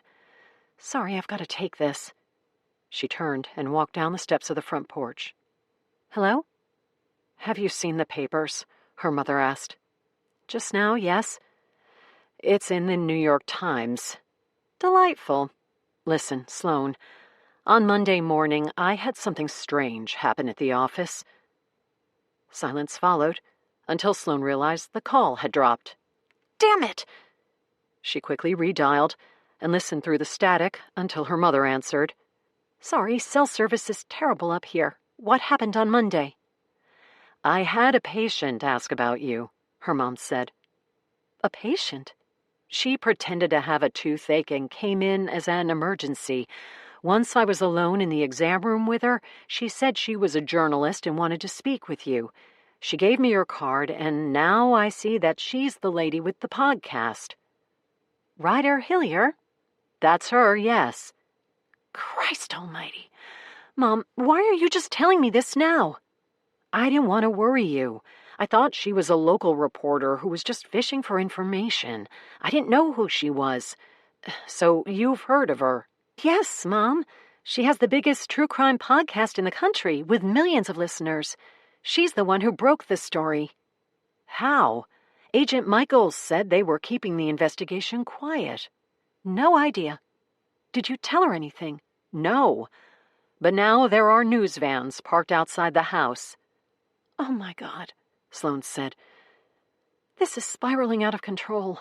I'm sorry, Mom. This is such a mess I've caused. We're just worried about you. Are you okay? Yes, no one's found me here. I mean, no press or reporters. But it looks like it's only a matter of time. Just be careful, honey. And if you need us to come out there, we will. No, just do your normal life, Mom. Go to work. Tell the reporters that you've got no comment for now. I'll figure this out today and call you later. Okay, sweetie. We love you. Thanks, Mom. Love you, too. Sloane walked back into the cabin. News vans are parked outside my parents' house in Raleigh and waiting for me outside the medical examiner's building. How long do you think it'll take for them to come to Cedar Creek? Eric asked. Not long. Even if they haven't figured out that I'm here yet, they'll want to track down Tilly and Reed Margolis to get sound bites from them. I'd better warn them and Nora. You're welcome to stay here, Eric said. No one will find you out here. Sloane thought about the offer and agreed that there was no better place to hide from the press than Eric's isolated cabin. Thanks. Let me go see Nora and tell her what's going on. Then I'll talk with Tilly and Reed. We'll make a plan, and I'll call you. Okay. I'll wait to hear from you. A minute later, Sloane was pulling down the long driveway and heading back to Cedar Creek. She worried that Ryder Hillier was lurking out there somewhere, but was wholly unprepared for what was actually waiting at her rental house. Chapter 39. Cedar Creek, Nevada. Thursday, August 1st, 2024. Margot Gray sat in the Cedar Creek coffee house with a copy of the Harrison County Post opened in front of her. She'd made the drive from Reno early that morning, since Ryder Hillier had dropped her video detailing the breaking news about baby Charlotte's return. Pictures of Sloane Hastings had leaked. Of course, in typical Ryder Hillier fashion, she had created a Baby Charlotte page on the Unsolved website and had pictures of Sloane there, comparing them to the age progression images that had popped up over the years, guessing what Charlotte Margolis might look like as a child, teenager, and adult. But now they had the real thing, and pictures of Sloane were everywhere. The networks had gotten wind of the scoop, and Sloane Hastings had gone mainstream. Overnight, newspapers across the country had picked up on baby Charlotte's return, and Sloane was front-page news. Margot looked at the black-and-white photo of Sloane Hastings in the Harrison County Post and read the story. Sloane Hastings was a medical doctor, a pathologist, who was completing a forensic pathology fellowship in Raleigh, North Carolina, on her way to becoming a medical examiner. Despite the shitty cards she'd been dealt, Margot thought, the girl had done well for herself. Margot took a sip of coffee and opened her laptop. She typed Sloane Hastings into the search engine and watched her screen fill with links. She clicked on an article from the New York Times, skimming the details until she came to another image of Sloane Hastings. She studied it for several minutes, and then looked at the other photos that had trickled onto the internet. Sloane Hastings from her senior prom, Sloane Hastings from her college sorority, Sloane Hastings from her medical school graduation, and the most recent, Sloane Hastings as a fellow at the Office of the Chief Medical Examiner in North Carolina. By the time Margot finished her coffee, she was confident that she'd looked at enough photos of Sloane Hastings to recognize the woman if she saw her, which was the plan. Margot's phone rang, and she answered. "Anything?" "She's renting a house in Cedar Creek." "Are you serious?"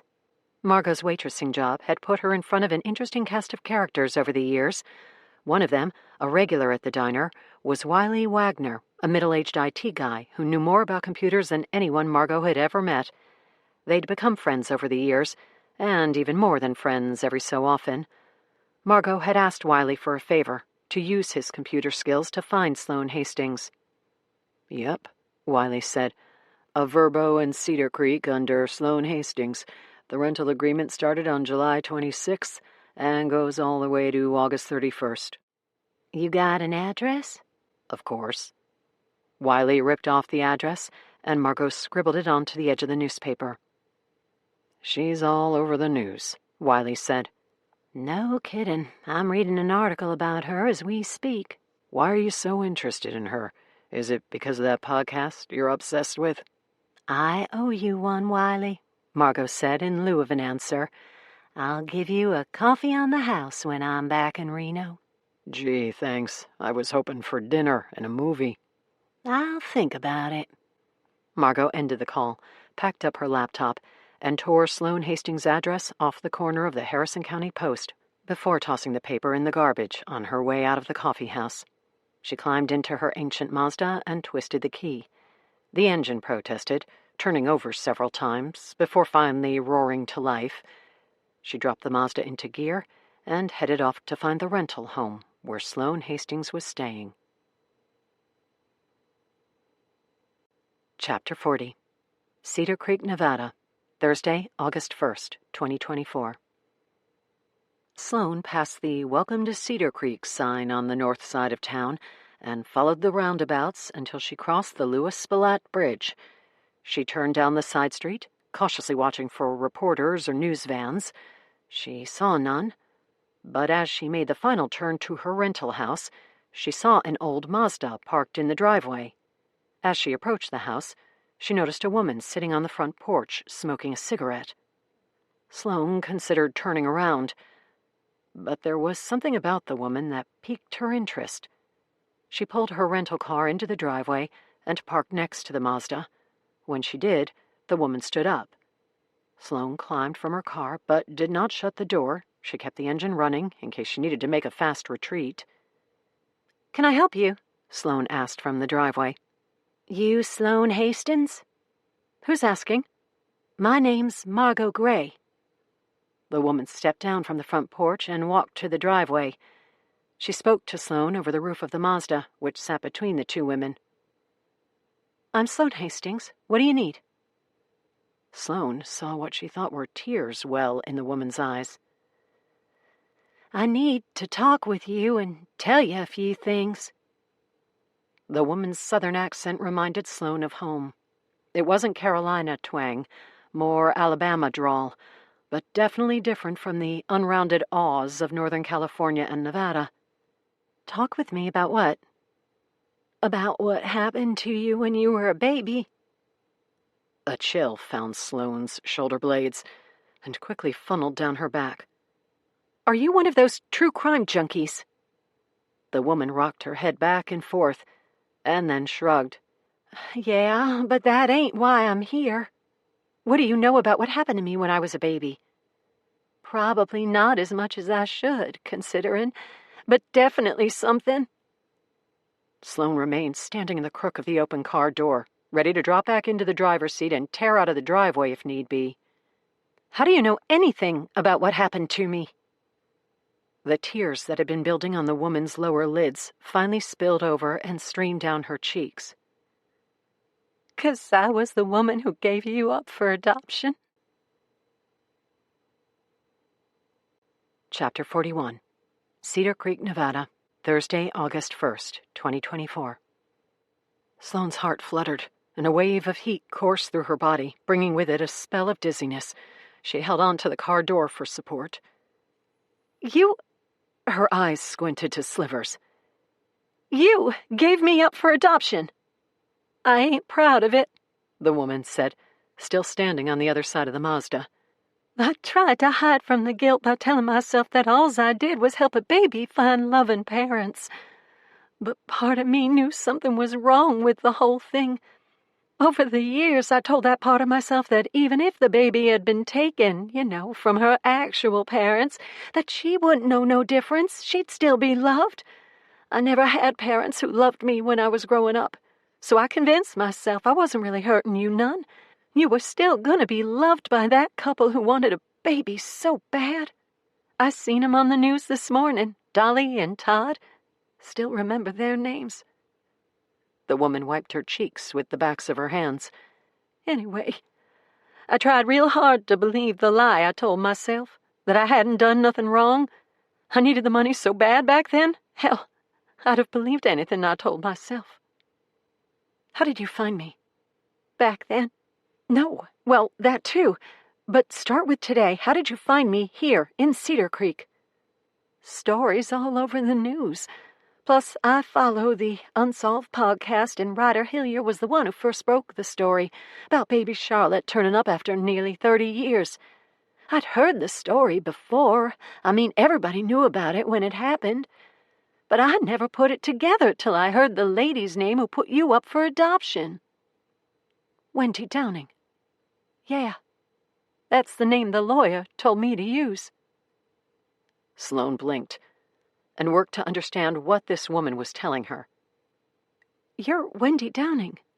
No, I'm Margot Gray.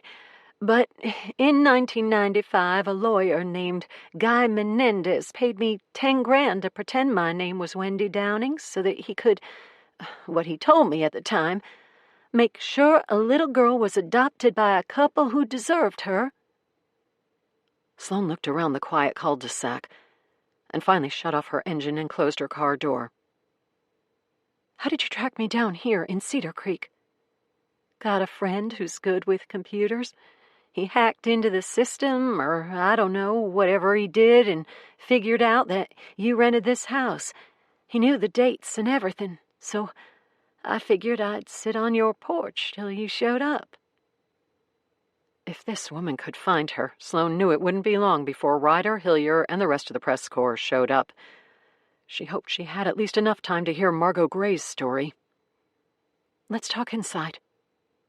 A few minutes later, Sloane and Margot sat in the kitchen nook. Start from the beginning, Sloane said. How did you meet Guy Menendez? I was 23 years old in 1995 and working at a diner in Mobile. Alabama? Yeah. I started seeing this guy come into the restaurant every morning. He always sat in my area. He was real nice and polite and always left big tips. I thought he was maybe going to ask me out or something, but he never did. Instead, he asked if I'd do him a favor. Sloane listened intently. What was the favor? He told me he was a lawyer, gave me a business card and everything. Said he worked for an adoption agency and that there was a problem with one of the adoptions he was overseeing. He was having trouble cutting through red tape to get this one baby to a couple that wanted her. He told me he needed me to watch the baby for a couple of months until he could organize the adoption. Offered me $15,000 to do it, and another $10,000 if I'd pose as the baby's mother when the adoption went through. Back then, hell, even today, that was a lot of money. And I needed it real bad. So I told him I'd do it. So you took care of me? Yeah, for about 4 months, till he could get the adoption finalized. What happened after 4 months? To make the adoption legit, he needed to take some pictures of me and show them to the couple who wanted to adopt the baby. So he snapped some pictures while I stood in front of a white background. A couple of weeks later, we met again, and he showed me a driver's license and passport with my picture on it, but not my name. The name on the IDs was Wendy Downing. He told me that for my protection, I had to hide my real identity during the adoption process. Of course, this got me nervous and suspicious, like maybe the whole thing wasn't as legit as I thought. But when he gave me the passport and driver's license with that fake lady's name on them, He also gave me another $5,000. He'd get me the rest after we finished." Sloane saw Margot Gray look up at the ceiling. Tears welled in her eyes again. "I knew I was doing something wrong, but I felt trapped. After I took the first half of the money, I felt, I don't know, obligated or something to go through with it. After I met the couple who wanted to adopt you, I told myself there were worse things in the world than helping a nice couple find a baby to love. I just sort of blocked out thoughts about where Mr. Menendez had gotten you from. Blocked out the idea that you might have already belonged to loving parents." "When was this?" Sloane asked. "When you first met the attorney?" "July of '95. I remember the date because it was my birthday the first time we talked. It wasn't until November that we actually went through with the adoption. In September and October of that year, I met the couple who was going to adopt you. We met twice for lunch, and I asked them a bunch of questions that Mr. Menendez wrote out for me, sort of like I was interviewing them." Sloane slowly cocked her head. "I was with you when you met that couple?" "Yeah," Margot said with a shrug. "I was supposed to be your mom, so of course you were with me." Sloane swallowed hard. She urged herself to think clearly, like she was back in the cadaver lab in medical school, following the route a cranial nerve took through the brain. She forced herself to focus and get past the flood of adrenaline that came with somehow stumbling over what was certainly the biggest break in the case in decades. "And you had no idea how Mr. Menendez originally gained custody of me?" "No, other than that he said he worked for an adoption agency." "So how did you figure it out, that I was baby Charlotte Margolis?" "I didn't back then. I never put two and two together. I remember that family going missing. Their story was all over the tabloids. But the way the news media told it, the entire family disappeared. I never thought what I was doing for Mr. Menendez was related to the missing Margolis family. After it was over, I took the money and got far away from Mobile. Tried to forget about the whole thing. But I couldn't. At first it really bothered me, and I became depressed about what I'd done. Even thought about going to the cops. A couple years went by, and the guilt sort of faded. For a while, I even thought it was gone. But that type of guilt never goes away. It just sort of becomes part of you. Then the other day, I turned on my podcast lady, Ryder Hillier, and she broke this story about baby Charlotte from the 90s who had just resurfaced after being missing for nearly 30 years. Then I heard the name of the woman who had put baby Charlotte up for adoption. Wendy Downing." Margot shrugged. "That's when I put it all together, and I knew I needed to find you. I needed to tell you the truth about what I'd done." "This man, Guy Menendez, the attorney, do you know any more about him?" "A little. He's kept in touch over the years. Every couple of years I hear from him. Even if I move to a different state, and I've done that a lot, he somehow finds me." "Finds you how?" "Sometimes it's just a phone call. Sometimes he shows up in person to ask how I'm doing. He's helped me out with money a few times." Sloane noticed that her fingers and hands were cold, as if all her blood had redirected to her cerebral cortex as she tried to understand what was happening. Guy Menendez, she suddenly knew, was the missing piece of the puzzle she'd been looking for, and Margot Gray was the link to him. "When was the last time you spoke with him?" "About a year ago. He gave me his cell number in case I ever needed anything." "Would you share his number with me?" Margot shrugged. "Sure, I guess." She dug in her purse until she found her phone, then swiped the screen to pull up the number. She pushed the phone over to Sloane. Sloane glanced at the screen and saw that it was a 530 area code, the same area code as Aunt Nora. Guy Menendez was in Harrison County. Guy Menendez was probably in Cedar Creek. Chapter 42. Cedar Creek, Nevada, Thursday, August 1st, 2024. Listen, Sloane said, standing from the kitchen table with a brimming urgency to tell Eric what she'd learned from Margot Gray. Hell, she considered calling John Michaels at the FBI. She had a phone number belonging to Guy Menendez. Surely one of them could track the number and find the man. We can't stay here much longer. I mean, you found me through a record search of my Verbo reservation, so it won't be long before the press shows up. I'm not ready to talk with them yet. Yeah, Margot said. Makes sense. Ryder Hillier said she was coming to Cedar Creek to investigate.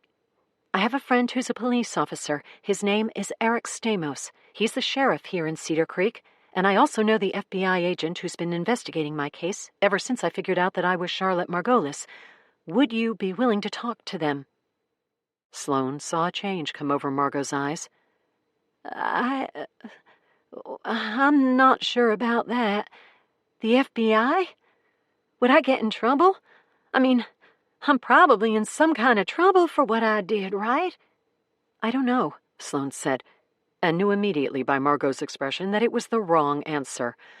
Look, let's forget about the FBI. We'll just talk to my friend. He's local. The sheriff? Yeah. I guess I didn't really think this through. I just wanted to tell you what I did so I could, I don't know, get it off my chest. I never planned to tell the cops about none of it.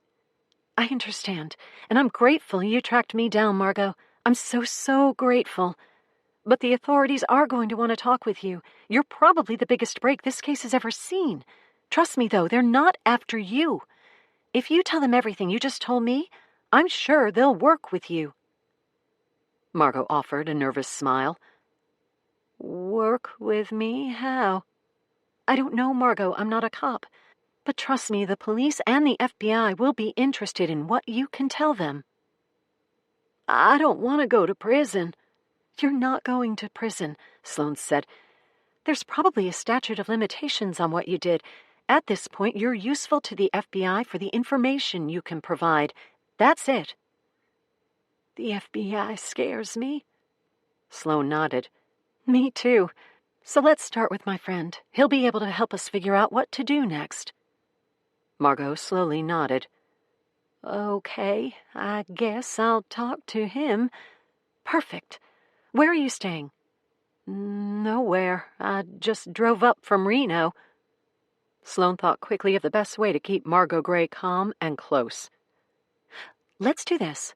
Let's get you a hotel room in town. A hotel? I gotta be back in Reno for my shift tomorrow night. Fair enough. But you're available tonight, right? I guess, yeah. Perfect. I'll put you up in a hotel tonight. We can go there now, and I'll bring my friend over so you can talk with him. It'll be private. Margot looked around and finally nodded. Okay, yeah, I'll do that. Sloane swiped through her phone and booked a room at the Cedar Creek Inn, then led the way through town with Margot following in her Mazda. They checked in at the front desk and accepted 2 key cards to room number 303. The elevator deposited them on the 3rd floor, and Sloane swiped her key card to open the door. Just stay put, Sloane said, standing in the doorway as Margot carried her overnight bag into the room and sat on the bed. I'll be back in an hour. Promise me your friend ain't gonna arrest me or nothing.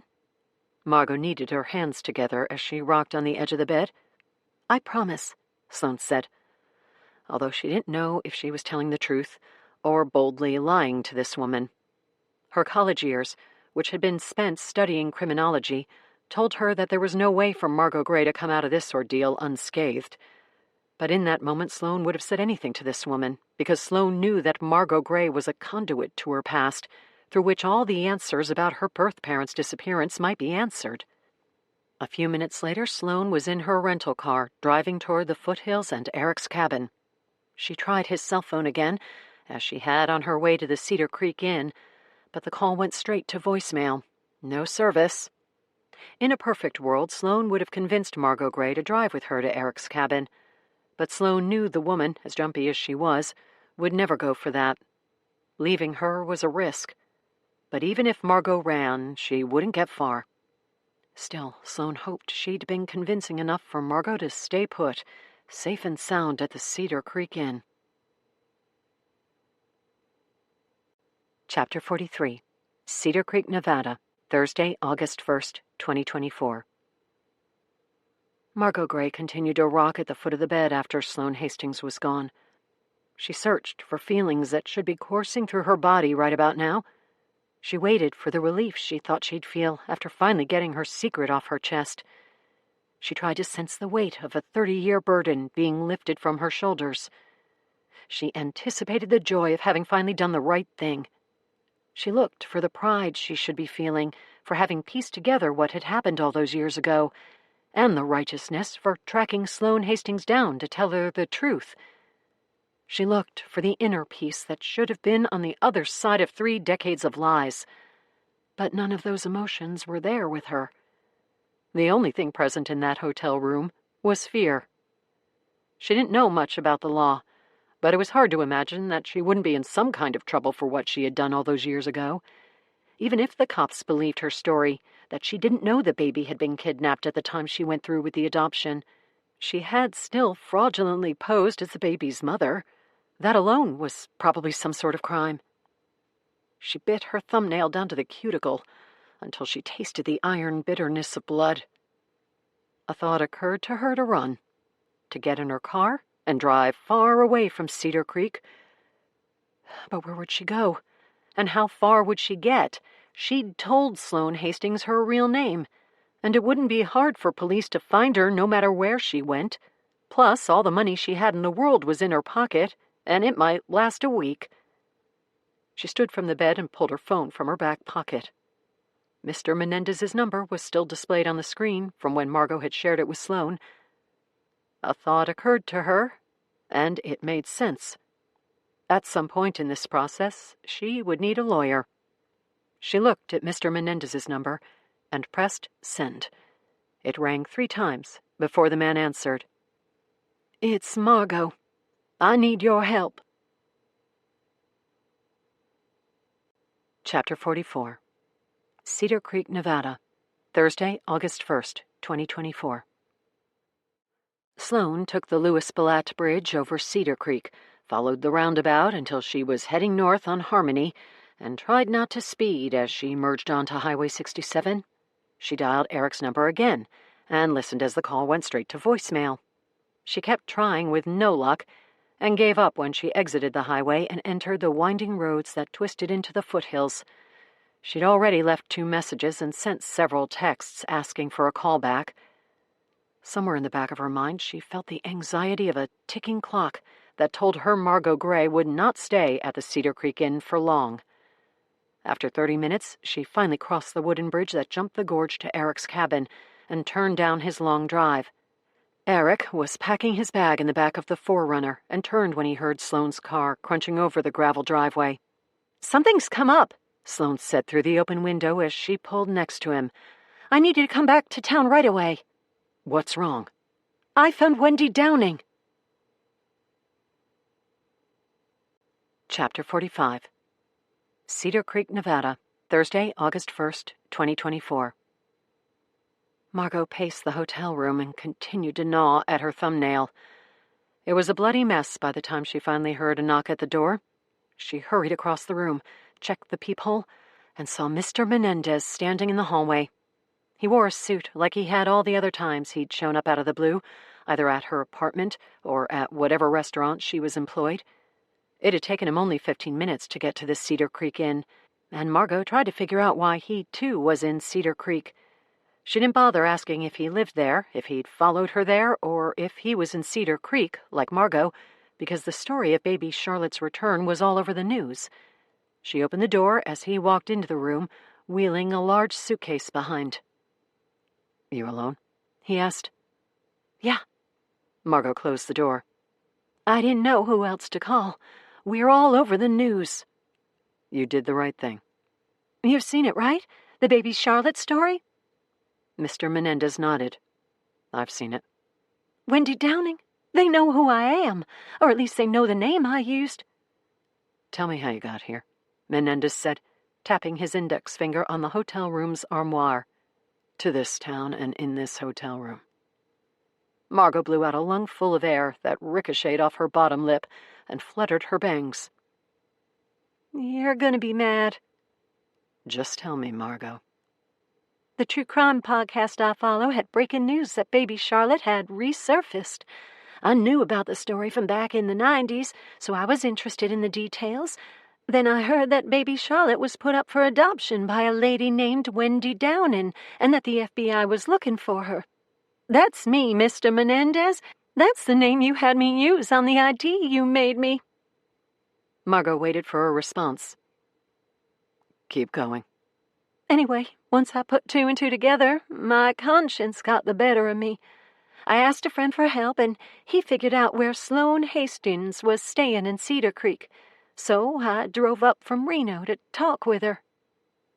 You spoke with Sloane Hastings? Yeah, she's the baby you and I put up for adoption, isn't she? Menendez did not answer. I know she is. I ain't stupid. It's bothered me for 30 years what we done. You said she needed loving parents, and that's what I kept telling myself over the years. But you never told me you took her from loving parents. You never told me you kidnapped her. Mr. Menendez looked across the room to the closed door. He held a finger to his lips to quiet Margot. What did you tell her, Margot? Sloane? Yes, what did you tell her? I told her everything. Everything I know, anyway. Margot saw Mr. Menendez close his eyes. You shouldn't have done that, Margot. Yeah, well, I'm starting to wish I hadn't. But I saw it on the news and had to get it off my chest. Margot paused before she asked her next question. Did you kidnap her, Mr. Menendez? No answer. 'Cause now I got problems. They're looking for Wendy Downing. Ain't gonna find her 'cause she don't exist, but they're gonna find me. And I need help. They're gonna think I kidnapped her, Mr. Menendez, and I need to know what to tell them. After this all occurred to me, alls I could think to do was call you. Where is Sloane Hastings now? She went to get her friend. Said he was the sheriff. Stamos, I think she said his name was. She was going to bring him here so I could tell him what I told her. I started thinking about it and decided I wanted a lawyer with me before I talked to any sheriff. Menendez pulled the desk chair into the middle of the room and faced it toward the window. Here's what we're going to do, Margot.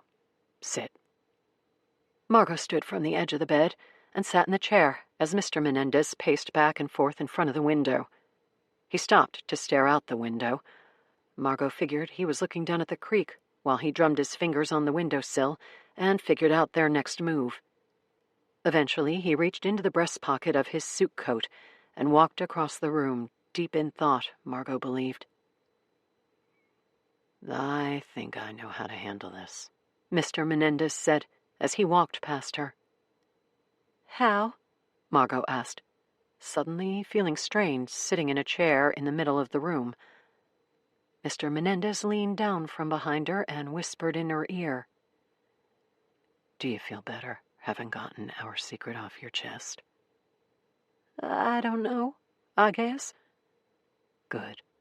You'll be able to rest in peace. His words barely registered before Margot felt a sharp jolt to her neck, as if a ring of fire had enclosed around her throat. She gasped, but no air would enter her trachea. She reached for her neck, digging her fingers into her skin as she attempted to grab the cord cinched around her neck. She tried to twist out of the chair, but the pressure from the garrote pulled her backward and firmly set her shoulders against the backrest. For 30 seconds, she clawed at her neck. After another 30, she thought to open her eyes. She stared at the sunlight pouring through the hotel window until her vision was taken over by a black, inky ring that encroached from the periphery, slowly constricting her world until everything disappeared. Chapter 46. Cedar Creek, Nevada, Thursday, August 1st, 2024. Since Ryder had dropped her video to her social channels on Tuesday night, the rest of the media had taken notice. Speculation had spread that baby Charlotte had returned to Cedar Creek, and reporters, hoping to cash in on the story, descended in droves on the small mountain town, hoping to land an exclusive interview, or at least record the first sighting. Ryder noticed the uptick in media presence and was desperate to beat her colleagues to the story. She sat in her SUV, which was parked in the back corner of the Cedar Creek Inn. Her cameraman dozed in the passenger seat. She rolled her window down when the inn employee exited the back door and made her way across the parking lot. "She reserved a room earlier today," the woman said when she reached Ryder's open window. "She was with another woman, older, maybe 50. "You got a room number?" Ryder asked. "Maybe." Ryder handed over another $50 bill. It was the third one she'd given the woman. The employee took it and stuffed it in her pocket. 303, here's a key card. She dropped the card through the window, hurried back across the lot, and disappeared through the back door. Ryder slapped her cameraman awake. "Carrie, let's go." Carrie jolted awake. "What's wrong?" "We've got a room number. Grab your camera." A minute later, Carrie was pointing his camera at Ryder, who stood in front of the Cedar Creek Inn sign. "I'm in Cedar Creek, Nevada, where it is rumored that baby Charlotte has come to reunite with the Margolis family. My sources tell me that she is at this hotel, the Cedar Creek Inn, and we're about to track her down to get the first interview, or at least the first sound bites from her." Ryder jogged across the parking lot as Carrie followed. The footage they would later post was not controlled by a stabilizer. Instead, it was rough and raw as the video bounced while Ryder ran to the back door of the inn and pushed through it. In the stairwell, she climbed 3 flights of stairs, while Carrie followed behind, capturing everything. On the 3rd-floor landing, Ryder stopped and turned to the camera. She spoke in a whisper. "I've got it from a good source that baby Charlotte, a.k.a. Sloane Hastings, is staying in room 303. Ryder slowly pushed open the door to the hallway, and Carrie moved the camera to capture the room number on the door halfway down the hall. But just as Ryder was about to exit the stairwell, the door to room 303 opened. She quickly pulled the staircase door closed, while Carrie adjusted the camera and aimed it through the vertical window in the door. The mesh of the Georgian wired glass blurred the footage. A man in a suit and tie walked out of room 303, wheeling a suitcase behind him. He walked to the far end of the hallway, pressed the call button, and then entered the elevator. Carrie zoomed in on his face just as the doors were closing. When the man was gone, Ryder hurried down the hallway to room 303. She took one last look into the camera before she inserted the key and opened the door. "Sloane Hastings?" Ryder called out as the door swung open. She walked in with Carrie following. "Sloane Hastings." When it was clear that the room was empty, Ryder turned back to Carrie. "Hurry," she said as she raced down the hallway and took the stairs 2 at a time, Carrie following close behind and capturing footage that was sure to be disorienting and blurred. When they made it out the back door, they ran into the parking lot and searched for the man in the suit. He was nowhere. Chapter 47. Cedar Creek, Nevada, Thursday, August 1st, 2024. Eric hurried to the passenger side and climbed into Sloane's car. The tires spit gravel as she backed down the driveway and brought Eric up to speed on the details of Margot Gray. Margot Gray? That's the woman's name. Wendy Downing was an alias. But why is she confessing to you, or to me, or whatever is happening? Guilt. From what she told me, Margot Gray was just 23 years old when a man approached her at the diner she waitressed at with a deal she couldn't refuse. The man told her he was an attorney and needed her help with an adoption. Guy Menendez? Yes. He told her he needed to cut through red tape in order to get a little girl to a couple who wanted to adopt her. Margot said she needed the money and decided not to ask questions. When recent news broke that baby Charlotte had returned home and that police were looking for a woman named Wendy Downing, she finally figured it out. Then what, this lady tracked you down? Yeah. The podcast she listens to mentioned that I was in Cedar Creek reuniting with the Margolis family. She found me by hacking into the Verbo database. And she's at your rental now? No, I put her up at the Cedar Creek Inn. I figured my rental's about to be overrun by reporters. I convinced her to stay put while I found you. She's very much on edge. It dawned on her that coming clean about her role in my abduction could likely get her in some trouble. It will. Unless she can lead us to Menendez and help us figure out what happened to your birth parents, then there's probably a deal for her. Sloane nodded. I'm not sure she knows any more than she told me. Guy Menendez knew what he was doing. He chose Margot because she was an easy target. And it sounds like the guy's been keeping tabs on her for 30 years. She said every couple of years he either calls her or shows up to check on her, gives her money, and makes sure there's nothing she needs or is worried about. She's been in contact with him recently. Sounds like it. She gave me his cell number. I'm hoping it'll help us find this guy. Eric nodded. My office will be able to trace the number. Let me talk to her first. Sloane came out of the foothills and into town. She passed the Louis Balat Bridge and turned into the parking lot of the Cedar Creek Inn. When she did, her stomach dropped. Shit! What's wrong? Her car's gone. She had an older model Mazda, and we parked right here. It's gone. Sloane parked in the spot where they'd left Margot's Mazda and grabbed the keycard from her pocket as she climbed out of the car. She and Eric jogged across the lot, entered the inn, and took the elevator to the 3rd floor. Sloane looked up and down the long hallway as she approached room number 303. She opened the door and entered. The room was empty. Margot? Eric checked the bathroom. Empty.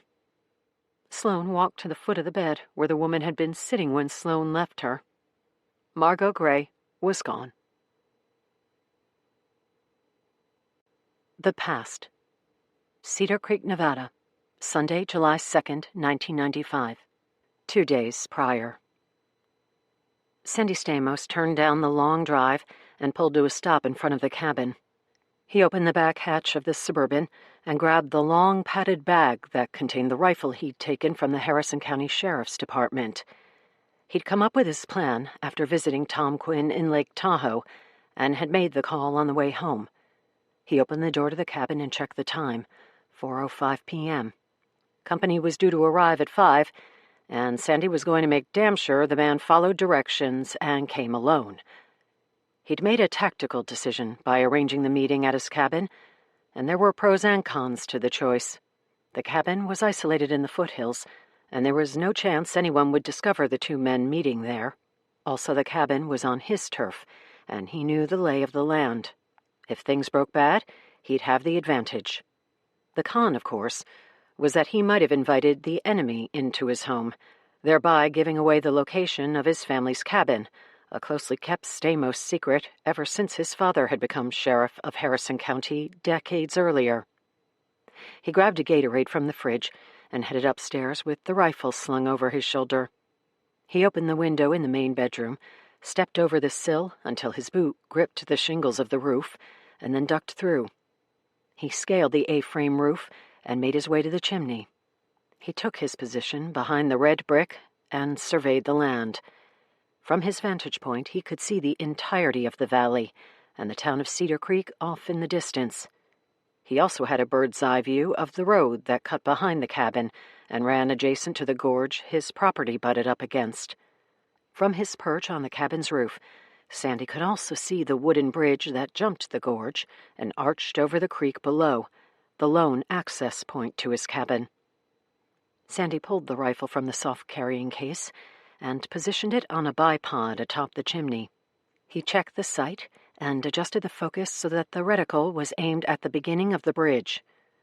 Lifting a pair of binoculars that hung from his neck, he trained them on the bridge and waited.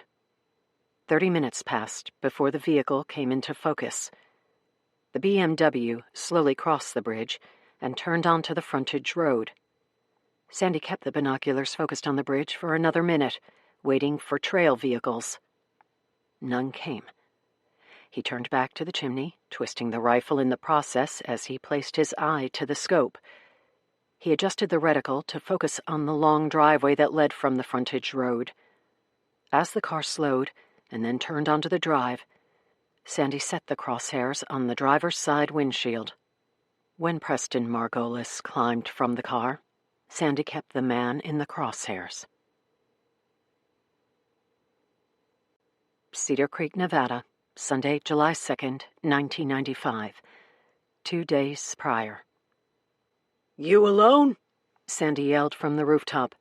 It caused Preston to look around for the source. "Answer the question!" "Yeah," Preston yelled. "I'm alone." "Stay where you are and don't move, understand?" "What's this about, Sheriff?" Sandy didn't answer.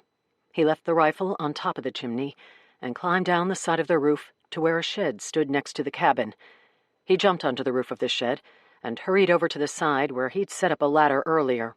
He clambered down to the ground, pulled his Glock from its holster, and hurried to the side of the cabin. When he peeked around the corner, he saw Preston Margolis in the same spot on the driveway. With his Glock out in front of him, Sandy emerged.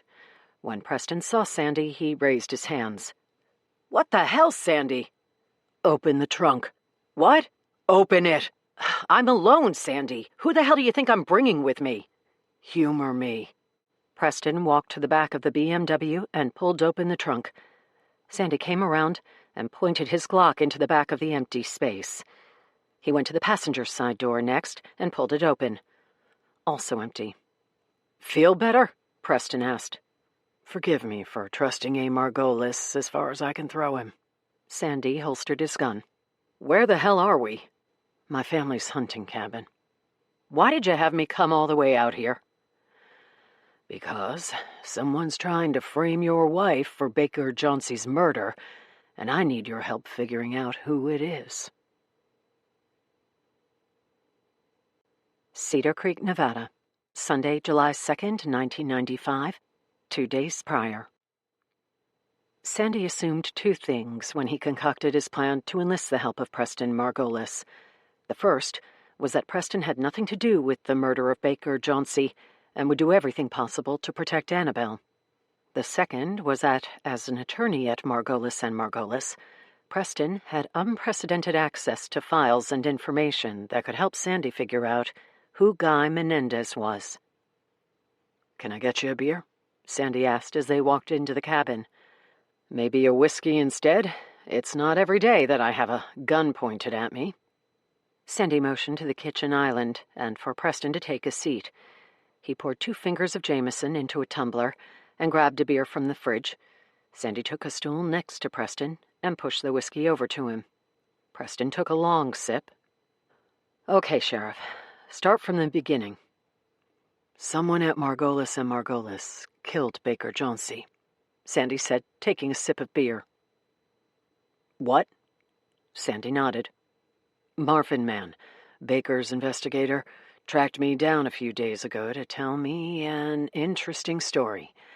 Baker had stumbled across evidence of financial fraud inside your law firm. Money laundering, embezzlement, misappropriation of funds, and more. Baker enlisted his trusted investigator to help him figure out who was involved, and gave Marvin a stack of documents he took from the firm. The next day, Baker was dead, the victim of an apparent hit and run. Marvin Mann came to me with his suspicions that Baker's death was no accident. He handed over all the documents Baker had given him, and I asked my accountant to take a look at them.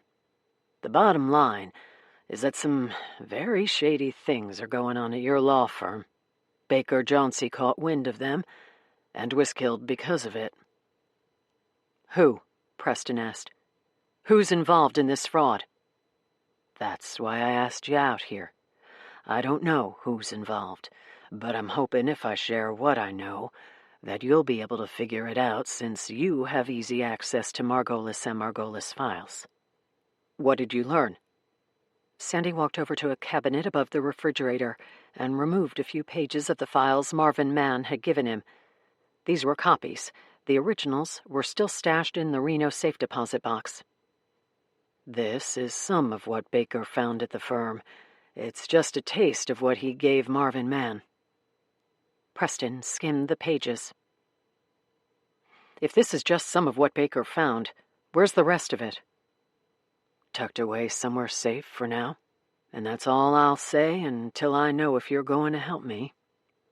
"Take me through what your accountant found," Preston said.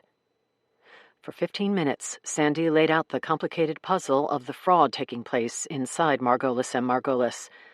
Preston paged back through the documents. "There's no names on any of these pages. They're all anonymous shell companies and numbered accounts. There's only one name in any of the documents. Guy Menendez. Who? Guy Menendez. There's no one by that name at Margolis and Margolis. Sandy nodded. I figured that much already.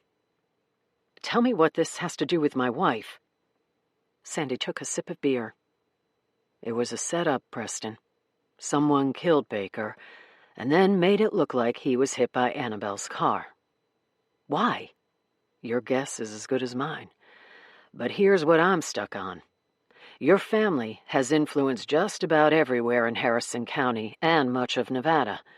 The Harrison County Coroner's Office is under your family's authority, and the Coroner's Office literally stole Baker's body from Reno in the dead of night and did their own autopsy.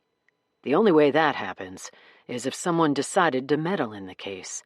And when meddling happens around these parts, it usually has Margolis' fingerprints on it. Preston opened his palms. It obviously didn't come from me.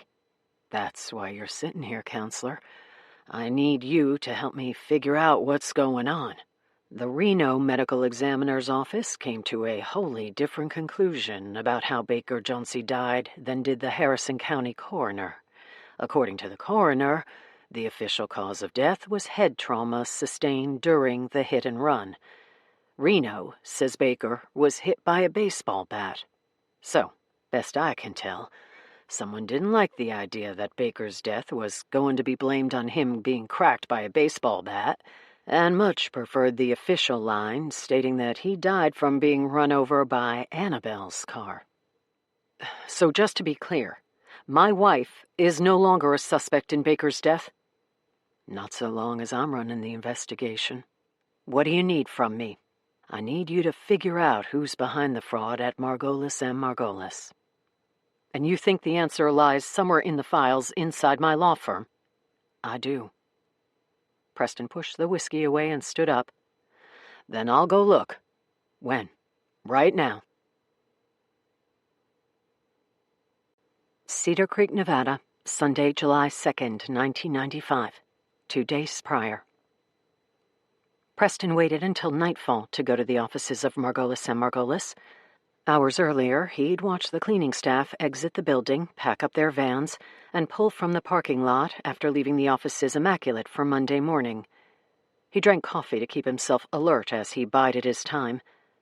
When he was certain the building was empty, without even an eager junior associate remaining, he climbed from his car and entered through the rear door. It was close to midnight. His office was on the 3rd floor, and he quickly sat behind the desk and fired up his computer. The firm was on the cutting edge of technology and had digitized all its files over the last 24 months. Margolis and Margolis had been using internal email for years, but had leaned fully into the new internet age that was upon them. Preston was one of the young attorneys encouraging the transition to digitized files and electronic records, and was the point man for implementing the firm's conversion into the technological era.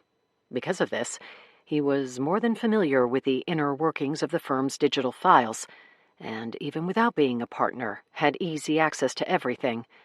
It took just 30 minutes of sniffing to find the name Guy Menendez buried in the files. Once he was onto the scent, he never lost it. He spent hours digging through the firm's files and diving deeply into the financial records. The tracks were covered well enough for the lazy snooper or casual observer to miss, but armed with the knowledge Sandy Stamos had provided, Preston knew what to look for, and found it easily.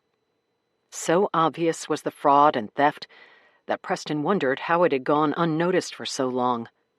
Unless, he wondered, someone at the top was part of it. He drank a pot of coffee and kept digging. He spent all night picking through the files and unraveling the web of corruption. At just past 4 a.m., with his desk cluttered by computer printouts that carefully detailed the financial fraud and the way it had been covered up, he hit pay dirt. "Son of a bitch," he whispered, staring at the computer screen with bloodshot eyes. Despite the obnoxious hour, he picked up his desk phone and punched Sandy's number into the keypad. Sandy answered on the first ring. "Anything?" "Everything," Preston said. I know who's skimming the money. Part 5. Into Focus. Chapter 48. Cedar Creek, Nevada. Thursday, August 1st, 2024. After Sloane left the Cedar Creek Inn, she dropped Eric at the sheriff's office. Margot Gray couldn't have gotten far. Eric would put his deputies on the lookout for an older model Mazda and alert the Nevada Highway Patrol. If Margot was still in town, they'd find her.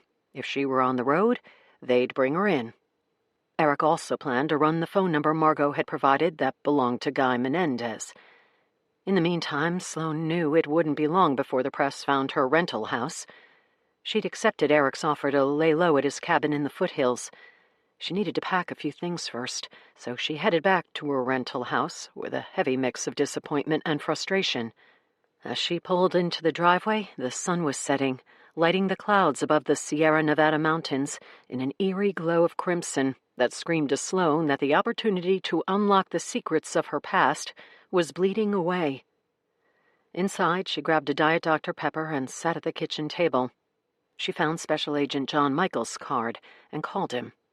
Over a 15-minute conversation, she told him about Margot Gray, a.k.a. Wendy Downing. She gave him Margot's description and the make and model of the car she was driving. She read off the phone number that was believed to belong to Guy Menendez and answered a slew of questions from Agent Michaels. Stamos is the sheriff out there in Harrison County, Michaels asked. Yes, Sloane said. He and I have been not exactly working together, but in close contact since I've been out here. Something I need to know about? Sloane thought about Eric's father and the mysterious link between Baker Jauncey's death 30 years earlier and the disappearance of her and her birth parents. She wouldn't know where to start. Maybe at some point, she said, but let's concentrate on Margot Gray for now. Give me the day. I'll be in touch in the morning. Anything else? Yeah. How did my story leak? I'm launching an internal investigation to figure that out. But right now, I'm going to run with the leads you've given me. Keep me posted. Will do. Sloane ended the call just as she heard a car door slam outside. She went to the living room window and peeked through the plantation shutters. Shit! A CBS Channel 4 news van was parked outside. The back doors were open, and a man pulled equipment from the van. Before Sloane could look away, another news van pulled down the road and parked across the street. A reporter opened the door and hurried across the front lawn. Sloane snapped the shutters closed as the woman reached the front stoop and knocked on the door. Shit, Sloane whispered to herself. Sloane Hastings? The reporter yelled. Monica Campbell with NBC News. We're hoping to speak with you about the alleged connection to baby Charlotte Margolis and her parents, who are still missing. Her phone buzzed in her hand and startled her. She looked at the screen and saw that Nora was calling. She walked into the kitchen and answered in a whisper. Hello? I just spoke with Tilly. News vans are parked outside her house and reporters are milling around. Yeah, here too. I'm at my rental and 2 news vans just pulled up. Some lunatic is pounding on my front door as we speak. I'm coming over, Nora said. To do what? Rescue you. Stay put. I'll be there in a few minutes. And pack your stuff. You're not staying there. The call ended, and Sloane went back to the front window. A third van had pulled to the curb. As the reporter continued to pound on the front door, Sloane heard more knocking at the back door off the kitchen. Relentless, she said to herself. She briefly considered opening the door and giving them the soundbite they were all so desperate for, and the video footage and first live images they wanted so badly. But Sloane knew it wouldn't end with a simple statement. They'd want answers that Sloane did not have. She ran upstairs and packed her suitcase, emptying the drawers she had filled just a few days before. She cleared out the bathroom and lugged her suitcase down the stairs, just as her phone buzzed with a text message from Nora. I'm pulling up now. Sloane watched through the front window as Nora tore into the driveway and screeched to a stop at an odd angle, the front wheels on the grass.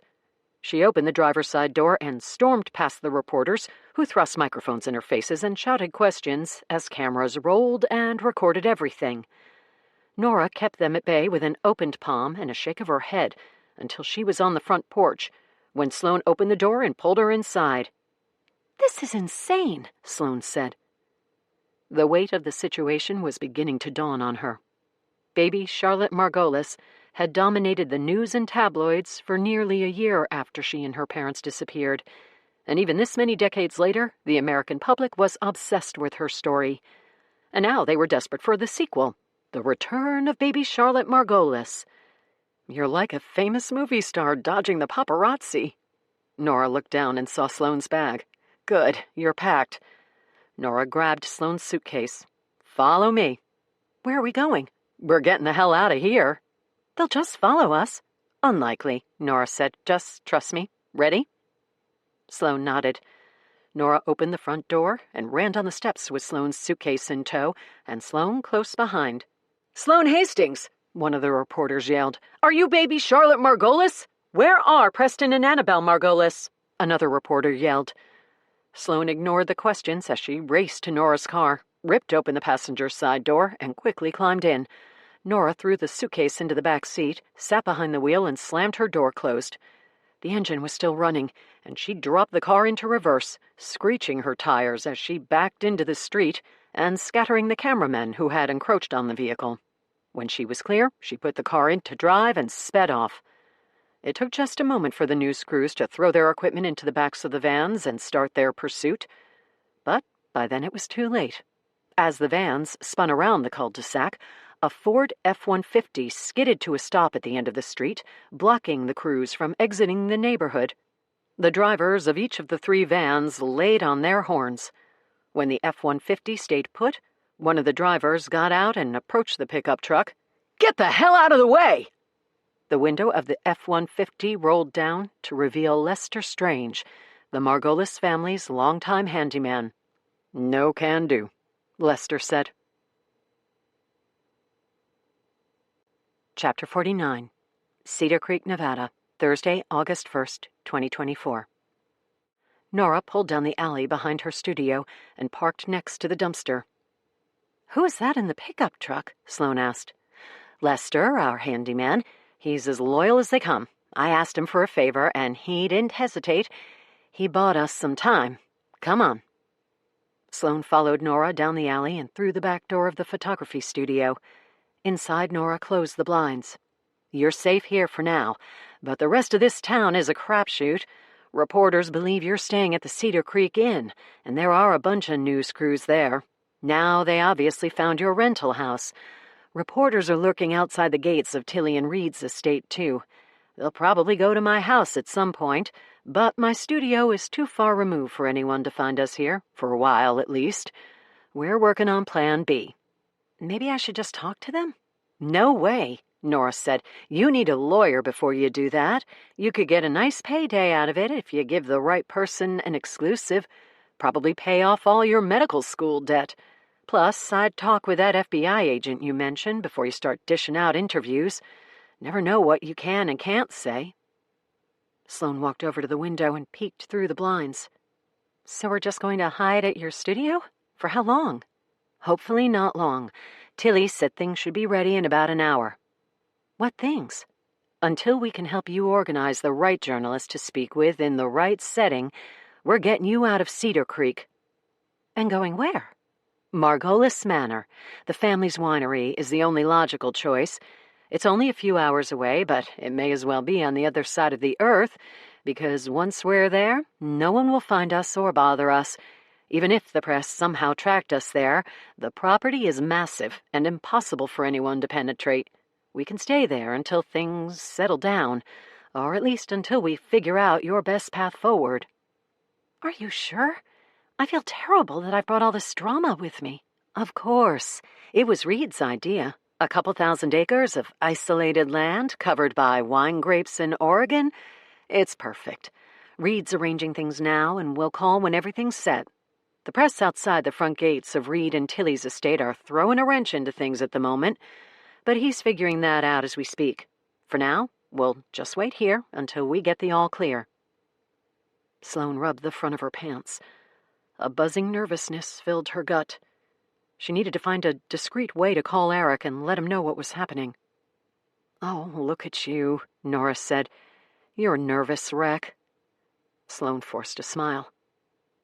I just feel awful for putting everyone in such an awkward position. Listen, there's lots of things about Ellis's family that are hard to swallow, but one thing Tilly and Reed are good at is protecting the people they care about. They'll help you navigate this thing with the media. They have the contacts and the influence to calm this frenzy down and get you in touch with the right people. It'll just take some time. Nora pointed at the remaining boxes of Annabelle's photos. Let's finish looking through the last 2 boxes, Nora said. It'll get your mind off all this nonsense. Through the congestion in Sloane's mind and the anxiety coursing through her veins, a thought came to her. She and Derek had spent the previous night combing through the details of the investigation into the disappearance of her and her birth parents. The biggest revelation they'd come across was that Annabelle's blood had been found in the kitchen of her home, having been cleaned up in an attempt to hide the evidence. The closets in the home were empty, and Preston and Annabelle's clothes were missing, hinting that they'd left of their own volition. Margot Gray's confession that someone had paid her to pose as baby Charlotte's birth mother only added to the confusion. When midnight came, Sloane and Eric had more questions than answers, but perhaps the boxes in front of her and the photos Annabelle took that summer held the missing pieces of the puzzle. Are Annabelle's photos time-stamped? They should be. Nora walked over to one of the boxes and removed a photo. In the bottom right corner, the date was stamped in red. Nora held the photo up. Yes, June 22nd, 1995. Sloane squinted and lifted her chin. How close do the photos come to July 4th? Nora looked at the remaining boxes, and then back at Sloane, a shade of understanding coloring her eyes. The day she disappeared? Yeah, you've seen most of these photos. How close do they come to July 4th? All the way to that morning, Nora said, if I remember correctly. Let's see. Chapter 50. Cedar Creek, Nevada, Thursday, August 1st, 2024. Sloane and Nora took turns checking the street for news crews. They made it through the second box of photos and found, toward the bottom, an envelope of pictures dated July 4th, 1995, the day Annabelle Margolis disappeared with her husband and 2-month-old daughter. The day Sloane knew from the case file that a large amount of Annabelle's blood had been cleaned up from the kitchen floor. Here, Nora said, these are from July 4th. Nora quickly paged through the photos. Yeah, I remember developing these. I didn't do it myself. I brought the film to the drugstore to be developed. The rolls of film were among Annabelle and Preston's belongings when we eventually cleared out the house weeks after they, and you, went missing. She handed the photos to Sloane. Who's looked at these? Sloane asked. I have, but years and years ago, and the detectives investigating the case wanted to see them, but they never found anything interesting. They gave them back to me, and they've been sitting in my attic ever since, until Ellis pulled them out for me the other day. Sloane and Nora removed the pictures, dozens of glossy 4x6s, and spread them across the table. Sloane's fingers tingled with anticipation as she arranged the photos. They revealed the story of her and her birth parents' last day in Cedar Creek, told through the lens of Annabelle's camera. The images began in the morning, with beautiful shots of the sunrise off the back deck of Preston and Annabelle's new home. Then the photos proceeded to the Split the Creek Gala in town, where the 4th of July celebration had taken place. Here's you in your stroller, Nora said, passing Sloane a photo of baby Charlotte tucked into a stroller and protected from the sun by the overhanging visor. You were so dang cute. There were several photos of baby Charlotte alone, and a few with her in Preston's arms. All of these were taken on the Nikon FM10 I gifted Annabelle that summer, Nora said. She carried that camera everywhere, kept it hanging around her neck, and shot anything that looked photogenic. Nora removed the last photo from the envelope. God, she was good, Nora said. Look how she framed this photo of you. Nora held up a photo of baby Charlotte lying on a red, white, and blue blanket, positioned on the lawn next to the creek, blurred images of sailboats drifting past in the background. Sloane took the photo and examined it.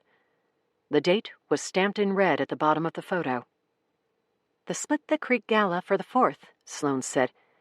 Is that still a thing around here? Oh, sure. It's been going on as long as I can remember. This past July was the biggest turnout in Cedar Creek history. So it's an all-day thing?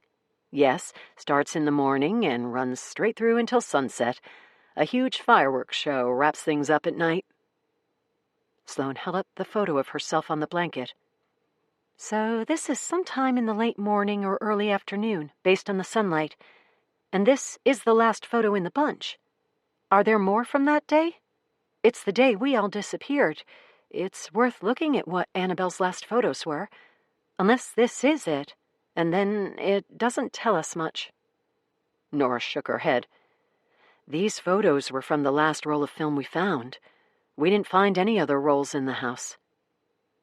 What's in the last box? Sloane asked, pointing at the lone remaining cardboard box at the end of the table.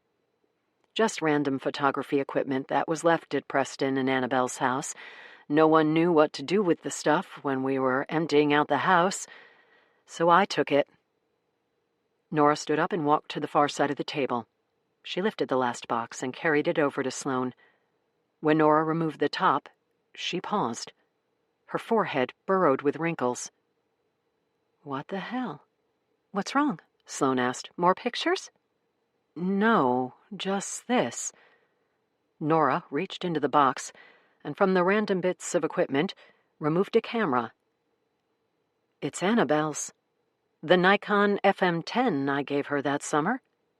Why is that strange? Because this wasn't with Annabelle's belongings when we cleared out the house. Are you sure? It was nearly 30 years ago. I'm sure. I gave it to her as a birthday present, and I wondered where it went. Part of me figured that if Annabelle had gone on the run, she'd have taken it with her. We both know Annabelle didn't go on the run. Nora nodded. Then how did her camera end up in the box if she didn't leave it at her house? Nora looked at Sloane, and then back to the camera, turning it over as if holding an ancient relic. I don't know. Nora twisted the camera one last time, and then pulled it close to examine it. Son of a gun, Nora said. There's still a roll of film in here. In the camera? Yes. Sloane stood. Are there photos on it? It shows 3 shots remain. That means there's 21 undeveloped photos in here. A continuation of what's here, Sloane said, pointing to the photos that covered the table. From the day we all disappeared, right? They have to be from the same day. Nora's lips remained separated, slack-jawed by what they'd discovered. Let's find out. Sloane's stomach roiled with anxiety and a foreboding sense that the mystery of her life was about to be uncovered. What's wrong? Sloane shook her head. Nothing. I'm just nervous, I guess, to see what's on the photos. We don't have to look at these. Of course we do. Can we develop them in the darkroom? Yes, but only if you're sure. Let's go. They heard the back door open. Nora, Ellis said as he walked into the studio. We're ready, but we've got to leave now. The news crews are still outside the house, but my parents are leaving through the maintenance road behind the property. I had Sloane pack her things, Nora said, pointing to Sloane's suitcase. Perfect, Ellis said, wheeling Sloane's suitcase to the back door. I'll put this in the car. What about Annabelle's photos? Sloane asked in a whispered voice. Nora took the camera and stuffed it into her bag. I've got a dark room at the house up north. We'll develop them there. At the winery? Yes, from back in the day. Ready? Ellis asked a moment later. Nora nodded. Are we all driving together? Not driving, Ellis said. Flying. My father chartered a helicopter to get us the hell out of here. Chapter 51. Cedar Creek, Nevada. Thursday, August 1st, 2024. Sloane could have been in a dream, and actually considered that she was, as she held Nora's hand while they ran through the field to a waiting helicopter silhouetted by the still-glowing horizon, its rotors spinning and thud-thud-thudding vibrations through her chest. Ellis followed close behind, and when she climbed on board, she saw Tilly and Reed Margolis strapped into their seats. "Welcome," Reed yelled over the pounding of the helicopter blades. "I know we haven't known each other long, but I don't allow anyone to treat members of my family so rudely. That includes the almighty American media." The co-pilot assisted Sloane and Nora into the belly of the helicopter and helped them strap into their seats. "Here you go, ma'am." The young man handed Sloane a pair of noise-canceling earphones. "It's about a 2-hour flight. You'll need these." Sloane tried to smile as she took the headphones and snapped them over her ears. The thudding of the rotors immediately dulled. She looked at Nora, who squeezed Sloane's hand and smiled. How this woman had become such a close friend in only a matter of days, Sloane could not explain. But she was damn happy for the friendship. Ellis took the seat across from them while the co-pilot secured the door before climbing back into his seat in the cockpit.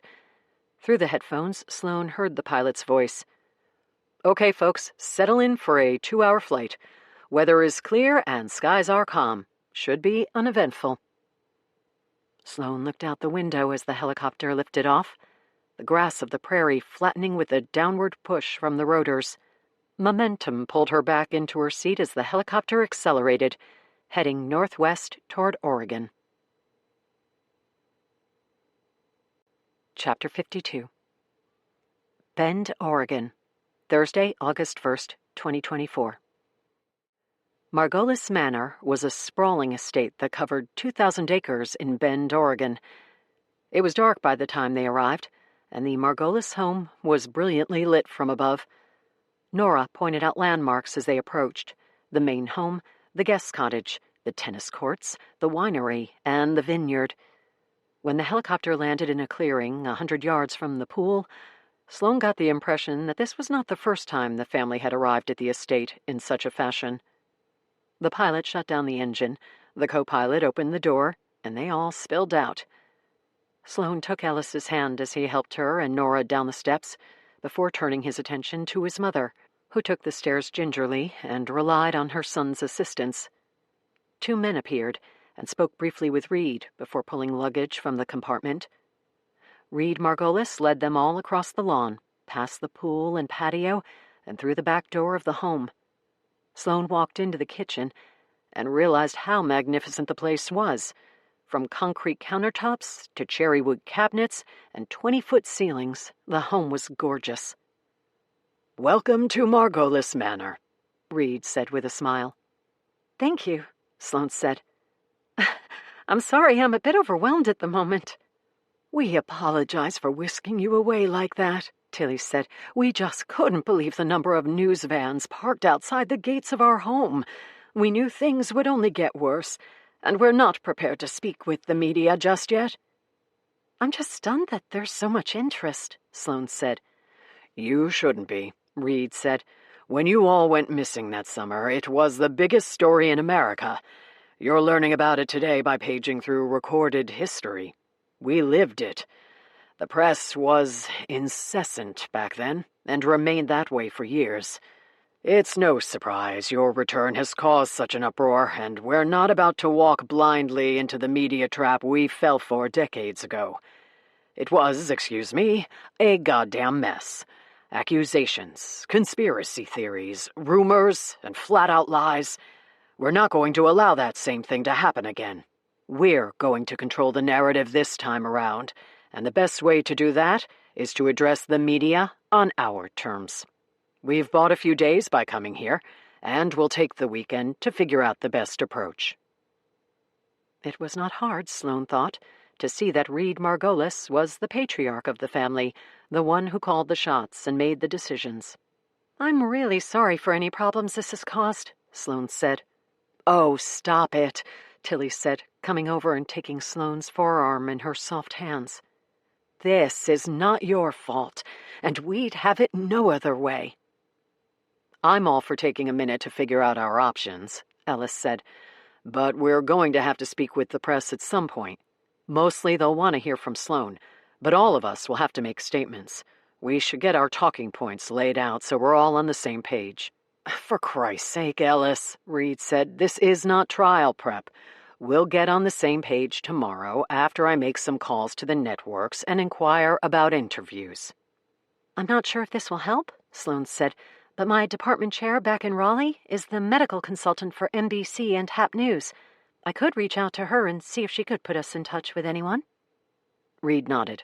"That's a great start. I'll make some calls of my own and we'll see what comes of it. But that's on the agenda for tomorrow. Right now, after that stressful exit, can I get anyone a drink? God knows I need one."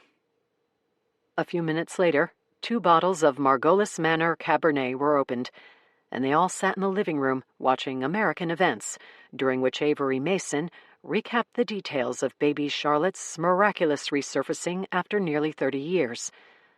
A quick perusing of the channels told them that every major network, as well as the cable news outlets, were reporting on the return of Charlotte Margolis. Chapter 53. Bend, Oregon, Thursday, August 1st, 2024. For 2 straight hours and 4 bottles of wine, Sloane watched the news coverage with the Margolises. Although Sloane had dipped her toe into the story of her disappearance by perusing old news articles and tabloid magazines, the networks took a deep dive. Old footage from 1995 played across the screen of a 50-something Reed and Tilly Margolis answering questions outside the gates of their estate. Another shot showed old footage of a press conference conducted by Nevada State Police detectives, during which Reed and Tilly begged the community to come forward with any information about their missing son, daughter-in-law, and granddaughter. Sloane watched scenes of detectives pulling boxes from Preston and Annabelle's home, of Annabelle's car and the damaged front end, of Baker Jauncey and the idea that the family had skipped town to avoid prosecution. Reed finally shut off the television when the news anchors began repeating themselves. "That's about all I can take," Reed said. Tilly cried softly as she sat on the couch. When neither Reed nor Ellis consoled her, Nora and Sloane each took one of Tilly's hands. "Let's call it a night," Ellis said. "We'll reconvene at breakfast and talk strategy." Tilly nodded and allowed Sloane and Nora to help her from the couch. Reed came over and took Tilly under the arm. "Ellis, can you show Sloane her room?" "We've got it," Nora said. Reed led Tilly out of the living room and into the hallway, where they disappeared into the first-floor bedroom. "The staff took your bags to the guest cottage," Ellis said. "We thought you'd be more comfortable in your own space." Sloane smiled and nodded. "That's fine. Whatever works best." "I'll get Sloane settled," Nora said. "Why don't you go to bed? I'll be up in a little bit." Ellis nodded and kissed Nora before heading upstairs. Sloane followed Nora out the front door and along a lighted walking path. The guest cottage was bigger than Sloane's apartment in Raleigh. It featured a full kitchen, a large living space, a bedroom with a king bed, and a massive bathroom. The sliding door off the living room led to the pool deck. "I hope this is okay," Nora said. "Are you kidding me? It's beautiful." "Can I get you anything before bed?" "I think I'm good. Well, there is one thing, I guess. I'm still hoping to develop those photos." "Of course. We can do it tomorrow." "You said you have a darkroom here." "Yes, Ellis put it in for me right after we were married. We used to come up here every weekend. I needed a place to develop my pictures, so Ellis had Lester convert an old walk-in closet in the cellar into a dark room. It's in the main house. It's stocked with everything we need. Let's take a look tomorrow?" "Yeah," Sloane nodded. "Let's do that." A moment later, Sloane was alone in the guest cottage. She watched through the front window as Nora walked back to the main house and disappeared into the darkness. She grabbed her phone and made a quick call to her parents, letting them know where she was and getting an update on the media onslaught back in Raleigh. There were still news vans parked outside their home and at her parents' practice, but Todd and Dolly hadn't uttered a word to any reporters. Her next call was to Eric. "Did you make it up to the cabin?" Eric said when he answered. "I'm still at the sheriff's department, but this town is teeming with reporters." "No, I'm in Oregon." "What?" "News crews trapped me in my rental house. It's a long story, but Reed and Tilly Margolis flew me, if you can believe it, by helicopter to their winery in Oregon." You're kidding me. No, I'm with Nora and Ellis. Reed and Tilly are here too, and they're all plotting the best way to handle the press. The plan is to bide our time here for the weekend. Any news on Margot Gray? No. If she's still in Cedar Creek, she's doing a great job of avoiding my deputies. And if she's on the road, no one in the Nevada State Police can find her. Great. Oh, and the phone number she gave you for Guy Menendez was a burner phone, so there's no way to trace it. Damn it. We're not done looking. We'll find her. Thanks, Eric. Sloane ended the call and walked into the bathroom to brush her teeth and prepare for bed. With the water running and her electric toothbrush buzzing, she thought she heard something out in the main room, as if maybe the front door had opened. She twisted the handle on the faucet and turned her toothbrush off. She listened for a moment, but heard nothing. She stepped out of the bathroom and walked to the front door. She moved the curtains to the side and peered out into the night. The main house was dark, but for a lone window on the second story. A figure appeared beyond the curtains just before the light went out, and the entire house stood in darkness. Sloane reached for the deadbolt and twisted it into place. Chapter 54. Cedar Creek, Nevada, Thursday, August 1st, 2024. Marvin Mann turned on the late-night cable news as he packed his pipe tight with tobacco and cozied into his recliner. At 63 years old, Marvin was living his best life. Other than an arthritic hip, angered by foul weather, and a right eye hazy from a developing cataract, he was in damn good shape. He golfed twice a week and played in a cribbage league on Thursday nights. His children were grown and scattered, and much of his travel schedule involved he and his wife flying around the country to visit them and his 4 grandchildren, from as far as New York to as close as San Francisco. Although Marvin and his wife had considered moving over the years, they'd always found their way back to Cedar Creek. They'd sampled trial runs in Phoenix, Santa Fe, and even an extended 6-month stay in St. Petersburg to see what the buzz of Florida was all about.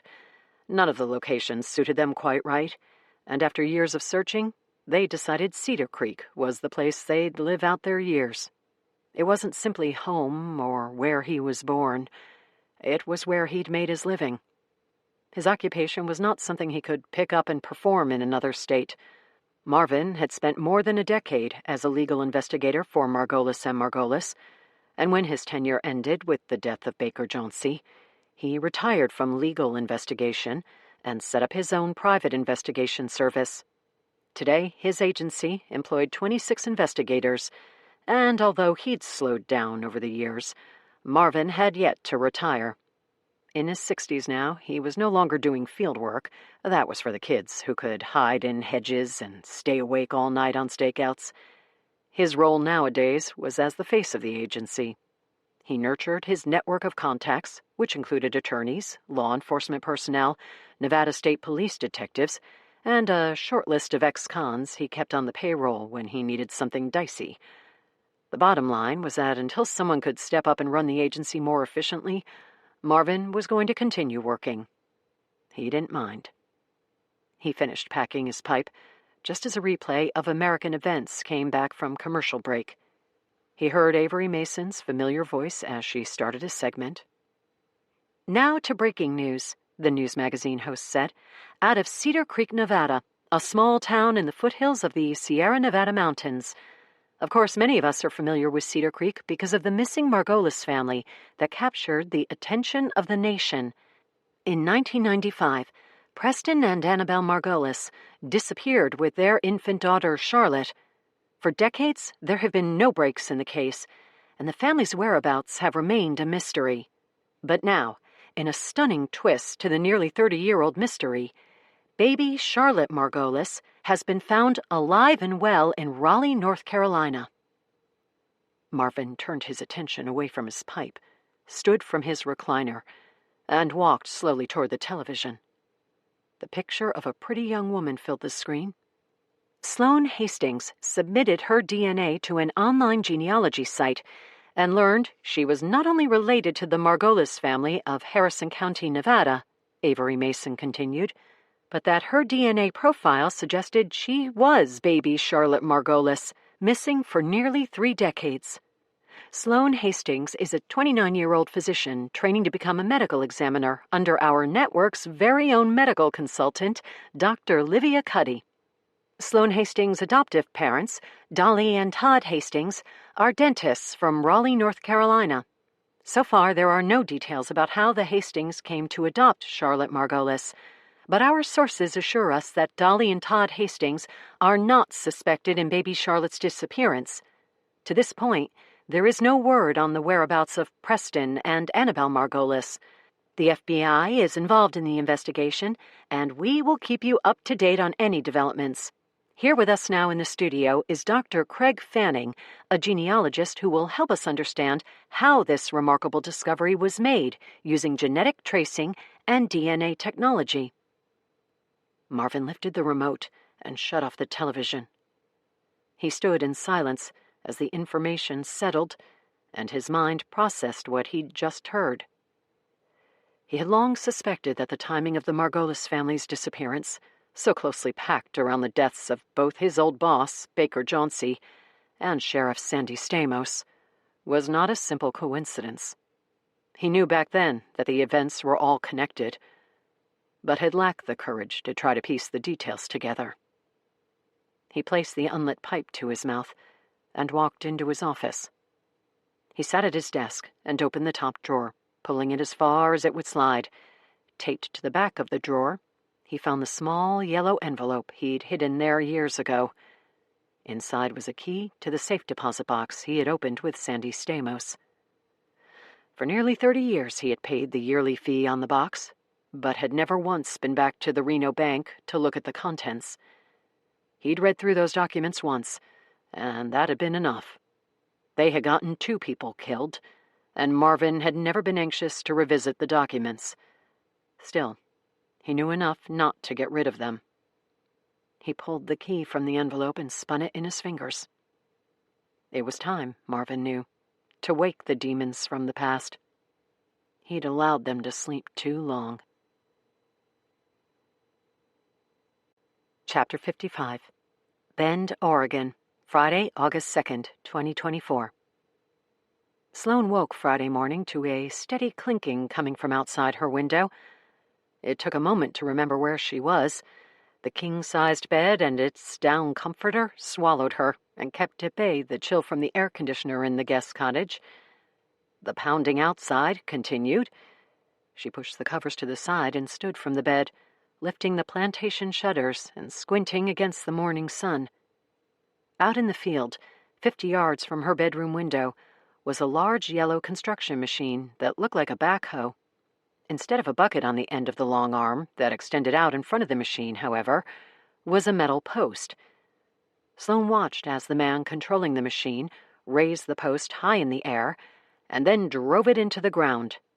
Once speared into the soil, the machine made the rickety sledgehammer noise as the hydraulics drove the pole into the ground until it was waist-high. The noise abated for a moment, long enough for the man to load another post into the sleeve of the machine's extended arm, position it 10 feet from the first, and begin the process again. There was a knock on the door that startled her. She closed the shutters and headed out of the bedroom. When she pulled open the front door, Nora stood on the porch. "Good morning," Nora said. "Did you sleep all right?" "Are you kidding me? The bed and the comforter are heavenly, I know. It's ridiculous out here. I always feel like I'm a million miles away from anywhere. I bet you'd have slept later if it weren't for the racket." Sloan squinted. "What is that?" "That would be Lester." "Lester the handyman? The guy who blocked the news vans for us yesterday?" "That's the one. He drove up last night. He's in charge of the property here. That's really his full-time job now, taking care of Margolis Manor and the winery. Reed has him putting in a new fence to keep the mountain lions out of the vineyards. Sorry if he woke you. Lester knows no other gear than go, go, go." "I needed to get up anyway. Probably would have slept until noon in that bed. Breakfast will be ready soon. Let me shower and I'll come right over." Chapter 56. Cedar Creek, Nevada, Friday, August 2nd, 2024. Marvin wasn't sure if it was the weather or the stress of the past screaming at him through the years that caused his hip to ache, but he walked with a slight limp as he headed up the steps of the Harrison County Sheriff's Office. He smiled politely at the woman behind the desk. "Hi, I need to see Sheriff Stamos." "I'm not sure the sheriff is available, but I'm sure a deputy can help you." "I need to speak with the sheriff. Can you let him know that Marvin man needs a word?" As the owner of the largest private investigation firm in Harrison County, Marvin had a good working relationship with Eric Stamos. He wondered if that relationship would be stronger or non-existent after today. Marvin placed his PI badge on the counter for the woman to see. "It has to do with all the nonsense going on around town with the media." She paused a moment and then nodded. "Let me check for you." She disappeared through a door behind the reception desk, and Marvin paced the lobby for a few minutes, noticing that his palms were sweaty. He'd kept his secret for nearly 30 years, but the 10 minutes he waited in the lobby of the Harrison County Sheriff's Office felt like the longest part of the journey. "Marv," Eric Stamos said as he came through the side door, "I thought you and the missus moved to Florida." Marvin smiled. "We tried, but the humidity chased us away. Plus the mosquitoes are the size of plums, and they've got geckos everywhere you step. I'm still a working man anyway, and not ready to retire just yet. That's what brought me in to see you this morning." "Yeah, what's going on?" Marvin glanced at the woman behind the desk and then lowered his voice. "Can we talk in private?" Eric, too, looked at the receptionist and then back to Marvin. "I'm in the middle of something, Marv." Eric pointed outside. "As I'm sure you can tell. Can this wait until next week?" Marvin shook his head. "I don't think it can, Sheriff. I believe it's waited long enough." "What's it about?" "Your dad." Chapter 57. Bend, Oregon, Friday, August 2nd, 2024. 20 minutes after she woke, with her hair wet from her shower, Sloane walked to the side entrance of the main house. Nora met her at the sliding glass door and handed her a coffee mug, spiraling with steam. "Thank you," Sloane said. She walked into the kitchen to the smell of bacon, toast, and coffee. Everyone was around the kitchen table. "Good morning, dear," Tilly said. "Morning," Sloane said. "Did you sleep all right?" "Yes, the guest cottage is wonderful." "Let's eat and then get to work," Alice said. Reed turned on the television as they ate omelets and toast. The morning news shows were saturated with stories of baby Charlotte's return, photos of Sloane, and the same historic footage they watched the night before. "I think that, for Sloane in particular, she should have an attorney present when she speaks with the media," Alice said, "especially if you give a formal interview." Sloane shrugged. "Okay." "We could use someone from the firm, unless you have your own attorney already." "No, I don't have an attorney. Why do I need a lawyer for?" "To prevent you from walking into an ambush. My brother and Annabelle are still missing. The FBI, as you said, is reopening the investigation.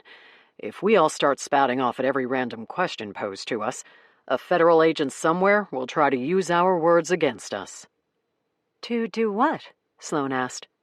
Reed smiled. "Alice is being a bit overprotective. But it's true, we don't want to say the wrong thing during an interview.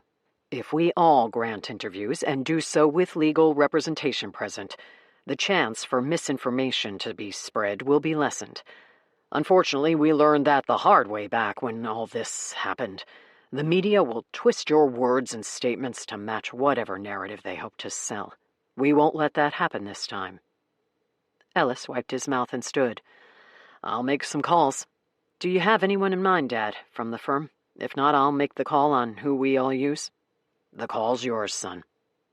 Ellis nodded and hurried out of the kitchen. Sloane got the impression that a vacation for Ellis Margolis involved reading legal briefs and plotting trial strategy. It was a far stretch to imagine the man in a swimsuit lying on the beach. Reed laughed when Ellis was gone. I'm afraid he doesn't have an off switch. No, Sloane said. I'm flattered that he's so willing to help me. It's survivor's guilt, Tilly said, taking a sip of coffee. Tilly, Reed said in a scolding voice. Oh, stop. It's as obvious now as it was back then. He feels guilty that his brother is gone and feels the need to make up for his absence. He's done it at the office for nearly 3 decades and constantly tries to prove himself to both of us. Perhaps, Reed said, but it comes from a good place. Okay, Nora said, standing with her breakfast plate and heading to the sink. Let's not talk about Ellis when he's not here to defend himself. Defend himself against what? Tilly asked. We're not making accusations, just observations. Nora smiled awkwardly at Sloane, then looked back at Tilly. Just the same, let's move on to something else. Good idea, Reed said. I've arranged for a tour of the vineyard and winery. Since this is Sloane's first time here, I figured we'd take our minds off the hectic craziness we just escaped from. Sloane smiled. The last thing she wanted was a wine tour. How does that sound, dear? Tilly asked. Sloane pushed a smile onto her face and nodded. Yeah, sounds great. Excellent, Reed said. We'll get ready. Let's meet in the tasting room in an hour, and we'll get started. Reed and Tilly disappeared into the first-floor bedroom, leaving Nora and Sloane alone in the kitchen. Nora smiled. Sorry, you just got a little behind-the-scenes look at my constant struggle. Sloane smiled. I think you handled it well. I probably could have done better, but it's early, and that's all I had. Before the grand tour, Nora rolled her eyes. Let's head into the darkroom and see what's on that roll of film. Now? Sure, we've got an hour. Chapter 58. Cedar Creek, Nevada, Friday, August 2nd, 2024. Eric walked into his office and pointed to the chair in front of his desk. Sit and talk, he said to the aging PI. Marvin Mann was well known in Harrison County. Over the years, his PIs had caught cheating spouses, uncovered siblings hiding inheritance money from each other, found employees stealing from their bosses, and everything in between. One of Marvin's investigators had even assisted Nevada law enforcement in solving a Las Vegas murder a few years back. As far as private investigators went, Marvin Mann was as legit as they came. So, when the man mentioned his father, Eric was more than curious. Eric spun his finger in the air as he took a seat behind his desk. It's early on a Friday morning, and my plate is full. Start talking. I'll get right to the point. Back in '95, right before your dad died, he and I were working a case together. You and my dad? Yes, sir. We're working on a case together. Yes, sir. Eric looked up and did some quick math.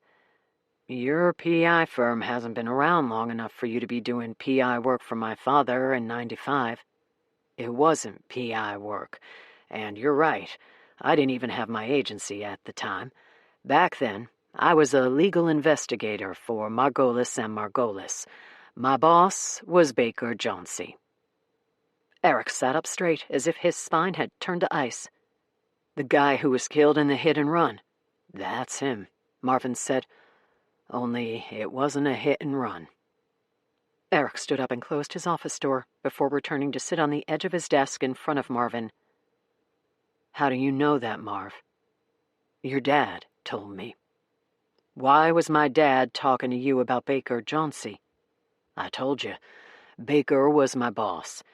And the night before Baker died, he told me about some shady things going on inside the Margolis law firm. What sort of shady things? Financial fraud, embezzlement, misappropriation of funds, to name a few. Baker took some internal documents from the firm that he thought proved the fraud. He gave them to me for safekeeping.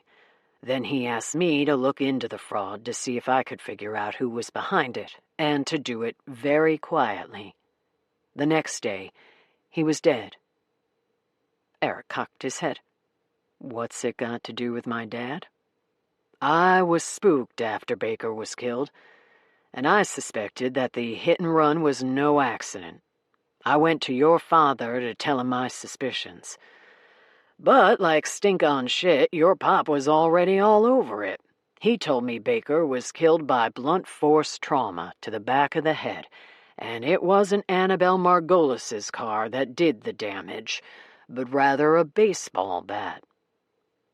A lump formed in Eric's throat, and he took a deep breath to contain his emotions.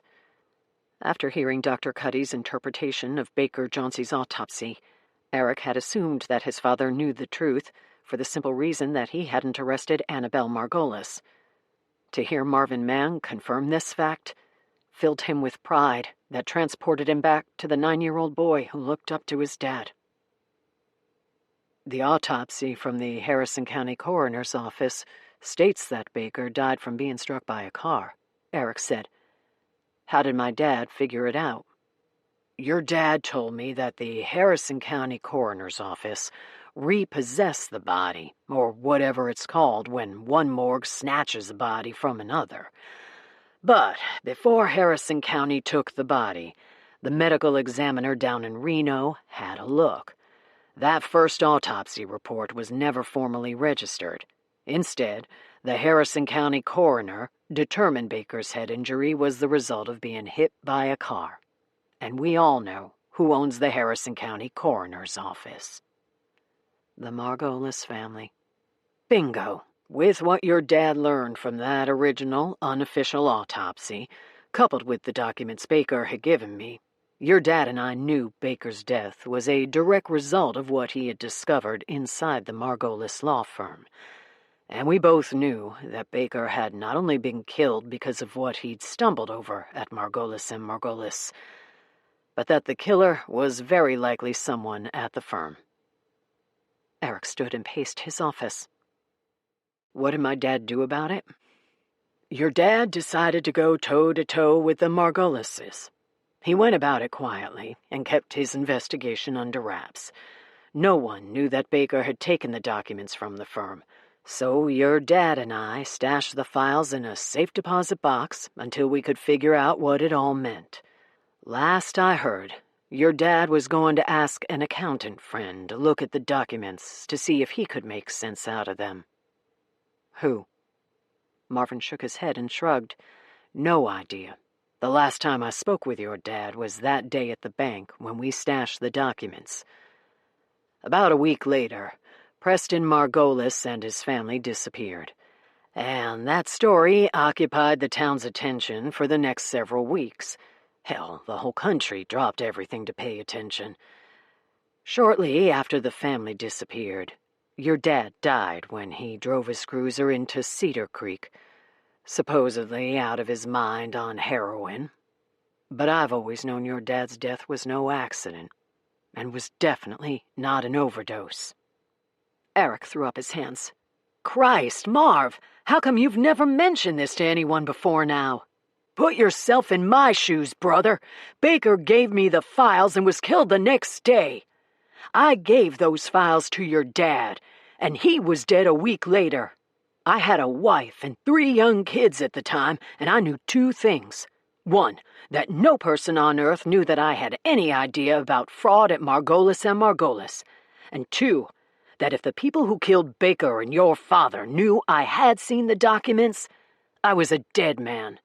And that's if I was lucky enough for those bastards to come after me alone, and not my family. Eric nodded and took a deep breath. So, why now? Why? Marvin shrugged. My conscience, for one.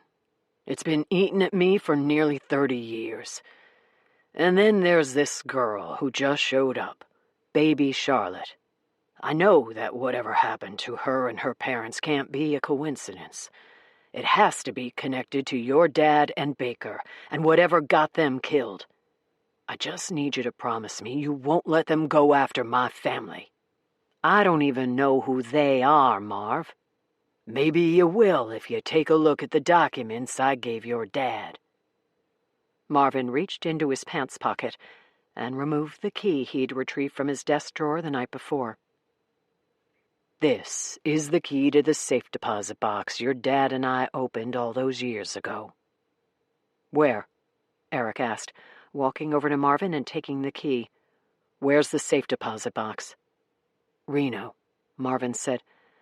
"The box hasn't been opened for nearly 30 years.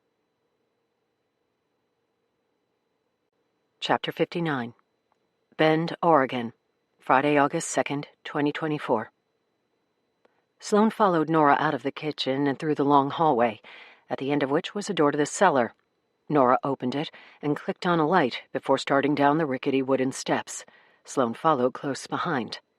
The staircase was dark and damp, offering a scent of cold and mold. At the bottom was the door to the dark room. They both slipped inside and turned on the lights. Waiting on the table was all the photography equipment Nora had introduced her to back in Cedar Creek.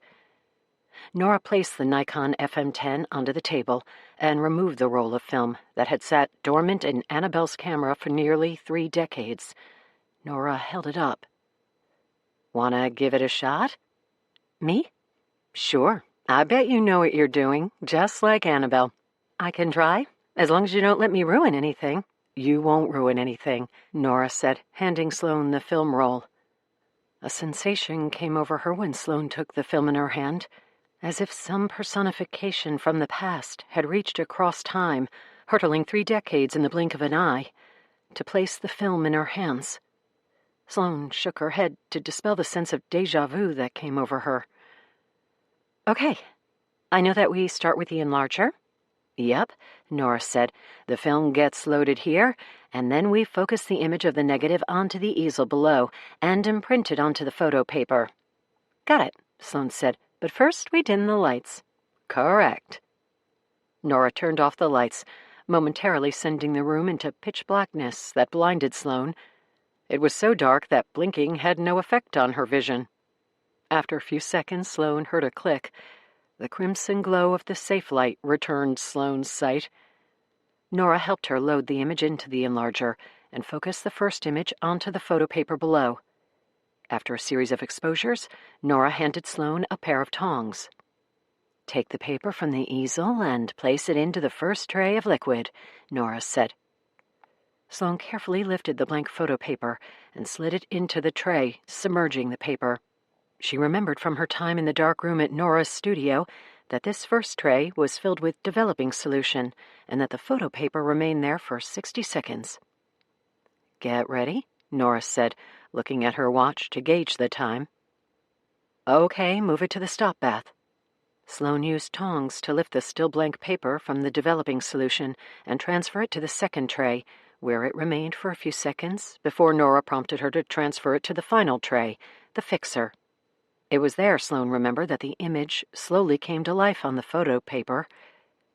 After a couple of minutes, Sloane saw a faint image forming. She squinted through the red glow of the safe light until the image came fully into view. Pictured was a Cooper's hawk taking flight from a tree limb, wings outstretched and ready to soar. "It's a hawk," Sloane said. Nora removed the photo and hung it on the drying rack while she studied it. "This was taken," she leaned closer to the photo, "from Annabelle's driveway. Look." Nora pointed at the photo, and Sloane moved closer. "This is the side of their house and the pool in the background. She had to have been standing in the driveway when she took it." Sloane pointed to the bottom of the photo. In red block lettering was the date, July 4th, 1995. "So," Sloane said, as her mind pieced together that fateful day nearly 30 years ago. "The last photos we saw, the ones you had previously developed, were taken by Annabelle at the July 4th Cedar Creek Gala in town. And these, whatever else is on the film roll, must have been taken once Annabelle arrived home." "It looks that way, yes." Sloane had yet to mention to Nora that Annabelle's blood had been found inside the home. Perhaps Nora knew this fact, but didn't have the heart to tell Sloane. Either way, Sloane was looking at photos Annabelle took on the day she disappeared, taken at the home from where she vanished. "How many photos did you say were on the film?" Sloane asked. 20 more. Nora said. Let's see what else Annabelle took photos of that day. The past. Cedar Creek, Nevada, Tuesday, July 4th, 1995. The day of. Annabelle lifted the Nikon FM10 and squinted through the viewfinder. She twisted the lens to bring Charlotte into focus and snapped off 3 photos in quick succession as her daughter lay on the blanket. Folks walked past on the sidewalk behind her and smiled when they pointed at Charlotte, who was dressed in an adorable 4th of July outfit, complete with red, white, and blue bonnet. "How adorable," one woman commented on the way by. "Thank you," Annabelle said, forcing a smile and trying to look as natural as possible. Inside, though, she was terrified. Since Preston had told her what he'd found at the firm on Sunday night and what Sheriff Stamos had discovered about Baker Jauncey's death, Annabelle had been a nervous wreck. Preston's plan, to act as normal as possible and get through the 4th of July and the Cedar Creek Gala without tipping anyone off about their impending escape from Cedar Creek, had her both giddy with excitement and paranoid at the same time. She wanted nothing more than to get away from this crazy town that Preston's family controlled. But she knew it wouldn't be as easy as packing up and leaving. There would be repercussions for Preston, attempting to lead a quiet life far removed from the Margolis political machine. But that was a long-term problem they'd deal with at some point. For their immediate plan to work, they needed to make their getaway under the cover of darkness. With July 4th falling on a Tuesday and the Margolis and Margolis offices closed for the week, there was no better time to skip town. It would be days before anyone knew they were gone.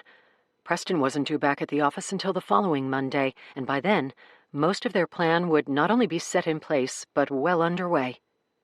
Annabelle looked around. Sailboats cut through the creek, and a band played Bruce Springsteen's Born in the USA from a stage behind her. Annabelle continued to take photos of Charlotte and the gala. She ran through a roll of film and loaded another into her camera. She hoped the ruse was fooling anyone who might be watching her. The plan was for Annabelle and Charlotte to stay at the gala and make their presence known, while Preston slipped away to pack their things at the house. She wondered what was taking him so long. She spotted Stella Connolly walking her way. Annabelle turned quickly, grabbed the handle of the stroller, and pushed Charlotte in the opposite direction. Narrowly avoiding a run-in with Preston's ex, she took a deep breath to calm her nerves, and then reminded herself that they were leaving tonight. Annabelle hoped they would never look back. Cedar Creek, Nevada, Tuesday, July 4th, 1995. The day of. Annabelle exhaled a sigh of relief when she saw Preston walking down the sidewalk toward her. She was rocking Charlotte in the stroller. "What took you so long?" she asked when Preston came up and gave her a kiss. "Just making sure we had everything. Every suitcase we have is packed full, and just about every drawer in our bedroom is empty. You head home now and make sure I got everything that's essential. I'll stay here and make sure people see me." Annabelle nodded. "Okay, Charlotte's sleeping. I'll bring her home with me. She'll need to eat when she wakes up." Preston kissed her again. "Remember, we don't need everything. At some point we'll come back and collect it all. But right now, we need the essentials. It might be a while before we're back here." "I can pray," Annabelle said. "Go. I'll stick around here for an hour or so. Then, as soon as I get home, we'll hit the road." Annabelle tried to smile, but tears welled in her eyes instead. Preston hugged her and whispered in her ear, "It's almost over. Promise." "Promise." Cedar Creek, Nevada, Tuesday, July 4th, 1995, the day of.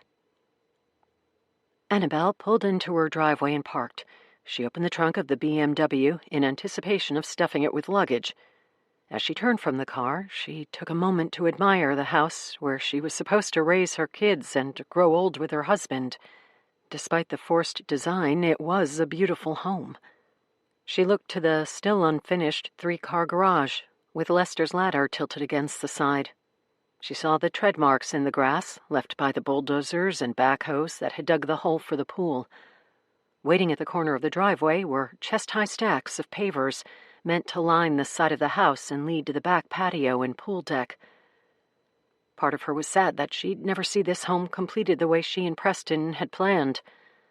Another part of her was ready to run like hell and never look back. In the distance, positioned high in the branches of a lodgepole pine, a Cooper's hawk sat. The bird released a long crow that echoed into the afternoon. Annabelle squinted her eyes at the beautiful sight, lifted the camera that still hung from her neck, and snapped off a photo of the bird just as it took flight, its wings outstretched and the colorful underbelly visible. The bird was gone in just a few powerful strokes of its wings, and Annabelle hoped the single shot she'd managed to get off had captured the beauty of the animal. She collected Charlotte from the baby seat and hurried through the front door. Several suitcases waited in the foyer.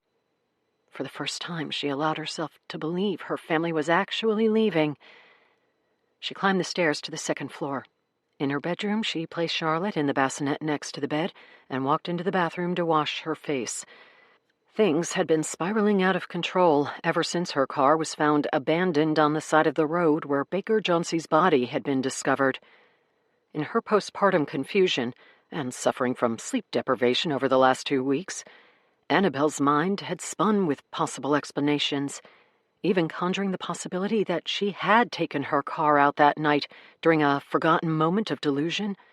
She secretly wondered if she had been the one who ran Baker Jauncey down, only for her sleep-deprived mind to block out any memory of the event.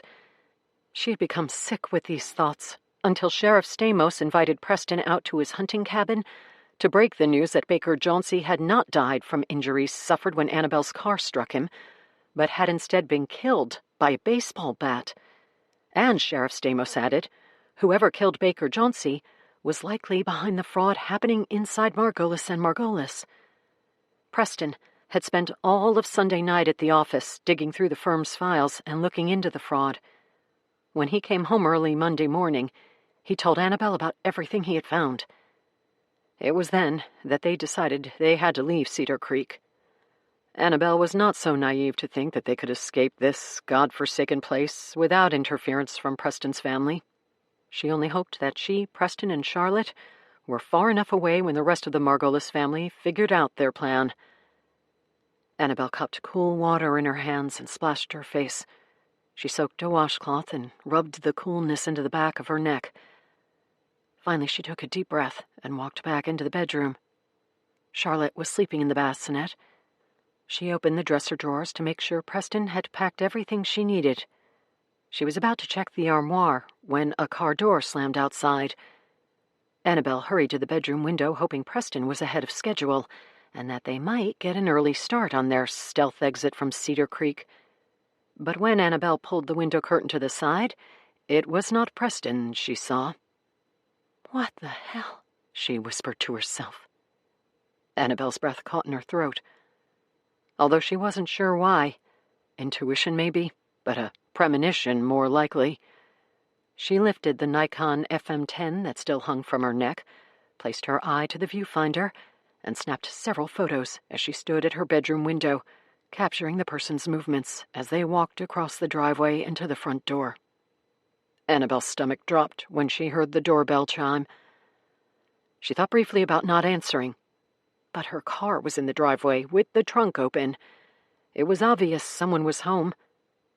She took a deep breath, lifted the camera strap over her head, and placed the Nikon in Charlotte's bassinet.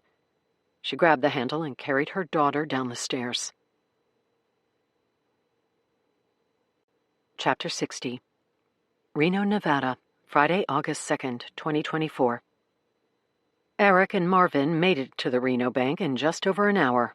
Eric pushed his forerunner during the drive, topping 100 miles per hour in spots because he knew he was up against the clock, and had unintentionally placed Sloane in danger by encouraging her to burrow her way into the Margolis family.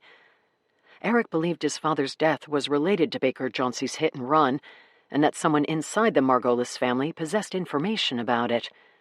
But until Marvin Mann offered his amazing story, Eric hadn't considered that a Margolis family member was responsible for his father's death.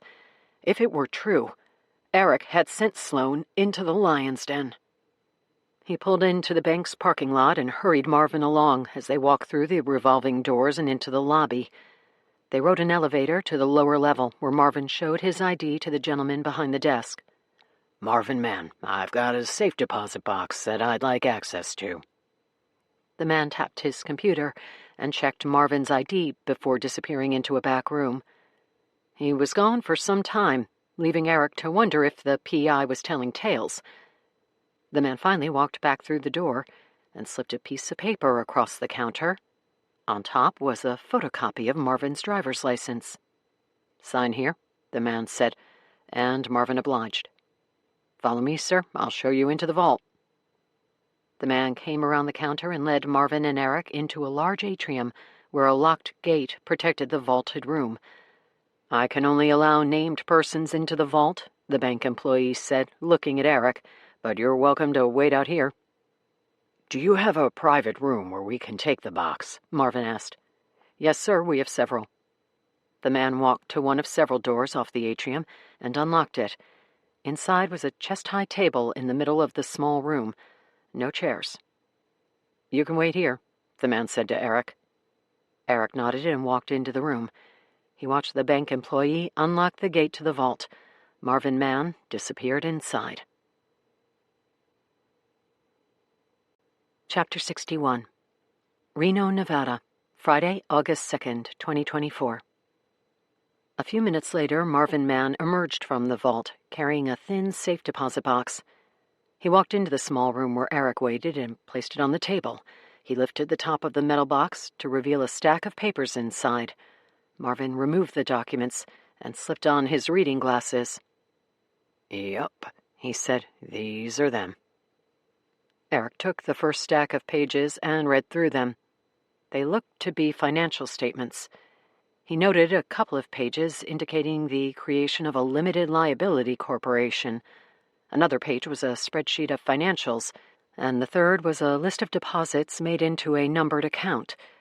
Eric picked through each page until he reached the end of the stack. He then removed the final bundle of documents from the safe deposit box and fingered through the remaining pages. Each page was the same gibberish: account numbers, financial spreadsheets, and names of corporations. He reached the end of the stack and turned to the final page. There, stuck to the last page, was a yellow sticky note that carried his father's familiar handwriting. "Holy shit." Marvin peered through his cheaters to read the sticky note. "I'll be damned." Eric ran from the private room and raced up the steps, bolting across the reception area and through the front doors. As he sprinted for his car, he fumbled for his phone to call Sloan. Chapter 62. Bend, Oregon, Friday, August 2nd, 2024. With trembling hands, Sloan secured another piece of photo paper in the easel and set it below the enlarger. She fed the film into the machine and pressed the button to set the exposure. The process took just over a minute before Sloan transferred the blank paper through the 3 trays of solution. As it floated in the fixer, the final tray, she waited. Painstakingly, a form began to take shape on the paper. Sloan used tongs to lift the photo out of the solution. She clipped it to the drying rack next to the photo of the Cooper's hawk. In the glow of the red safe light, the image materialized. Blurry crossbars in the foreground told them that the picture had been taken through a window. "These are curtains in the foreground," Sloan said, "and the blurry lines are window grids." The angle of the photo was on a downward trajectory, clearly taken through a second-story window. Nora moved closer to the photo. "That's Preston and Annabelle's driveway, and their BMW. This was taken through Annabelle's bedroom window." As the image came into sharper focus, a person emerged. "Who is that?" Sloan asked. Nora lifted the photo from the drying rack and took a closer look. "It's Ellis." The past. Cedar Creek, Nevada, July 4th, 1995, the day of. Annabelle walked down the stairs with Charlotte in the bassinet, took a deep breath, and opened the door. "You know the trunk on the BMW is open?" Ellis said, before anything else. Annabelle repositioned the bassinet, transferring the weight to her hip. She nodded. Yeah, Ellis, I do. Whoa. Ellis walked through the doorway and into the foyer, staring at the suitcases that filled the space. You guys going on vacation? Annabelle's pulse quickened. Their chance at a stealth exit was slipping away. Annabelle closed her eyes, turned from the doorway, and carried Charlotte into the kitchen. She placed the bassinet on the kitchen table as Ellis followed.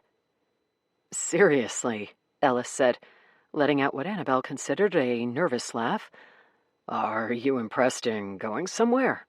Yes, Annabelle said, opening the refrigerator to grab a bottle of water. Where?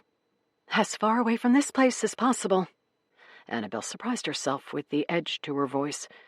Pent-up frustration from the past year with the Margolis family was finally finding its way to the surface, and the recent revelation that Ellis had been stealing firm money and was possibly involved in Baker Jauncey's death had her at a breaking point, and scared to death that she was alone with her brother-in-law. So, Ellis said with a deep furrow to his brow, as if trying to work out the scenario. You're going to skip town when you're a suspect in the hit-and-run death of a Cedar Creek resident? I'm not sure the police would approve of that move.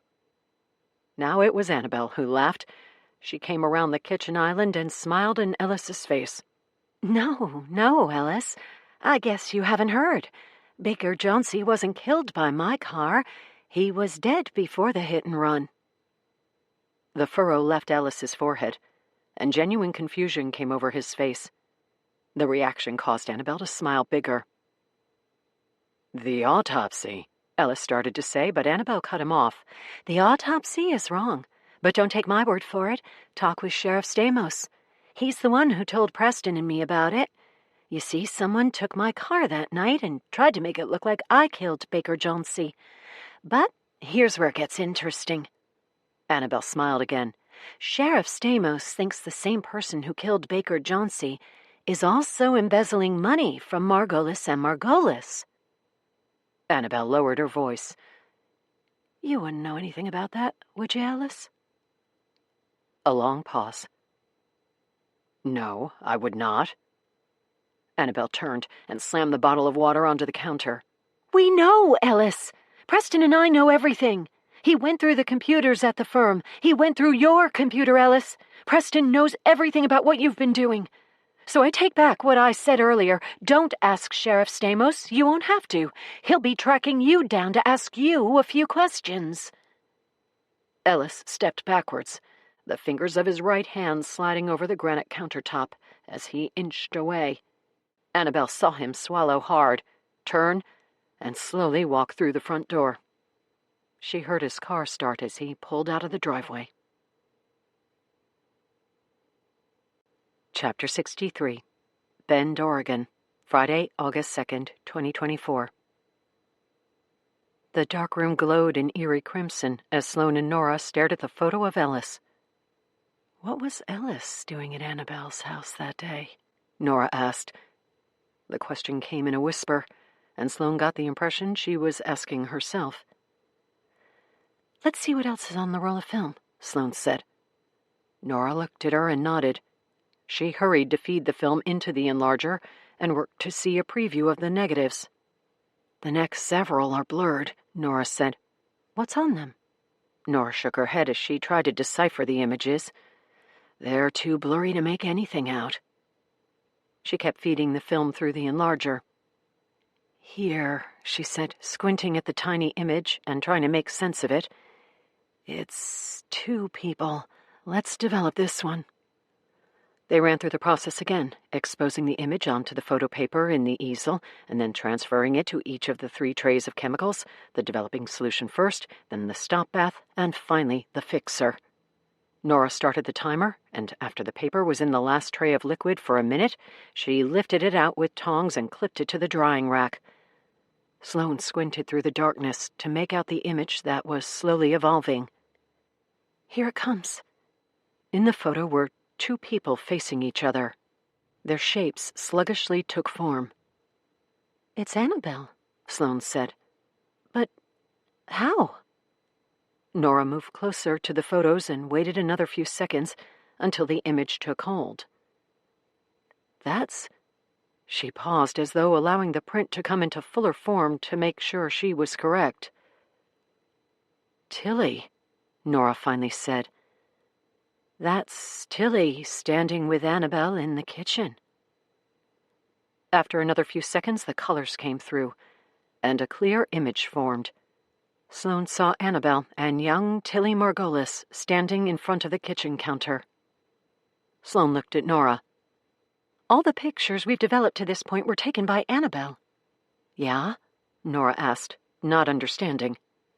Sloane pointed at the photo. So there's Annabelle in the photo. Who the hell's taking this picture? The past. Cedar Creek, Nevada, July 4th, 1995, the day of. A sense of urgency flooded her system after Alice left. Annabelle ran into the foyer, grabbed one of the suitcases, and hauled it to the car. She ran back to the house, grabbed 2 more pieces of luggage, and wheeled them out. One of them caught on the cobblestone walkway and tumbled over. She left it where it lay and continued, throwing the lone suitcase into the back of the BMW. One more trip, and the foyer was empty, but for a single duffel bag and her purse. As Annabelle was heading back inside, she heard a car pull into the driveway. When she turned, she saw Tilly's white Cadillac. Annabelle slumped her chin to her chest. She and Preston should have skipped town the day before. Now their exit would be messy and filled with drama. She didn't bother to wait for Tilly or close the front door. Instead, Annabelle walked into the kitchen and started to clean one of Charlotte's bottles. Charlotte was starting to fuss and needed to eat. "What's going on outside?" Tilly asked as she walked into the kitchen. "Preston's car is packed full like you're leaving forever." "Tilly, I'm right in the middle of something with Charlotte. Can you come back tomorrow?" Annabelle continued to scrub the bottle as the kitchen sink ran. "Where's Preston?" "He's on his way home from the gala." "I'll help you with the baby while we wait for him." Annabelle closed her eyes. She just wanted to climb into the car with Preston and Charlotte and get as far away from Cedar Creek as possible. Running on very little sleep, she had no energy to deal with her mother-in-law. Tilly came over to the sink and reached for the bottle Annabelle was cleaning. Annabelle pulled it away. "Tilly, I can't do this right now. I was up all night with Charlotte and just don't have the energy to fight with you." "Who's fighting?" Annabelle finished rinsing the bottle and then went to the cupboard and removed Charlotte's formula. "Where are you going, Annabelle? With all your bags packed and so late in the afternoon?" The condescension sent Annabelle over the edge. She turned around to face her mother-in-law as they stood in front of the sink. "We're leaving, Tilly." Tilly let out a patronizing laugh. "Who's leaving?" "Preston and me. We're leaving this house and this town and all the crap that's attached to it." "Oh, that's silly. If you'd like to leave, that's fine. It's welcomed, actually. But my son? You think you're going to take my son away? Who do you think you are?" "His wife. I'm his wife, Tilly. Do you even hear yourself? You talk about your 30-year-old son the same way I talk about my infant daughter. Preston is a grown man, and grown men make their own decisions. They don't do what Mommy tells them to do." "And you think Preston wants to leave Cedar Creek?" Now it was Annabelle's turn to laugh. "You think you control everything that goes on, but you know so little. And when you find out, your perfect little world with all your money and the cookie-cutter houses you make your kids live in and your country club lifestyle, it's all going to crumble. And the sad thing is, you don't even know it's about to happen." Charlotte began to fuss. The rising tone of Annabelle and Tilly's exchange caused her to cry and squirm in her bassinet. Chapter 64. Bend, Oregon, Friday, August 2nd, 2024. "I have no idea," Nora said in response to Sloane's question about who was operating the camera and the photos of Annabelle and Tilly. "How many negatives are left on the roll?" Sloane asked. Nora went to the enlarger. 4. "Let's go. Let's see what's on them." A frantic energy filled the dark room. As Sloane and Nora stood in the red glow of the safe light, they both sensed they were on the precipice of solving a decades-old mystery, even if they could not comprehend what they were about to uncover. Nora worked expertly now. She was no longer a teacher taking Sloane under her wings. She was a master, running through the developing process like someone who'd done it thousands of times before, pointing and giving orders that Sloane followed without hesitation. Nora exposed the negative onto the photo paper in 12-second increments to make sure they'd have a clear image. Then she ran the blank photo paper through the developing baths. This time, though, as they waited while the image sat in the final tray, Nora got busy working on the next negative. By the time she had the photo submerged in the developing solution, the first image was ready to come out of the fixer. While Nora prepared the next negative on the roll, Sloane clipped the photo to the drying rack, and then she used tongs to move the second image to the stop bath. Her movements were rushed, but under Nora's guidance, each step of the process was done correctly. Finally, they had 4 photos hanging on the drying rack, each in different stages of development. The first image, still dripping with fixer solution, had come to life. Slightly blurred, it showed Tilly with a handful of Annabelle's hair, and Annabelle's head pulled down from the force. They're Sloane pulled the photo off the drying rack. fighting. Nora removed the second photo from the drying rack, and they stared at it. The seconds passed at a snail's pace as they waited for the image to form. Finally, the color came through, and they witnessed Annabelle pinning Tilly against the kitchen counter with outstretched arms. Nora grabbed the third photo from the drying rack. She and Sloane were breathing heavily. The pictures were a portal to the past that put them both in the middle of the battle being waged inside Annabelle Margolis's home nearly 30 years earlier. Nora blew on the blank photo to hurry the developing process. As the image visualized, she gasped, "Oh my God." Sloane looked at the image in Nora's hand. In it, she saw Tilly Margolis holding a long butcher's knife. The past. Cedar Creek, Nevada, Tuesday, July 4th, 1995. The day of. "What's wrong, Tilly?" Annabelle said, her face close to her mother-in-law's. This confrontation had been a long time in the making. "For the first time in your life, you've got nothing to say?" "Oh, I have plenty to say, and you're going to listen. You may hold a spell over my son, but you possess no such effect on me. I know the game you're playing. You're white trash out for a payday, and you've completed the trap. I'll give you credit there. I don't take Preston as a fool, but I'll be damned if he's not a complete buffoon when it comes to you. Here's the offer. Reed and I will pay you to go away. You will be well taken care of, and so will your child." "My child?" Annabelle said with a laugh. "You mean your son's child, too, right? And your granddaughter?" "I'm under no illusion as to what that child represents. She was a way for you to trap Preston into a life of servitude. And, I admit, you've won. Reed and I will readily grant you the victory and give you what you want. You'll see that the package we've put together is more than fair." Annabelle laughed again. "You and Reed are offering me like a severance package to go away?" Exactly. We can have the marriage annulled, and we'll pay you a monthly stipend until the child is 18. You'll see that the offer is more than fair." "For fuck's sake, Tilly, are you still running that crazy idea through your warped mind? I don't want your money." "No, you want Preston's. But what you don't understand is that Preston has no money. Not the kind you're after. If he goes through with this nonsense, Reed and I have warned him that he will be excommunicated from the family." "Excommunicated? Has Cedar Creek turned into the Middle Ages?" "Cute," Tilly said. "Preston will be cut off if he continues this nonsense with you." Annabelle shook her head. "With the way you keep them on such tight leashes, it's no wonder your own son is stealing money." The comment Annabelle noticed went straight over Tilly's head. She truly was clueless. "Cut off means Preston gets no more family money. He'll be fired from the law firm. He will not be allowed to work anywhere in Harrison County." "You promise?" Annabelle said. "Please, Tilly, promise me that everything you just said is true. Promise me that you'll let Preston leave this godforsaken place and never look back. He'll be here soon. Will you please tell him what you just told me?" Annabelle took a step closer to her mother-in-law. "You think idle threats like that will scare him, but in reality they'd set him free. It wasn't my idea to leave this place, it was Preston's. He can't wait to get the hell away from you." "You little tramp!" Tilly yelled, startling both Annabelle and Charlotte. Charlotte began to cry in earnest now. kicking her legs and flailing in the bassinet. As Charlotte squirmed, one of her kicking feet struck the button on Annabelle's camera, which rested near the edge of the bassinet. Charlotte's heel connected with the button, snapping off a photo just as Tilly exploded into a fit of rage and grabbed Annabelle by the hair. The two women wrestled, but Annabelle was unable to break free from the woman's grip as Tilly pulled her head down and spun her around. Annabelle charged forward in a bull rush, and she and Tilly crashed into the kitchen counter and cabinets.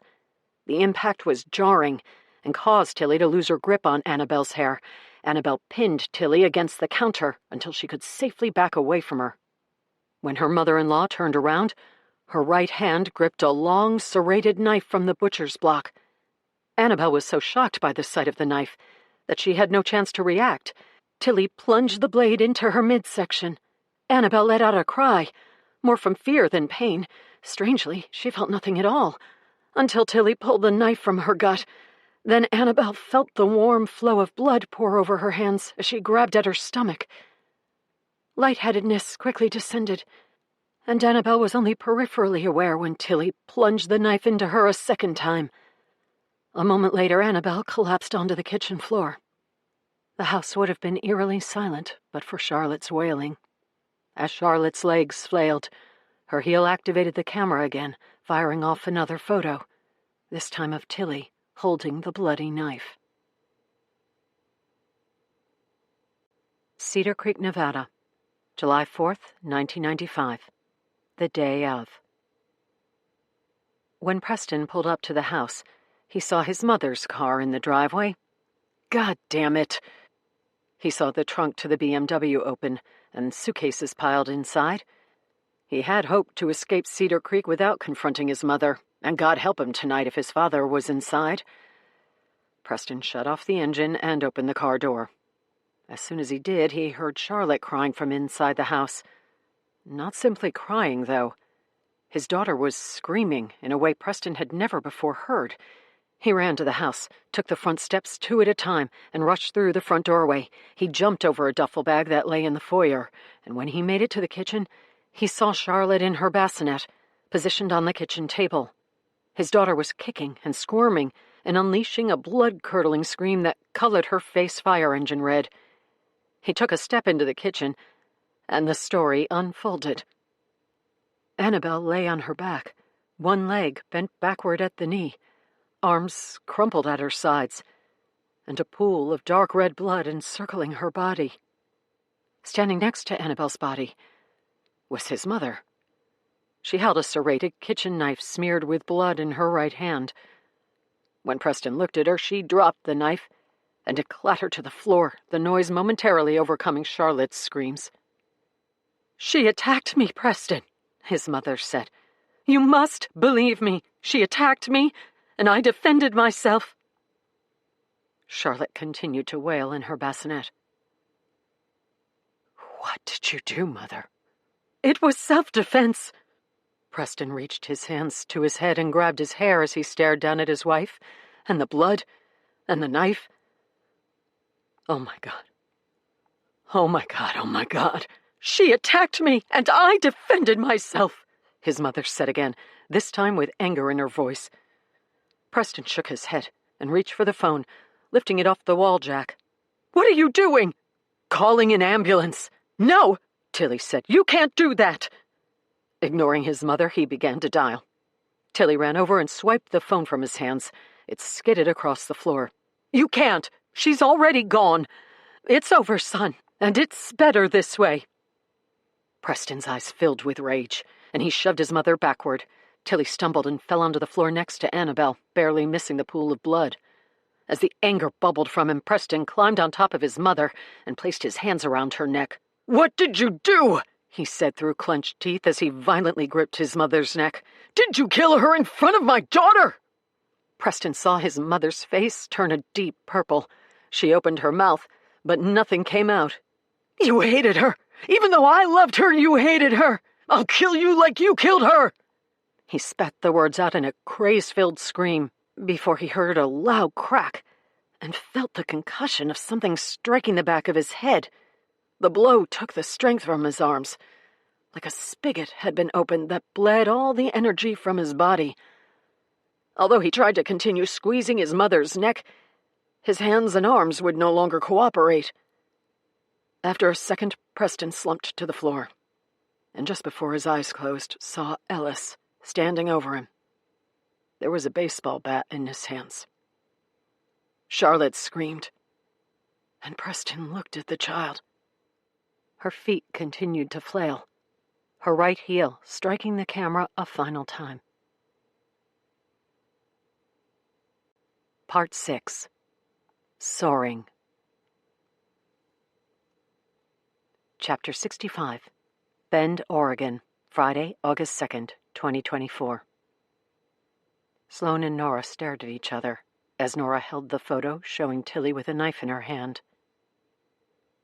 "She killed her," Nora said. "Tilly killed Annabelle." Sloane swallowed hard and looked back to the photo, trying to process what she was seeing, how these photos came to be, and who had taken them. "I'm still," Sloane said, shaking her head. "Who took these photos?" "And what happened to Preston?" Nora said. "And you? What happened to you that night?" Slowly, as if the answer dawned on them at the same time and from the same place, they looked to the drying rack and the final photo that hung there. Enough time had passed so that the image was clearly formed. Nora pulled it off the clip. With her mouth agape, she reached over to the wall and clicked on the overhead light. In her hand, the photo showed Ellis, eerily staring into the lens of the camera and holding a baseball bat.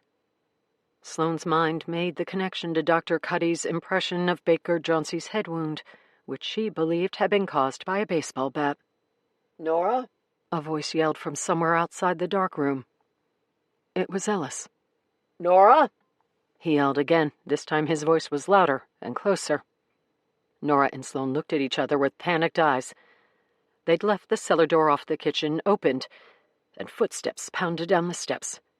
They both startled when Ellis pounded on the darkroom door. "Nora, are you in there?"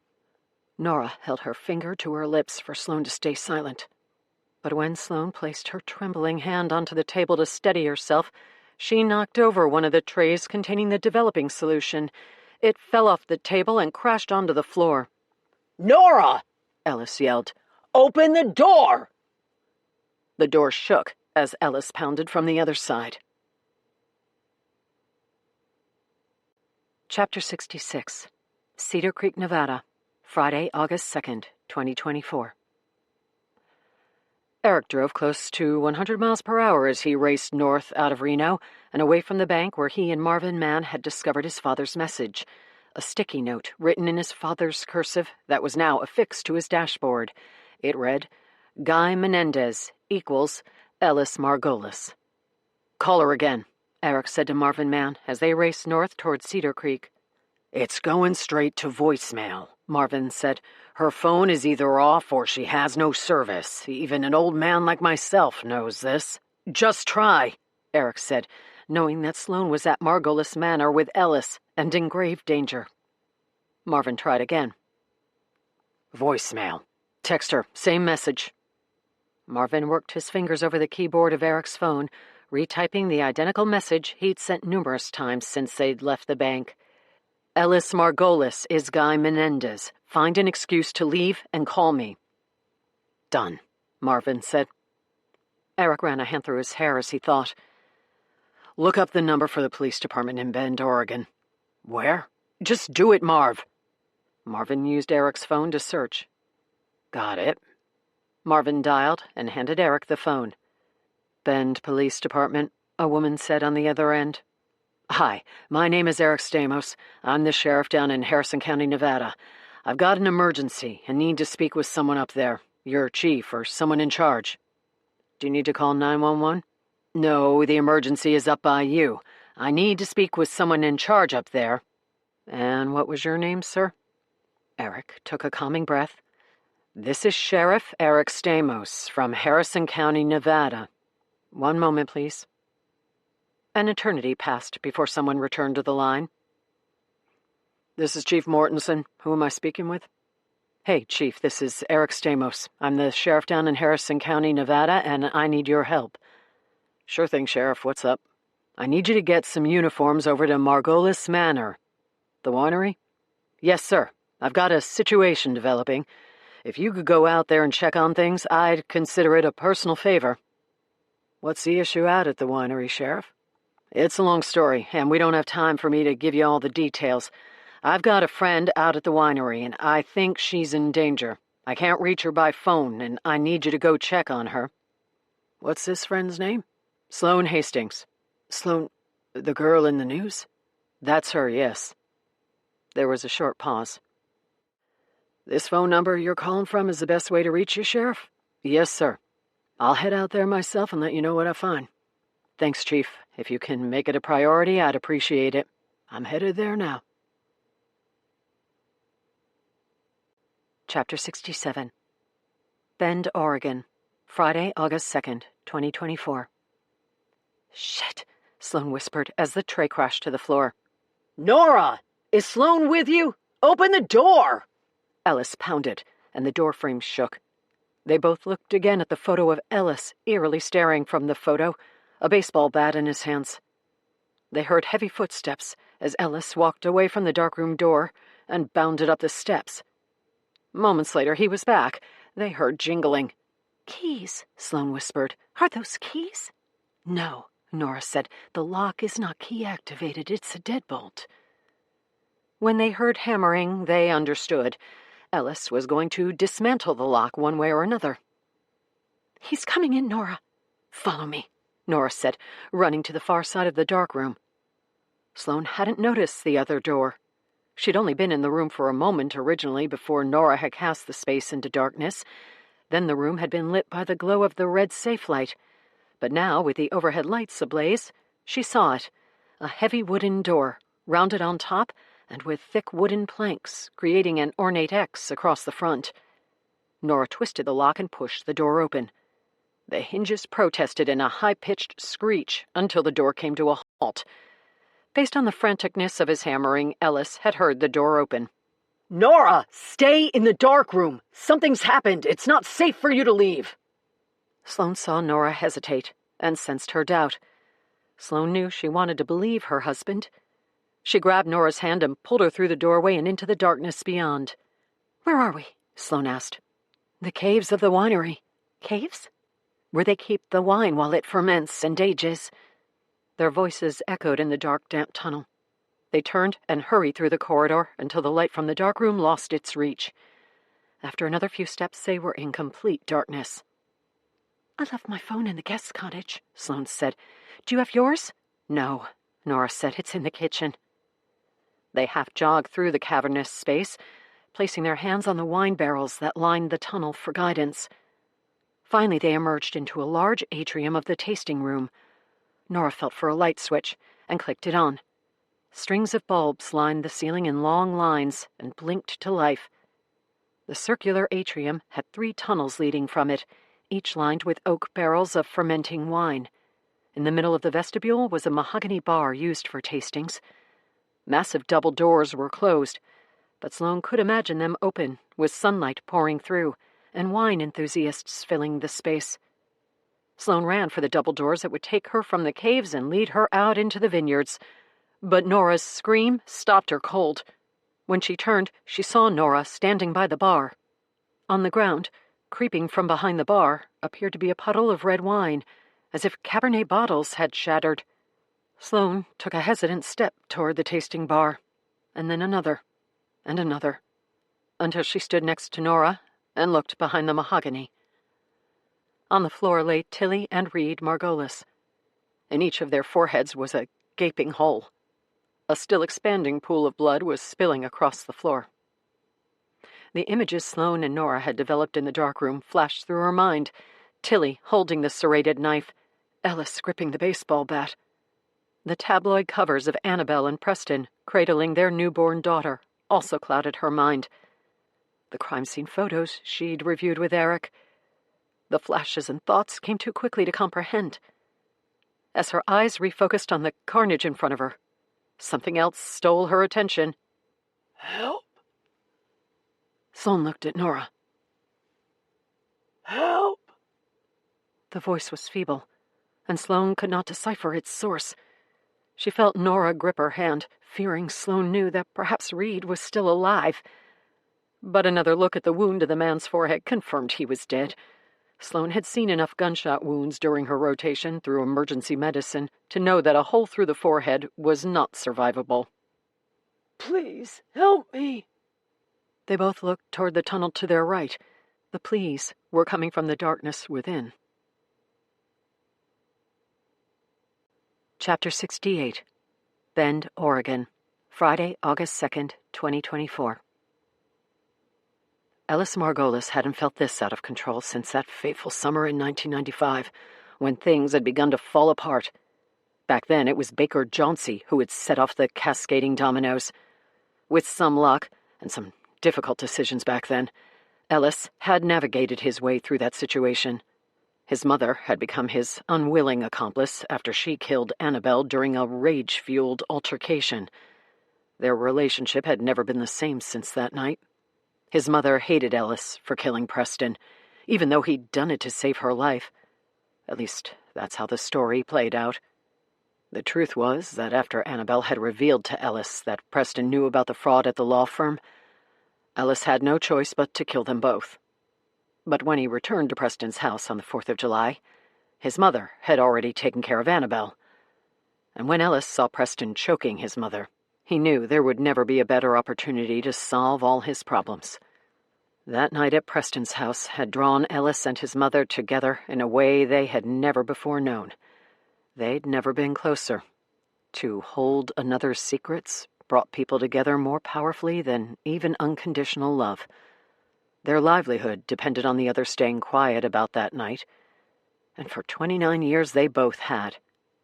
Then, Sloane Hastings showed up. Ellis had been running through his options since the day Nora told him that baby Charlotte had turned up in North Carolina. It was a scenario Ellis had never considered. His biggest loose end over the decades had been Margot Gray, but he had kept her content over the years. Only recently had she gone off the rails with guilt when the Sloane Hastings story broke, and Margot put things together. Ellis managed to quiet her just in time. But Margot Gray was just one of several problems. The world was closing in around him. But he'd found a solution that would solve all his problems. Back on that fateful July night, he had loaded Preston and Annabelle's bodies into his truck and cleaned up Annabelle's blood from the kitchen floor using pool chlorine diluted in water. Still, it wasn't enough to stop the investigators from finding traces of her blood on the floor. But the detectives had never come close to figuring out what happened in that house, or where Annabelle and Preston's bodies had been hidden. Late at night on July 4th, 1995, Ellis had driven up to the winery to bury the bodies far out in one of the vineyards. So many years had passed that Ellis couldn't remember the exact location. Then he'd driven baby Charlotte across the country and found Margot Gray. He paid her handsomely to take care of the baby for a few months, and then pose as Charlotte's mother during the makeshift adoption. It had gone off without a hitch, and allowed Ellis to avoid the impossible task of having to kill his infant niece. In retrospect, however, killing the child would have prevented the turmoil he was going through today. More hard decisions lay ahead, but he could weather the current storm only if he went through with them. No one would suspect that he was responsible for the carnage at Margolis Manor. Not when the perfect fall guy was in his midst. He used the hammer to pound the handle of the screwdriver. With one final effort, he drove the tip of the screwdriver into the lock, splintering the door. When he pushed the door open, the darkroom was empty. But laid across the table were photos that stole his breath. They brought him back to that night at Preston's house. In one photo, he saw his mother fighting with Annabelle. Another pictured his mother holding the long, serrated knife. How, Ellis wondered, had these photos come to be? Who had taken them? How were they possible? On the table next to the enlarger, Ellis saw an old Nikon FM-10 camera. In a flash, he remembered finding it in the child's bassinet. After the cleanup, He'd taken the camera and stashed it in his attic. Finally, Ellis's gaze fell to the last photo. It was an image of himself, staring straight out from the picture, the baseball bat he'd used to kill his brother in his hands. Confusion flooded his system at how these photos could exist. But his bewilderment was overcome by guilt, as if seeing himself in the act made it all real. He was a master at compartmentalizing his actions, but the photo allowed the memories of that night to seep from the part of his mind that he had locked them in. He remembered walking into Preston's home with the baseball bat, prepared to use it on Annabelle. He remembered seeing Preston on top of his mother, his brother's hands around her neck. He remembered the dull thud of the bat connecting with Preston's temple. He blinked several times, working to free his mind from the grip of the troubling memories. Then he looked to the far end of the room and saw that the door to the caves was open. He took off in a dead sprint. "Nora!" Chapter 69. Bend, Oregon, Friday, August 2nd, 2024. "Help!" the voice said again. "It's coming from the tunnel," Nora said. They wanted to leave the caves, to push through the doors and run for their lives through the vineyards. But the soft pleas had captured their attention. Both women slowly walked toward the darkened tunnel. A few feet into the cave, just beyond the light from the atrium, they found a man on the ground. "Please," the man said. "Help me." "Lester?" Nora said, crouching on the ground. "What are you doing in here?" "Please, he's going to kill me." Sloane crouched next to Nora and saw the face of Lester Strange, the Margolis family's handyman. His left wrist was handcuffed to the metal rack that held the wine barrels.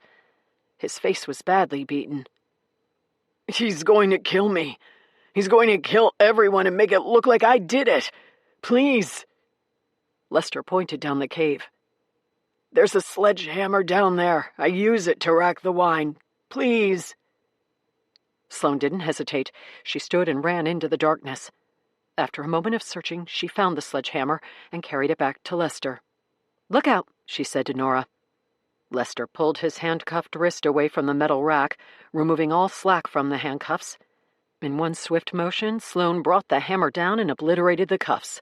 Lester's hand sprang from the rack, the shattered cuff hanging from his wrist. "Nora!" Ellis's voice echoed from the far end of the cave that led from the dark room. All three ran through the tasting room, bright sunlight searing their eyes when they pushed open the double doors. Chapter 70. Bend, Oregon, Friday, August 2nd, 2024. They ran from the caves and into the vineyards. A gunshot rang out into the morning and echoed off the mountains. Sloane ducked, but kept running, following Lester as he bolted through the vines. With her heart racing and breaths coming heavy and loud, she didn't notice that Nora was no longer by her side. She slowed and looked back down the path that ran between the vines. There, 30 yards back, Nora lay on the ground. Sloane doubled back. Nora was holding her right leg, bright red blood covering her hand and the ground, spilling across the dirt like slow-flowing molasses. "Oh, my God," Sloane said as she crouched by Nora's side. Falling back on her training, she quickly assessed her patient and found the source of the blood. A gunshot wound to the back of the right leg, with an exit wound in the front. "Okay, that's good," Sloane said. "What?" Nora grunted through gritted teeth. "The bullet went in and out." "That's good." "Yes, we don't want it to ricochet inside of you. This is much cleaner, and based on the amount of blood, it missed your femoral artery." "Nora!" They heard Ellis yell from a couple paths over. Sloane looked around. In front of her were vineyards as far as she could see. Behind her, a couple 100 yards away, were the guest cottage and the main house. On the nightstand in the guest cottage was her phone. "Can you walk?" Sloane asked Nora. Nora attempted to push herself up off the ground, but as soon as she put weight on her leg, she collapsed. She shook her head. "Okay," Sloane said, as she thought. She stood up and pitched onto her tiptoes, attempting to locate Ellis. She saw his head bobbing a couple of paths over, heading deeper into the vines.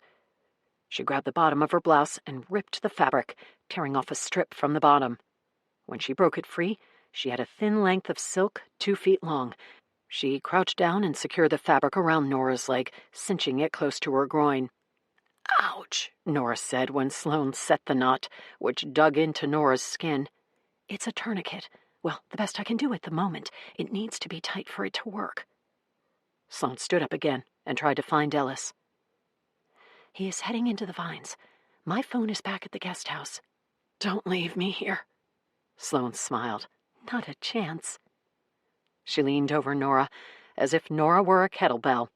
"This is going to hurt," Sloane said. "Grunt and groan, but don't scream, okay?"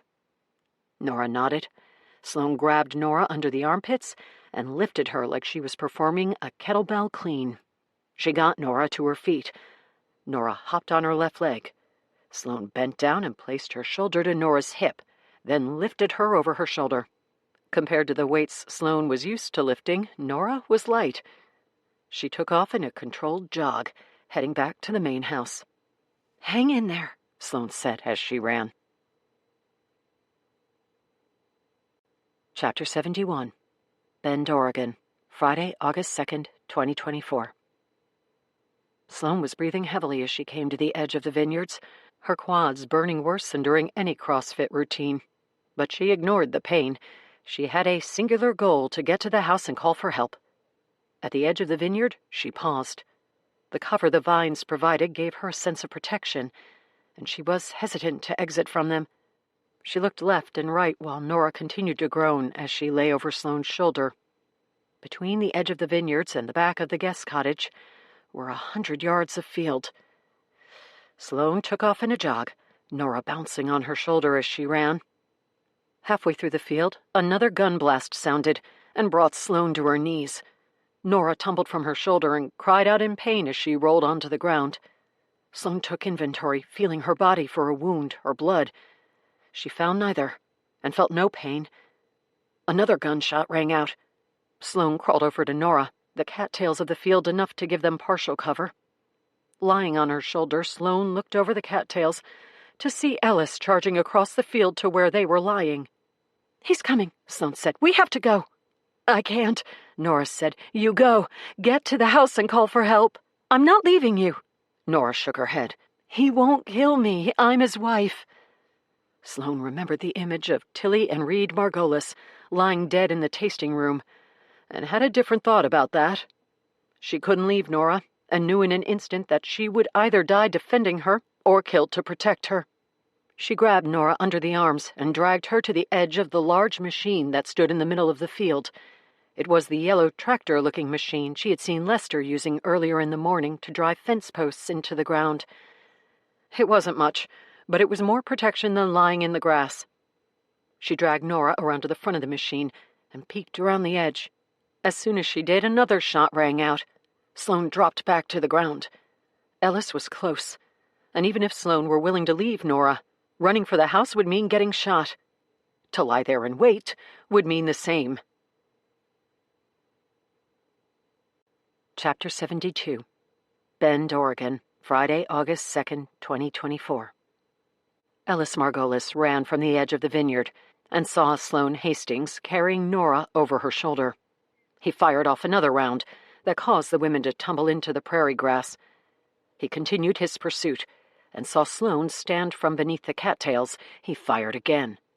Running as frantically as he was, there was little chance of hitting his target. The shots were intended to pin them down and prevent them from getting to the house. He'd kill them when he reached them. He was desperate for this day to be over. He wanted to put an end to it, call the police and tell them what he'd discovered, that Lester Strange, the family's loyal employee, had brought bloodshed to the very family that had supported him over the years. The only explanation Ellis knew would be that, with the emergence of Sloane Hastings, Lester went on a killing spree to cover his tracks from decades earlier. Ellis would emerge as the lone survivor and fill in any holes the authorities had trouble understanding.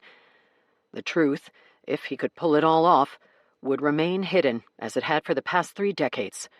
Ellis had been embezzling funds from Margolis and Margolis for years to cover his opioid addiction. In recent years, his drug abuse had bled into a gambling problem. He had believed, nearly 30 years before, on that fateful 4th of July evening, that the deaths of Preston and Annabelle would forever keep his secrets safe. But now, Sloane Hastings promised to uncover it all, to dig up the secrets Ellis had buried a lifetime ago.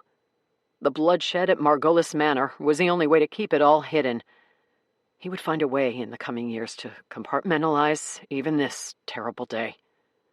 As he approached the large Evo 1 fence post driver, he slowed. The women were here somewhere, and he wasn't going to allow himself to get close enough for either to attack him.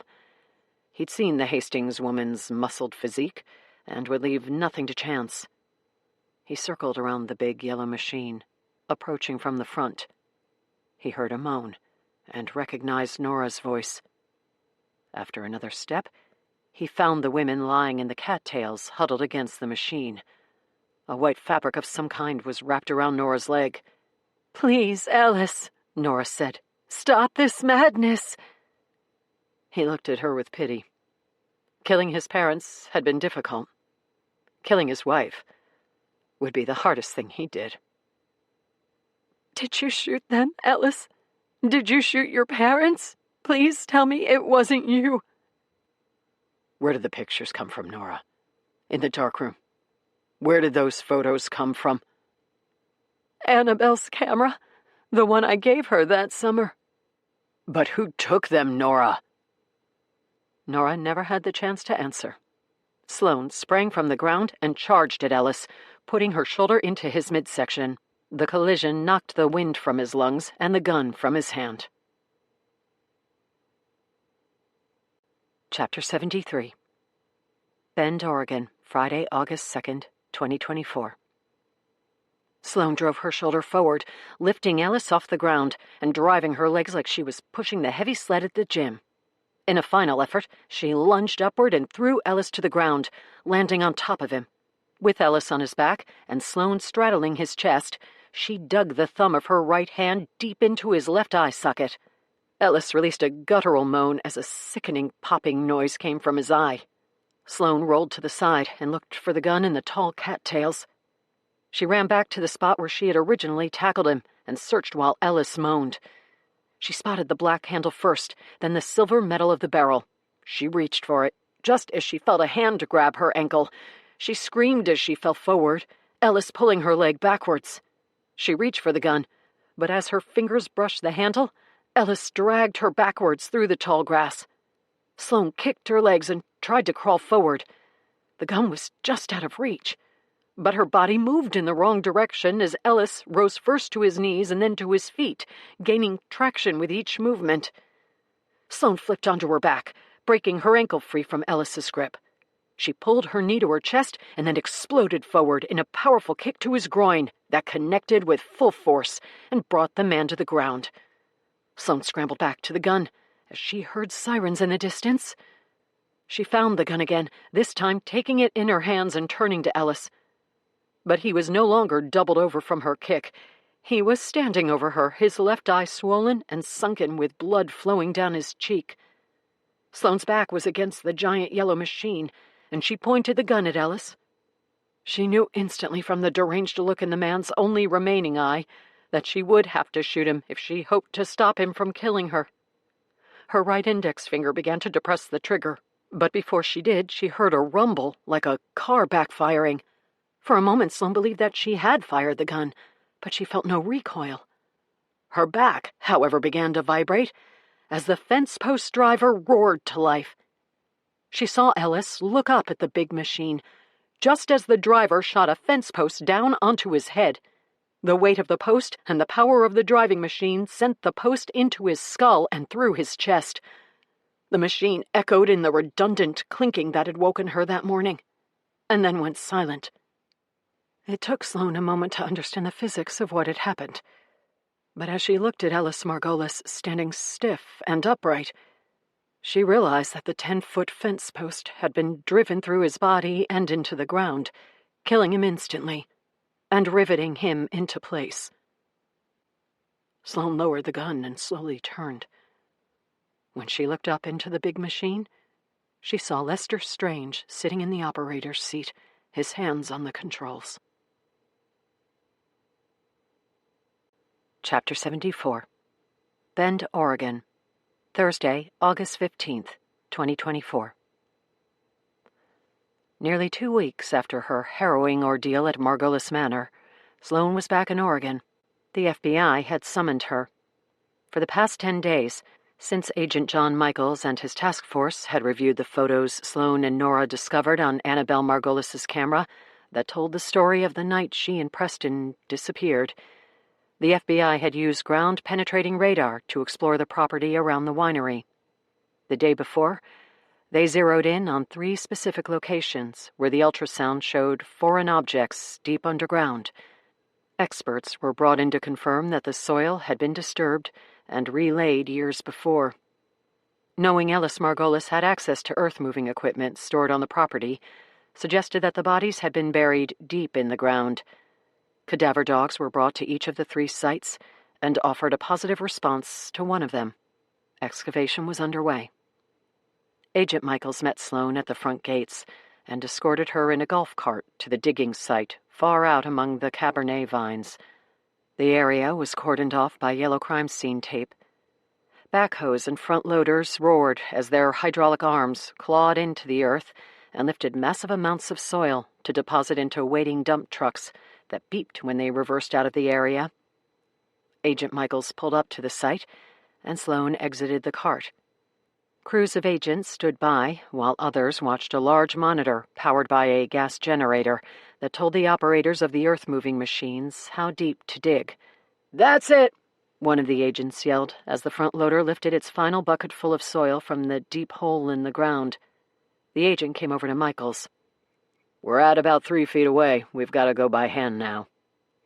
A ladder was lowered into the hole, which was 8 feet deep, and 3 agents scaled down. Once they were in the hole, other agents tossed shovels down, and the digging continued. "How did you find this specific location?" Sloane asked Agent Michaels. She looked out at the vast property that went on for thousands of acres. "We had a team of 100 agents walk the grounds with radar, looking for anything under the ground. Got a bunch of hits, but narrowed them down to a couple. Then we brought in the experts and the sonar. They were able to distinguish the objects underground that were of interest versus the nonsense. Once we had a few specific locations that looked promising, we shot hydraulic piers down to the foreign objects and then brought them back up. Cadaver dogs sniffed the piers to let us know if we were on the right track. The dogs went crazy in this location." Agent Michaels paused. "We're pretty sure this is it." 30 minutes later, one of the agents yelled, "Got something down here, Doc!" The FBI's forensic anthropologist climbed down the ladder, and Sloane watched as the man knelt in the hole and worked diligently. Finally, one of the agents who'd completed the final dig climbed up the ladder and approached Michaels. "Sir, they're bones. The doc confirmed they're human remains." Agent Michaels looked up, exhaled a lungful of air, and placed a hand on Sloane's shoulder. "It took nearly 30 years, Sloane said, but we found them." Agent Michaels turned to Sloane. "You found them." Chapter 75. Raleigh, North Carolina, Friday, September 6th, 2024. Sloane sat in her parents' living room. 2 chairs, which did not belong to her parents but had been brought in by Hap News, were set in the center of the room, perfectly positioned in front of a portrait of Sloane and her parents. The portrait had hung above the fireplace for as long as Sloane could remember. This morning, it was on the side wall of the living room. Producers had asked if they could move the portrait so that it was on display in the background during the interview, because it so perfectly embodied the theme and feel they were striving for. Baby Charlotte returns again. 3 cameras stood in the room, one positioned directly in front of the 2 chairs, the other 2 off to each side. Studio lights were mounted on tripods, and white backdrops surrounded the chairs. Microphones hung from long boom poles. Sloane had decided to give her exclusive interview to Avery Mason and American Events. The decision came after a long conversation with Dr. Cuddy, who knew Ms. Mason and promised she'd be fair in both her questions and the inevitable spin that Sloane's story was generating. Sloane had put off the interview for the last month. But ever since forensic anthropology confirmed that the bodies found buried at Margolis Manor were indeed Preston and Annabelle Margolis, she could wait no longer. Sloane needed to set the record straight and fill in the details the public was desperate to learn. Margot Gray's body had been discovered in a dumpster on the north end of Cedar Creek. Eric Stamos and the sheriff's office had been able to piece together surveillance footage from the Cedar Creek Inn that showed Ellis Margolis arriving at the inn with a large suitcase and taking the elevator to the third floor. Moments later, footage showed him wheeling the same suitcase out of the building. Together with the footage Ryder Hillier had provided, it was clear that Ellis Margolis had exited room 303, wheeling a suitcase behind him. Margot Gray's body was suspected to have been inside. Since Sloane had refused to speak with Ryder Hillier, the podcaster had instead set her sights on telling the story of Margot Gray and the woman's role in the baby Charlotte saga. With footage Ryder had captured at the Cedar Creek Inn, the Margot Gray podcast proved to be one of her most popular. The photos Sloane and Nora developed from Annabelle's camera were the only mystery that remained about the disappearance of Annabelle and Preston Margolis. No one could explain how the photos had been taken, or who had been operating the camera the night Annabelle and Preston were killed. This lone mystery fueled the true crime community and produced dozens of conspiracy theories, the worst of which was that Nora Margolis had taken the photos that night in a demented attempt to document the murders for posterity's sake. Sloane planned to shut those rumors down during her one-on-one with Avery Mason. 5 minutes, the producer yelled. Sloane smiled at her parents, who offered encouraging nods. She took a seat in one of the staged chairs, glancing briefly at the portrait that looked so out of place hanging on the side wall of the living room. Avery Mason took a seat next to her. "Are you ready?" Avery asked. Sloane took a deep breath and nodded. "Ready." A producer held up his hand and counted down. 3, 2, 1. The world tuned in, and Sloane Hastings told her story.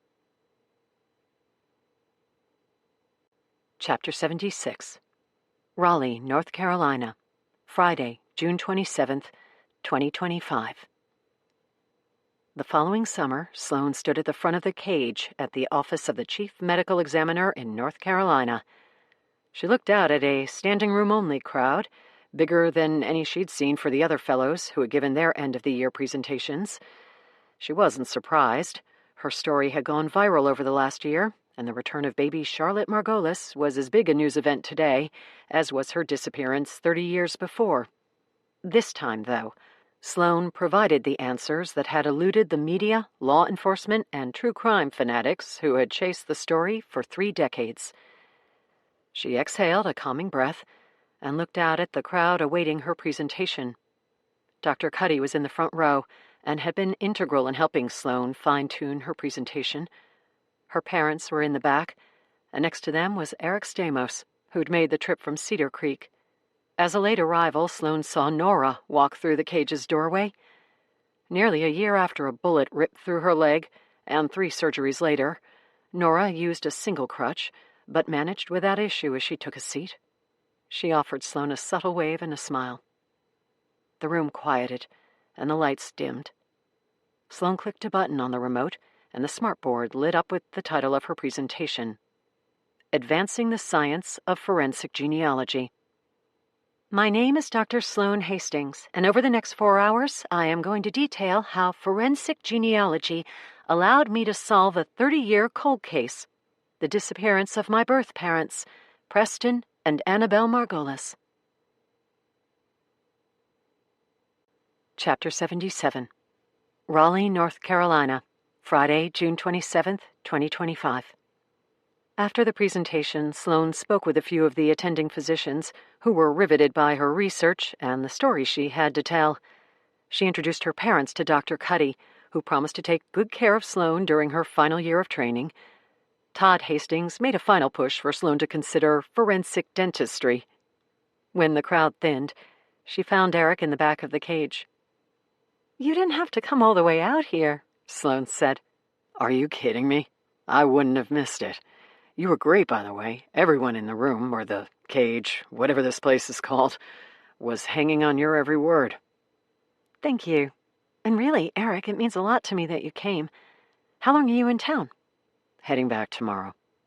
Sloane nodded. Listen, Sloane, thanks for everything you did for me. It wasn't just me. Eric cocked his head. None of it would have happened without you. I'd still be looking for answers about what happened to my dad. Now I know. I wish we could have found those answers while your grandfather was still around. Eric smiled. Me too. There was a long stretch of silence. I've got an early flight in the morning, Eric said, but I'm wondering if you'd let me take you out to dinner tonight to celebrate. Sloane nodded.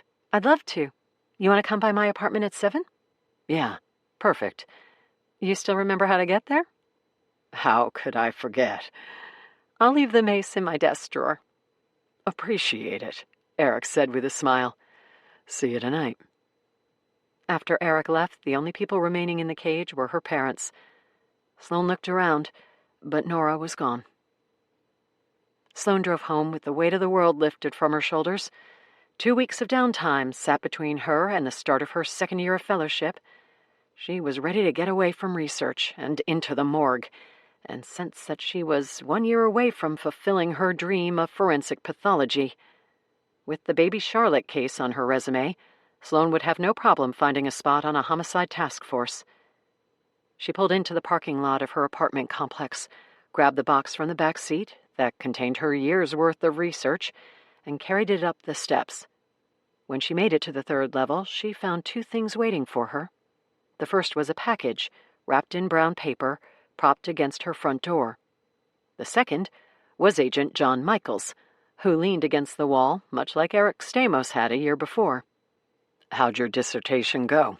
He asked when Sloane made it up the stairs. I think it went well, but best of all, it's over. Big relief? The biggest?